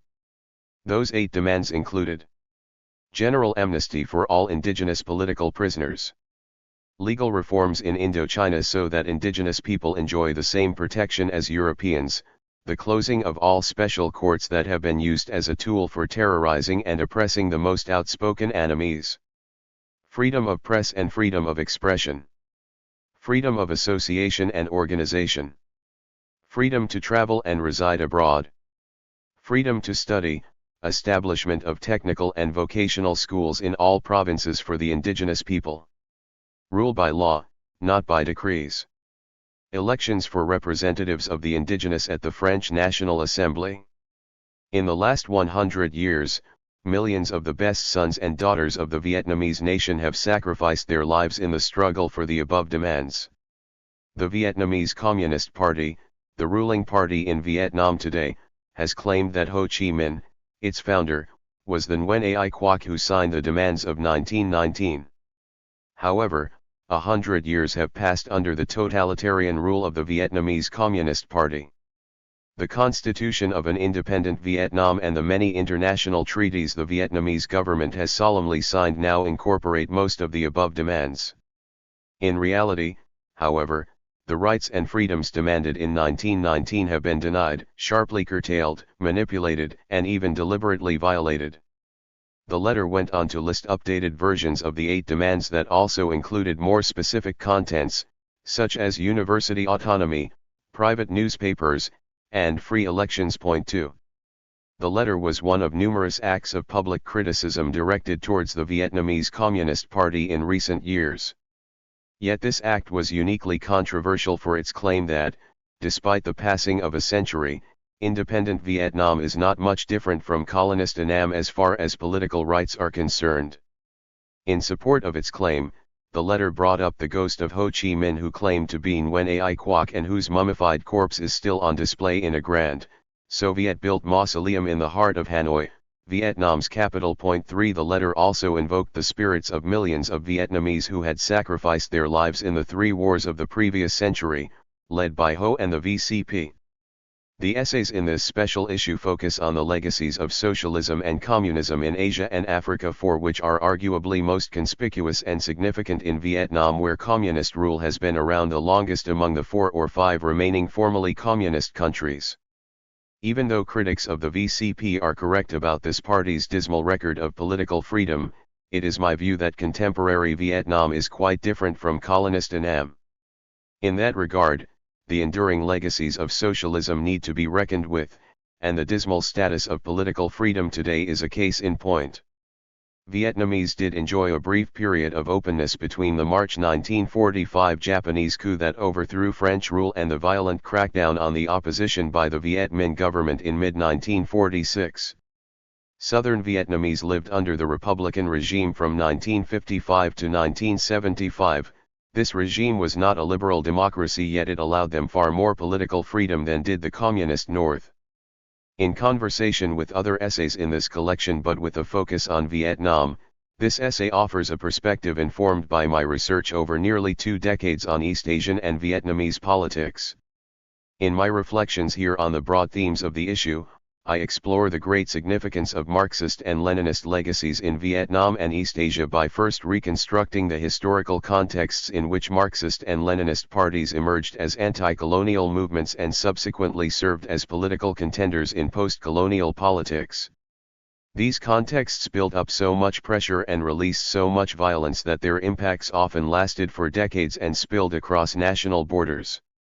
The second part of the essay turns to the creation and evolution of socialist institutions over time in countries where communists took power.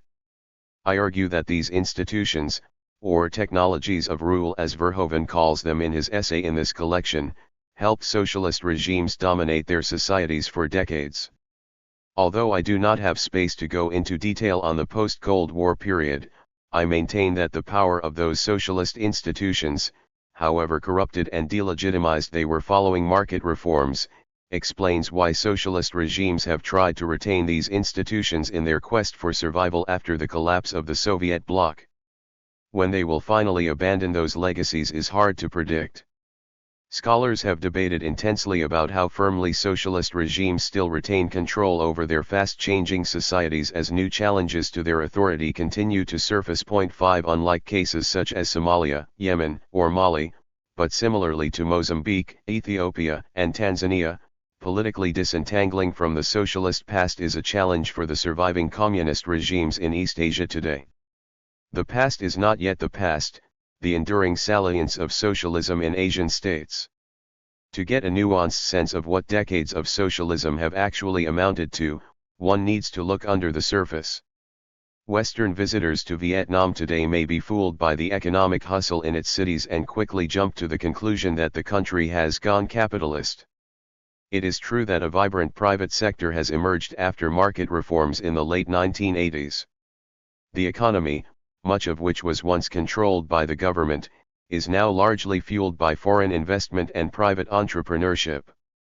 At the same time, it is easy to overlook the fact that the government continues to hold onto strategic industrial sectors that together account for about a third of national output. But there is more than the unusually large size of the state-owned sector. The VCP maintains a lucrative patronage network which latches onto socialist institutions, including state ownership of all land and tight government control over society. Party leaders offer foreign investors cheap and long-term access to Vietnam's human and natural resources in exchange for a portion of profits that pay for the bloated party, state bureaucracy and keep afloat the inefficient state-owned sector. 6 The institutional structure of socialism thus remains in place but is mostly hidden from casual observers, in part so that Vietnam can request Western trading partners for preferential trading privileges reserved only for recognized market economies. To be sure, the structure has deteriorated due to decay from within, but the fact that it has for 3 decades survived the collapse of world communism and its Soviet benefactor speaks volumes about the enduring legacies of socialism and its continued appeal to elites and important societal constituencies. Point 7. To appreciate the depth of socialist legacies in Asia and Africa, one also must realize that they are not the product of socialist and communist movements alone. Rather, these movements evolved in a dynamic and polarizing environment of decolonization and Cold War during which revolutionary and counter-revolutionary forces battled colonial powers, extra-regional enemies, and each other. 8. The struggle for national independence was of paramount importance for all colonist peoples. Nevertheless, even before colonial rulers were out of the picture, the competition for power among the colonist elites had already begun. All groups sought to capitalize on nationalist sentiments among their people while maintaining their own ideological agendas. They cooperated as well as fought each other. By 1948, as the Cold War began in Europe, lines were also drawn in East Asia. While communist movements mobilized mass support and foreign assistance from the Soviet bloc, their ideological enemies counter-mobilized and appealed to the West for help. Ultimately, bloody showdowns took place across East Asia, including China, Korea, Indochina, the Philippines, Indonesia, Burma, and Malaya. Whether communists or anti-communists won, the losers did not sail peacefully into historical memory. Consider first the contexts where counter-revolutionary forces triumphed. Whether the communists fought in alliance with an outside power, as in South Korea before and during the Korean War, or were defeated and annihilated by the hundreds of thousands, as in Indonesia during 1965 to 1966, the effects of such tragedies would continue to terrorize and polarize people for decades. Enforced social amnesia aimed to completely cover up and erase the conflict. Anti-communism filled in the blank memory and became the official doctrine or the source of legitimacy for the new regime. While many communists and their sympathizers were killed immediately, more were imprisoned and would later be released. They and their families would continue to live under surveillance by the anti-communist state. Within the broader society, the memory of the event, however ruthlessly suppressed, lingers on. Despite the seemingly complete erasure of communism from politics, this social memory of state violence may have contributed to the popularity decades later of other protest ideologies, from Minjin to anti-capitalism and Islamism. 9. Where communist revolutionaries won the struggle, the trajectory was no less bloody. Following the communist victory in Indochina in 1975, Cambodia experienced genocide. Khmer Rouge soldiers typically killed members of the fallen regime on the spot. Extreme violence was directed, oftentimes indiscriminately, against ethnic, cultural and class enemies of the new regime, resulting in perhaps 1 million deaths. In Laos and South Vietnam, hundreds of thousands who had served the Vientiane and Saigon governments were imprisoned in re-education camps, many for as long as 2 decades. Their families also lived permanently in fear and under state surveillance long after the Cold War had ended. A social amnesia, similar to the sanctioning of one version of history in South Korea and Indonesia, was imposed. Most people in Vietnam today, especially those under 50, have little knowledge of the Republic of Vietnam and the infamous re-education camps. What distinguishes Indochina from South Korea and Indonesia was that communist states soon alienated most people as their poor economic management and their draconian transformation policies produced severe economic crises. Amid hunger and despair, millions of Vietnamese fled their country. If they chose to walk to Thailand rather than crossing the ocean to Malaysia and the Philippines, they would be joined by Cambodians fleeing the Khmer Rouge and by ethnic Mongs in Laos who had assisted the United States during decades of war. Those who escaped by boats traveled with many ethnic Chinese in Vietnam who were sent into exile by the Hanoi government. Hundreds of thousands of these boat people perished along the way, but those who survived the trip were deeply traumatized and naturally keep the memory of those historical events alive. 10. From exile, these refugees from communist states continue to be active in politics and exert influence on their homelands. For instance, French Cambodians returned and played a major role after the peace accord brokered by the United Nations in 1992. These include Prince Ranariddh, who was the first Prime Minister of Cambodia during 1993 to 1996, and Sam Rainsy, who served under Ranariddh and later founded the Cambodia National Rescue Movement, which came close to defeating the ruling socialists of Hun Sen in the 2013 and 2017 elections. Vietnamese refugees' remittances to the tune of billions of dollars annually helped Vietnam survive the economic crisis caused by radical policies in the mid-1980s. 11. Thus, the legacies of Marx and Lenin in East Asia must be assessed within the context of an entire age in which communist movements emerged, embraced nationalism and fought their rivals to the death, not just in Eurasia as extensively documented, but across the global South where the Cold War was never really cold. The era bequeathed deep social cleavages between winners and losers, bitter memories of trauma and violence, and repertoires of protest and experiences in political organization.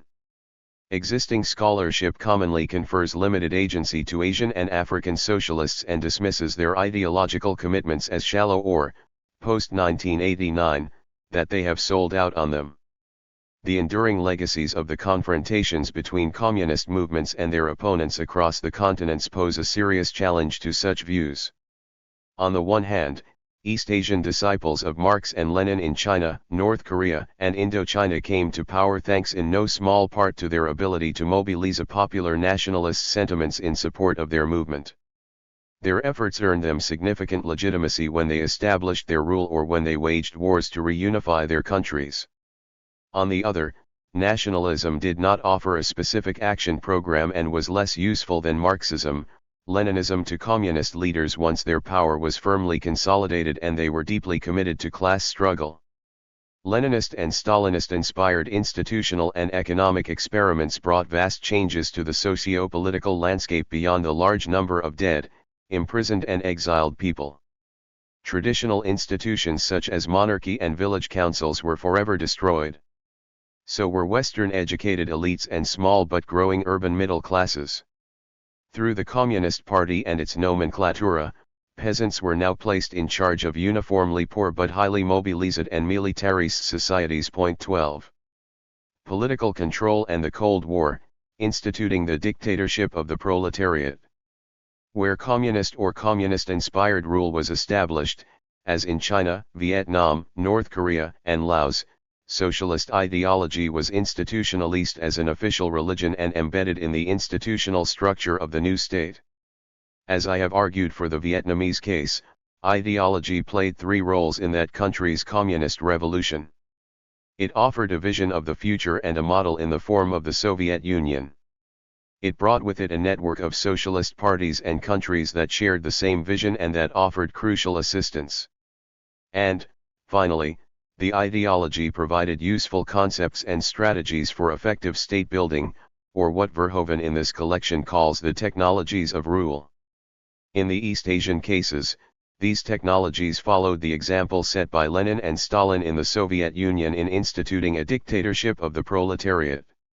This included the cult of the personality of the leader, a single party governed by democratic centralism, a totalitarian surveillance of the entire society through state control of all productive assets in the country and state-controlled mass organizations that served as the transmission belts linking the party and the government to the people, a people's army that was loyal solely to the party, a massive propaganda apparatus, and an economy that operated under bureaucratic direction, rather than market principles.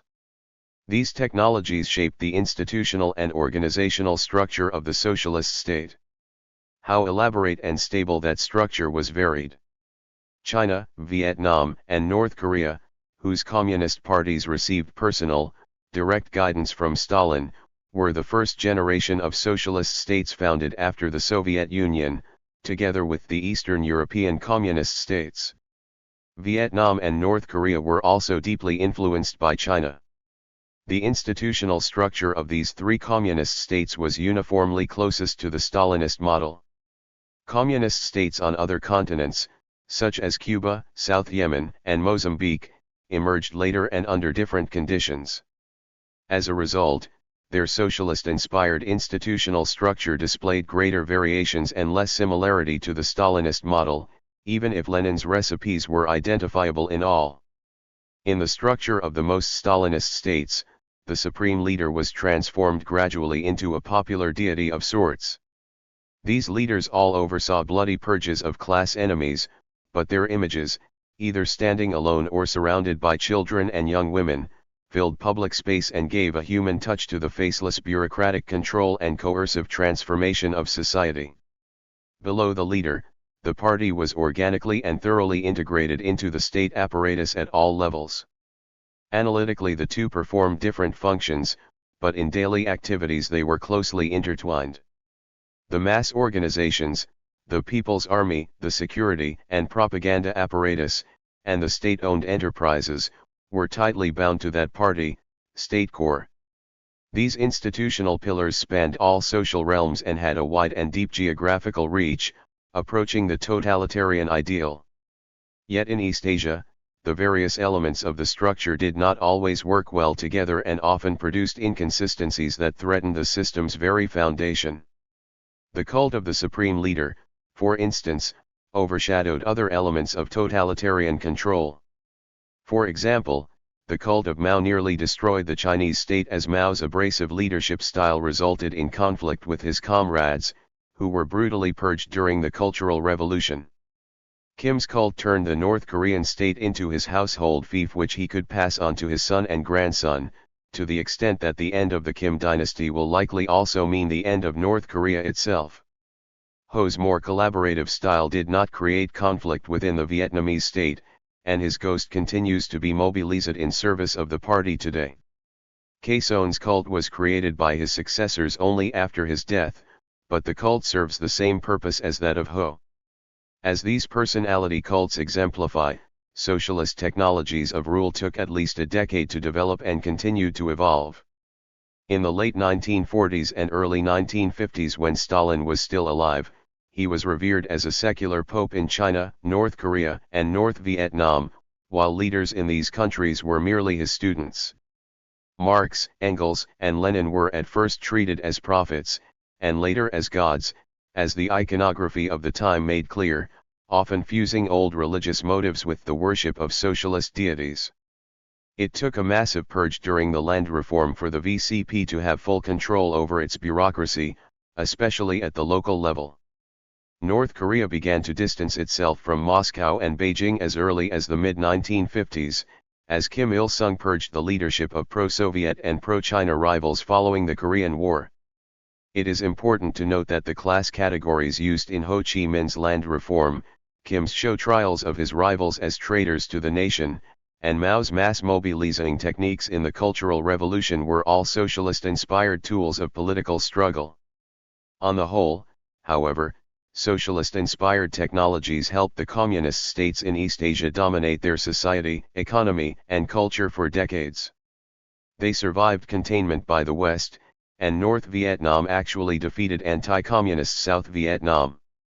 Despite their conflict, Moscow and Beijing competed in supporting Hanoi in this war, bringing communist rule to all of Indochina by 1975. By that time, Chinese leaders had quietly abandoned the quest for world revolution. Following the Cambodian, Vietnamese and Sino-Vietnamese wars in 1979, a new regional order took shape in the next decade, with China as an ally in the US-led camp to isolate the Soviet Union and its allies in Vietnam, Laos, and the Vietnam-installed government in Phnom Penh. The new regional order coincided with the crisis of communist rule in East Asia. Following Mao's death and Deng Xiaoping's return to power, China embarked on market reforms in the early 1980s.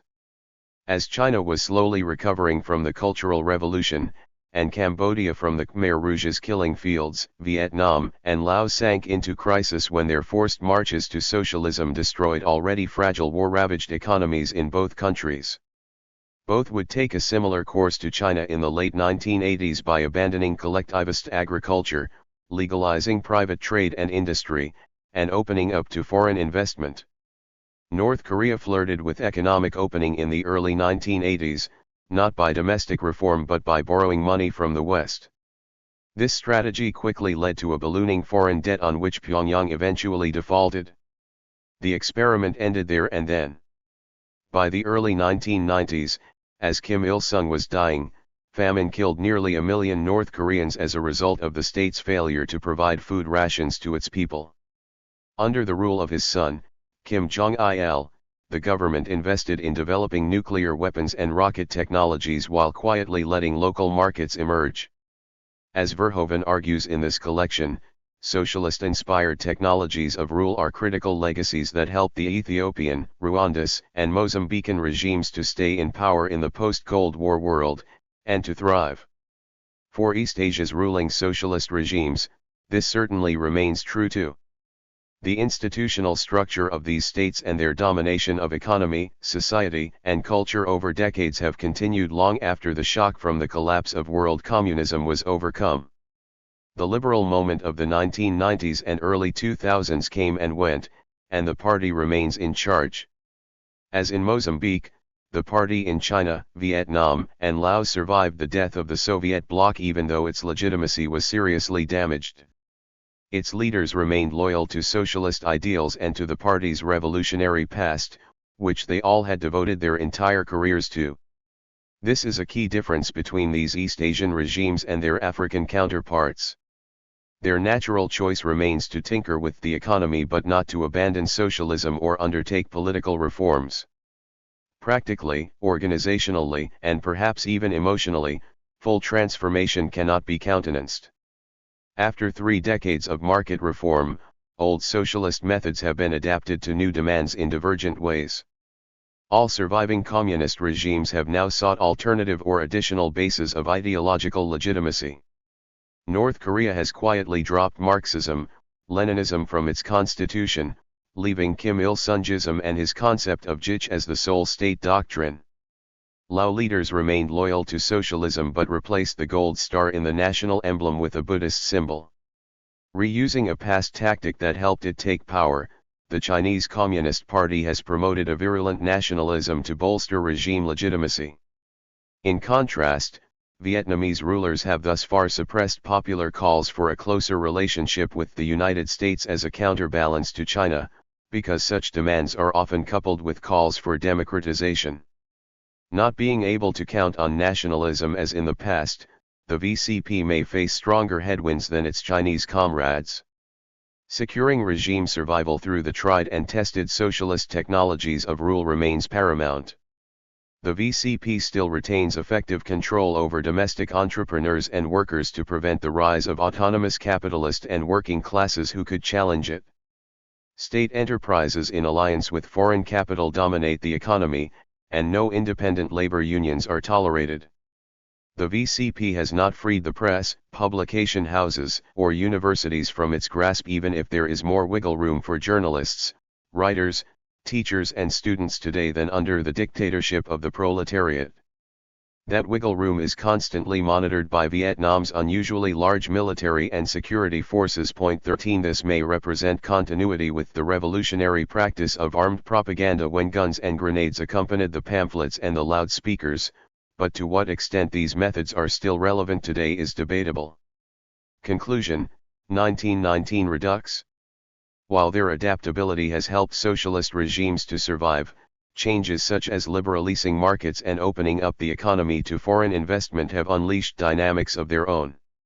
These economic changes have generated growth and, ironically, boosted the party's legitimacy.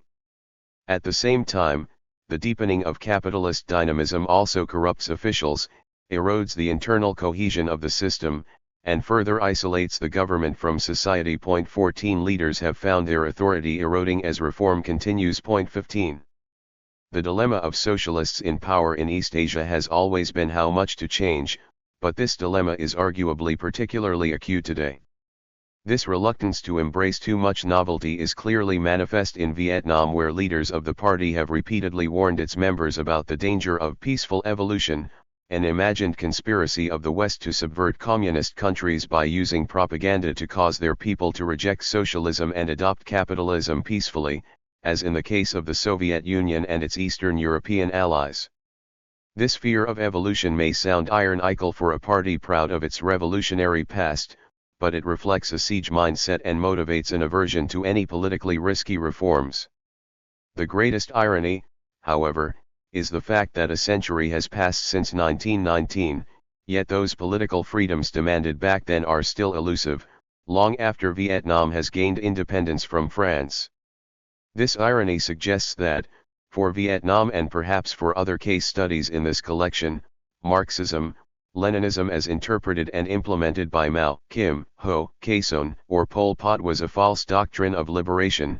It merely imposes on society a self-proclaimed revolutionary state, which possesses greater capacity and resources to suppress freedom than did the colonial regime it replaced.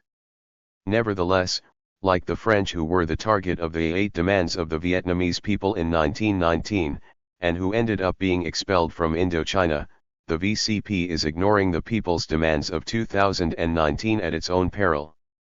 Acknowledgements.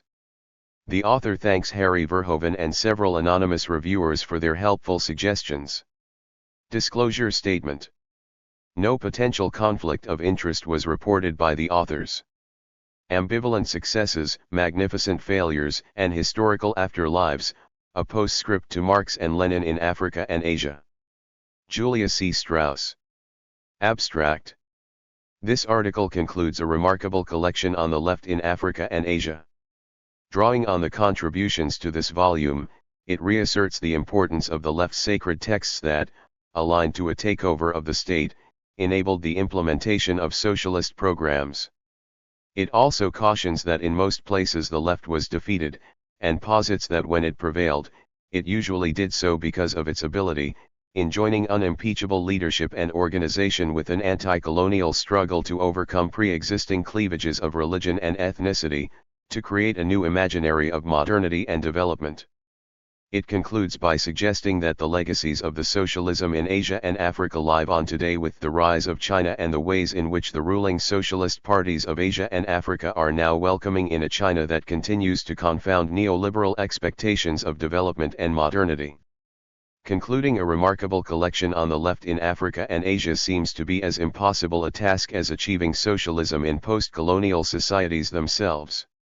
How do we establish parameters for what was not one thing, but a multiplicity of cross-currents that could all be accommodated by the broad rubric of socialism?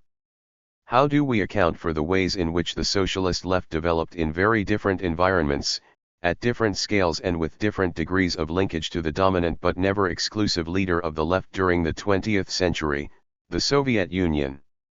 And, finally, given the current dominance of neoliberal logics of global investment and the pursuit of comparative advantage as the path to national development, even in locales that saw the rise of avowedly socialist party states such as Ethiopia and Mozambique, by what criteria do we evaluate the experiences of socialism in Asia and Africa now? These wonderful essays all shed light on at least some of these questions, from the difficulties of translating Marxist, Leninist methods of trade union education and organizing to environments where workers had to be reimagined as agricultural and forestry laborers, one to the diverse local understandings of what socialism meant in Indonesia before the repression of the mid-1960s, to the ways in which legally trained activists used the procedures of the state itself to shed light on its own abuses of Naxalites/Maoists, 3 to the isolation faced by socialist sojourners from the Arab world in Beijing before the opening up of the People's Republic in the 1980s. 4 But as all conclusions are but bridges from what has already been written to other beginnings, I will group my reflections around thoughts that will, with luck, prompt more in the way of comparative thinking about the left in Asia and Africa for both the immediate post-colonial period and the present day. Replication of as well as divergence from the left in Europe and Russia. These articles all take up the challenge posed by Verhoeven, whose introduction enjoins us to consider what socialism meant in theory and in practice in Africa and Asia, highly heterogeneous and differed considerably from the European socialist experience.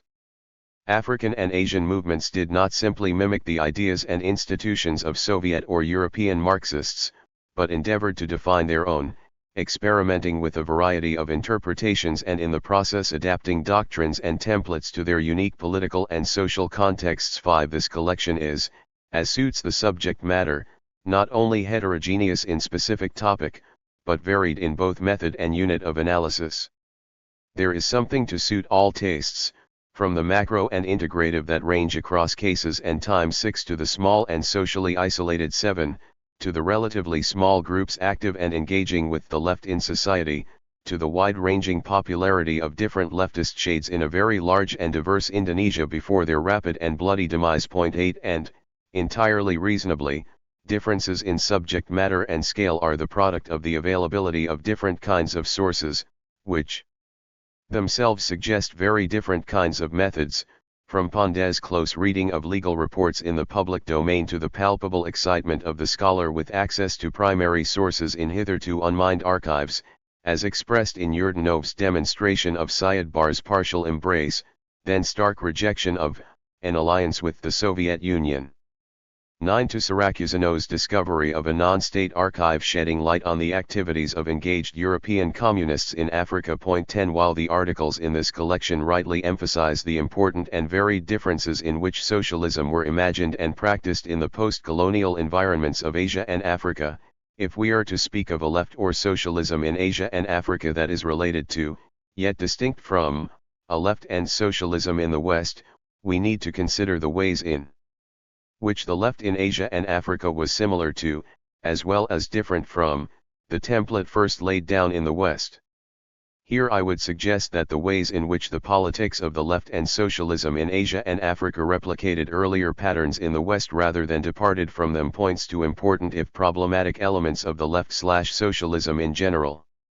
Socialism everywhere led to recurring problems that were features rather than bugs in the system.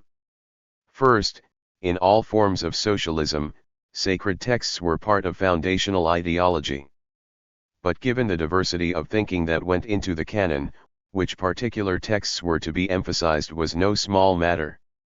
Would they be classic works, taught by self-declared scientific socialists, that were expanded on and reinterpreted to suit local conditions? 11. Or were they simple and evocative slogans that served as tools of mass education and mobilization, as did Mao Zedong's Little Red Book?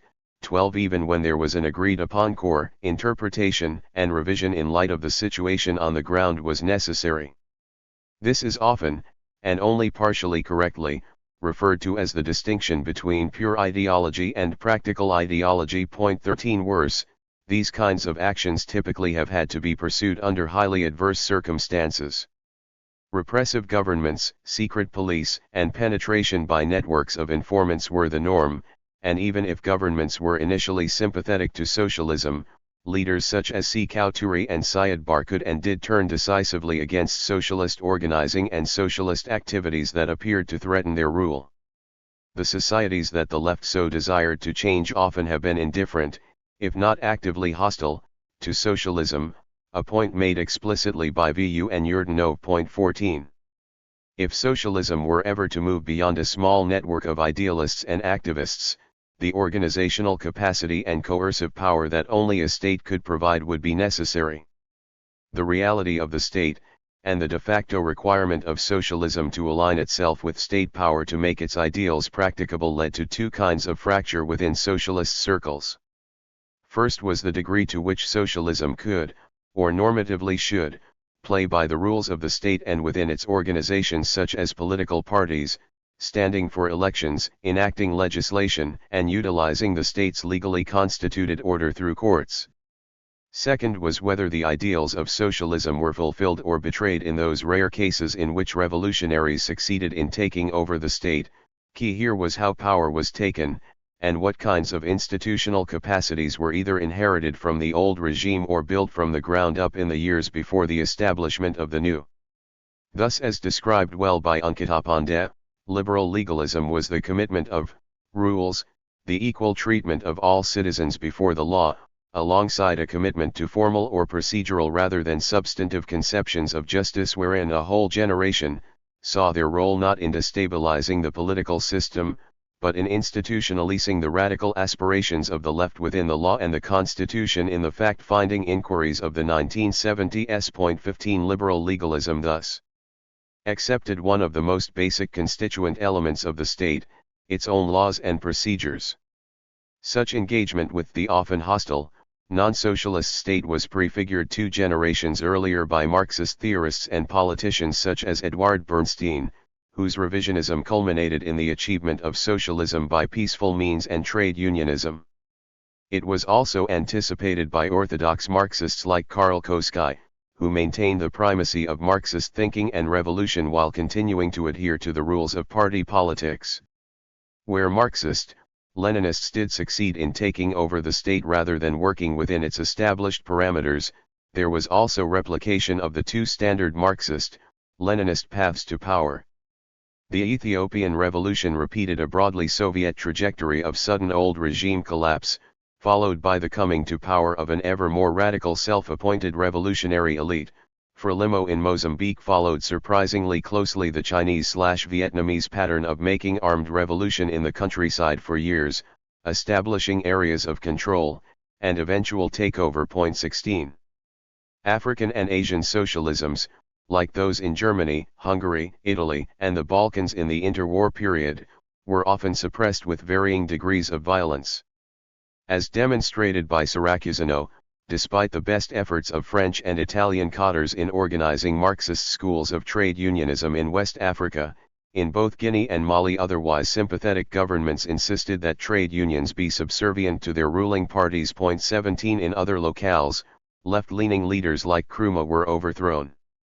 Even in places where it seemed like socialism had prevailed, success could be more apparent than real. Yurdanov shows how Somalia's socialist experiment ran aground due to multiple factors: Syed Barre's reluctance to become a full-fledged Soviet client, mistrust of the Soviet Union within the state bureaucracy, and strong social opposition within the segmentary state itself. Similar but even bloodier patterns were also in evidence in Southeast Asia, the Malaysian state against the Malaysian National Liberation Army in the Second Emergency 18 and, more dramatically, the coup against the increasingly left-leaning Sukarno in 1965 that resulted in not only a purge of the left, but genocide against real and imagined communists and their supporters. Imaginaries, organizations, and coercive capacities, critical factors in success and failure. The appeal of Marxism, Leninism, socialism in rapidly decolonizing Africa and Asia was multifaceted. Ideologically, Marxism, Leninism provided a coherent, scientific explanation of colonial underdevelopment.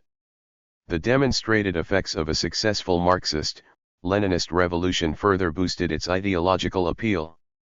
The example of the Soviet Union showed that it was possible for a poor and peripheral country to storm ahead into industrialization, if it had the right kind of ideology and party organization. The examples of China demonstrated that non-Europeans could, on the basis of self-reliance and taking charge of their own revolutions, prevail after long years of struggle, turn around impoverished countries in very short order, and, most astonishingly of all, fight one of the world's superpowers to a draw in one case and achieve outright victory in the other.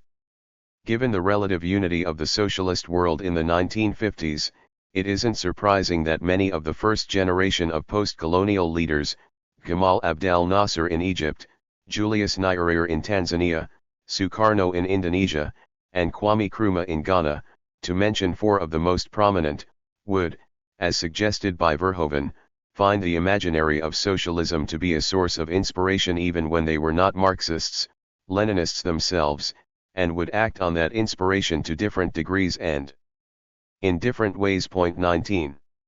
The development of socialism in Africa and Asia invariably involved a complex interplay between the mobilization of support from below and the imposition of discipline and therefore rule from above. The devil was always in the details.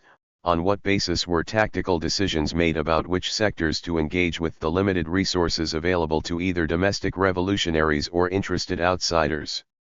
Ideological guidelines that committed to progressive forces among workers, students, or the national bourgeoisie begged any number of practical questions. Intellectuals and students were typically the reservoirs of first resort, not only because of their likely leanings to the left, but because intellectuals provided necessary revolutionary leadership to party organizations. If socialism were to make inroads beyond a small and self-referential intellectual elite, it needed to appeal more broadly and develop its capacity rapidly. How this was to be accomplished was not obvious in situations in which the classic sectors of workers and national bourgeoisie were thin on the ground, and political parties were weak. Many socialist movements aspired, relatively few succeeded in coming to power or implementing recognizably socialist programs once in power. Given the frequently cruel outcomes for revolutionaries in Africa and Asia, are there any factors that the successes tended to hold in common? Conversely, when conservative governments managed to contain leftist revolutionary movements, did they resort to similar tactics and or appeal to analogous constituencies? One could, of course, point to the ways in which the socialist bloc or the capitalist bloc channeled funds, training, weapons, and sometimes more to their respective local clients, and or attempted to hasten the overthrow of disfavored regimes. But with few exceptions, there is reason to doubt that either the Soviet Union and or China or the United States and or France provided the critical elements that determined outcomes for socialism in Asia and Africa. Proxy wars and external power interference in the domestic affairs of smaller states, even though they undoubtedly occurred, often did not work out quite as planned by the big power perpetrators. 20 Obvious U.S. support for traditional political elites might have done more harm than good, from the perspective of containing communism, in South Vietnam, Cambodia, and Laos. Similarly, the Soviet Union found, to its dismay, that its supposed client in Somalia was no such thing, and that its influence over as stalwart an ally as left-leaning Egypt did not long survive its chief architect, Gamal Abdel Nasser. Given such a mixed and shifting record, I suggest that the success of the left in Asia and Africa was a function of the degree to which the left succeeded in melding, in terms of its imaginary, its organization and its raw coercive capacity, with anti-colonialism in ways that first included and then quickly transcended extant social blocs that were typically ethnic or religious in nature. In all places and times, this was a tall order. If even one of these elements was missing or out of sync, then the left was likely to fail.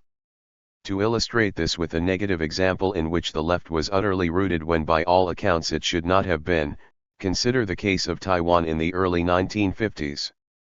In 1949 to 1950, there was every reason to expect that the left would take over Taiwan. 21 Its Communist Party was admittedly small, but it was directly supported by the world's largest Communist Party only 161 kilometers away, across the Taiwan Strait. The situation for a leftist upwelling on the island seemed advantageous. Taiwan was only half a decade out of Japanese colonialism, and the ruling nationalists had shallow to non-existent roots in Taiwan. After it lost the civil war in China itself, the nationalist regime was, in addition, roundly despised by the majority Taiwanese population for its economic mismanagement, corruption, and heavy-handed repression of an island-wide uprising only several years previously. From the partial records that exist, we know that the size of the Communist Party in Taiwan rose exponentially in the late 1940s, from nearly zero in 1945 to something on the order of 1,000 in 1949, with party branches in all urban areas and most counties, as well as in factories, newspapers, at least one central government ministry, several departments in Taiwan's two major universities and, if the nationalist martial law archives are to be believed, in parts of the Navy and the Air Force. Given this exponential increase in party membership and what appeared to be very advantageous circumstances for attracting popular support, why was the highly repressive nationalist government able to so readily, and bloodily, crush the communist organization in what is now known as the White Terror of the early 1950s? The failure of the left on Taiwan was not due to the usual suspects of ineffective leadership, muddled messaging, internal factionalism or unpropitious timing. To the contrary, the left was suppressed most viciously precisely when it only needed to hang on for another few months.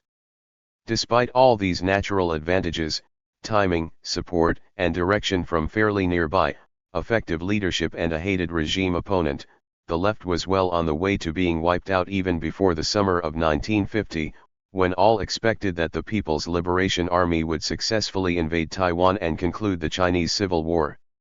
It was only the unexpected outbreak of the Korean War and the sudden recalibration of U.S. containment policy to include Taiwan along with South Korea that preserved the nationalist regime. So why was a weak, chaotic, and despised regime so effective at crushing the left? If we turn to the criteria suggested above, the strength and the appeal to meld with and recombine extant social groups, in the Taiwan of 1949 to 1950, there was little in the way of organized social blocs to transcend. Not only was there no broadly based anti-colonial movement struggling for national liberation in Taiwan, decolonization had simply replaced one set of foreign rulers speaking a different language with another from the mainland of China. There were few non-communist leaders or potential leaders with whom to unite, as most of the intelligentsia had been wiped out in the earlier repression of February 28, 1947. And the nationalists, chaotic though they might have been, maintained their hold over the coercive institutions of the state. So effective was their repression that by 1954 new cases against communists dropped to nearly zero, likely because they had already rounded up the usual suspects. Japanese colonial rule had left a residue of authoritarian state institutions and practices that the nationalists expanded, an official language of business, government, and schooling that was mutually unintelligible with the local dialect, local police used to doing the bidding of those higher up irrespective of the reason why, infrastructure that made it possible to shuttle troops easily around the island, a military that the top leaders did not hesitate to purge at the first hint of disloyalty, and social organizations and occupational groups that were quickly and thoroughly penetrated vertically by a repressive state and, crucially, kept out of sync with each other. And if all this weren't sufficient, individuals and families were atomized from the rest of society through a rapidly expanding system of informants who reported on their neighbors and each other. Specific patterns elsewhere differed, but led to similar outcomes. In what would become Malaysia, a serious communist revolutionary movement attracted a great deal of support in the late 1940s, particularly among the large ethnically Chinese minority, at least in part because of its strong anti-colonial stance. It was eventually choked off by Malaysian security organizations that closely followed the earlier example of British counterinsurgency experts. Point 22. But like in Taiwan, Malaysian security forces were in a position to implement this advice as they had inherited an extraordinarily powerful late colonial leviathan, capable of restoring stability through the effective management of the MCP's urban labor movement as well as the decisive defeat of its rural insurgency. Point 23. In Indonesia, FOG demonstrates how the popularity of socialism in the 1950s was undone shockingly quickly and thoroughly. Point 24. President Sukarno's increasing authoritarianism, a tilt towards the PKI, and the increasing mistrust of the military and religious establishment led to his deposing, a full military takeover, the banning of the PKI, and the military government's incitement of mass killings against supposed PKI members, who were invariably also ethnically Chinese. The outcomes of the Indonesian and Malaysian cases, while extreme in their counter-revolutionary violence, also illustrate the ways in which the left was often unable to overcome potent communal divisions of ethnicity, religion, and occupational status to recombine pre-existing identities, occupations and imaginaries into something new, progressive and socialist. Thus, the left was often in competition, sometimes quite bitter competition, with the right in Asia and Africa. This competition took place on two simultaneous planes, the ideational/symbolic and the organizational. The left, by definition, could not exist without some set of notions about what the left was. Often this was a directly Marxist, Leninist left, but it could also be syncretic and only partially inspired by Marxism, Leninism. Where extant religious sentiment was unified and religious elites revered, the left was always going to be fighting an uphill battle. Indeed, as Hades illustrates for the case of Indonesia, once the left was forcibly ousted, Islamic idioms and organizations came to occupy the normative spaces previously dominated by socialists. 25 If the left were associated with visibly different minorities, often Chinese, who appeared to dominate the worlds of business and banking, these problems were compounded exponentially. Strong organizations in the service of socialism were at least as important if competing military, state and party organizations needed to be outfought or outmaneuvered. While there were notable occasions when this occurred, for the most part if the state's militaries did not split, the left did not prevail, whatever its ideational appeal. Most, but not all, of the locations in which the left came to dominate were those in which a leader or group of leaders with unimpeachable anti-colonial credentials either engaged in explicitly Marxist, Leninist revolution and party building as part of a lengthy anti-colonial struggle or was so revered that his word and guidance were taken on faith for at least a generation. In many cases, extant religious identities were weak or ethnic identities were relatively unimportant either because of the overwhelming dominance of one ethnic group or because ethnic identities never got much purchase in terms of political mobilization in the first place. Legacies of the left. In practice, the introduction of socialism or socialist emulation came about in different ways. Often spearheaded by either a unifying popular leader of the decolonization struggle who remained above reproach, or who began the post-colonial period with high prestige, variants of anti-colonial socialism could also be brought to power through a coup staged by army officers who then moved in an increasingly leftward direction, or through years of anti-colonial struggle in Eritrea. But irrespective of the means, once some variant of socialism was in power, as VU demonstrates for the case of Vietnam, the imperative to build a mass party as quickly as possible was near universal. 26 And it is perhaps through the building of dominant parties capable of implementing some variant on the classic pattern of campaigns of terror, mass mobilization, land reform and collectivization, land reform and villagization, Ujamaa and villagization, or building cities in the bush. 27 That states in Africa and Asia became most recognizably socialist. Socialist programs from land reform to mass education required a rapid expansion of state capacity that was accomplished through single-party states, with the full accompaniment of cadre indoctrination, organizational discipline, extensive propaganda drives and policy implementation by campaign. The contemporary repurposing and ongoing dominance of these unitary parties created specifically to implement socialist policies is perhaps the most important of the legacies of the left in Africa and Asia. The ruling socialist parties in Tanzania, Mozambique, Ethiopia, and Cambodia may have all transitioned to holding elections and either holding off or negotiating the neoliberal order, but they have all managed to do so without relinquishing power. The still Marxist, Leninist states of China and Vietnam have continued to demur from competitive multi-party elections.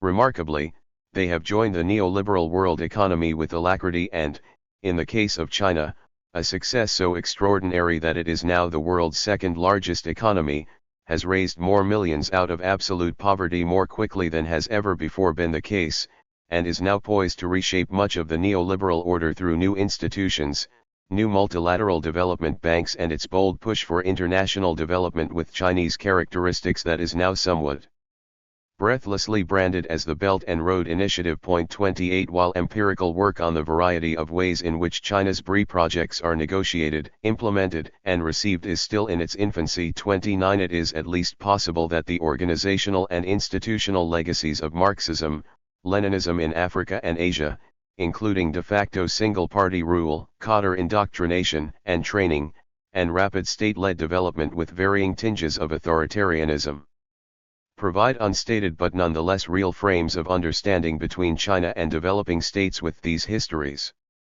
Although it is straightforward enough to judge the success or failure of the left by the basic criterion of either taking power or having been crushed in the attempt, assessing many of the other dimensions of relative success or failure is a deeply fraught exercise. There are many different and often incommensurate types of success and failure, and how reasonable benchmarks and expectations are set is a deeply political process. Much of the time there will be no agreed upon standard. Most governments run down over time, nearly all political careers end in failure. What is strikingly new and popular in a particular time or place becomes tired, old, or radically out of touch in another. There is success or failure in terms of institutional legacy. Institutions created for one purpose in one time are often spectacularly ill-equipped to resolve later challenges for which they were never designed. The socialist left in Africa and Asia under contemporary neoliberalism is hardly the only example of this in action. The entire world economy and the governments that require high economic performance for their continued legitimacy are predicated on a set of incentives that, almost as a matter of definition, destroy natural environments and accelerate climate change. There is also ideational success or failure, and this is of course the most amorphous and difficult to clarify of all. Most norms and processes are those that we live within and have little perspective on. Each generational turn of the wheel brings different perspectives and makes its judgments in the light of the presumptive failures of the previous generation. More rarely, as is the case in the post-COVID-19 world of 2020, exogenous shocks jolt entire societies out of the norms and practices of their times. In the United Kingdom, a conservative ruling party whose leaders proclaimed with irritated confidence that there is no alternative to neoliberal-inspired austerity and that there was no magic money tree suddenly started to behave exactly as if there were a magic money tree once it was faced with the prospect of the majority of the British workforce being unemployed almost overnight. 30 Similarly, in the United States, the video of the police killing of an unarmed black man in police custody in May 2020 abruptly awakened a broad cross-section of the U.S. population to the deep problems of racism in law enforcement in a way that many previous years of police killings of unarmed black men had not. 31 It might not be too much of a stretch to suggest that the ways in which widespread perceptions of China's success in coping with COVID-19, which is itself embrocated with its high capacity and, for better and worse, its Marxist, Leninist single-party political order, might well lead to wider rethinking of the systemic resilience of socialist institutions and practices in China and elsewhere in the developing world, for at least some of the same reasons that socialism was ideationally so attractive to so many in Asia and Africa 2 generations ago, the potential to offer a different path to growth, equity, and the provision of basic public goods.